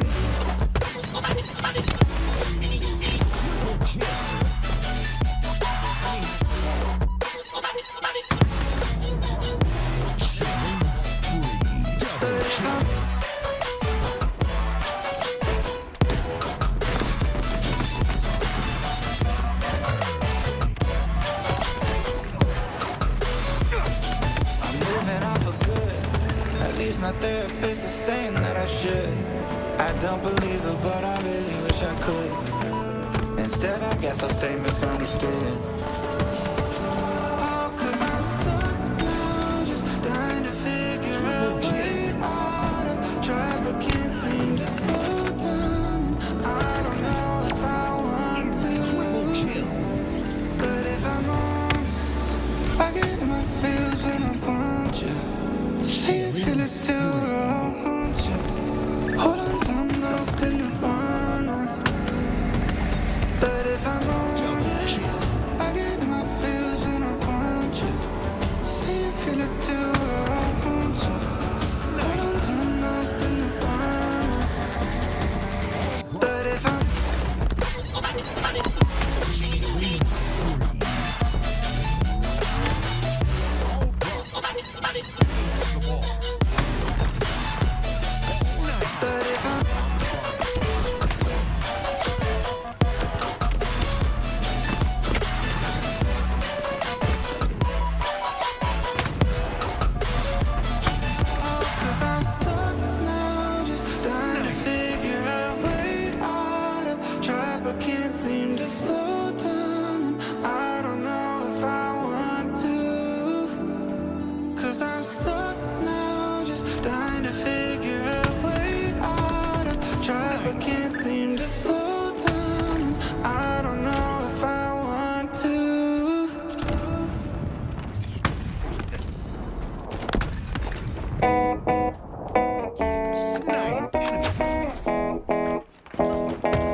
I've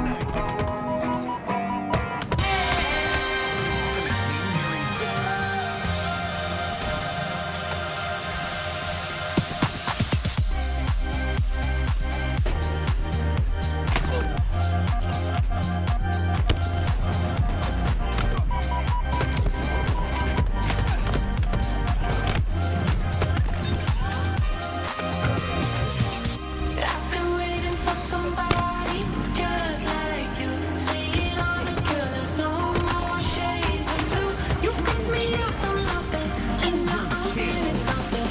I've been waiting for somebody just like you. Double kill. Triple kill.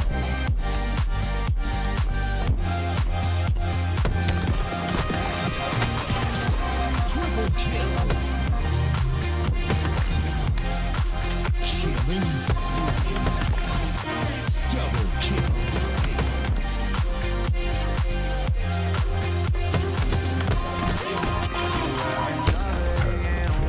That's why you missing smiles. Haven't had somebody take you out and show you what you are. Friday night you staying in. Where's the fun and missing friends? Worked all day and cry all night. I think you need somewhere to sit. Giant body, what a thing. All these girls are staring, checking. At first sight I lost my breath, 'cause I've never seen someone like you. I've been waiting for somebody just like you. Seeing all the colors, no more shades of blue. You picked me up from nothing, and now I'm feeling something. I've been waiting for somebody just like you.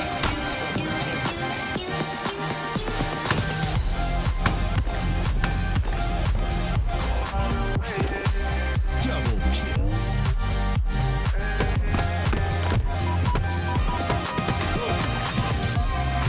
Killing spree.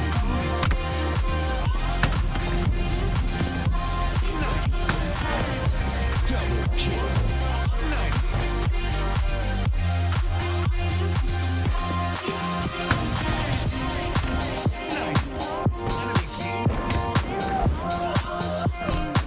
Just like you.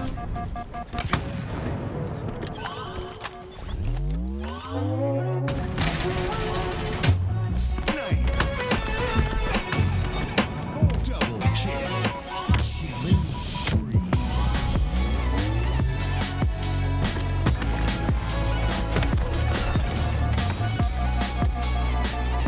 Double kill. I'm walking on a tightrope, and I wish I could touch the ground. My future's covered in snow, but my head is up in the ground. Maybe that's what I feel. After one bad day, and I'll be okay. But my life is in the worst place, and I can't wait for heartbreak to learn mistakes. Double kill. Killing spree. Triple kill. I don't wanna burn these bridges anymore. Kill. Enemy. It's easy to say things you don't mean when you're at war. I'm just too tired to fight, but there's an end in sight. Wave the white flag, I'm yours tonight. 'Cause my heart can't take these heights. I need your love with me for life.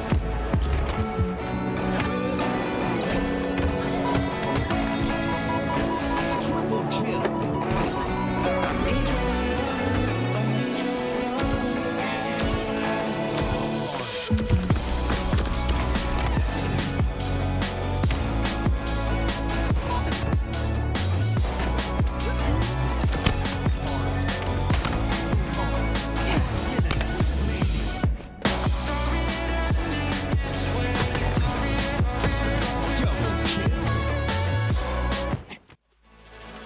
Welcome back, gamers. It is your TSM Jersey Mike's Pro AM Showdown, $5,000 on the line, and we're at your lower bracket finals. One team advances. Who's it gonna be, FaZe or TSM? Either way, y'all should be hooking yourself up with some Jersey Mike's. You know them subs are looking too good for y'all to pass up on. I've been eating this whole break. Yeah, I know, Tony. I know you have. I don't have any Jersey Mike's, and the one near me is closing soon, I think. So it's a hard choice. Really good Halo that lasts the rest of the night, or Jersey Mike's. Someone send me some Jersey Mike's, please. Here we go. It's on board with FaZe and Trippy, who has the camo, and we ended up with an amazing game 5 in the last series, Tony. It ends up sending Optic out and TSM advancing forward. Now it's FaZe they have to go up against, and like I said, I haven't seen this matchup in a long time, and I don't know how it's gonna pan out.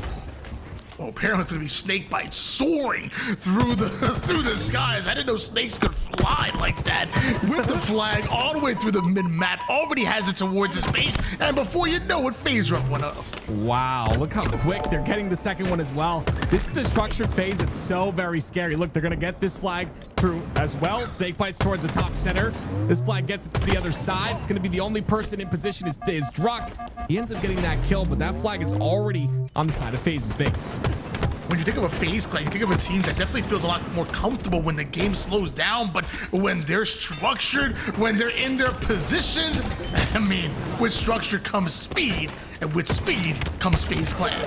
Well, 2 down go FaZe.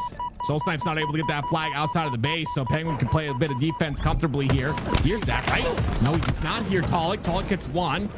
Minimize the damage, though. He's going to spawn across the map, so FaZe just going to play a bit slow on their side just for now as the trades go in the kill feed. 2-0 lead here for FaZe. Looks like Snakebite making sure this util side is cleared out, not able to win out the 1v1 versus Manny with the nades going down. Soul Snipe and Manny hesitate for just a bit. And now a 2-man push leads to yet another kill, and this time it's TSM moving the flag. This is going to go towards the car side. 2 go down for FaZe. A really good opportunity to get this flag pulled through. Snakebite's going to play this a bit safe. I believe there was a stop there, but he's on that top center side. That nade should be good to get that kill. No, somehow Druck stays alive. What? He still is alive here as Soul Snipe gets a kill on the Snakebite. Try to keep this flag alive, and Druck is able to successfully do that, and then brings it back towards Soul Snipe. And with those kills starting to favor TSM, it's gonna get passed off, relayed all the way towards the back base. Soul Snipe hesitates only because he doesn't have his shields. And it looks like this flag eventually should be going in, but as I say that, Soul Snipe ends up going down courtesy of Trippy, and looks like they're able to slay out who's gonna be the one to get it. Will it be Manny? Manny will put it in, but numbers advantage. Well, it was for FaZe, but Snakebite ends up going down, so a bit even across the board. Penguin and Snakebite down on the side of FaZe. Top center control for TSM, and TSM going for another flag pull here through the util side. We saw back-to-back caps out of FaZe clan. Maybe we see the same this time for TSM to answer right back. Great damage coming out of Druck, but ends up blocking the fridge side of the map, so TSM looking for a new round of slays. Meanwhile, Trippy was being annoying in the base of TSM.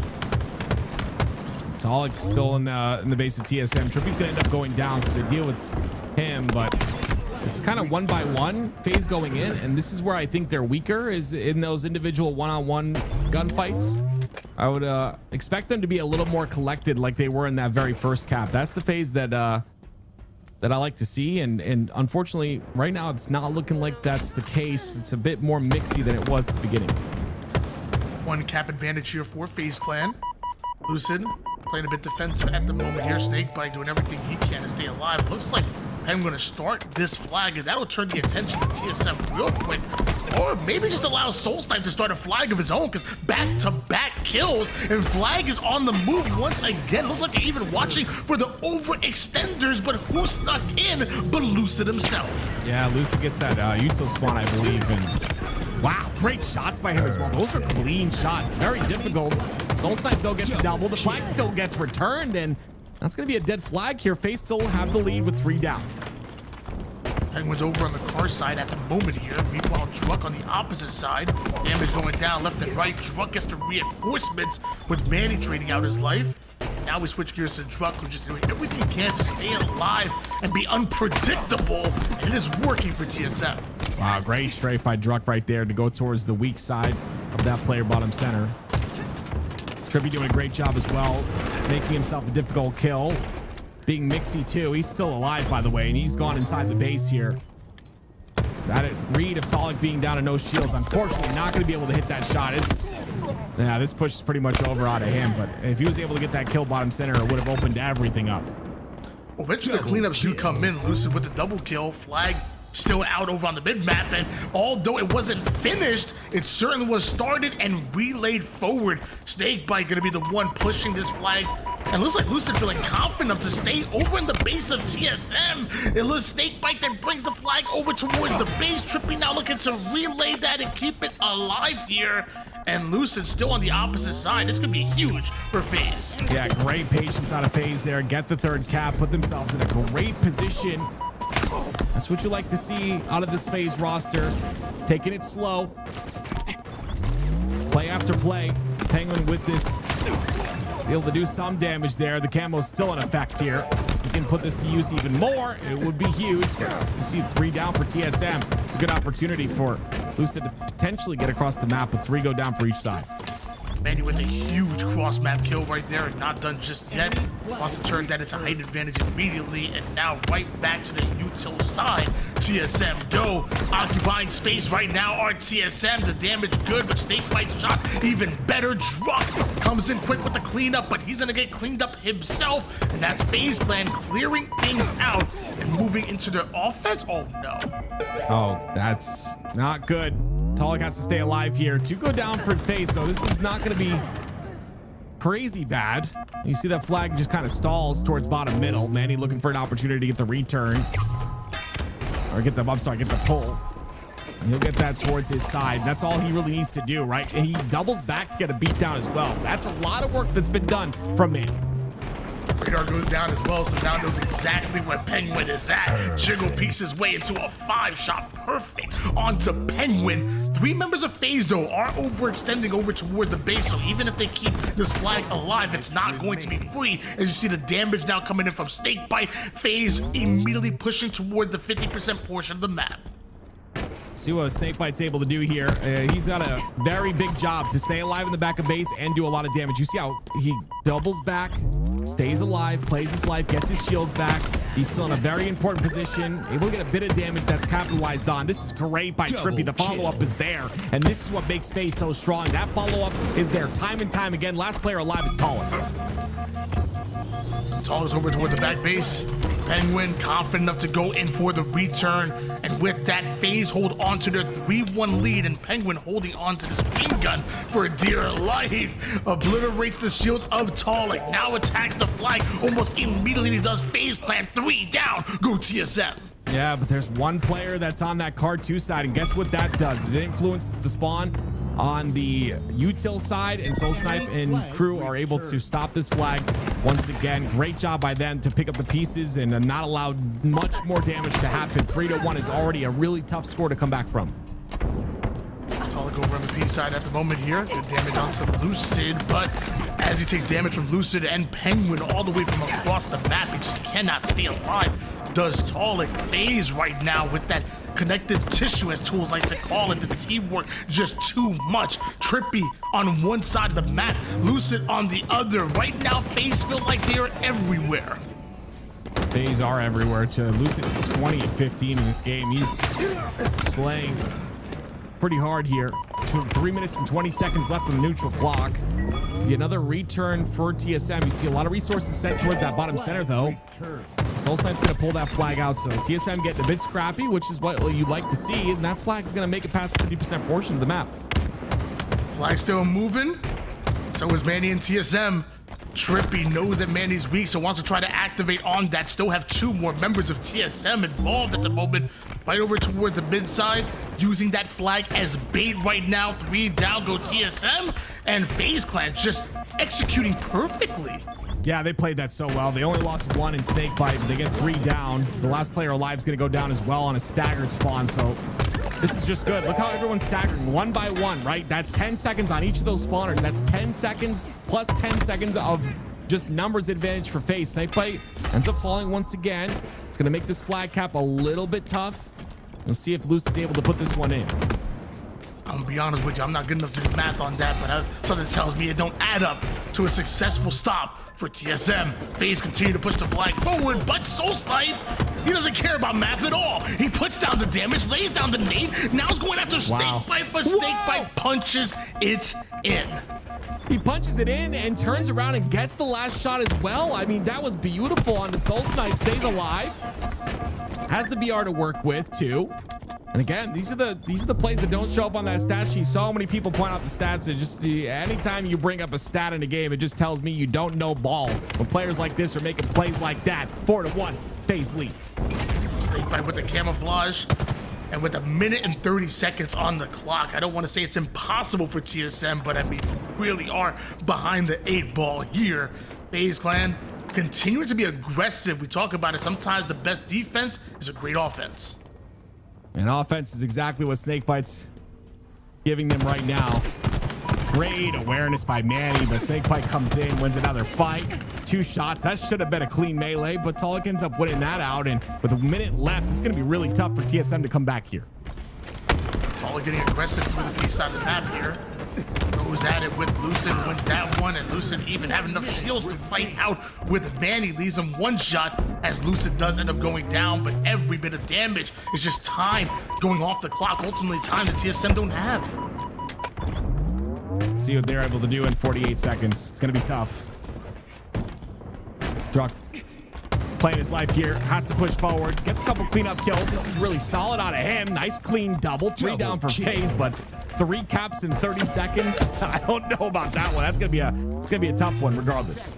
Oh, we need about maybe 9 more of those, you know, a couple flag runs, a damn near miracle, and maybe they come back in this game number 1. Otherwise, I mean, hey, I like the fight in them right now. I mean, hey, right. You don't stop until you hear that bell, and they don't hear no bell. Hey, you could argue if they didn't go down a lot in the beginning of the game, this could be a different story here, obviously, but we're going to move on to game number 2. FaZe will end up with that very first victory. 3-4 is the score, but no one there to pull up the flag once again. I mean, that would have been kind of crazy. SoulSnipe was just a couple steps away from pulling that last flag out. Regardless, FaZe take game 1. Yeah, I mean, you have to be within 1 cap in order to force the sudden death, and they capped it at like the 1 or 2 second mark.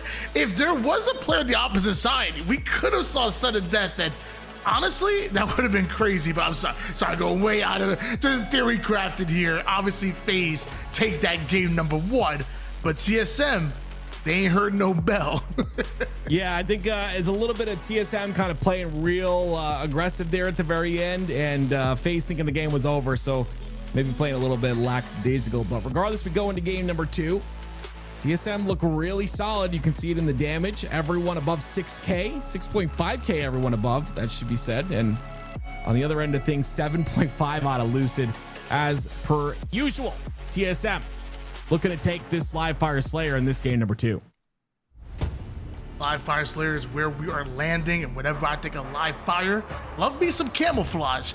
But man, when I think of Live Fire, I think of that sniper, and I think of immediately getting the enemy team 2 or 3 down, looking for those spawns. And at the professional level, the gameplay is so exciting to watch. Slayer Live Fire is going to be an absolute treat for us. And mind you, FaZe already up 1-0. The boys on screen right now. Can they go up 2-0 in this best of 5? What has to be said as well is who's waiting in that grand finals. It's going to be Shopify Rebellion, who have not missed a beat whatsoever in the past couple of months. FaZe or TSM going to have a big test on their hands when they get to that point. Regardless of that, Trippy with the snipe in his hands and a 3-0 lead for FaZe. Trippy with that sniper. Now pushing over towards the camouflage, just about to come up here. TSM able to get a couple of shots off, but not able to stop Trippy from pushing out with the most dangerous combination that we had in Halo. SoulSnipe barely misses out on getting his head peeled right off. Talik is also present over on the car side. There goes one. SoulSnipe immediately gets his SoulSnipe. Manny gets lined up, and Trippy was just about to fire. See what Manny's able to do here. Oh, I love that. I love that. I love it, Manny. The stick as well. The cherry on top, 6-4. Love this on a snake fight as well. one of the last players alive. Teammates spawning on the camo side. I believe they're splits as well. No, just on that camo side. Snakebite's got to do his best to stay alive here as a solo on this side of the map, at least for now. Trippy with that snipe though. FaZe 8-4. They hold the lead. Trippy currently 3-1 at the moment. Snipe in his hands, now gets information that this player is trying to at least angle out over towards the mid side. But with them repositioning, looks like Trippy's gonna do the absolute same. All the way towards the tower side. Soul Snipe, you better be careful. He knows you're rotating. Oh, hold on. Let's see what he's able to do here. It's just information gathering, right? If you can't get a clean shot like that one. Oh man, he covered his own shot with the ceiling. Because of that, he ends up going down. 11-7 though. It's a chance for Druck to take that seaside control, potentially bring this game back, bring it to even Steven. 3 players at TSM stacked on the nest bridge. You don't generally see that. But Camel coming up, you see the reroute from Druck. The damage coming out of Talik and Druck. Meanwhile, Manny going in for an entirely new flank, a new angle after camouflage about to come up, and Talik in a perfect position to bait it out. Oh, good shot. Very clean by Talik. Snipe on top of tower. 1 bullet left to work with. Love to see this. Gets the clean kill. Gets the kill on the Trippy who's popping camo. This is very good by Talik. He ties it up at 13. Always said it, man. Talik is the best player that nobody is talking about. It's crazy how he's been flying under the radar for so long and has been consistently this good. 7-3 right now. A large reason why TSM have the lead is because of what Talik is able to do on the map. Meanwhile, Manny is getting involved as well. Oh, I love the 2-on-1 there. I absolutely love that Druck is able to clean that up as well. They get the lead by 1. Immediately towards that B side. Very big point of contention, especially when you're not missing shots like you are if you're Druck and you see tries to go for that BXB. I talked about it a little bit. The beatdown a bit faster if you reload in between your melees, but it's a high risk, high reward play. Lucid needs no risk. He takes the reward, rips it away. Oh my gosh, they're gonna be sick. Lucid is going off. Oh my gosh, Lucid. 6-3 at the moment. 3 more bullets in the sniper, so the man ain't done just yet. Right through the A side he goes. Another body shot is gonna connect onto Soul Snipe, and now waiting, daring anybody to go towards the mid side. This is where Lucid is at his most dangerous, on this very map, with this very gun, and on this very team. Oh, man. Can I say the 2 words, Tony? Can I please say them? Let me say them. The flow state out of this man is real. I love it. This is when, I mean, he is at his best is this right here, and his skill ceiling is so high. Like, there are players that are consistent, play the same every single game. You just know they're going to perform. Lucid has this next level to him, and you absolutely love when he gets into that flow, because it's plays like this that you see time and time again. He is not missing a shot. The damage output is insane, and then he ends up going down. Still a lead by FaZe, 29-24. Finally, TSM able to shut down, slow down Lucid. Question is what happens when he comes off a spawn. Meanwhile, TSM all pushing in 3-man over towards the tower side, but Penguin shuts down Talik. Druck somehow ends up with a sticky double kill from the grave. I don't know how that happens, but Soul Snipe is definitely happy it did. Soul Snipe going for that kill as well. This is FaZe playing off the momentum here. 2 down for TSM. Camo's coming up. The last 2 are defending that camo, but look how FaZe are collapsing. It's, I'm telling you, man, 1 player can really take over a game, and then the rest of the team is just feeding off that energy, feeding off what that 1 player is able to do, and that's when teams start to come alive. That's why Worlds this year is going to be insane, because there's so many implications, so much on the line. The last Halo Infinite event, but this is great practice here for all these teams. Gotta give another shout out to TSM for that. Regardless, 36-27, FaZe still lead. Despite the fact that TSM started off in a big way and kept things close, look at the scoreline now, 37-28. And on one side, you have Lucid, 13-5, 6 assists. On the other side, Soul Snipe having a bit of a slower start. Game not over just yet, and we've seen TSM fight hard until the very end. They will, and it's not over just yet. It's not. Still only 10 kills. That's a couple team wipes. Snipe in the hands of Soul Snipe. Could make that happen. Gets the kill onto Lucid. That's a big kill right there. You got to think about it, right? Soul Snipe gets that sniper for himself. Not only that, but he stops Lucid when he's on fire. Now Snakebite left to stay alive, and he can't do that. That's going to be a great couple of kills by TSM. 41-33 here. Talik now gets a turn with the sniper. We saw what he could do with it earlier. This is the man that I would want with it here for TSM. But as I say that, everybody on FaZe having their reticles trained on him, chasing him away from the high side. Now to the low side he goes. There's nowhere for Talik to go where he's safe. TSM answered back with 2 kills, but what happened with the sniper? There it is. It's right there, Tony. Use it, Trippy. There it is. Nice little trade. 44-37. Trades are all you need right now. We'll see if Snakebite's able to get, yep, he gets his repulse, backs off with it. I like this play. Utilize the resources, reroute, get towards a different position. Because of that, he's able to get a lot of damage onto Talik right there and more damage onto Druck. Max damage on this man on your screen. Snakebite doing whatever it takes in order to win. Damage on multiple players, doesn't need the kills. Trust his teammates, have to clean up. Max damage going down. Even when Snakebite hits the black screen and gets removed from the map, his influence still felt by the rest of TSM still on the map. 4 kill advantage, just 4 more kills needed here for FaZe, but one could argue TSM within striking distance right now. Yeah, What? the tides have turned, Tony. They have turned very quickly. This was a 10-kill lead on a FaZe, and it's now only a 1-kill lead. Once again, this happens often with FaZe, and I'm not sure why. Such a big lead. Camo is up, and you can see Talik creating space for that camo. 48-47. Penguin on the chase, finds a one-shot Druck. Excellent damage onto him and continues it onto Soul Snipe. A one-shot Penguin can't avoid the grenades that are coming right back at him. It's 49-49, just 1 more kill needed. Tony, 1 more kill. All of FaZe stuck on the seaside. Man, he's gonna toss a couple of nades, but think about it, that's resources he no longer has. And it's gonna slow down intensely here as every player looking for that last kill.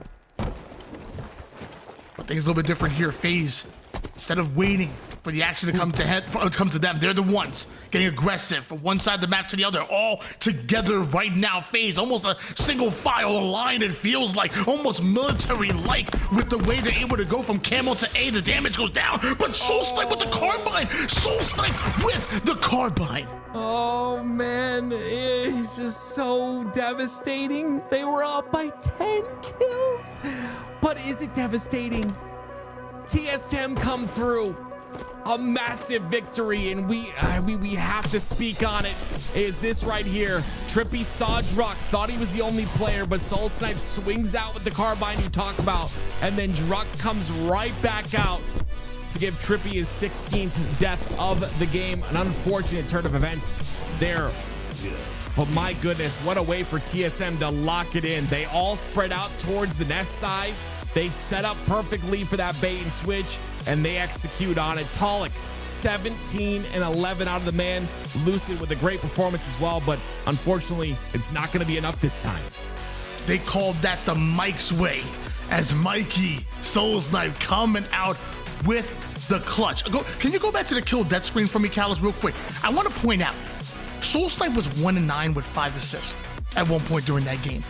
1-9 with 5 assists. He then goes on a run, only dies 1 time before stacking 7 more kills, 2 assists, and getting the game-winning play right there. That's what I call just never giving up, never backing down, and that's why that's my man Soul Snipe. He is too damn good. I'm gonna be honest, fire me as an analyst. I thought that was over. Like, it was a 10-kill lead in a Slayer game. I mean, wow. That is just an insane comeback by TSM. Through and through.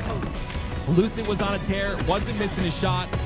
Absolutely nuts. Penguin, I thought he had this kill here. On to Soul Snipe, that was the 49th kill. Everything changes. Penguin caught out. Trippy with the camo here as well. That's just so unfortunate. Everything's in your hands, and unfortunately, things do not go your way. And on the side of TSM, they all go your way.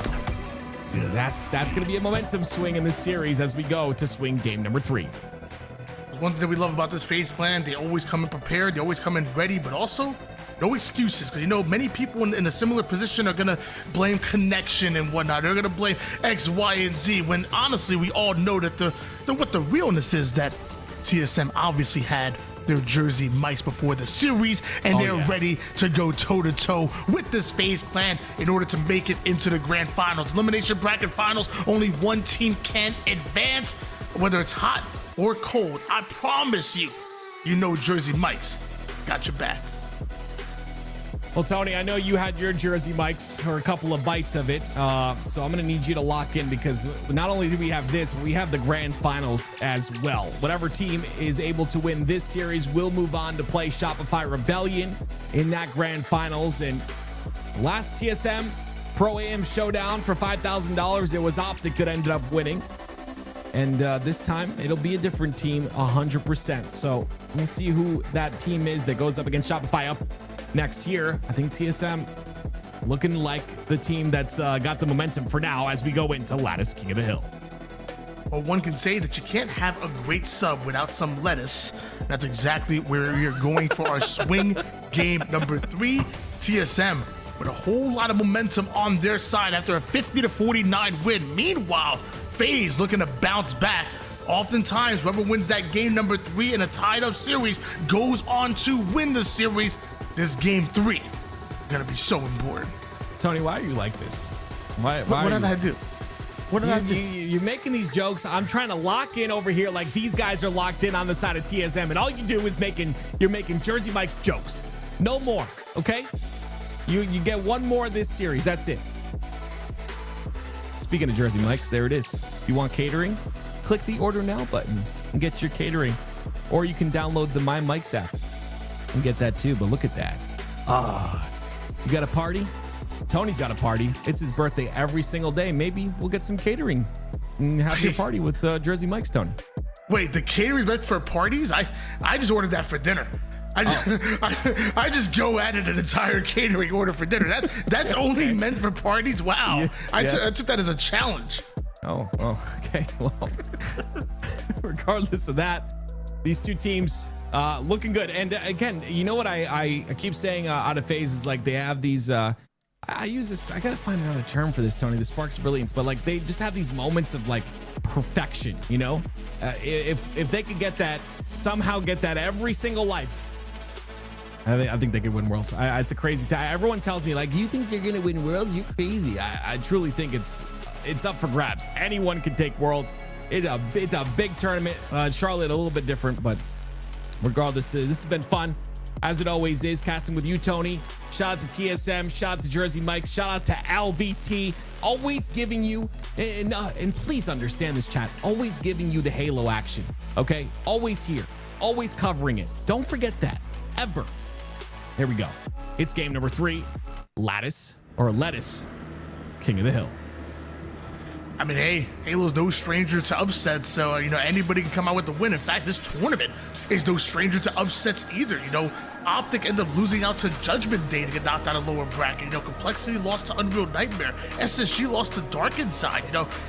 Upsets are popular in Halo, and it's why one of the reasons why I love watching this esport is having the open bracket, having the amateurs come in and show what they got, and ultimately end up right here, right now. So maybe TSM could beat this FaZe roster, who obviously the favorites on paper, or maybe your prediction is right. Maybe FaZe can win Worlds. I don't know. But all I want to see is some great Halo, and that's exactly what we're going to see for the rest of the tournament. That's what I want as well, Tony. I am not a biased caster ever. I would never cheer or want a team to win over another team. That would not be ethical. But I do want to see some good Halo. It is Snakebite on your screen, starting off with a couple kill. As 2 go down for FaZe. It's going to be TSM and the numbers advantage. I would never be biased either. The hill. Let's go TSM. Switching gears over towards Penguin as TSM scoring early on. Yeah, sorry, I'm getting this paycheck, okay, buddy? I get you. Can I get some? There it is, the snipe in Lucid's hands. Uh-oh. Let's see what kind of tear Lucid's on right now. Last player alive. Gets the body shot onto Druck and end up playing his life here as well. Talik is staring down the barrel of that bottom center. And Lucid very confident to chow that in that situation. Sniped down the ground now. We see Soul Snipe. started to angle out his way over towards the right-hand side. Through the red base he goes and finds a weakened snakebite, takes advantage of that. Soulside then goes right at it with Peg with those little curve slide in the fight, but Penguin survives. We'll see what Penguin's able to do here after the fact. Great shot onto Manny's toe. And they end up cleaning up that kill. It's going to be FaZe that are in control of this hill. And now, of course, Penguin in control of the blue boxes as well. It's a very powerful position to be in, especially for this hill. And he's going to take space as well. This is great. Look at the pinch that FaZe are forming, especially with 2 down for TSM. This is clinical. Penguin currently 5-1 at the moment, though a couple assists with it, and really just challenging everybody. There's no fear right now in Penguin as he is just hitting every single shot and almost even gets to trade out on Druck. But as the nades and damage goes down, it's TSM that continue to get sent to the respawn screen. We've got a game on our hands. We'll see what FaZe are able to do off that first cap, though. It's TSM who, so far, definitely down in the numbers advantage. 2 go down for them. Snakebite playing his life phenomenally, waiting for Trippy. The connective teamwork is starting to really shine through for FaZe here. And this is what makes them such a strong team. A great job by Trippy utilizing that QT once again. Trippy staying alive, and with his shields back, FaZe are scoring once again, already up 1-0, and Trippy already find himself over towards the mid-map. If TSM want to push up, you gotta go through Trippy, which obviously is easier said than done. The moment you get a shot off, he's out of there. Just gotta do, put a couple shots in. One of my great friends told me this one day. Put a couple shots in, play your life. You don't need to chow everything to the death. And I think his name was Tony or something. But it's very important to do, right? Just want to make sure, get that damage in, reroute, play your life a little bit. That's what FaZe do so well when they play off each other. They're going to have half this hill already. Snakebite ends up going down, though. And now TSM have a couple of kills here, but Snipe is coming up, and Trippy's going to grab it. Perfect. Oh, no, this story wasn't true. I'm not your friend. Trippy with the sniper, and Trippy with the quick scope. My gosh. 1-0 lead here. Still for FaZe. Looks like FaZe still approaching the blue base. I'm never buying you another birthday present ever again. Sniper in the hands of Trippy. That's the dilemma. 2 targets in your face. Don't know where to focus your aim. And Trippy's gonna still stay alive here for a moment at least.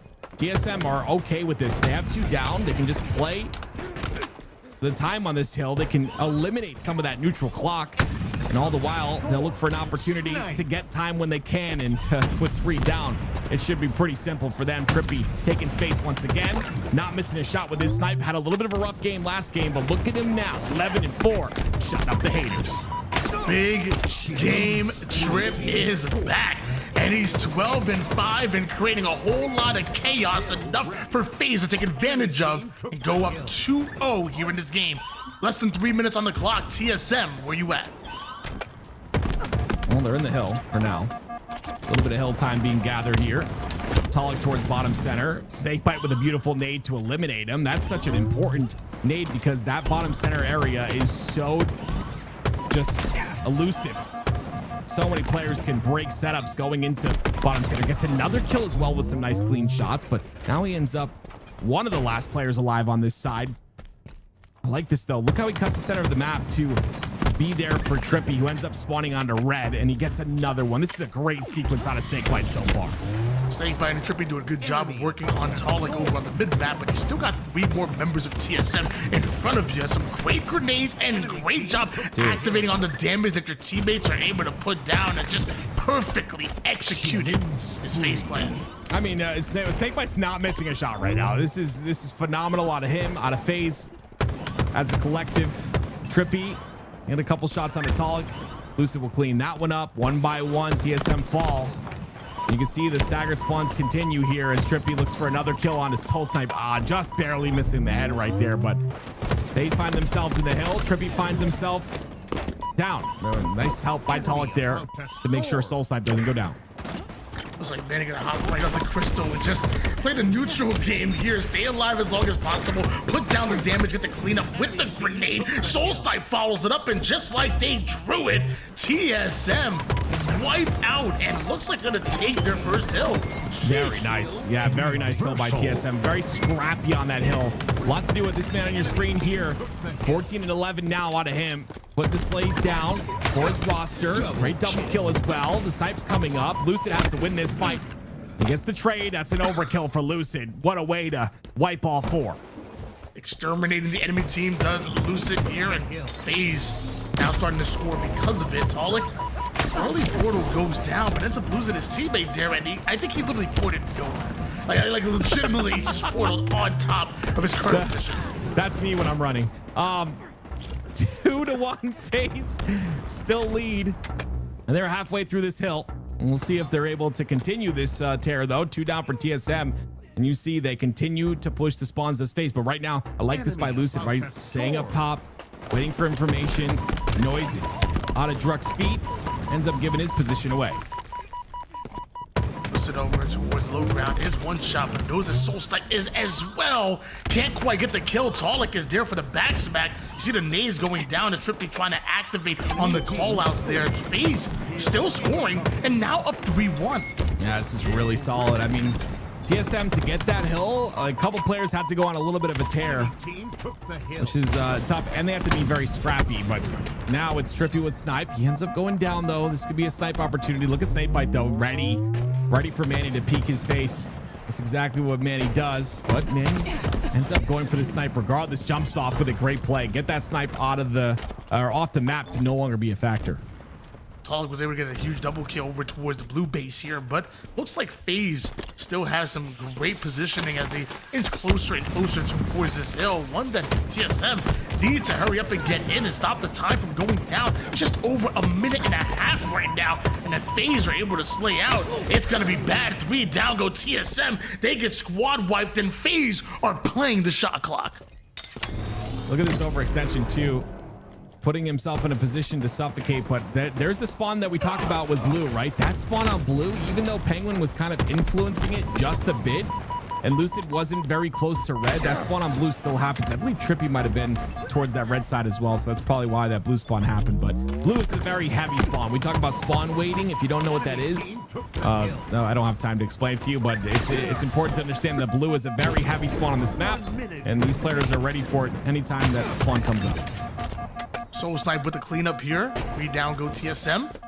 Looks like Soulstipe gonna be the last player alive, and as he tries to go right towards the hill, Trippy's aware of it and does that extra damage that's necessary for Penguin to come in for the cleanup. Penguin getting involved against Druck as well. The movement is just too good. You gotta be kidding me. That was beautiful. Yeah, love that out of Penguin. Bouncing your head off the ceiling is better things since Halo 2, and I'm glad it's continued to stay in the game. Definitely makes fights very mixy. TSM though, showing a bit of life here. They've got to control blue if they want any chance of getting this hill. I would assume that FaZe maybe play time here. They've already kind of set up for this, but they're taking a lot of damage right now, and TSM are going to look to exploit this as they push forward. Snipe is up though. Yeah, it definitely feels like they were playing time a lot since the minute and a half where they wiped TSM, and it just continued to go that way. I mean, FaZe Clan, they're not stepping foot. It's not on purpose in this hill and just playing keep away with TSM. Yeah, Druck is going to try to get in there, but the perfect comes out of Penguin. Penguin 21, 12, and 13. He's not missing in this game. 3 seconds is the clock on the neutral time. 4 dead for TSM, and it will be FaZe that win game number 3. Beautifully played by FaZe Clan. TSM now 1 game away from being knocked out in their tournament here. Remember, guys, it is your TSM Jersey Mike's Pro AM $5,000. I mean, the tournament was so nice. We had to run it back twice here. But TSM, they got to send us into another game 5. I mean, they did it against Optic. I feel like we can't count nobody out. They did it against Optic. Can they do it against FaZe Clan? Yeah, I definitely think it's possible. That's the thing with TSM is you kind of expect them to be that team that comes back and recovers. You see Soulstipe having a little bit of a rough game right there. I think 7 and 22 is what I saw. And I call him the X Factor because when Soul Snipe is performing really well, which again, his skill ceiling, another one, very high, I think TSM thrive. So at any moment, Soul Snipe can pick things up. It'd be a different story, but FaZe, definitely everyone above 5K damage, everyone pretty much below 4K, I'm sorry, below 5K damage taken. And that's what you like to see on that stat sheet. FaZe Clan coming out really tough in this one and wanting to stamp their ticket in the grand finals. TSM currently stay in their way. And now TSM have to dig deep and force yet another Game 5. Right now, TSM been going the distance, but this is not only a big tournament with $5,000 on the line, but also some excellent practice leading into Charlotte. Guys, right around the corner is Charlotte. In fact, my flight leaves in a few days to get there. Like, it's right around the corner. So you got to think the practice being earned right now has to be oh so valuable for every one of these teams. You have fun for me over there in Charlotte, Tony. It's my daughter's birthday, so I gotta stay home and celebrate that beautiful little girl's birthday. But you have fun for me. Have a pizza slice on, maybe some Jersey Mike's on me, while you're there. But regardless, oddball recharge. Can TSM bring this to a Game 5, or will it be FaZe that close it out in style here? FaZe have looked really good, but again, regardless, one of these teams will make it forward, and they're going to have the large test ahead of them against Shopify Rebellion in that grand finals. When I think about this map, I think about the shock rifle, and when Talik had the shock last, it was crazy. My man was not missing a bit with it, and it looks like Soul Snipe and TSM already have it in hands, and Drug says, if you got the shock, I'm taking the ball real quick. Yeah, see how TSM, it's completely different TSM right off the start of this game. They get 4 down for FaZe. Now they have shock, like you said. They get an initial kill. They'll get a lot more ball time here, at least 15 more seconds or so if they're able to get these slays, and it's like they will. Just a great job. It's 4 down once again. TSM on fire to start this game. They just love to thrive when they are backs up against the wall. No time wasted whatsoever. Soul Snipe right over toward the gold side and claims control of it as he takes down Lucid and then retreats right back in. Has Talik as the reinforcements, and Penguin with an entirely new angle over toward the battery side. Luckily, Soul Snipe able to keep him away. Mind you, TSM have suddenly stopped scoring. That's because FaZe have infiltrated here. 3 members of FaZe in the A side. Yeah, you see Soul Snipe, a lot of numbers have been lost here on this A side, so Soul Snipe has to get off a glass and push this elevator side control. With that though, his teammates fill glass immediately. You see how quickly off a spawn they fill that glass side. Now they've got to set up onto A once again. Big prediction grenade coming out of Talik, denying access from the A side, but the nades come right back at him. Might have been a bit of an insta-splode action coming out of Penguin, who just gets taken down as well. Both teams going right at each other. The one that FaZe Clan is starting to win some of these engagements. A 2v2 between Trippy, Snakebite going up against Manny and Soul Snipe, and they're not able to get that ball out. Lucid on the interception. I love that by Lucid. Good catch, Tony. He catches that ball, brings it back towards the elevator side. Spawns are happening on the C side, so TSM looking for that rotation, but Lucid stops it in his tracks. Just 1 kill, but a play that ultimately gets them some time here for FaZe Clan. Does Lucid make? Meanwhile, TSM, I feel like they just got taken out, and already they're in the base. They're in the A side. Manny actually rips a triple out of nowhere. How were they so fast? They literally move faster than everyone else on the map. I don't know. Is something in those Jersey Mike subs? Something. I don't know what's going on. You can see it once again.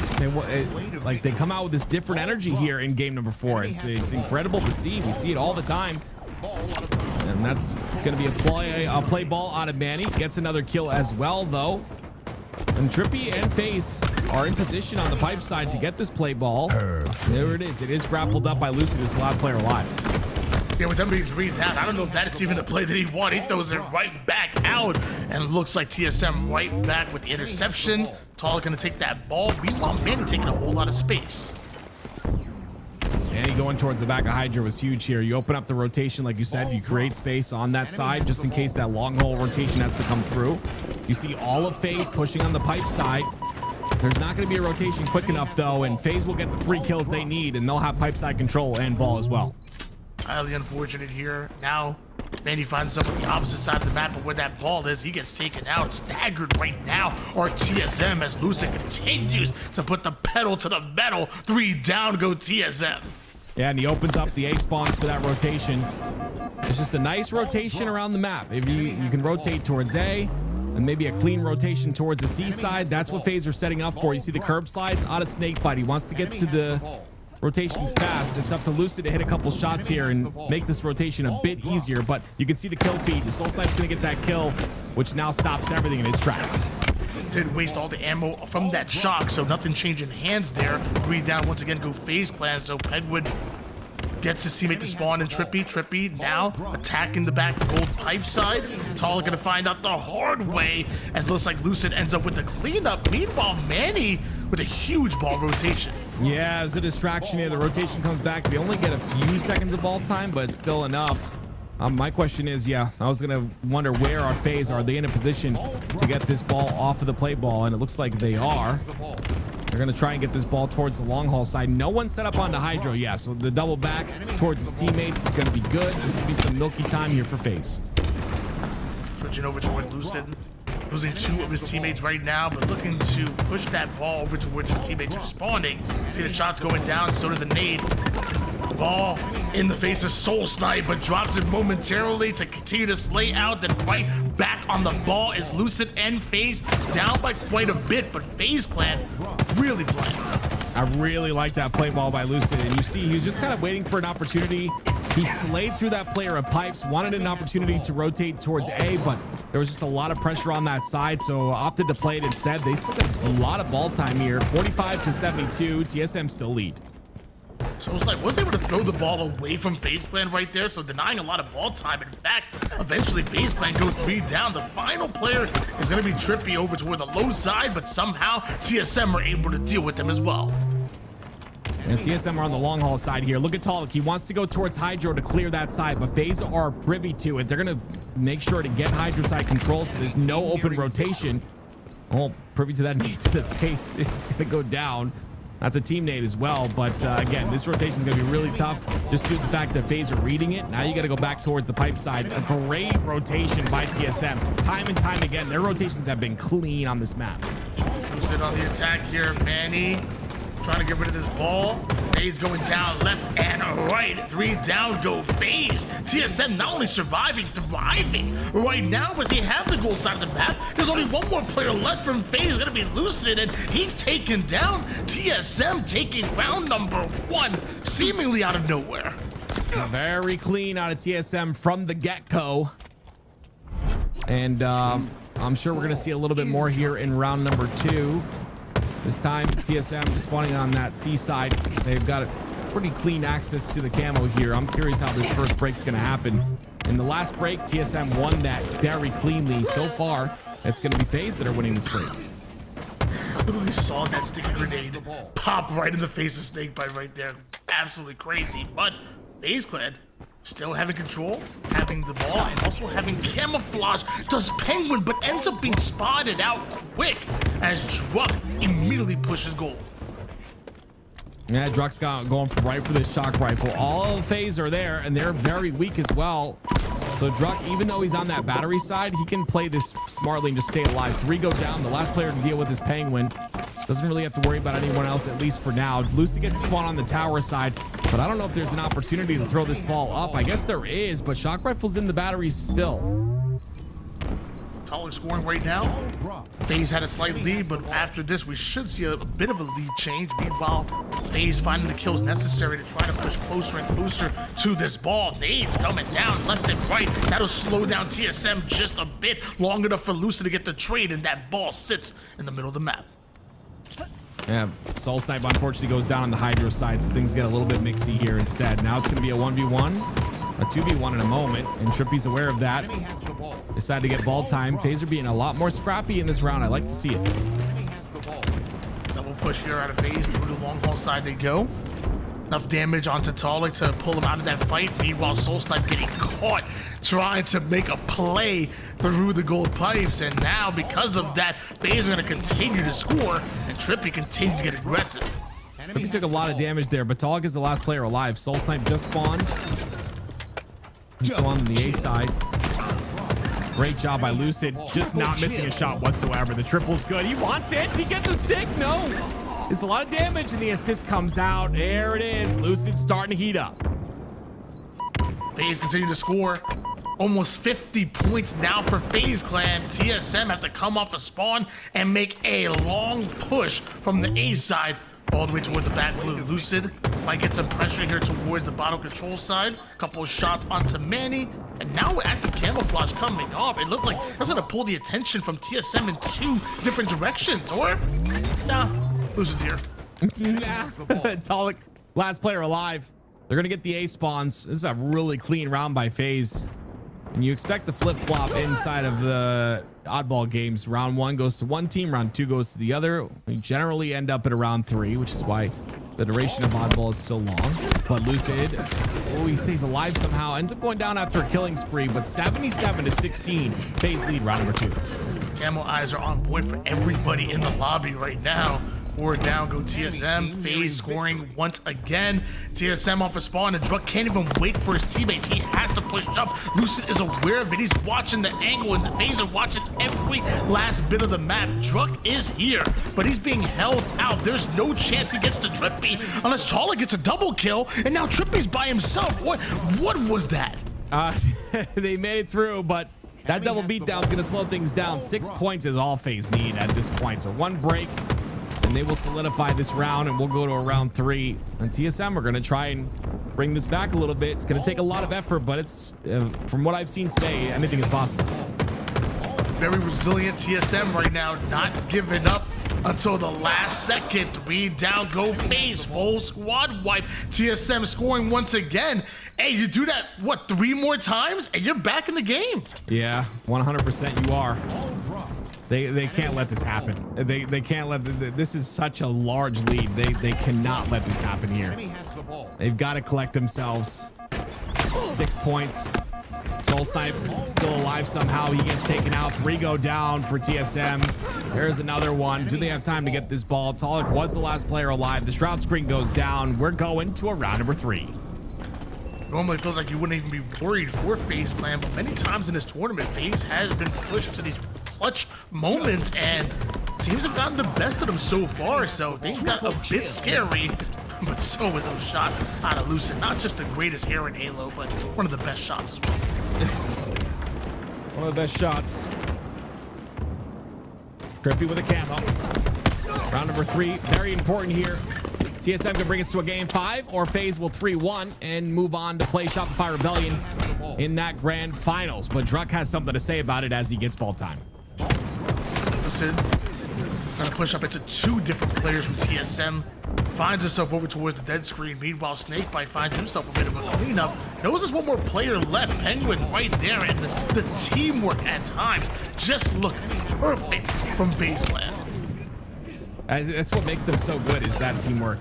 Their ability to utilize that teamwork in order to win a lot of these engagements. The bait and switch is clean, and when they're connected, it seems like they're unstoppable, to be honest. But TSM are that really fast-paced team that continues to push themselves into the wall, no matter how many times they need to do so until that wall falls. And that's what is scary about this roster, because that snowball effect happens. They can really take over. FaZe with the lead here.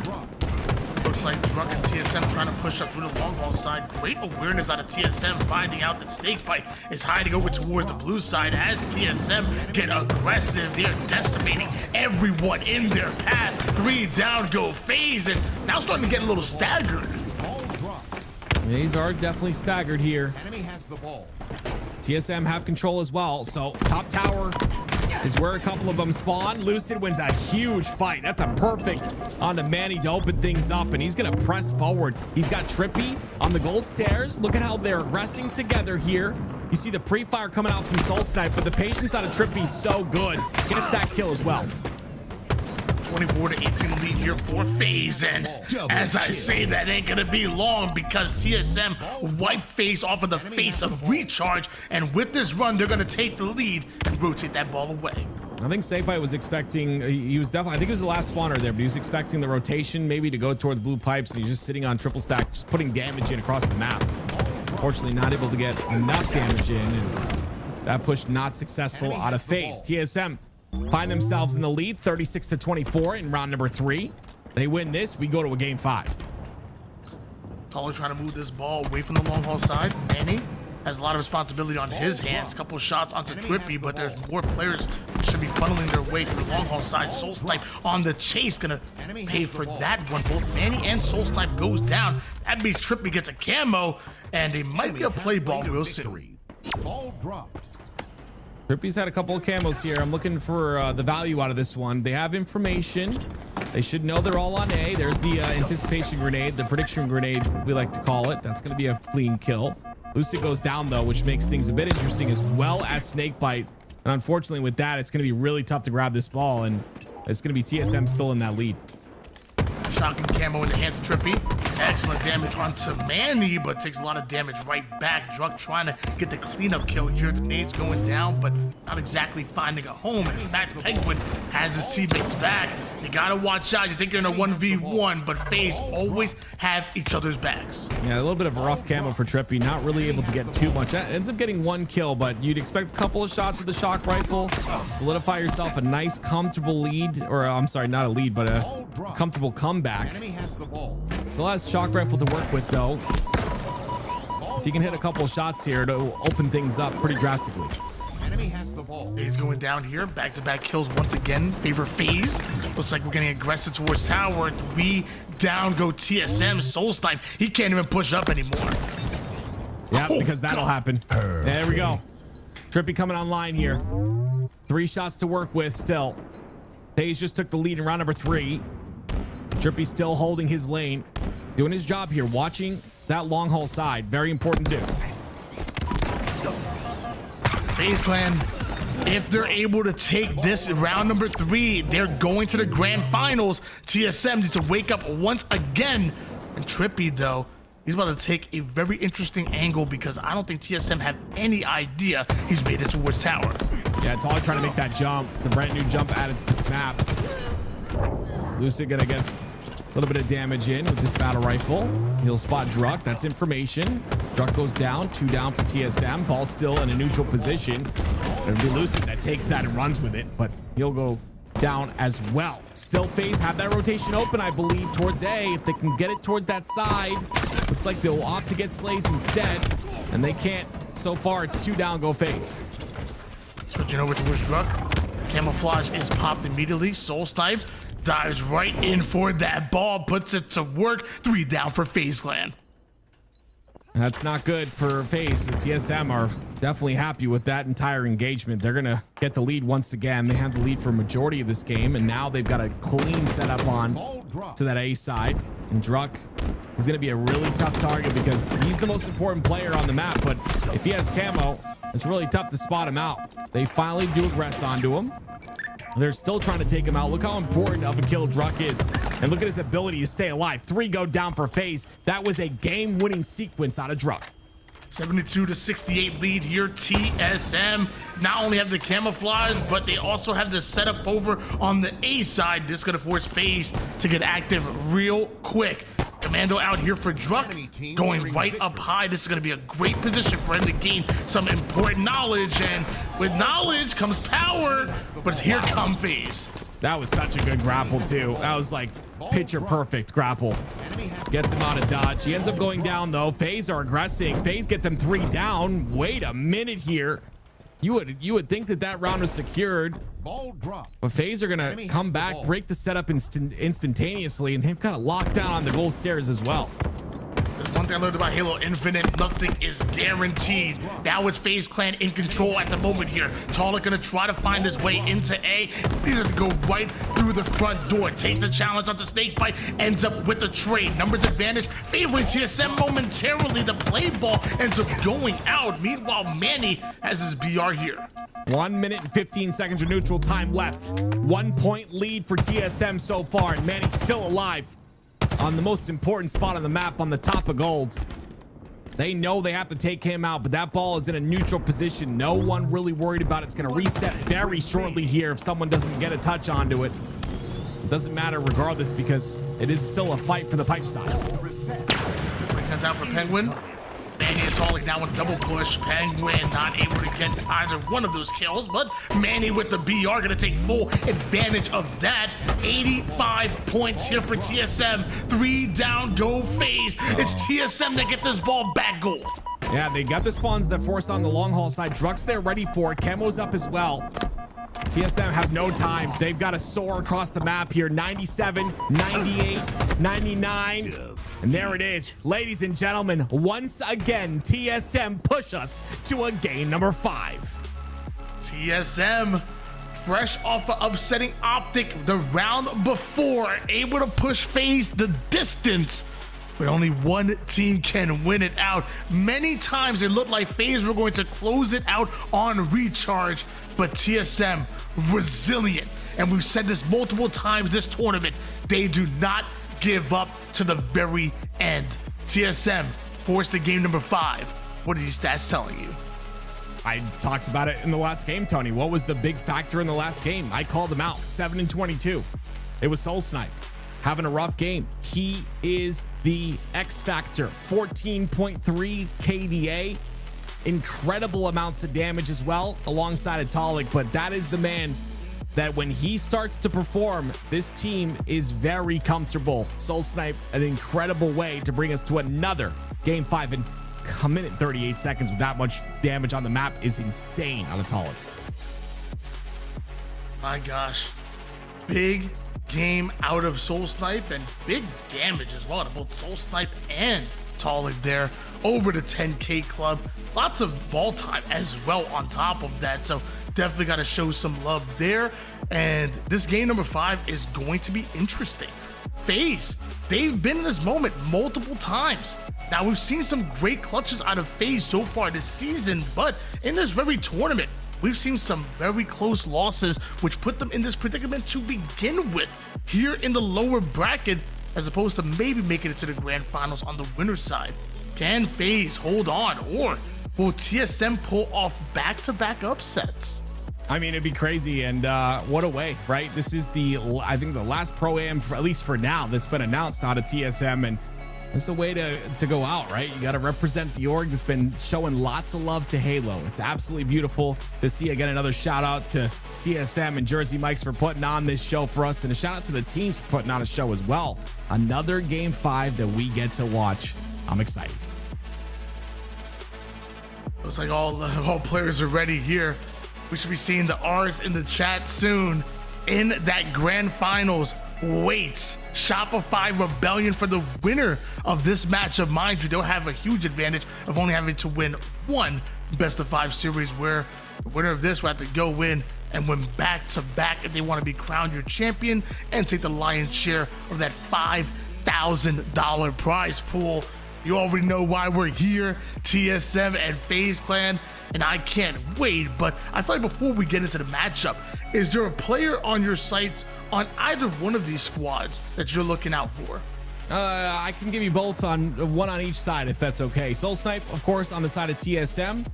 TSM in general on this map is just amazing to watch, but on the FaZe side, I'm looking at Lucid, right? If he can start to pop off, if he can have a really good swing of momentum, start to get into that flow, I think it's going to be really tough for TSM to deal with it. But here we go, ladies and gentlemen. It's game 5. I want to see your favorite team in the chat. Who are you rooting for to win this game 5 Slayer? The winner of this will go on to play Shopify Rebellion. First to 50 kills takes the win. 12 minutes on the clock. We know the win conditions. We know the players to watch out for. At this point, all that's left is just to get it started. Rockets on one side, Sniper on the other, and nothing but banger gameplay on our way into game 5. Here we go. I'm seeing some green walls in it. Guys, you are so faded. Optic is not in this. It is TSM or FaZe. Game number 5. Oh my goodness. It's Origin. TSM, I talked about it. They are the first team I casted ever. It was on this exact map. They've got a lot of hours on this map, Tony. I'd say more hours than anyone in, I don't know. Would you say they have more hours together than anyone in the league on this map, you know, going back all the way to Halo 5?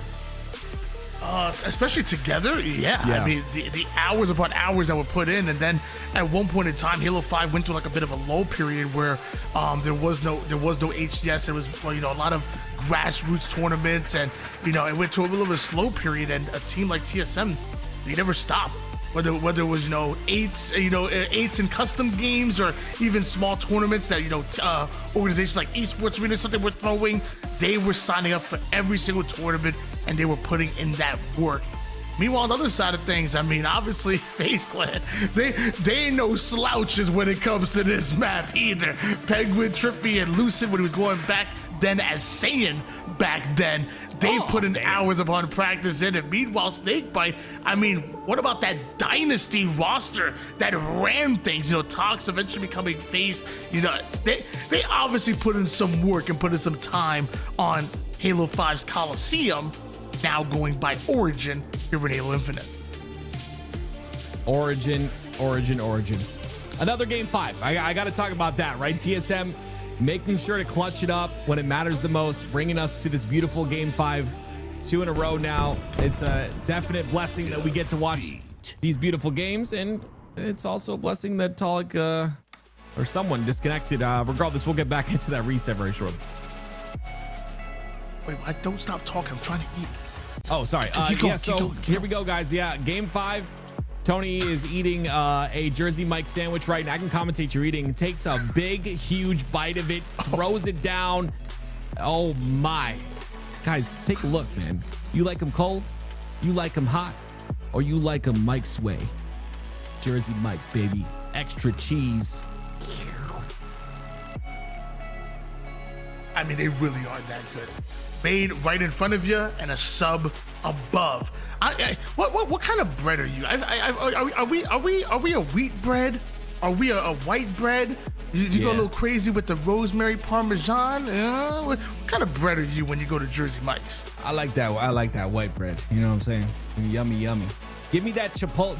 Sometimes, Tony, I'm on my keto life. You know about that. And sometimes I like the bowl. I like the Chipotle bowl, the steak and cheese. Yum. It's good stuff. Oh, no bread. Oh, yeah. Okay. Right. I'm not mad at that. I had the Italian with no bread one time, and it was actually really, really good. It was like a salad, but I don't think it was healthy. Like double bean in there, oil and stuff. It wasn't healthy, but I'm not gonna lie, it was pretty damn good. Keep talking, Tony. I think I'm gonna try to DoorDash some Jersey Mike's to me if they're still open. TSM FaZe coming up next year. I feel like this sandwich right next to me is just teasing me at this point, because I really do want to go to town on it right now. Meanwhile, I'm sure TSM and FaZe want to get this match started. They want to go at it. I mean, we need to find out who's making it to the grand finals. Mind you guys, we still have Shopify Rebellion waiting for the winner of this matchup. Yo, open lob. Mr. Soul Snipe is asking for his teammates to get in, so it looks like they are ready, but sometimes you got to get a little reset on the game of Halo Infinite. You know what I mean? There's a memory leak and stuff, and make sure you have a nice clean game, high frames. High frame enjoyers say aye. But regardless, that's what we want. We want a nice even match here on the map of Origin. I'm looking for some crazy plays. I want one player to just absolutely go nuts in this game, to really, really take over. That's what I want to see. That teamwork is cool, Tony, but I'm all about that individual play. You know what I'm saying? That's because you wouldn't know teamwork if it slapped you in the face. Well, if you're looking for individual plays so far in this particular series, I'm looking at the stats right now. Talik on one side of things with TSM, 85 kills, 38 assists, and just under 25,000 damage. But as far as damage rise, the king of damage seems to be Druk. He's sitting with the most damage, over 25,500. He only has 63 kills, which is the lowest in the lobby, but 50 assists, which is by far the highest in the lobby right now. Druk is the damage king. On the other side of things, we have highest damage in the entire lobby goes to Lucid, almost 28,000 to Drux 25,500, and he's sitting with 90 kills so far. Nobody else is even sniffing 85. Tony, you can't talk about stats. Stats don't mean anything, Tony. Gosh, man, jeez, like you know, it's all about the play. No, very good stats to look out for. Interesting to see Lucid on the top of that damage, and I wonder how that's going to really change and pan out as this Game 5 goes on. It looks like we're still waiting for 2 players to prepare. Regardless, Shopify Rebellion, how you guys feeling over there? You guys warming up a little bit? Because one of these teams is coming at you next. I don't know who it's going to be, but I hope that's a good series. If you in Shopify Rebellion shoes right now, like, are you warming up? Like, are you playing, CTF warm up? Are you playing, matchmaking, or even like, shoot, actually maybe like a scrim with another team in the meantime? Or are you just like, are you watching this series right now and kind of like, know your opponent type of thing, looking for some habits? What are you doing if you're in those shoes? So personally, I think it's year 4. I think everyone knows everyone. I will say that you're kind of in the right there, because these 2 teams, FaZe has played Shopify a few times, TSM have as well, but normally I would expect Shopify to expect the Optic matchup. For me personally, I am not playing matchmaking at all. I'm shooting bots or I'm doing CTF warm up. I can't scrim, like I can't do any of that stuff, or like any sort of team play, because I feel like I get out of the competitive mentality. So I like to stay in the competitive mentality the entire time. So CTF warm up, bot warm up, something like that to keep nice and warm would be my choice. Yeah, I'm a fan of shooting bots. I mean, that's what I call playing Octagon with you. But Wow. I mean, I'm with Coach Callis in the chat right now. I'm watching. I mean, it's great gameplay, number one, but also I'm studying. I'm trying to feel like, okay, y'all are doing this right now. Like, they might change things up on you. I feel like I'm just watching the great gameplay and now I'm studying. And in fact, we got Coach Bestman in the chat right now, so something tells me that he's watching as well, as we're trying to get all the players in the lobby here. Sorry about that, guys. You look at the lobby, okay? Me and Tim ain't milking right now, okay? Don't blame us. Everybody wants to play Caster start the game. Everyone wants to blame the Caster. Y'all look at the lobby. It ain't us. I'm gonna tell you right now, Tony, you just called me a bot. I will 1v1 you right now for that sub sitting next to you, and you've got a lot of fans in the chat, and I would be damned if they don't see you get destroyed by me. But you're lucky. You're lucky that FaZe and TSM have saved your life, because we're getting into game number 5. Ladies and gentlemen, put the team you're rooting for in the chat. Let's get a hype. One of these teams going to play Shopify Rebellion in the grand finals. We talked about it before. First to 50 kills takes the win. 12 minutes on the clock. We've seen many of Game 5 so far this tournament, and many Slayers that have gone down to the wire. TSM winning a 50-49 against Optic in that Game 5 to put themselves in this position right here, right now. Another Game 5 stands ahead of them. Can TSM pull off yet another upset and make it to the grand finals of your TSM Jersey Mike's Pro AM Showdown? It's all about that man you just saw on your screen for a moment, Soul Snipe. I want to see how he performs in this game. I hate to call out one specific player, but I truly think the Soul Snipe's got a really big impact on the game. I think all of them do, but let's hop on board with him to start off. He's going to go towards that rocket side. They double up on the rocket side as well, but FaZe match it by doubling up as well. Tied up right off the rip. TSM getting a slight advantage. FaZe with the answer back, but Manny feeling confident enough to throw a prediction grenade and snatch up that snipe, bring it right back to the blue side of the map. Manny, this is a very important position that he's in, but you see he's the forward player. I like the tall. It takes a little bit of space for him. It's a very uncomfortable position here on the pyramid side if you're getting pushed from multiple angles, but it doesn't matter as he gets the beautiful shot off. Soul Snipe has called Manny the ultimate X Factor. What you're seeing right there. Beautiful quick scope and a 3-0 start for Manny. Meanwhile, Druck putting down some damage and really occupying space over toward the elbow side. This is huge for TSM. Yeah, Manny's had his sniper for a long period of time here. 6 bullets still to work with. It's going to be Snakebite in his sights, and a body shot will do enough to hold him back. Another shot goes in. Trippy's going to go down and assists all around. 10-3 TSM lead. Waiting for the spawning players, trying to find out exactly where it's going to be. It looks like they might have identified it's over towards the blue side of the map, and maybe closer than you think, Manny. They already made it towards the snipe ramp side. A headshot could be absolutely devastating for FaZe. Meanwhile, on the opposite side of things, Soul Snipe starts off with a huge kill. I really like that Manny stayed alive there as well, though. Not able to get any sort of damage in, except for that body shot. But 3 go down for FaZe once again. Manny still has this sniper on the snipe side of the map. And it's almost a 10-kill lead for TSM. Yeah, TSM almost 3x the score line of FaZe Clan at the moment. Trippy does answer. Manny comes right back at Snakebite with a quick scope to the dome. Not done. Penguin ends up catching a body shot as well. A weakened FaZe, but still pushing for the snipe side. Yeah, the snipe goes down. But a lot of damage was done. And it's still, like you said, the fight for the snipe side here for FaZe.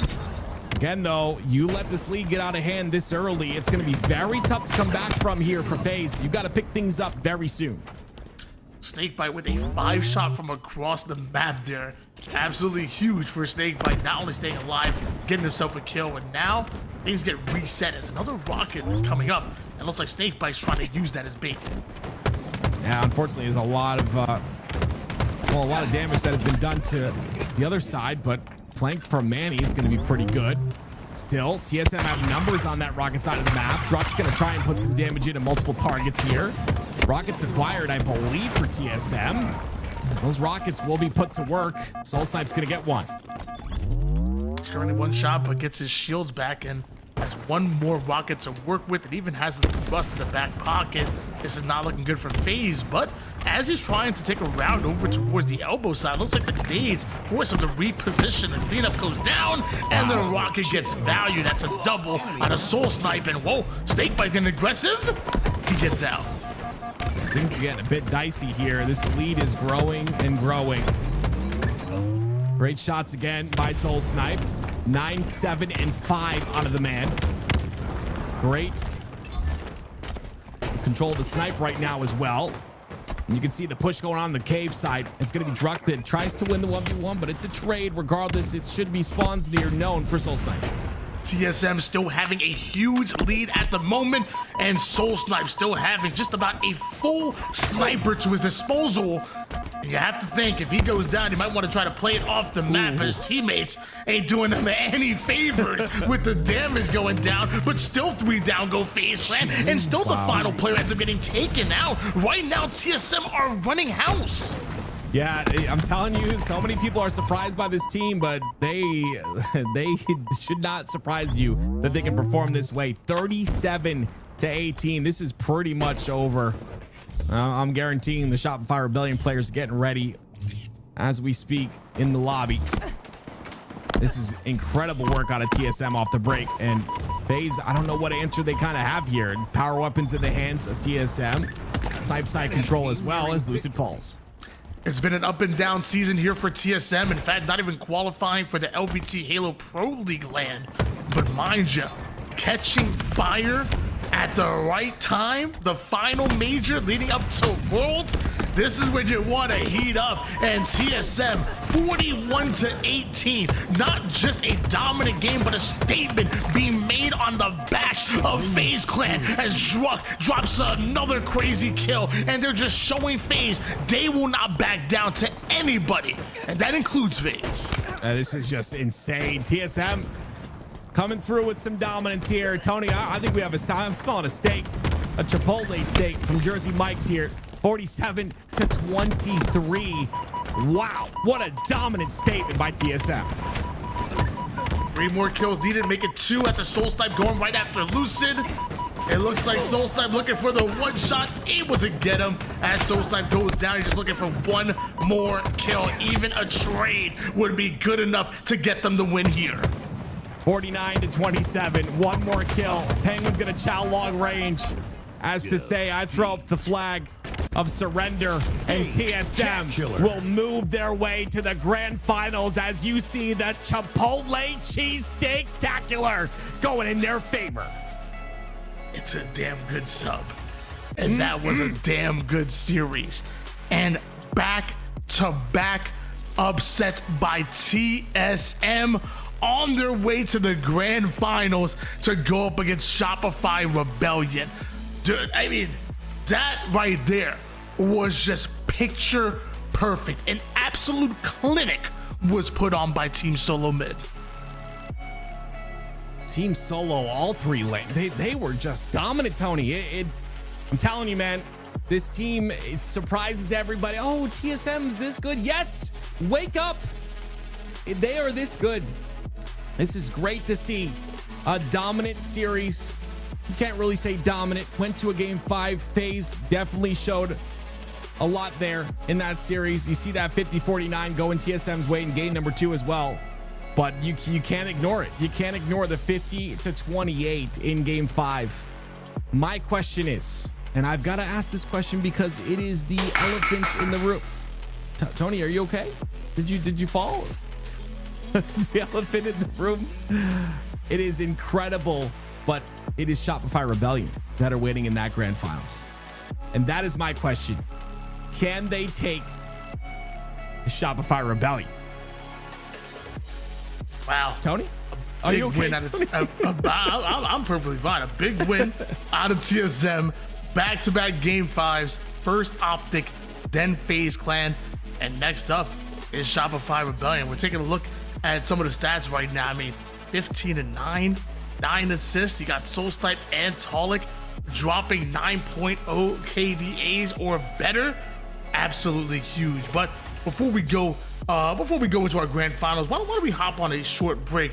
And when we come back, we got your grand finals. It is your Pro AM Showdown. TSM and Jersey Mike's.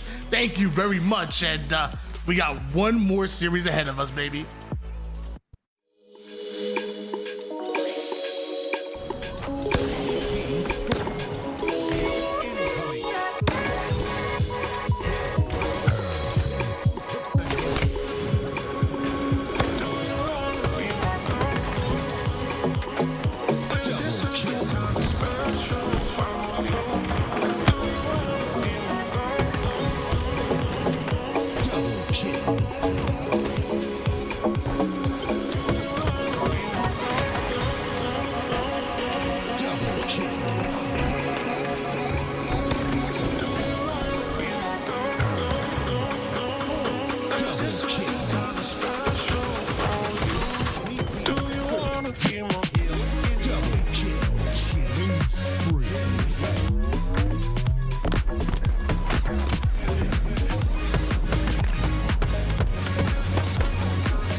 spree.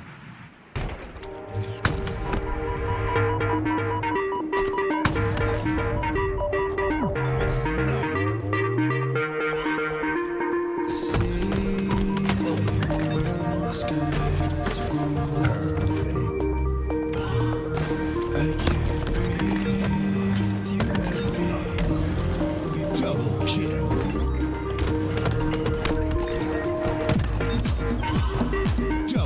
Killing spree.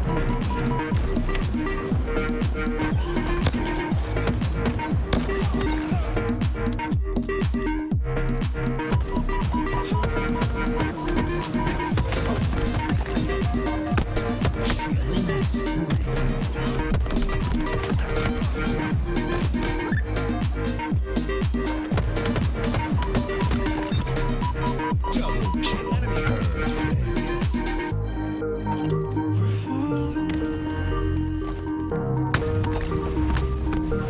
Snipe.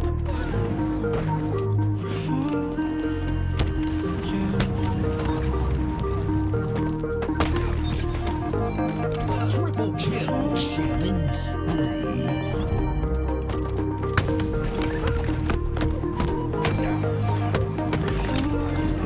Double kill.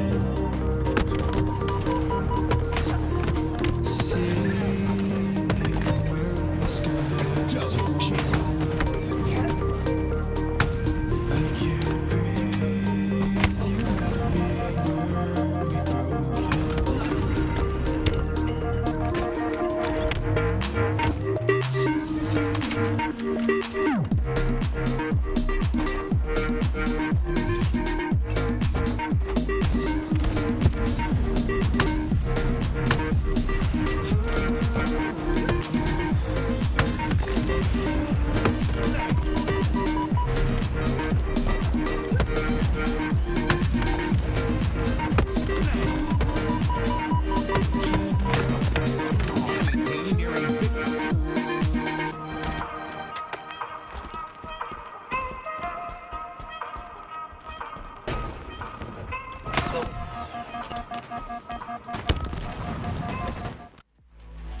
Ladies and gentlemen, we are back here for your grand finals. It is your TSM Jersey Mike's Pro AM Showdown. $5,000 on the line right now. And man, have we seen some crazy series up until this point active. Yes, we have many game fives, and it's been the team in red on your screen, TSM, who have brought us to those game fives. Now they face their true test, though, against Shopify Rebellion, the #1 team in the world right now in Halo Infinite. They have to do it again. It's going to be a tough one. They've got to win 2 best of 5s this time around in order to get the victory in their very own tournament. Shopify Rebellion having a huge advantage in this one, but TSM have the advantage of being warmed up at this point. I mean, they've been playing tournament level gameplay for hours at this point, while maybe Shopify Rebellion have been on a bit of ice, cooling down a bit. Yep. Ice is right, and I'm extremely curious on what they did to prepare for this. Of course, we talked about it a little bit earlier. Do you play the flag warm up? Do you stay warm that way? Do you play against bots, or do you want to pull out your hair playing in matchmaking? Like, which one do you want to do? And that's the question, right? Staying warm is important, and I always, that's why we have the reset in place. That's why TSM have to win 2 best of 5s, is because it gives Shopify Rebellion a little bit of a chance, being is that they waited in that grand finals for so long. I'm waiting for the lobby to get ready here. It's going to be Oddball on Livefire. That's going to be our game #1. And what's kind of crazy is both Shopify Rebellion and TSM have sneakily become very good oddball teams. I feel like it was a game type that has played many of the players in the lobby, especially early on in Halo Infinite. But 4 years down the road, the improvement has been serious, and I think it's really well displayed here when talking about both of these squads, specifically in oddball. Well, here we go. We're going to see how things pan out here in the grand finals, ladies and gentlemen. Game #1 of your grand finals, Shopify Rebellion versus TSM. TSM want to finish this tournament strong. It is their tournament. TSM and Jersey Mike's, of course, putting this on for us. The second $5,000 Pro AM tournament in a row. Get yourself some Jersey Mike subs if you want to support them and show them love for showing Halo some love, because love is what we need right now. It is these men on your screen that have constantly showed us what they're capable of. Can they do it here once again against the beast of Shopify Rebellion? Here we go, ladies and gentlemen. We're going to start on board with Manny. And Manny's been making some crazy icy plays all tournament long here. He's going to grab that green gun and end up over toward the mid side immediately and just activating on the callouts of his teammates. Easy one-shot kill as TSM get an early advantage. Okay, this is a good start for that. Oh, never mind. Frosty had a snipe, Tony. I don't know if you knew that, but I didn't know that. And he pops a headshot into one player. Love that out of Soul Snipe. I think Camo's down there, though, and Frosty knows it. They're going to overextend towards this side. They'll get Camo, they have Snipe, and they have the oddball as well. Enemy has the ball. Everything going the way of Shopify Rebellion here, and TSM had to come off a spawn and make something happen, and that's immediately going 3 down. That ain't what the doctor ordered. Yeah, unfortunately, Manny gets through on that A side and kind of breaks things apart a little bit, but Royal2 still has this Camo to utilize. I like his ability to get out of dodge there, right? Understands there's going to be another spawner. That's that internal clock I talked about. Not a lot of players have that, but the top players in the world do. Royal2 gets the information on Talik. Feeding that information in. Thought maybe that was a frag grenade, going to bounce a little bit, but the sticky stays put. Meanwhile, Truck over toward the mid side, and Manny coming out of nowhere for that kill. Yeah, it's a great couple of kills here for TSM. Shopify Rebellion, though, trade out. It's a 1v1 now. Frosty against Talik. They're going to take the fight together. Talik decides to take the angle. But look at this out of Frosty. Tries to rotate the ball. Instead of taking that fight, or instead of rotating that ball early, he takes the fight. And that allows TSM to get this ball back towards A. Looks like that's exactly what they tried to do here. But Psycho with the 5-shot onto Soul Snipe right off the spawn. And last shot, he makes a flanking play. That's going to really disrupt TSM big time. Psycho ends that, and now it's Shopify Rebellion in clear control. Well, they'll have that set up, and like you said, clear control. There's no one really in a position to contest here. Soul Snipe's going to be the first one forward, and very aggressive here. Cycle's going to take the fight. One of the youngest players in the league, really showcasing his mechanical talent as he gets that kill. Little skill jump right over towards Sandbags. Last shot clears his route over toward the big door side. And once again, TSM find himself 3 down. That's a really good 3 down. Make it 4 now. And look at Cycle overextending towards the C side. Not only this, he wants to block the C side spawns, Tony, but he also wants to position himself to get this camo. That's a big win on Manny, but Manny's not missing shots. And this is going to make things a little bit difficult here for Cycle. Psychic is out here for Psycho. Manny over toward the top tower side of the map. Manny finds a one-shot player, push it over towards mid, and then Psycho eventually is able to get that kill. But what happens to Camouflage? You have to imagine to the hands of TSM, right? I would assume that it got burnt because I think Frosty is the one that was on that side and he ended up dying. So Camo no longer on the map. Still a large lead here for Shopify Rebellion. TSM have a lot of work to do in order to bring this back, and they'll do so on the A side setup. Soul Snipe's the first one, or the one, I'm sorry, with the ball. Cycle's the one with the snipe, and he headshots for the double kill, but ends up going down. It's 3 down for TSM, and you can see the rotation attempt, but it's going to get stopped.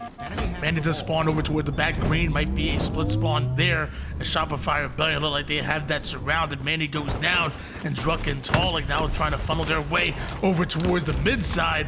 Shopify Rebellion, 80 points and counting. Another trade, and every trade favors Shopify Rebellion.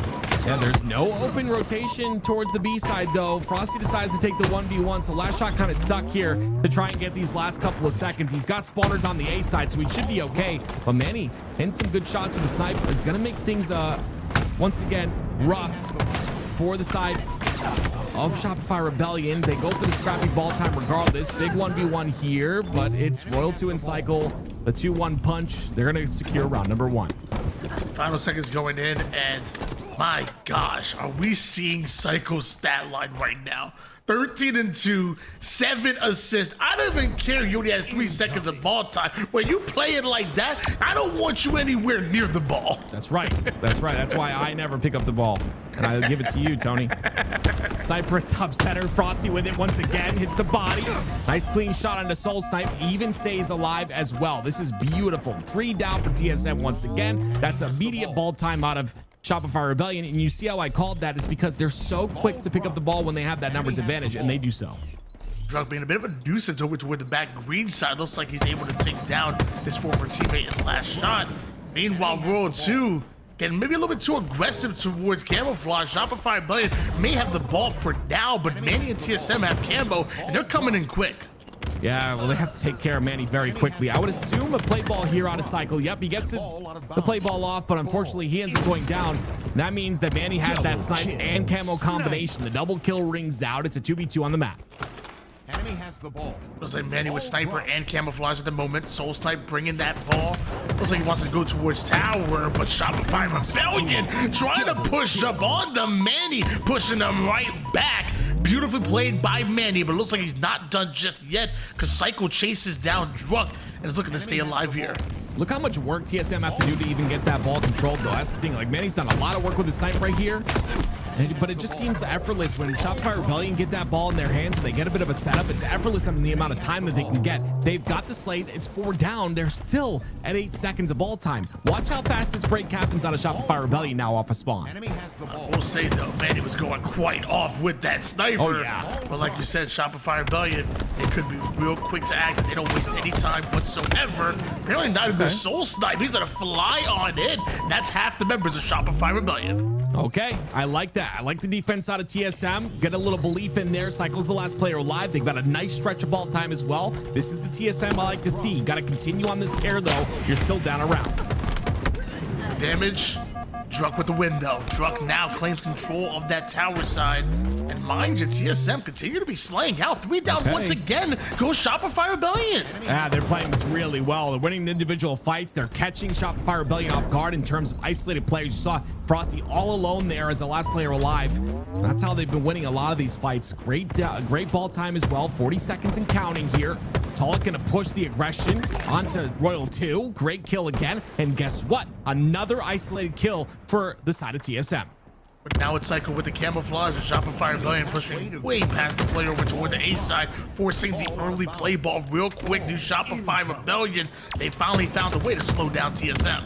Yeah, when the tasks start to mount and there's so much to do, you tend to miss a beat, and that's exactly what happened there for TSM. Missed a couple beats. Shopify Rebellion, they take advantage of it, as they always do.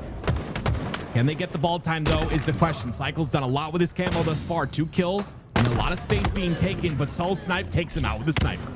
Wanted to bring that ball back over towards his teammates, but Soul Snipe with the snipe, holding him back. And then snapping onto World 2. Frosty trying to get involved as well. Soul Snipe waiting for everybody except for last shot on the flank. Last shot has that snipe now to work with. 4 bullets as well. 2 players from TSM.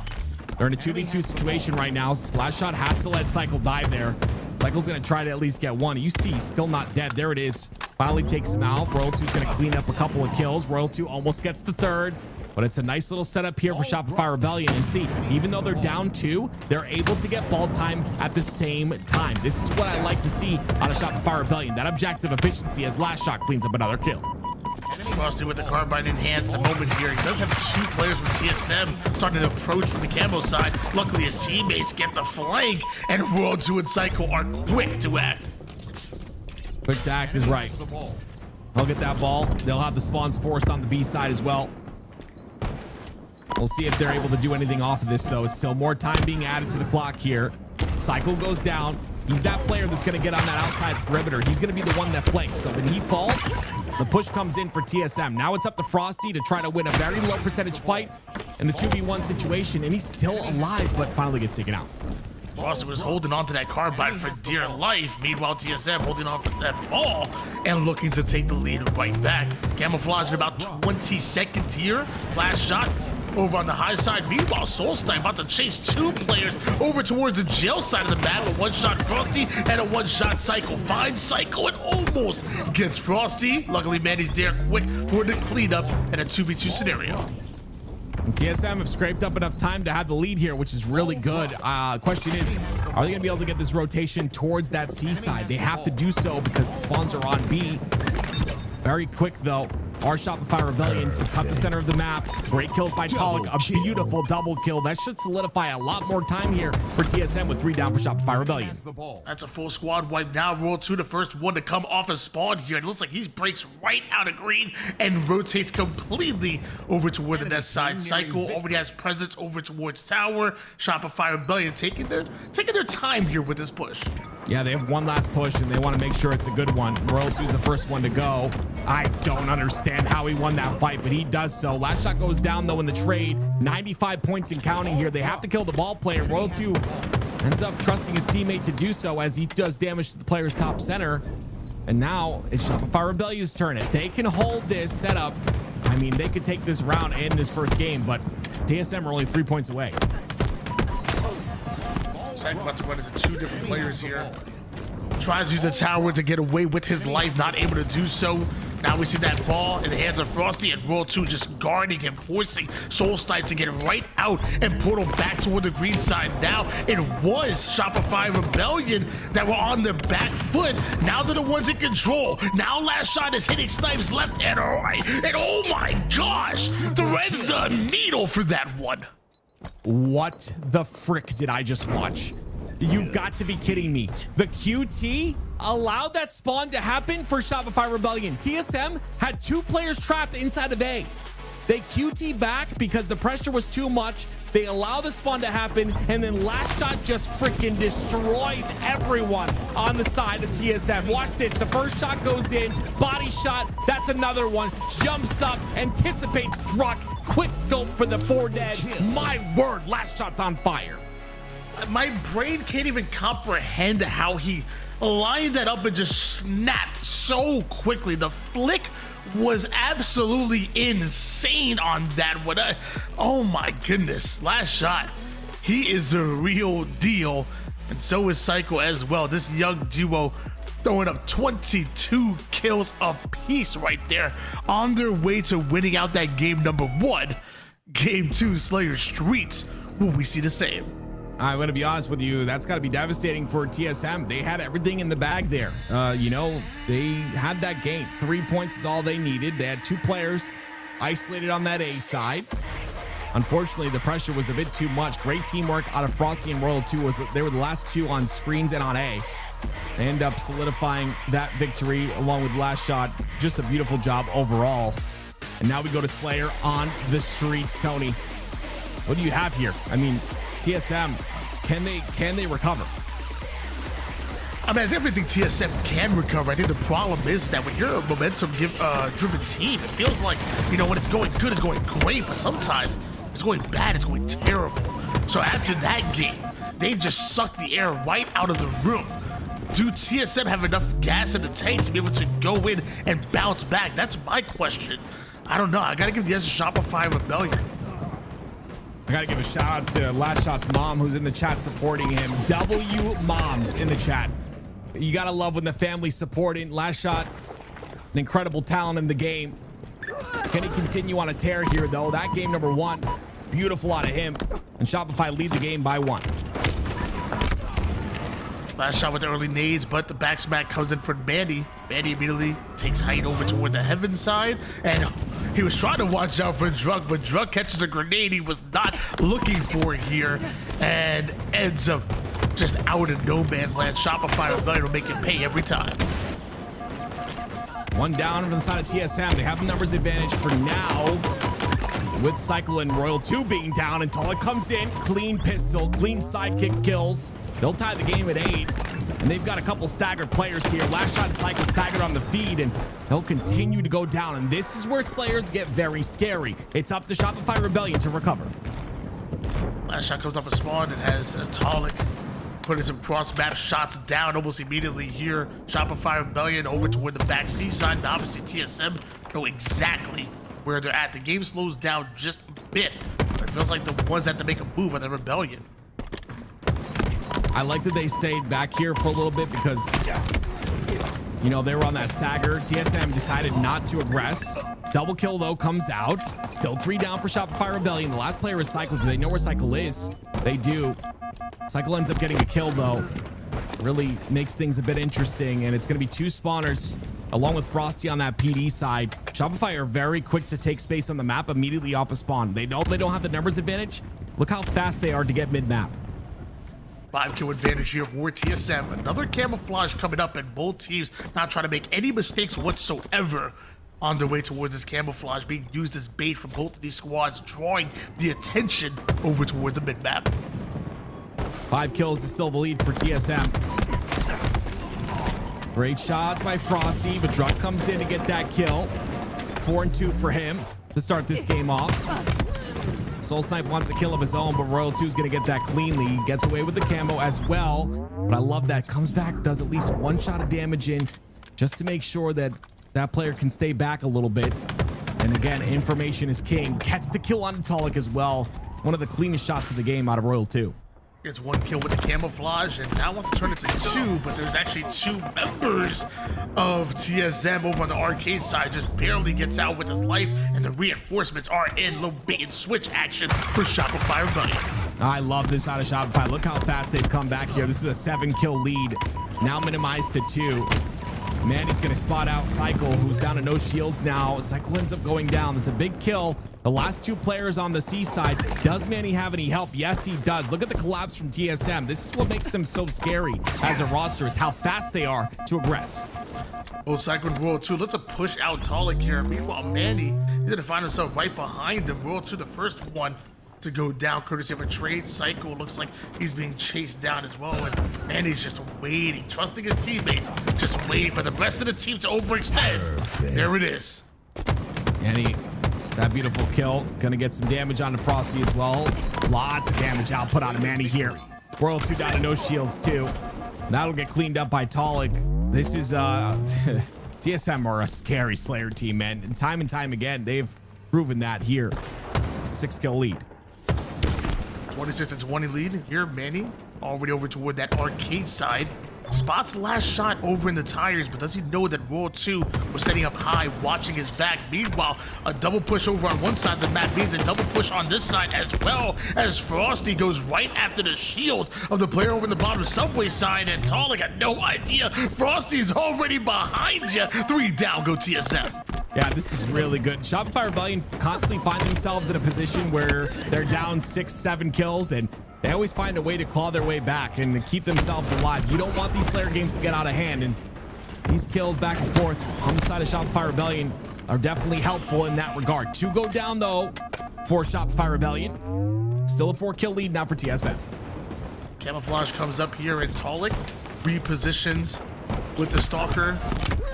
Sends that, tries that grenade right back, but not able to survive with this camouflage up, and Shopify Rebellion having the numbers. Frosty hops right on it and sneaks away with it. Oh, Manny decides to challenge right there. I don't think he was cleaned up, but it's information on where Frosty is. Talik's not going to know that he's pushed up this far, but he spots him. Clean kill out of Frosty, not going to get taken out there. Still has more camo to use, and Shopify Rebellion get the lead. Only by 1 so far, but it could turn to a whole lot more if Frosty's able to take advantage of this camouflage with Shopify Rebellion. All 4 players up. All 4 players start to slowly approach TSM. It's going to be last shot, the first one in with the Stalker. But meanwhile, off the screen, Roll 2 goes down. The same for last shot, and that's TSM taking control right back. That's so unfortunate. This entire sequence is just so unfortunate for Shopify Rebellion. You saw Frosty call the damage on the C stairs. Last shot tries to capitalize on it, but a great defensive hold by TSM has kept them in this game and given them the lead by 2. Psychic is out here for Drunk, about to run into a 1v2. Luckily, Frosty is very weak and takes advantage of that. Falling left and right of Shopify Rebellion as TSM widen their lead and their influence on the map. Okay, they've got that back A presence. Soul Snipe gets a clean kill, doesn't go down here. And they're aggressing forward. Manny's stuck on that B side, but somehow he's alive, and somehow he gets a kill as well. And Talik's gonna do enough damage to get his own kill. Wow, they're just flowing around the map. This is beautiful out of TSM right now. Drunk high IQ play to get out of that play over toward the strong side of the map, but with Talik here and the damage going down, TSM reactivate right through the arcade side over towards PD. A little bit of a 360. Maybe you gotta hit a kickflip next time. I don't know. 5 minutes. Regardless, I mean, 37-46. This is gonna be a really tough comeback for Shopify Rebellion. I won't dare count them out whatsoever, but TSM have put themselves in a great spot in order to close this game. And with that trade in the kill feed, that's all you need right now. Trade after trade. Solid stays and plays slow with 2 down on his roster. He has to play in the back of A. Last shot's going to regress them. TSM were able to keep things close right until about maybe like the 38 kill mark when they pulled away with the lead and just didn't look back. And now 2 more kills away from taking it. Meanwhile, Shopify Rebellion starting to chain a few kills together for themselves. Yeah, it's going to be tough to come back from this, though. 2 kills is all they need. We'll see what Cycle's able to do. This camo's big. Good shots into Soul Snipe as well. Wait a minute. It's going to be tough, but do not count this team out. Cycle's played this camo really well, and if he continues to do so, this comeback is possible. Back within striking distance are Shopify Rebellion. Camouflage has to be running out soon here. I'm sure TSM are thinking the same thing. Talik over towards Arcade, but has both Manny and Drunk in Red Room, waiting for any member of Shopify Rebellion to overextend. Meanwhile, Royal2 and Frosty getting active over towards Subway. That's gonna be really important because Soulsnipe is by himself. Does he get the trade? No, he doesn't. I mean, this is insane. You put yourself in a position to win this game if you're TSM. You're 2 kills away, but you've got Shopify Rebellion on the other end of it. Neutral clock won't play a factor here. As the push comes out on the B street, it's important. This is the important player, the one on the purple side of the map. It's going to be last shot, but he's got help on that C-Stair side. We are in the hands of Frosty. We see 2 members of TSM guarding the purple side of the map. Nades go down early. It looks like TSM were able to get away with the Stalker, and that Stalker rifle could be a huge difference maker when it comes to damage output. Manny just waiting for someone to push over toward the purple side. The game slows down quite a bit. TSM 2 kill advantage. This is what I like. Chess-like is this match in this moment. Talik, Stalker rifle in hand. I love the shroud screen on his teammate, but you know Shopify are going to aggress here. 3 players on the purple side. Talik takes an angle. This is scary. That's aggressive, but somehow he plays his life. Somehow he's still alive. The camouflage about to come up here. Not trying to one of these squads to be able to get away with it for free. Stalker might have just ran out of ammo as the ping's going down. Psycho in last shot to identify a player by himself over toward the cafe side. They have isolated one player at a time every single time as Psycho goes after Talik. 48 to 48. Damage goes in onto tires as well. Royal2 has the camo. This is his opportunity. He gets so much information. He gets spotted somehow. He's down to no shields. They have to push him. No way. No way. 49-49, the sticky repulse ends up being traded out here. Just 1 more kill. And Manny, he sees the 2 players over toward the back A side. Does the initial damage. Talik tries to help him, but Talik goes down. Talik goes down. That was so clean. That was so beautiful. It was so clean and so beautiful. So freaking clean. Oh my word. Royal2, the sticky and the repulse to solidify the win. Ends up going down, but what a comeback. You don't come back from those. They were down 7 kills at one point. Incredible job on a Shopify Rebellion. Once again, so clean, so beautiful. At one point, I swear it was 48-43 in favor of TSM. Just 1 player at a time. Shopify Rebellion dismantled TSM surgical-like. How easy is it for you to go in, try to play for a kill, get a little bit overzealous, end up getting your life traded out, and you lose that so many times over? That is something else. That's freaking Halo, baby. It's beautiful and clean is what it is, Tony. Cycle, you see the damage that guy had? I mean, this kid, the youngest in the league, and he just comes in and just like he owns the place, going in the fridge, taking whatever he wants. It's just insane. I absolutely love it. I love to see it. Last shot in Cycle, generational talents, my friends. Ladies and gentlemen, generational talents will be here. When I'm old and in the retirement home, they will be just doing great things in Halo, and I just know it. Here we go. Once again, Recharge Strongholds is our next game up. My gosh. And after the way that game number 1 went, round number 2 was so close to TSM taking it, and they ended up losing that game. I mean, game number 2, you had a crazy advantage. That was all you. And Shopify Rebellion once again steal it away. Game number 3 could be the final time that we see TSM here in the grand finals. This could be it. If something doesn't change here, TSM have to find a way to close out a game. They've been so close, but now you run out of chances. You got to do so much more too, Tony. You got to win 2 best of 5s. You got to come back and reverse sweep this one. And then you've got to do it again if you want a chance at winning the entire thing. My goodness. I just love watching that. The very end right there, the very end of that game is why I love Halo. The chess match at the very end. That somehow Shopify Rebellion meticulously pick apart TSM on every singular push. You love to see it. And I just, goodness me. I can't wait for the next couple of lands.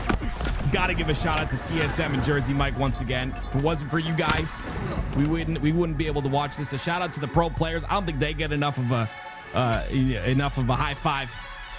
Putting on this talent every single tournament to entertain all of us. But here we go. Strongholds recharge. Shopify Rebellion have a chance to close it out. Will TSM show a bit of life here?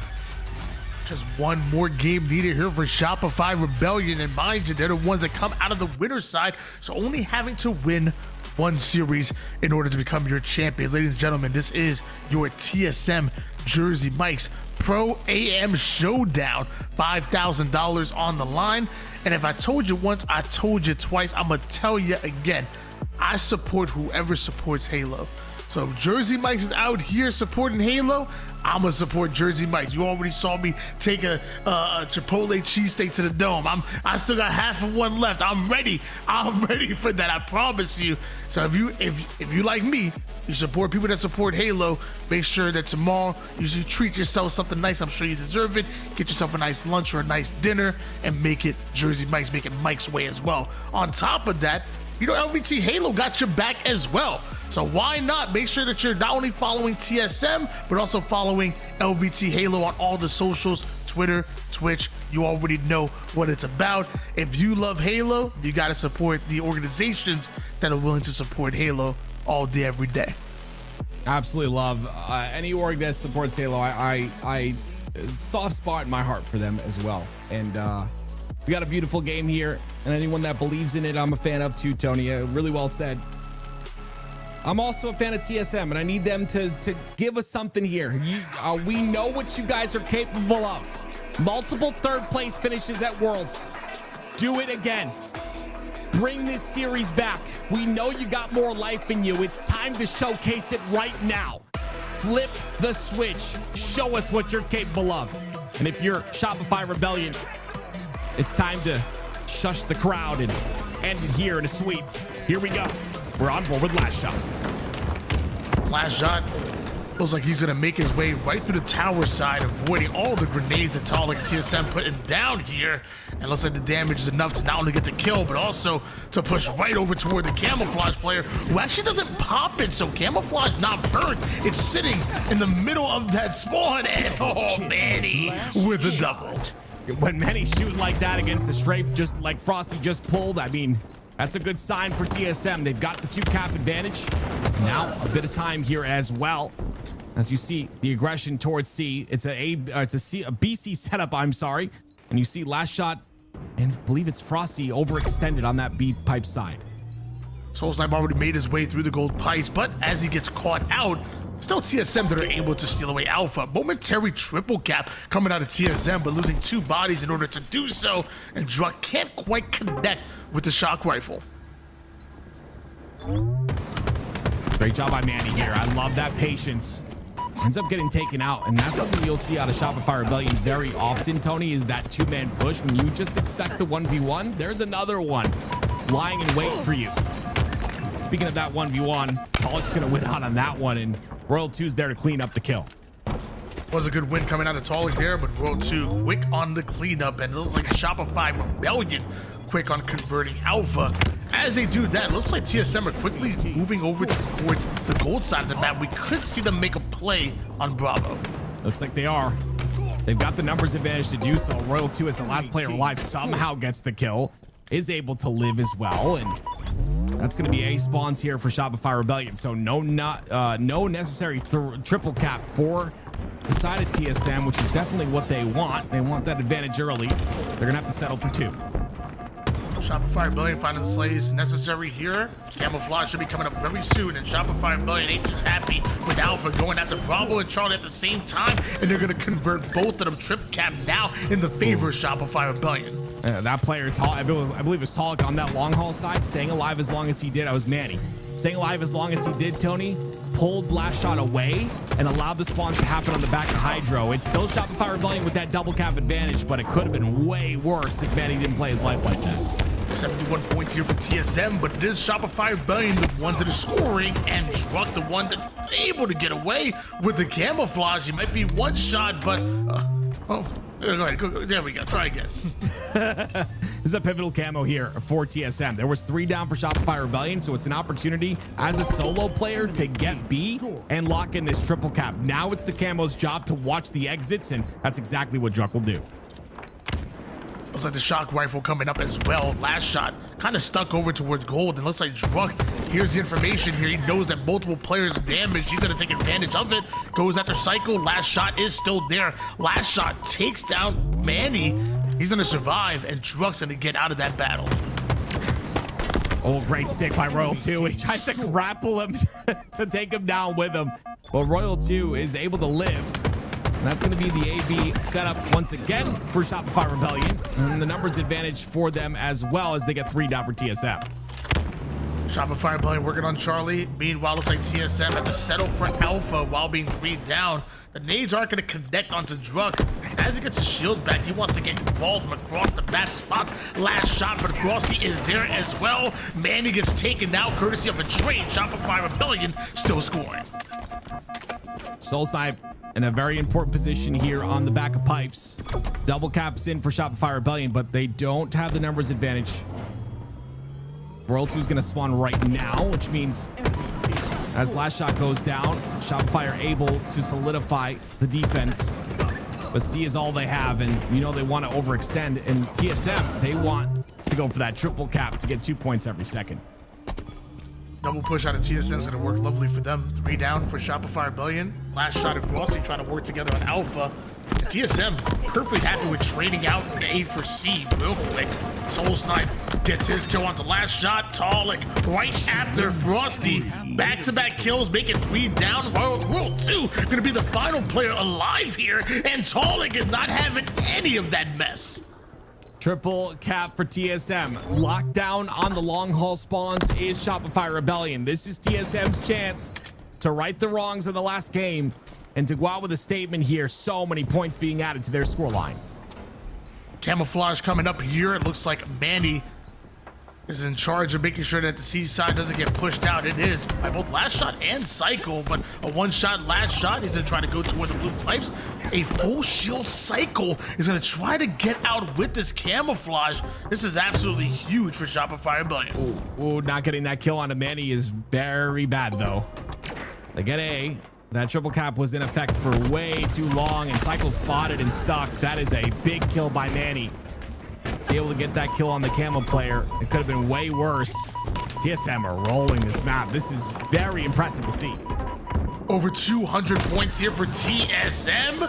And Shopify Rebellion once again 3 down. You have to imagine TSM going to continue to score. Cycle going to try to make a play over toward the R2 side, but the nades just too much to handle. TSM continue to score. Yeah, it was a 1v1 on the map, and Druck wins out that fight on the battery side, which, yeah, like you said, allows them to continue to score here. Finally, Shopify Rebellion get one, but it's just constant trades. You had mentioned it earlier, Tony. It's TSM are very content with just trading out hills, and they do so, and it's all 4 dead once again.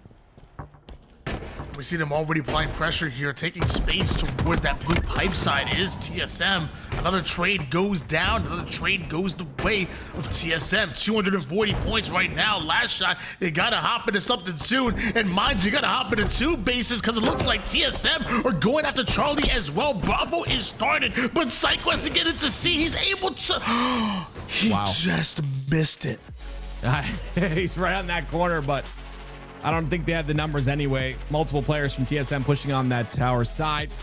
Regardless, great statement there. You say we're still alive in this series. It's not over just yet. They put up a fight like we called for them to do. And now we go to a game number 4. I'm very excited to see if TSM can continue this.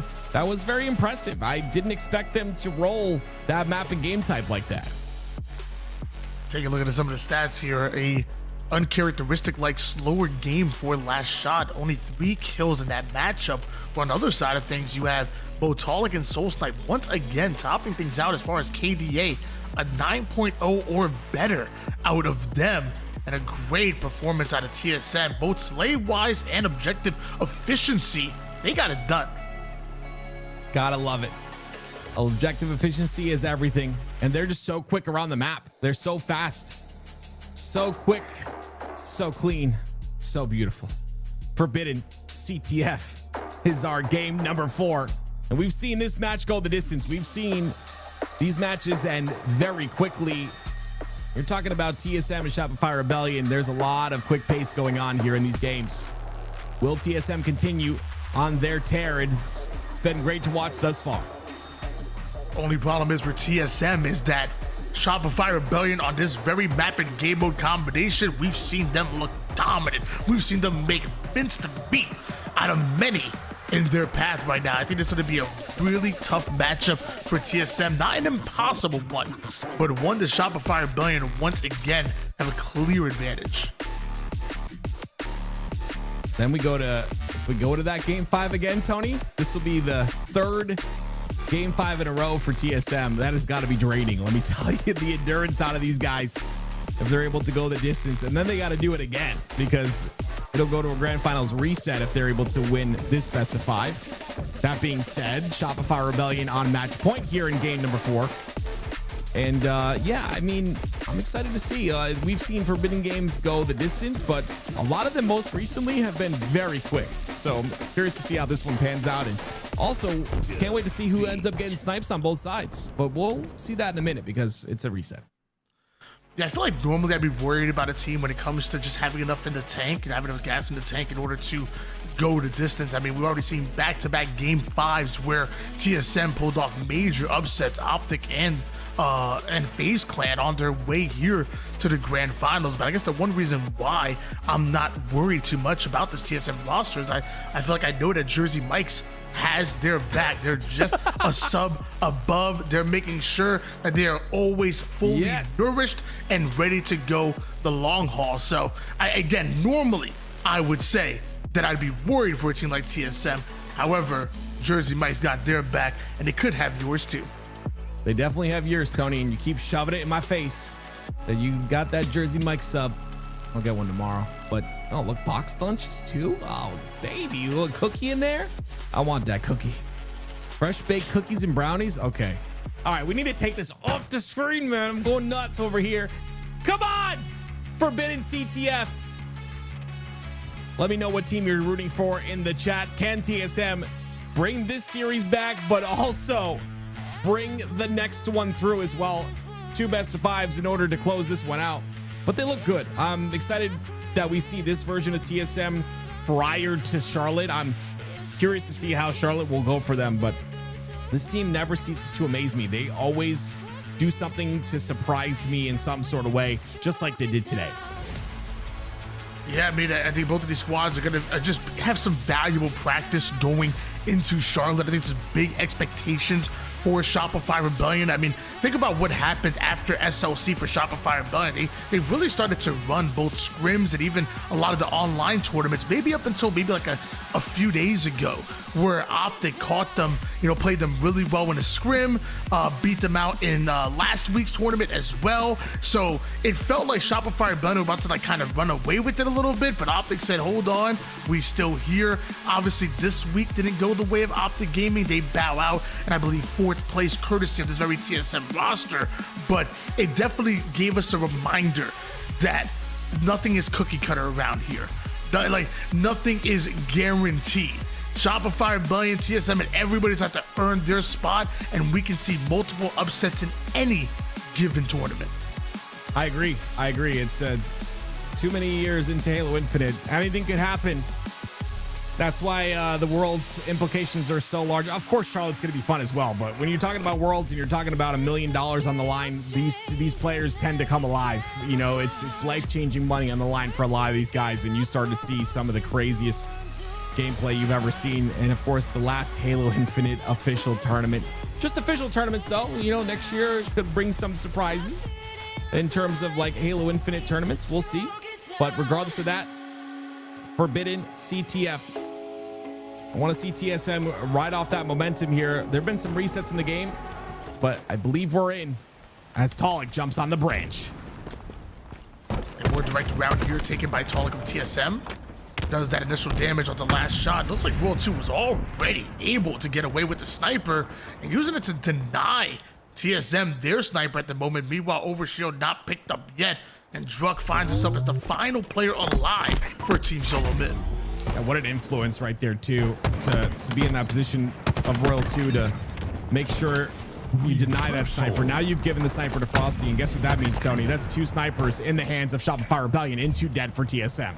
And this is what I was afraid of here. Shopify Rebellion have done this to many teams in the past. They are so quick to convert kills into positioning, and now Shopify Rebellion have complete control of TSM's base and their spawns. Good God. The timing out of that is full-on game sense right there to make that play. If he's not poking this side, he just spawned, he's got to be on this side. And that's where throwing off your timing is so important in this game. And these players do it often, but that flag does not go in just yet. It should be okay, though, as they'll play it slow and wait for numbers. But a great job by Shopify Rebellion to cap within the first 3 minutes of the game. Just little damage is all that was needed for them to make space and to cap their first flag. Do Shopify Rebellion. Luckily for TSM, plenty of time on the board for anything to happen, and that includes a flank by Talik. Great shots by Talik. He's got to get in there, but his job right now is to stay alive as long as possible. The problem is he is the target, and you can see 3 different players spotted out where he was. New overshield very soon as well. That's something to really pay attention to. And last shot with 2 down, he's gonna go for that flag pull, but he's got to deal with Manny first, and he doesn't care. He's gonna get flag all the way to that side. Manny's gonna be down to no shields. Frosty's not aware of it, but Cycle's got his back. Flag almost looked like it was gonna fall off the map, but it's still there and ready time to be grabbed or returned. And it looks like they're making a play towards it, but the snipe's still going down. And oh my gosh, Frosty with the movement to keep it alive. Now Talik on the return. Oh, wow. They're not giving up on this flag. This is insane. Cycle's there as well. This is not over just yet. Great damage. Gets the kill. That's a nice patient flick to the top left. And Soul Snipe falls off the map. Oh, no. Normally TSM known for the scrappy plays, but this time it's Shopify Rebellion pulling a page from their playbook. That's the second flag cap going in, and Soul Snipe just off the map and has to watch for the dead screen. 2-0. TSM, wake up. Your tournament life is on the line here. Cycle's gonna pull another one. Look what they do with only 2 down, Tony. It's so beautiful. It's beautiful. It really is. They take advantage of every little bit of damage. They take advantage of that numbers very quickly, and they're gonna end this game this quick. It's over. And the final flag cap gets punched in, and just as quickly as it started, it was over. Shopify Rebellion 3-0 in that game, end up winning out the series 3-1 and are your champions. It's absolutely insane. Love what I'm seeing.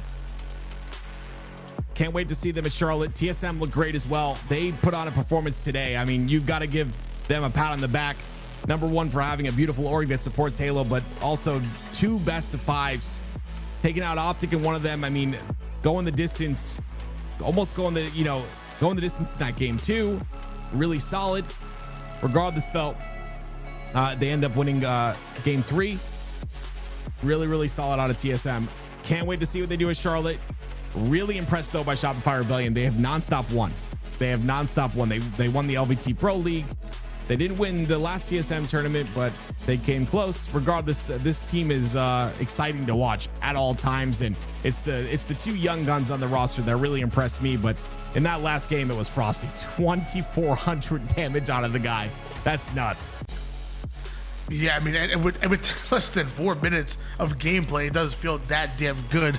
74% accuracy out of him. And I love the fact that you gave TSM a bit of their flowers. I feel like going into this tournament, if I would have told you I'm from the future and I saw Shopify Rebellion winning the tournament, you probably wouldn't have been surprised. However, if I told you that TSM were going to make it into the grand finals despite the likes of, SSGs, Optics, the complexities, the phases, and many more that they had to go through in order to get here, I think that most people would have been very surprised with. So, obviously got to give a shout out. You already know Jersey Mike's, you already know. Shout out to TSM, the organization, but the players for what they were able to do here today. It was absolutely amazing seeing you in the grand finals, and of course, Shopify Rebellion coming out with the win. Tim, I mean, with our series over here, do you have any final words for the people at home? It's coming down to its conclusion here. I want some Jersey Mike's, Tony. I am starving, and I'm telling you right now, the minute they open tomorrow, I am not kidding. I'm going to drive there after I drop the kids off at school. They're not getting any. Too many kids to buy Jersey Mike's for. the minute Jersey Mike's opens, I'm going to their door and I'm getting myself a Chipotle steak and cheese. Honestly, it's so delicious. Always delicious. And again, I gotta love that they support Halo, man. Like, we saw one of those earlier too. It's such a beautiful sub. You know what? That picture looks so good. I'm gonna get all the toppings this time. Usually I just get steak, cheese, and onion, but I'm gonna get the peppers. I'm gonna get everything. Well, definitely do it. It's damn good, to be honest with you. And do it after you drop the kids off. You bring the kids there, you have to get a catering order. You gotta get the food for everybody. Which, by the way, whether it's catering or individual, Jersey Mike's obviously has your back, but the pricing being a lot different. Thank you so much, Jersey Mike's. Thank you again, TSM. Shout out to everybody that was involved. I know Meg was doing some observing earlier to help out Coach Callis, who was the main observer on the broadcast. Earlier, you had Eli and Mikowski that were absolutely doing their thing. Obviously, LVT hitting the 1s and 2s and making sure that the production goes smoothly. Active, my co-commentator here in the second half of the day, and just everybody involved from the chat to the teams to the sponsors. We're going to say goodbye, and until next time, we'll catch you later here at LVT Halo.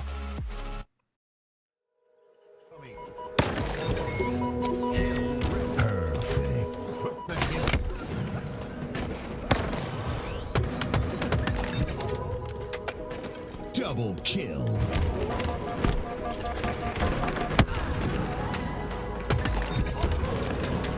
Double kill.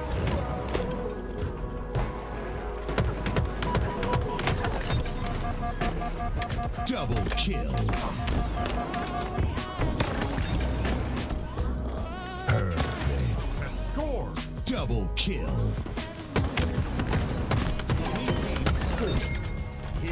Double kill. Killing spree.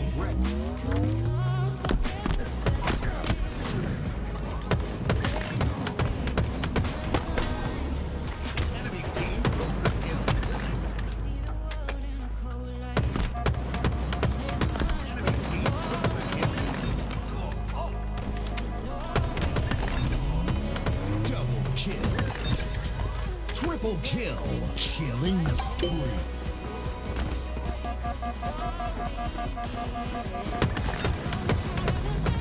Double kill.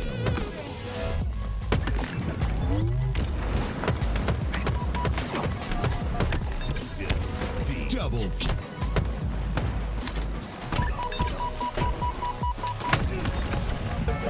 Double kill.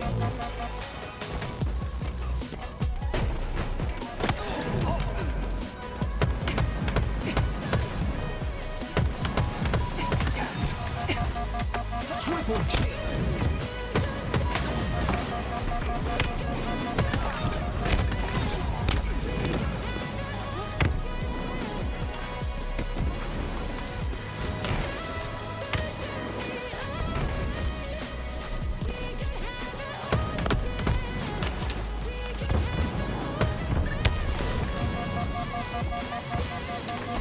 Double kill.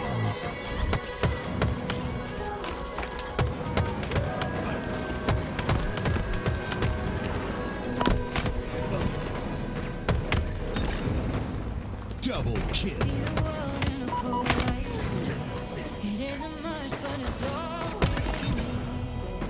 Double kill.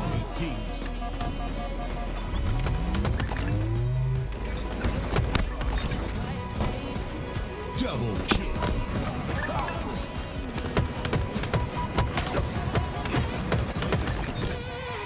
Double kill.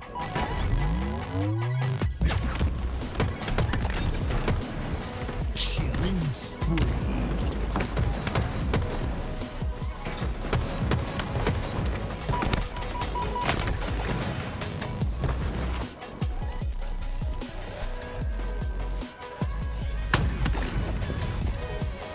Snipe. Ball dropped. Ball out of bounds. Incoming. Snipe. He has the ball. Double kill. Enemy has the ball.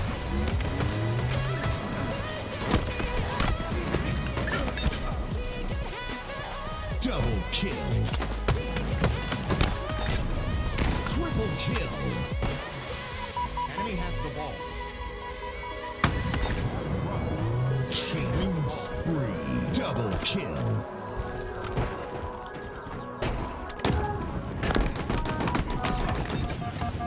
Perfect.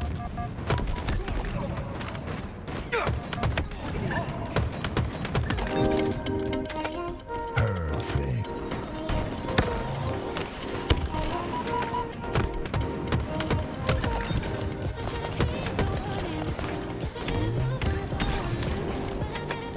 Triple kill.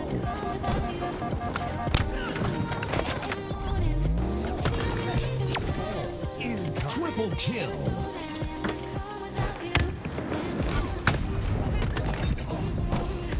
Killing spree.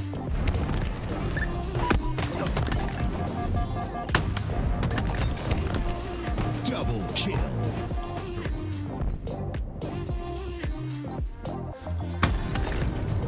Snipe. All dropped.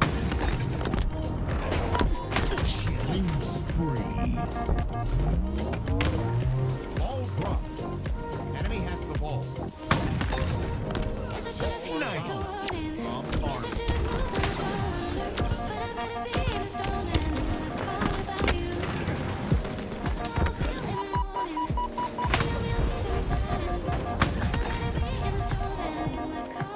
Snipe.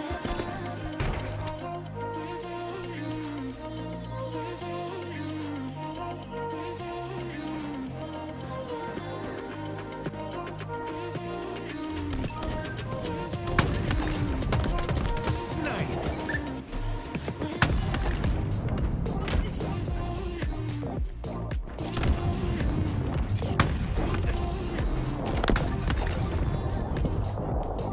Snipe. Enemy.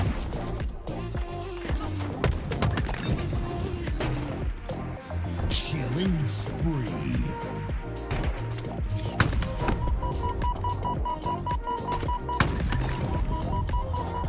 Snipe.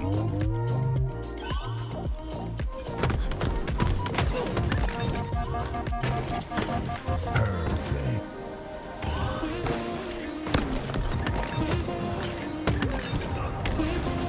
Double kill.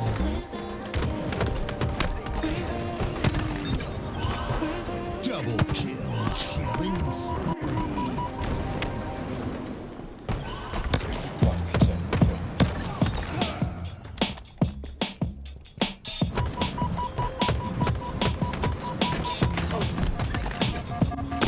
Killing spree.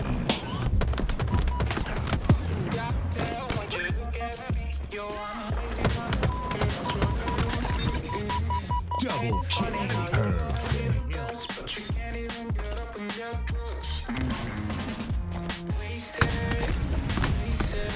Snipe.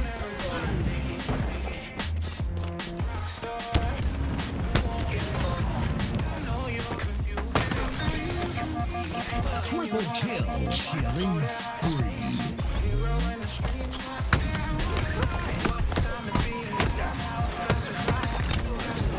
Double kill.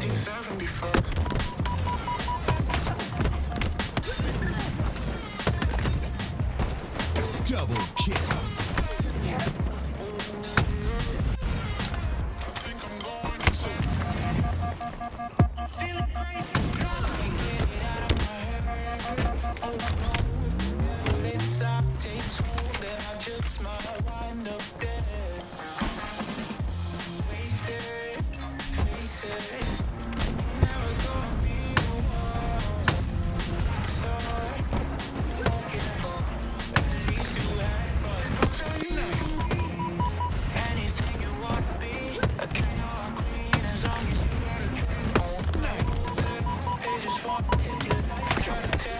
Enemy team nearing victory.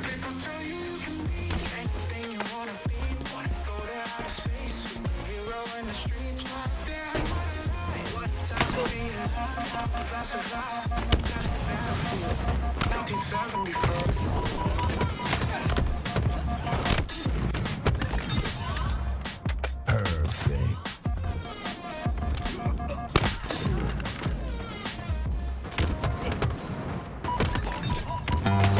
Triple kill. Overkill.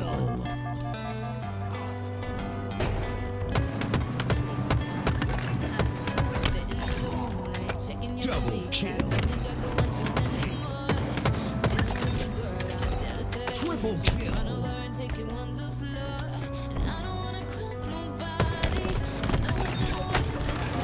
Triple kill. Killing spree. Double kill.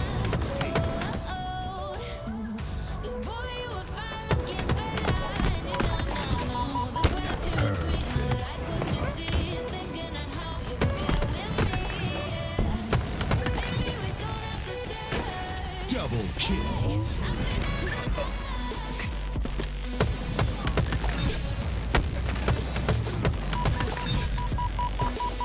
Overkill.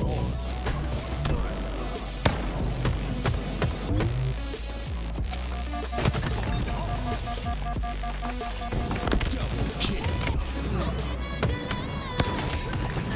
Because I want you, but I don't do wrong. You've been looking over here for far too long, yeah. The more I look in your way, Double kill. the more you're leaving me hypnotized. Enemy from the hill.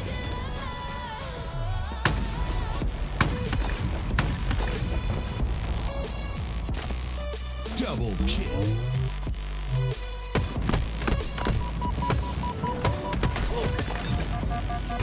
Killing spree. Snipe. Double kill. Snipe.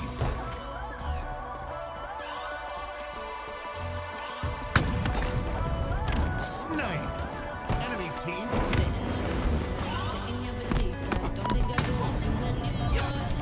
Chilling with your girl, jealous that I can't just run over and take you on the floor.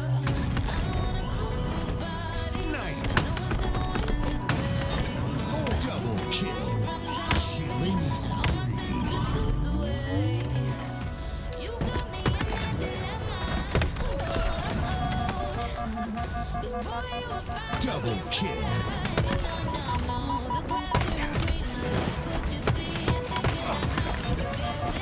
Double kill.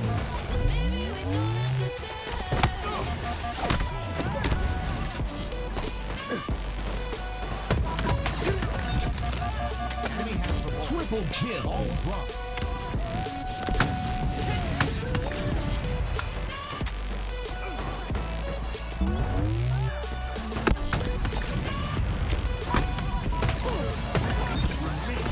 Double kill. Killing spree. Triple kill.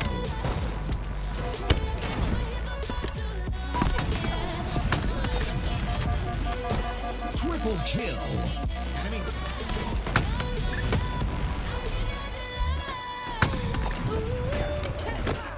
Snipe.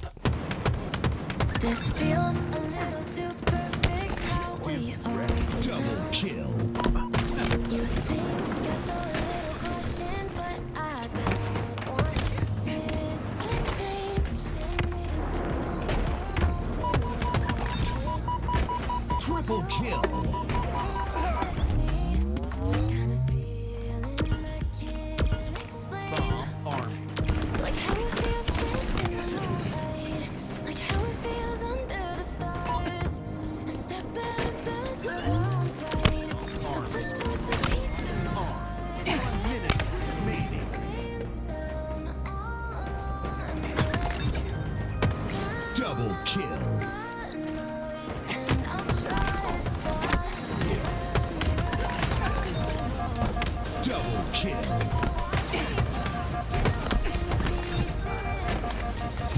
Reversal. Double kill. Enemy.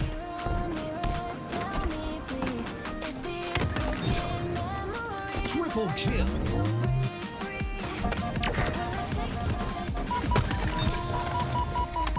Triple kill. Killing spree.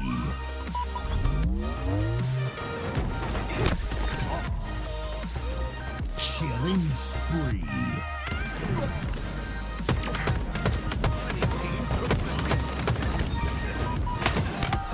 Double kill.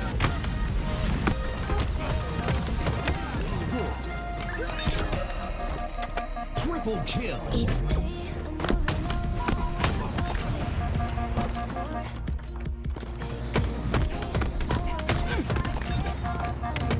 Perfect. Double kill.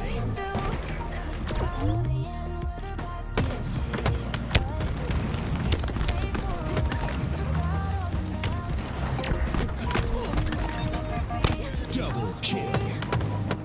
Like how it feels stretched in the moonlight. Like how it feels under the stars. A step out of bounds with our own flight. A push towards the peace in the heart. Perfect. Down on us. Drown out the Double kill. Killing spree. Double kill. watch me fall in pieces. Can you see me bleeding? Tell me, please, if these broken memories are enough to break free.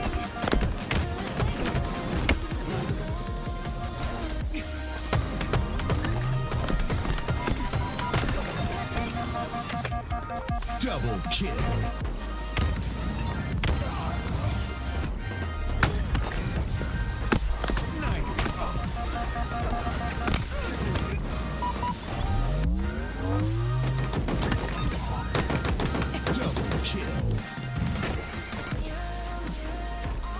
Double kill. Double kill.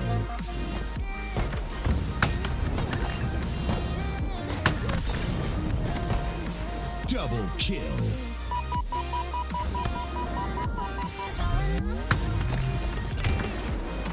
Sniper.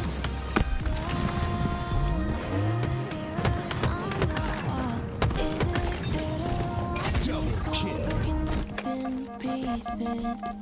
Can you see me bleeding? Mirror, mirror, tell me please if these broken memories are enough to break free. Will it fix us slowly?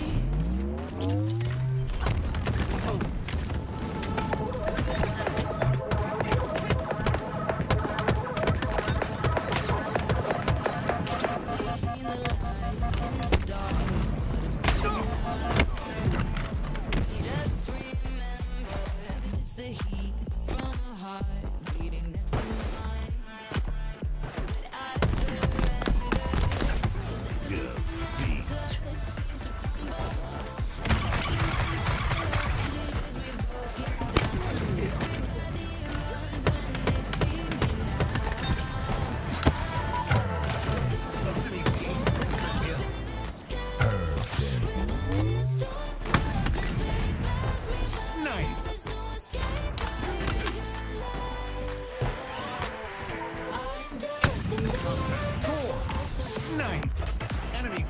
took the hill.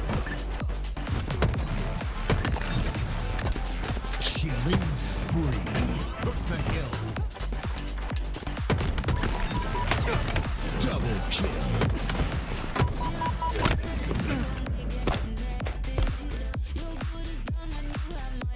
Kills.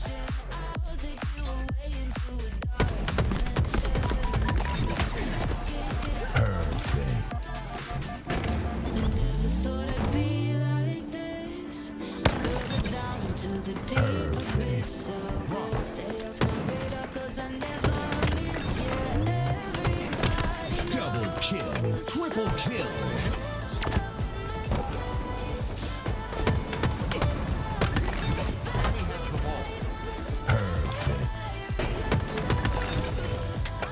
Double kill. Triple kill.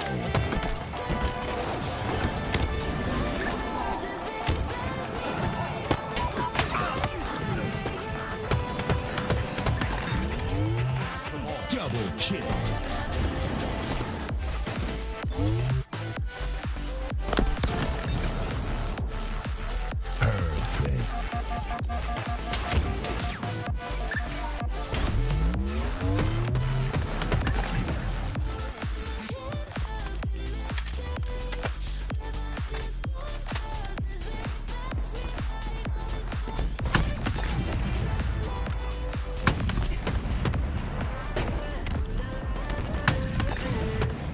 Snipe.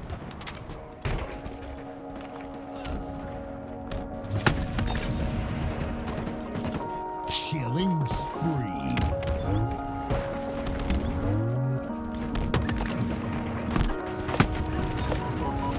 Double kill.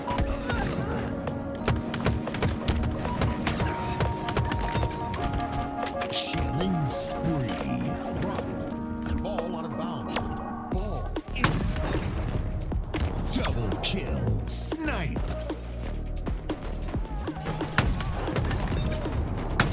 Killing spree. Double kill. Enemy has the ball. Perfect. Double kill.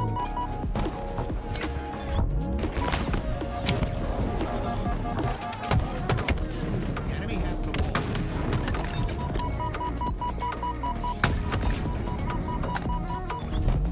Triple kill.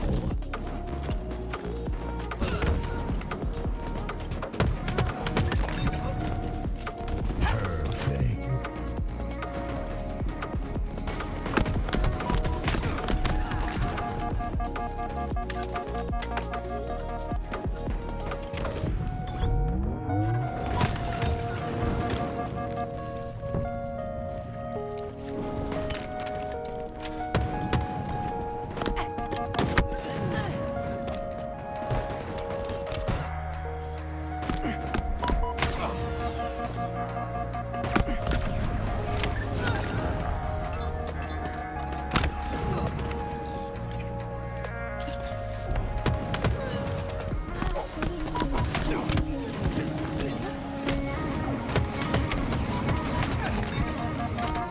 Double kill. Last shot.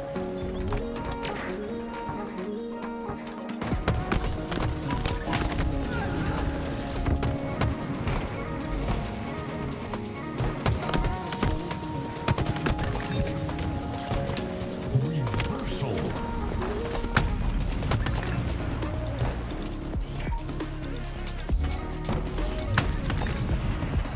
Snipe. Killing spree. Team score. Kill incoming. Perfect. Took the hill.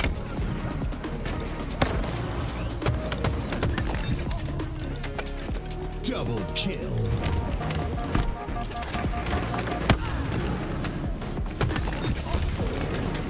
Double kill.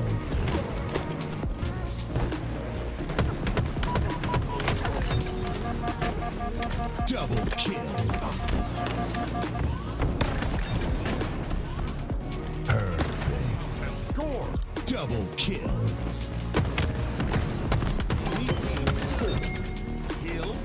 Double kill. Killing spree.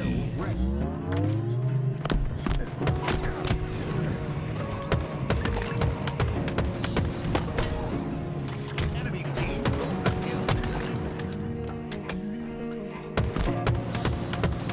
Enemy team with the kill. Double kill. Triple kill. Killing spree.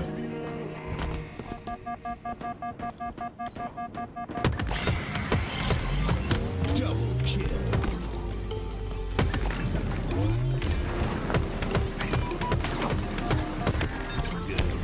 Double kill. Double kill.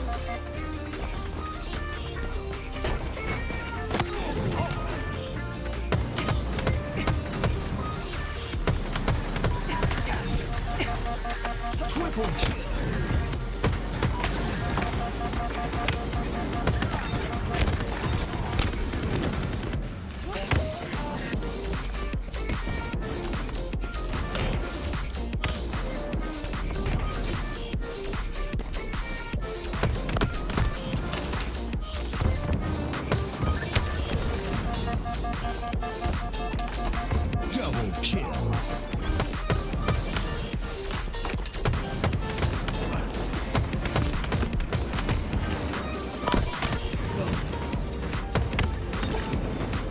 Double kill. Double kill.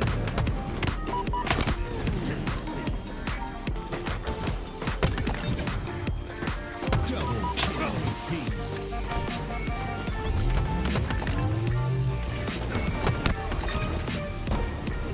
Double kill.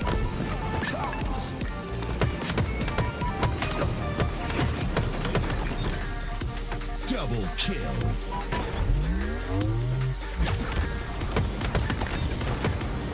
Killing spree.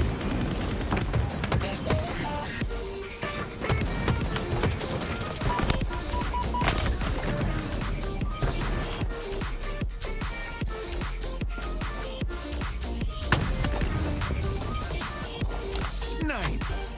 Ball dropped. Ball out of bounds.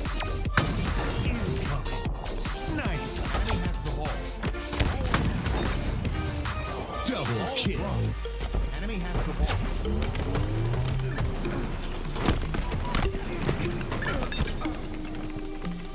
Double kill. Triple kill. Enemy has the ball. Ball dropped. Killing spree. Double kill.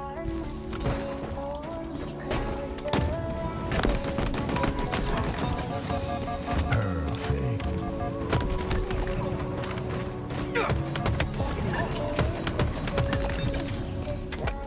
Perfect.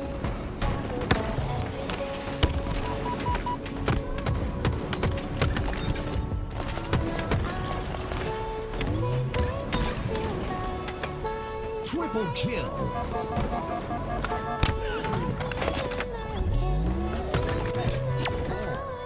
Triple kill.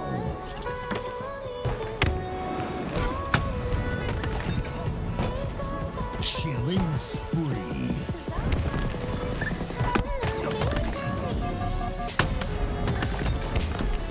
Double kill.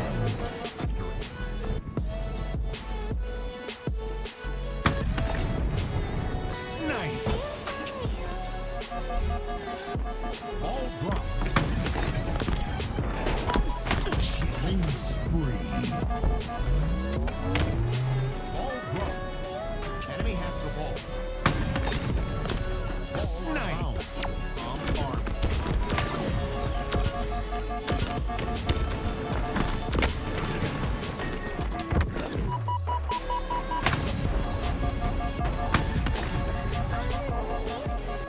Snipe.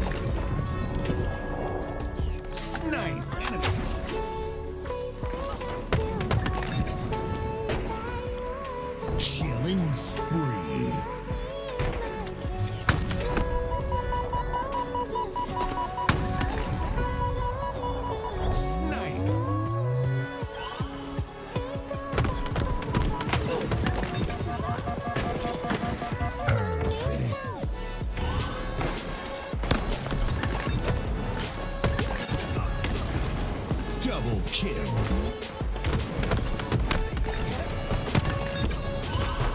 Double kill.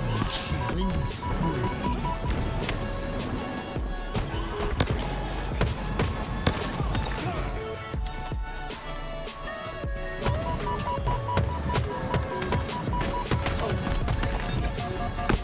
Killing spree.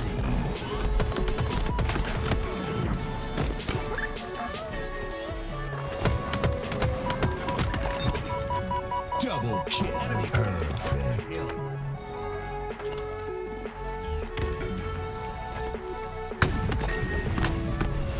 Snipe.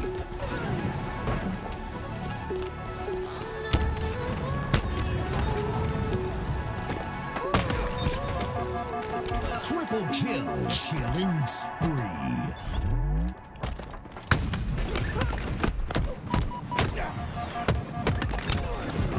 Double kill.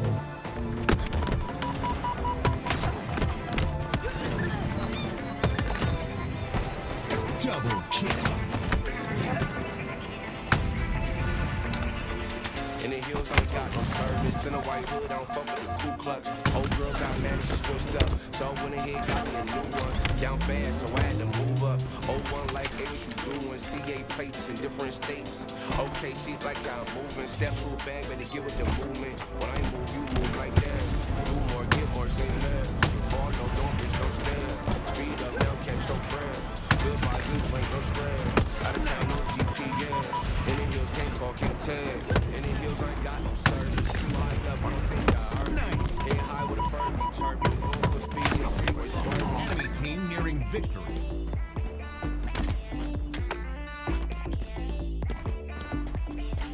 In the hills, I ain't got no service. Too high up, I don't think I heard you. Head high with a bird, be chirping. Going for speed, no freeway swerving.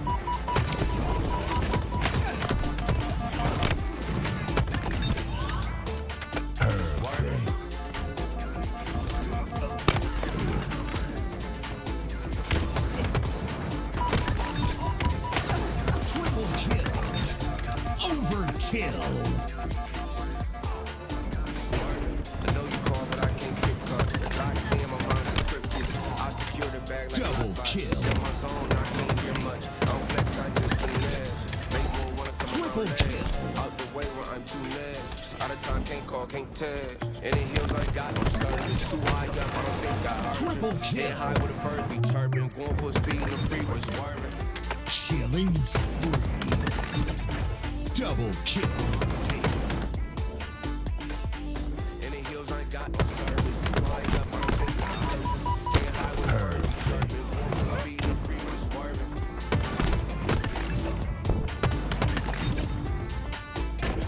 Double kill.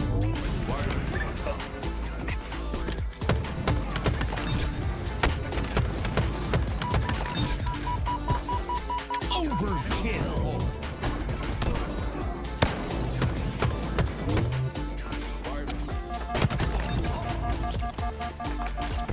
Double kill.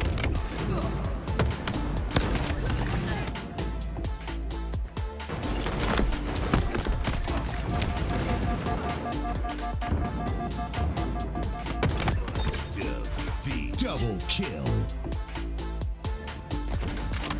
Enemy team from the hill.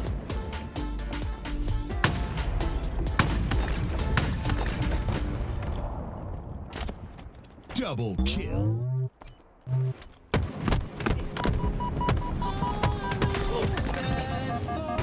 Killing spree. Snipe. Double kill. Snipe.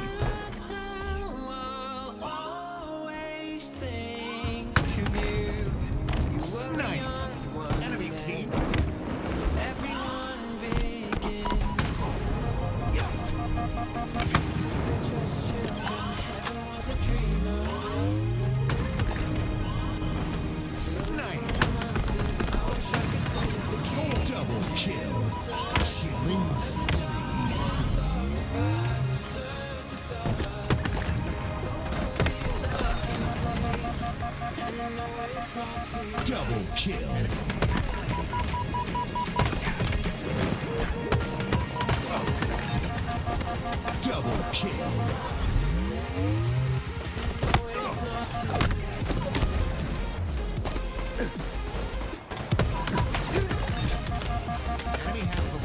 kill. Ball drop.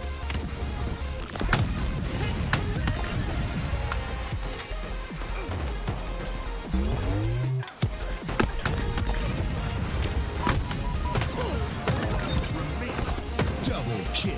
Killing spree. Triple kill.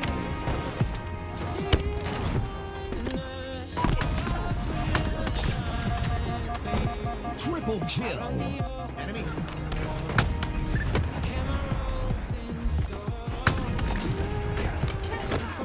Snipe.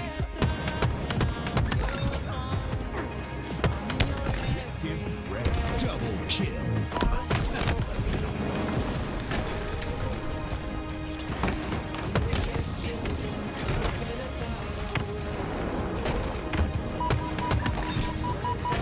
Triple kill.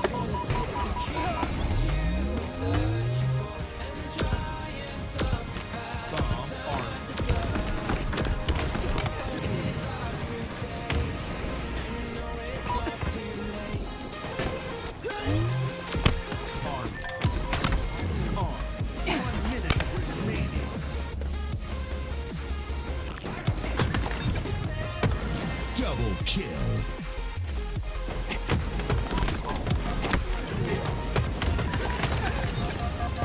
Double kill.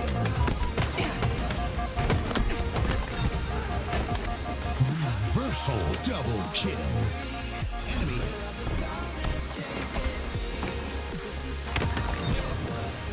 Triple kill.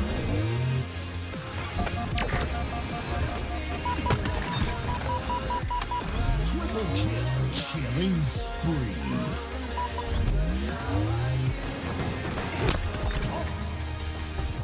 Killing spree.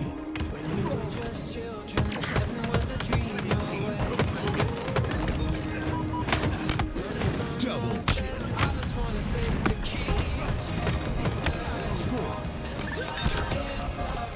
Triple kill.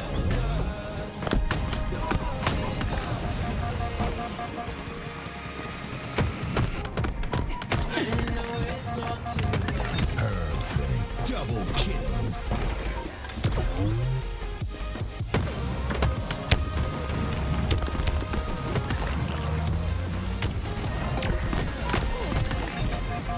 Double kill.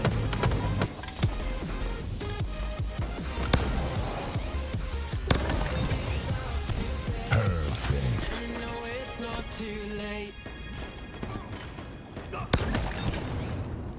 Perfect.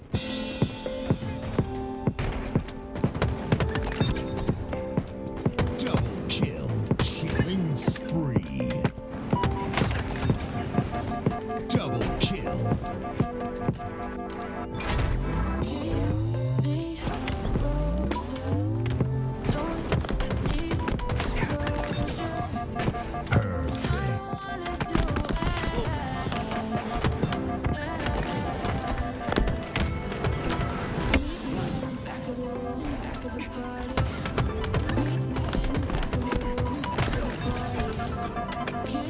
Double kill.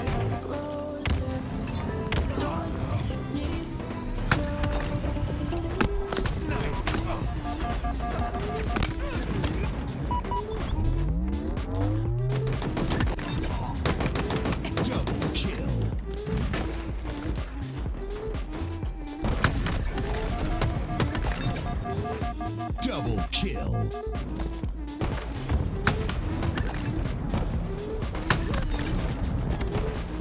Double kill.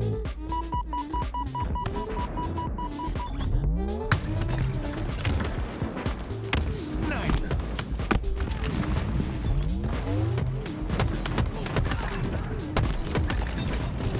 Double kill.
team took the hill.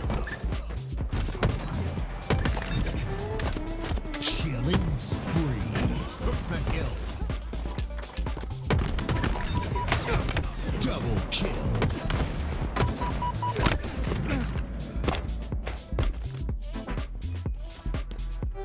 Hill.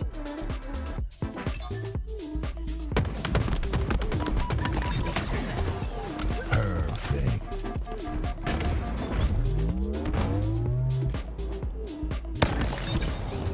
Perfect. Drop.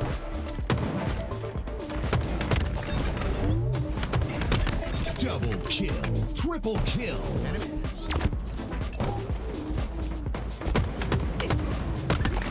Enemy has the ball.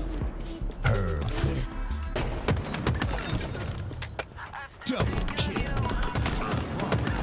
Enemy has the ball. Triple kill.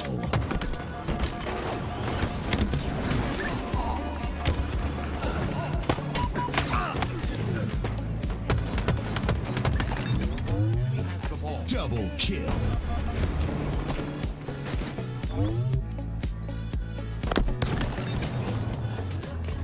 Perfect.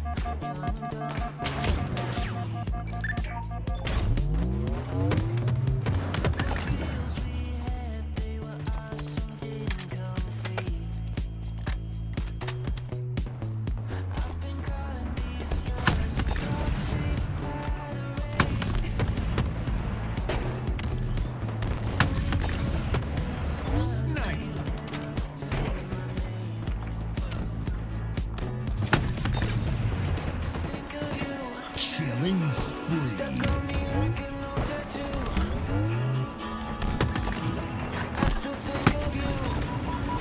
Double kill.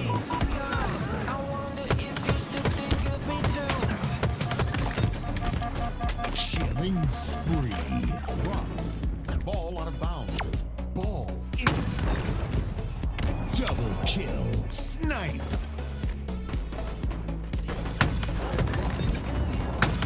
Killing spree. Double kill.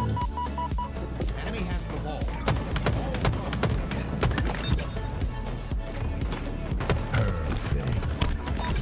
Double kill.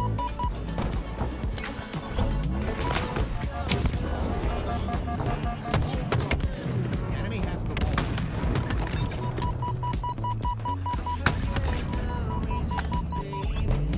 Triple kill.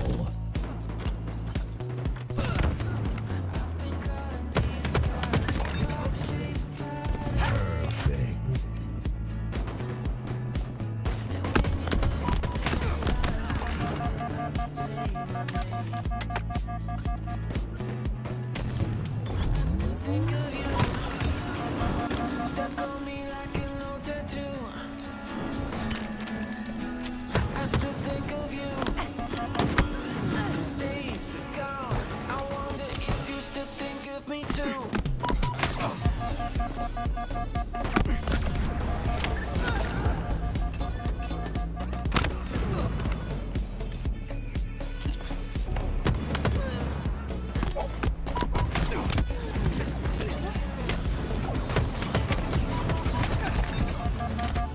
Double kill.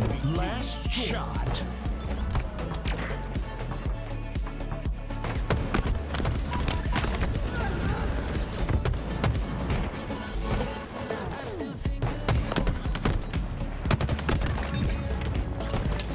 Reversal.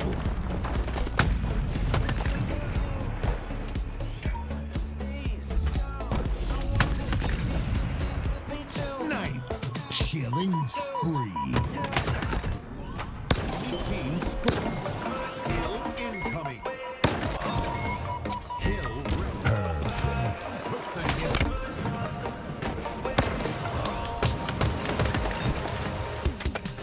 Double kill.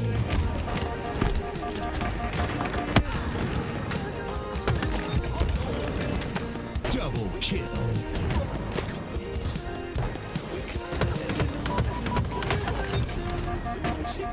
Double kill. Perfect. Score. Double kill.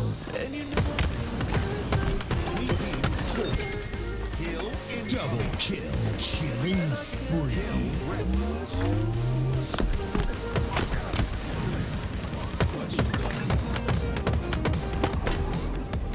Enemy team kill. Enemy team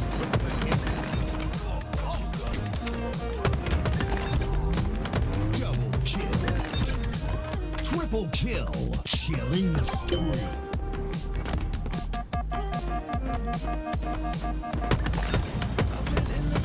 Double kill.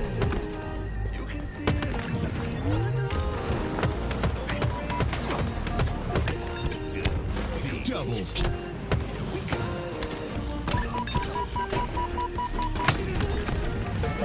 Double kill.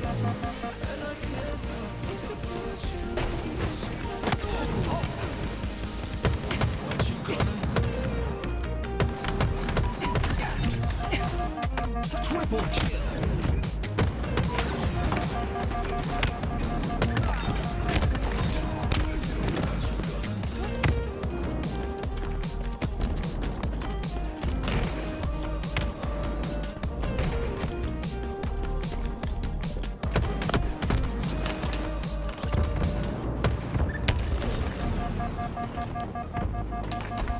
Double kill.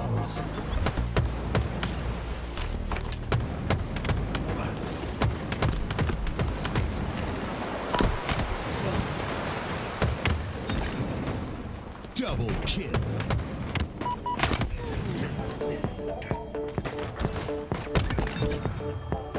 Double kill.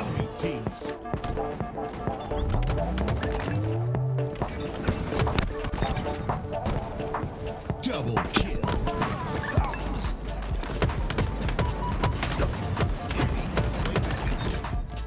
Double kill.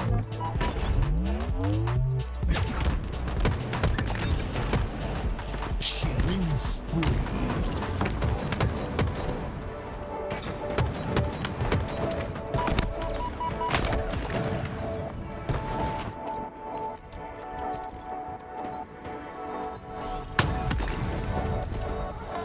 Snipe. Ball dropped. Ball out of bounds. Incoming. Snipe. Enemy has the ball. Double kill. Enemy has the ball.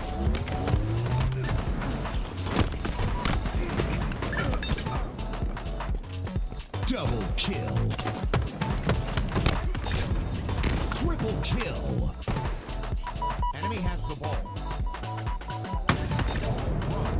Killing spree. Double kill.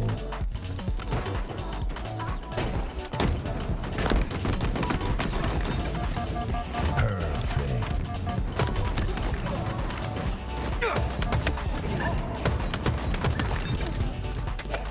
Perfect.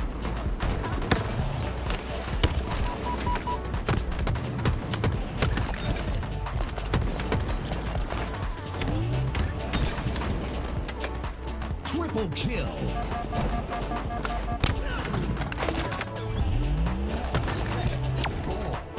Triple kill.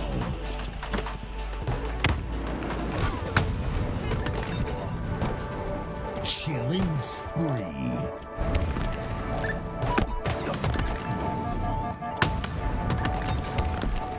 Double kill.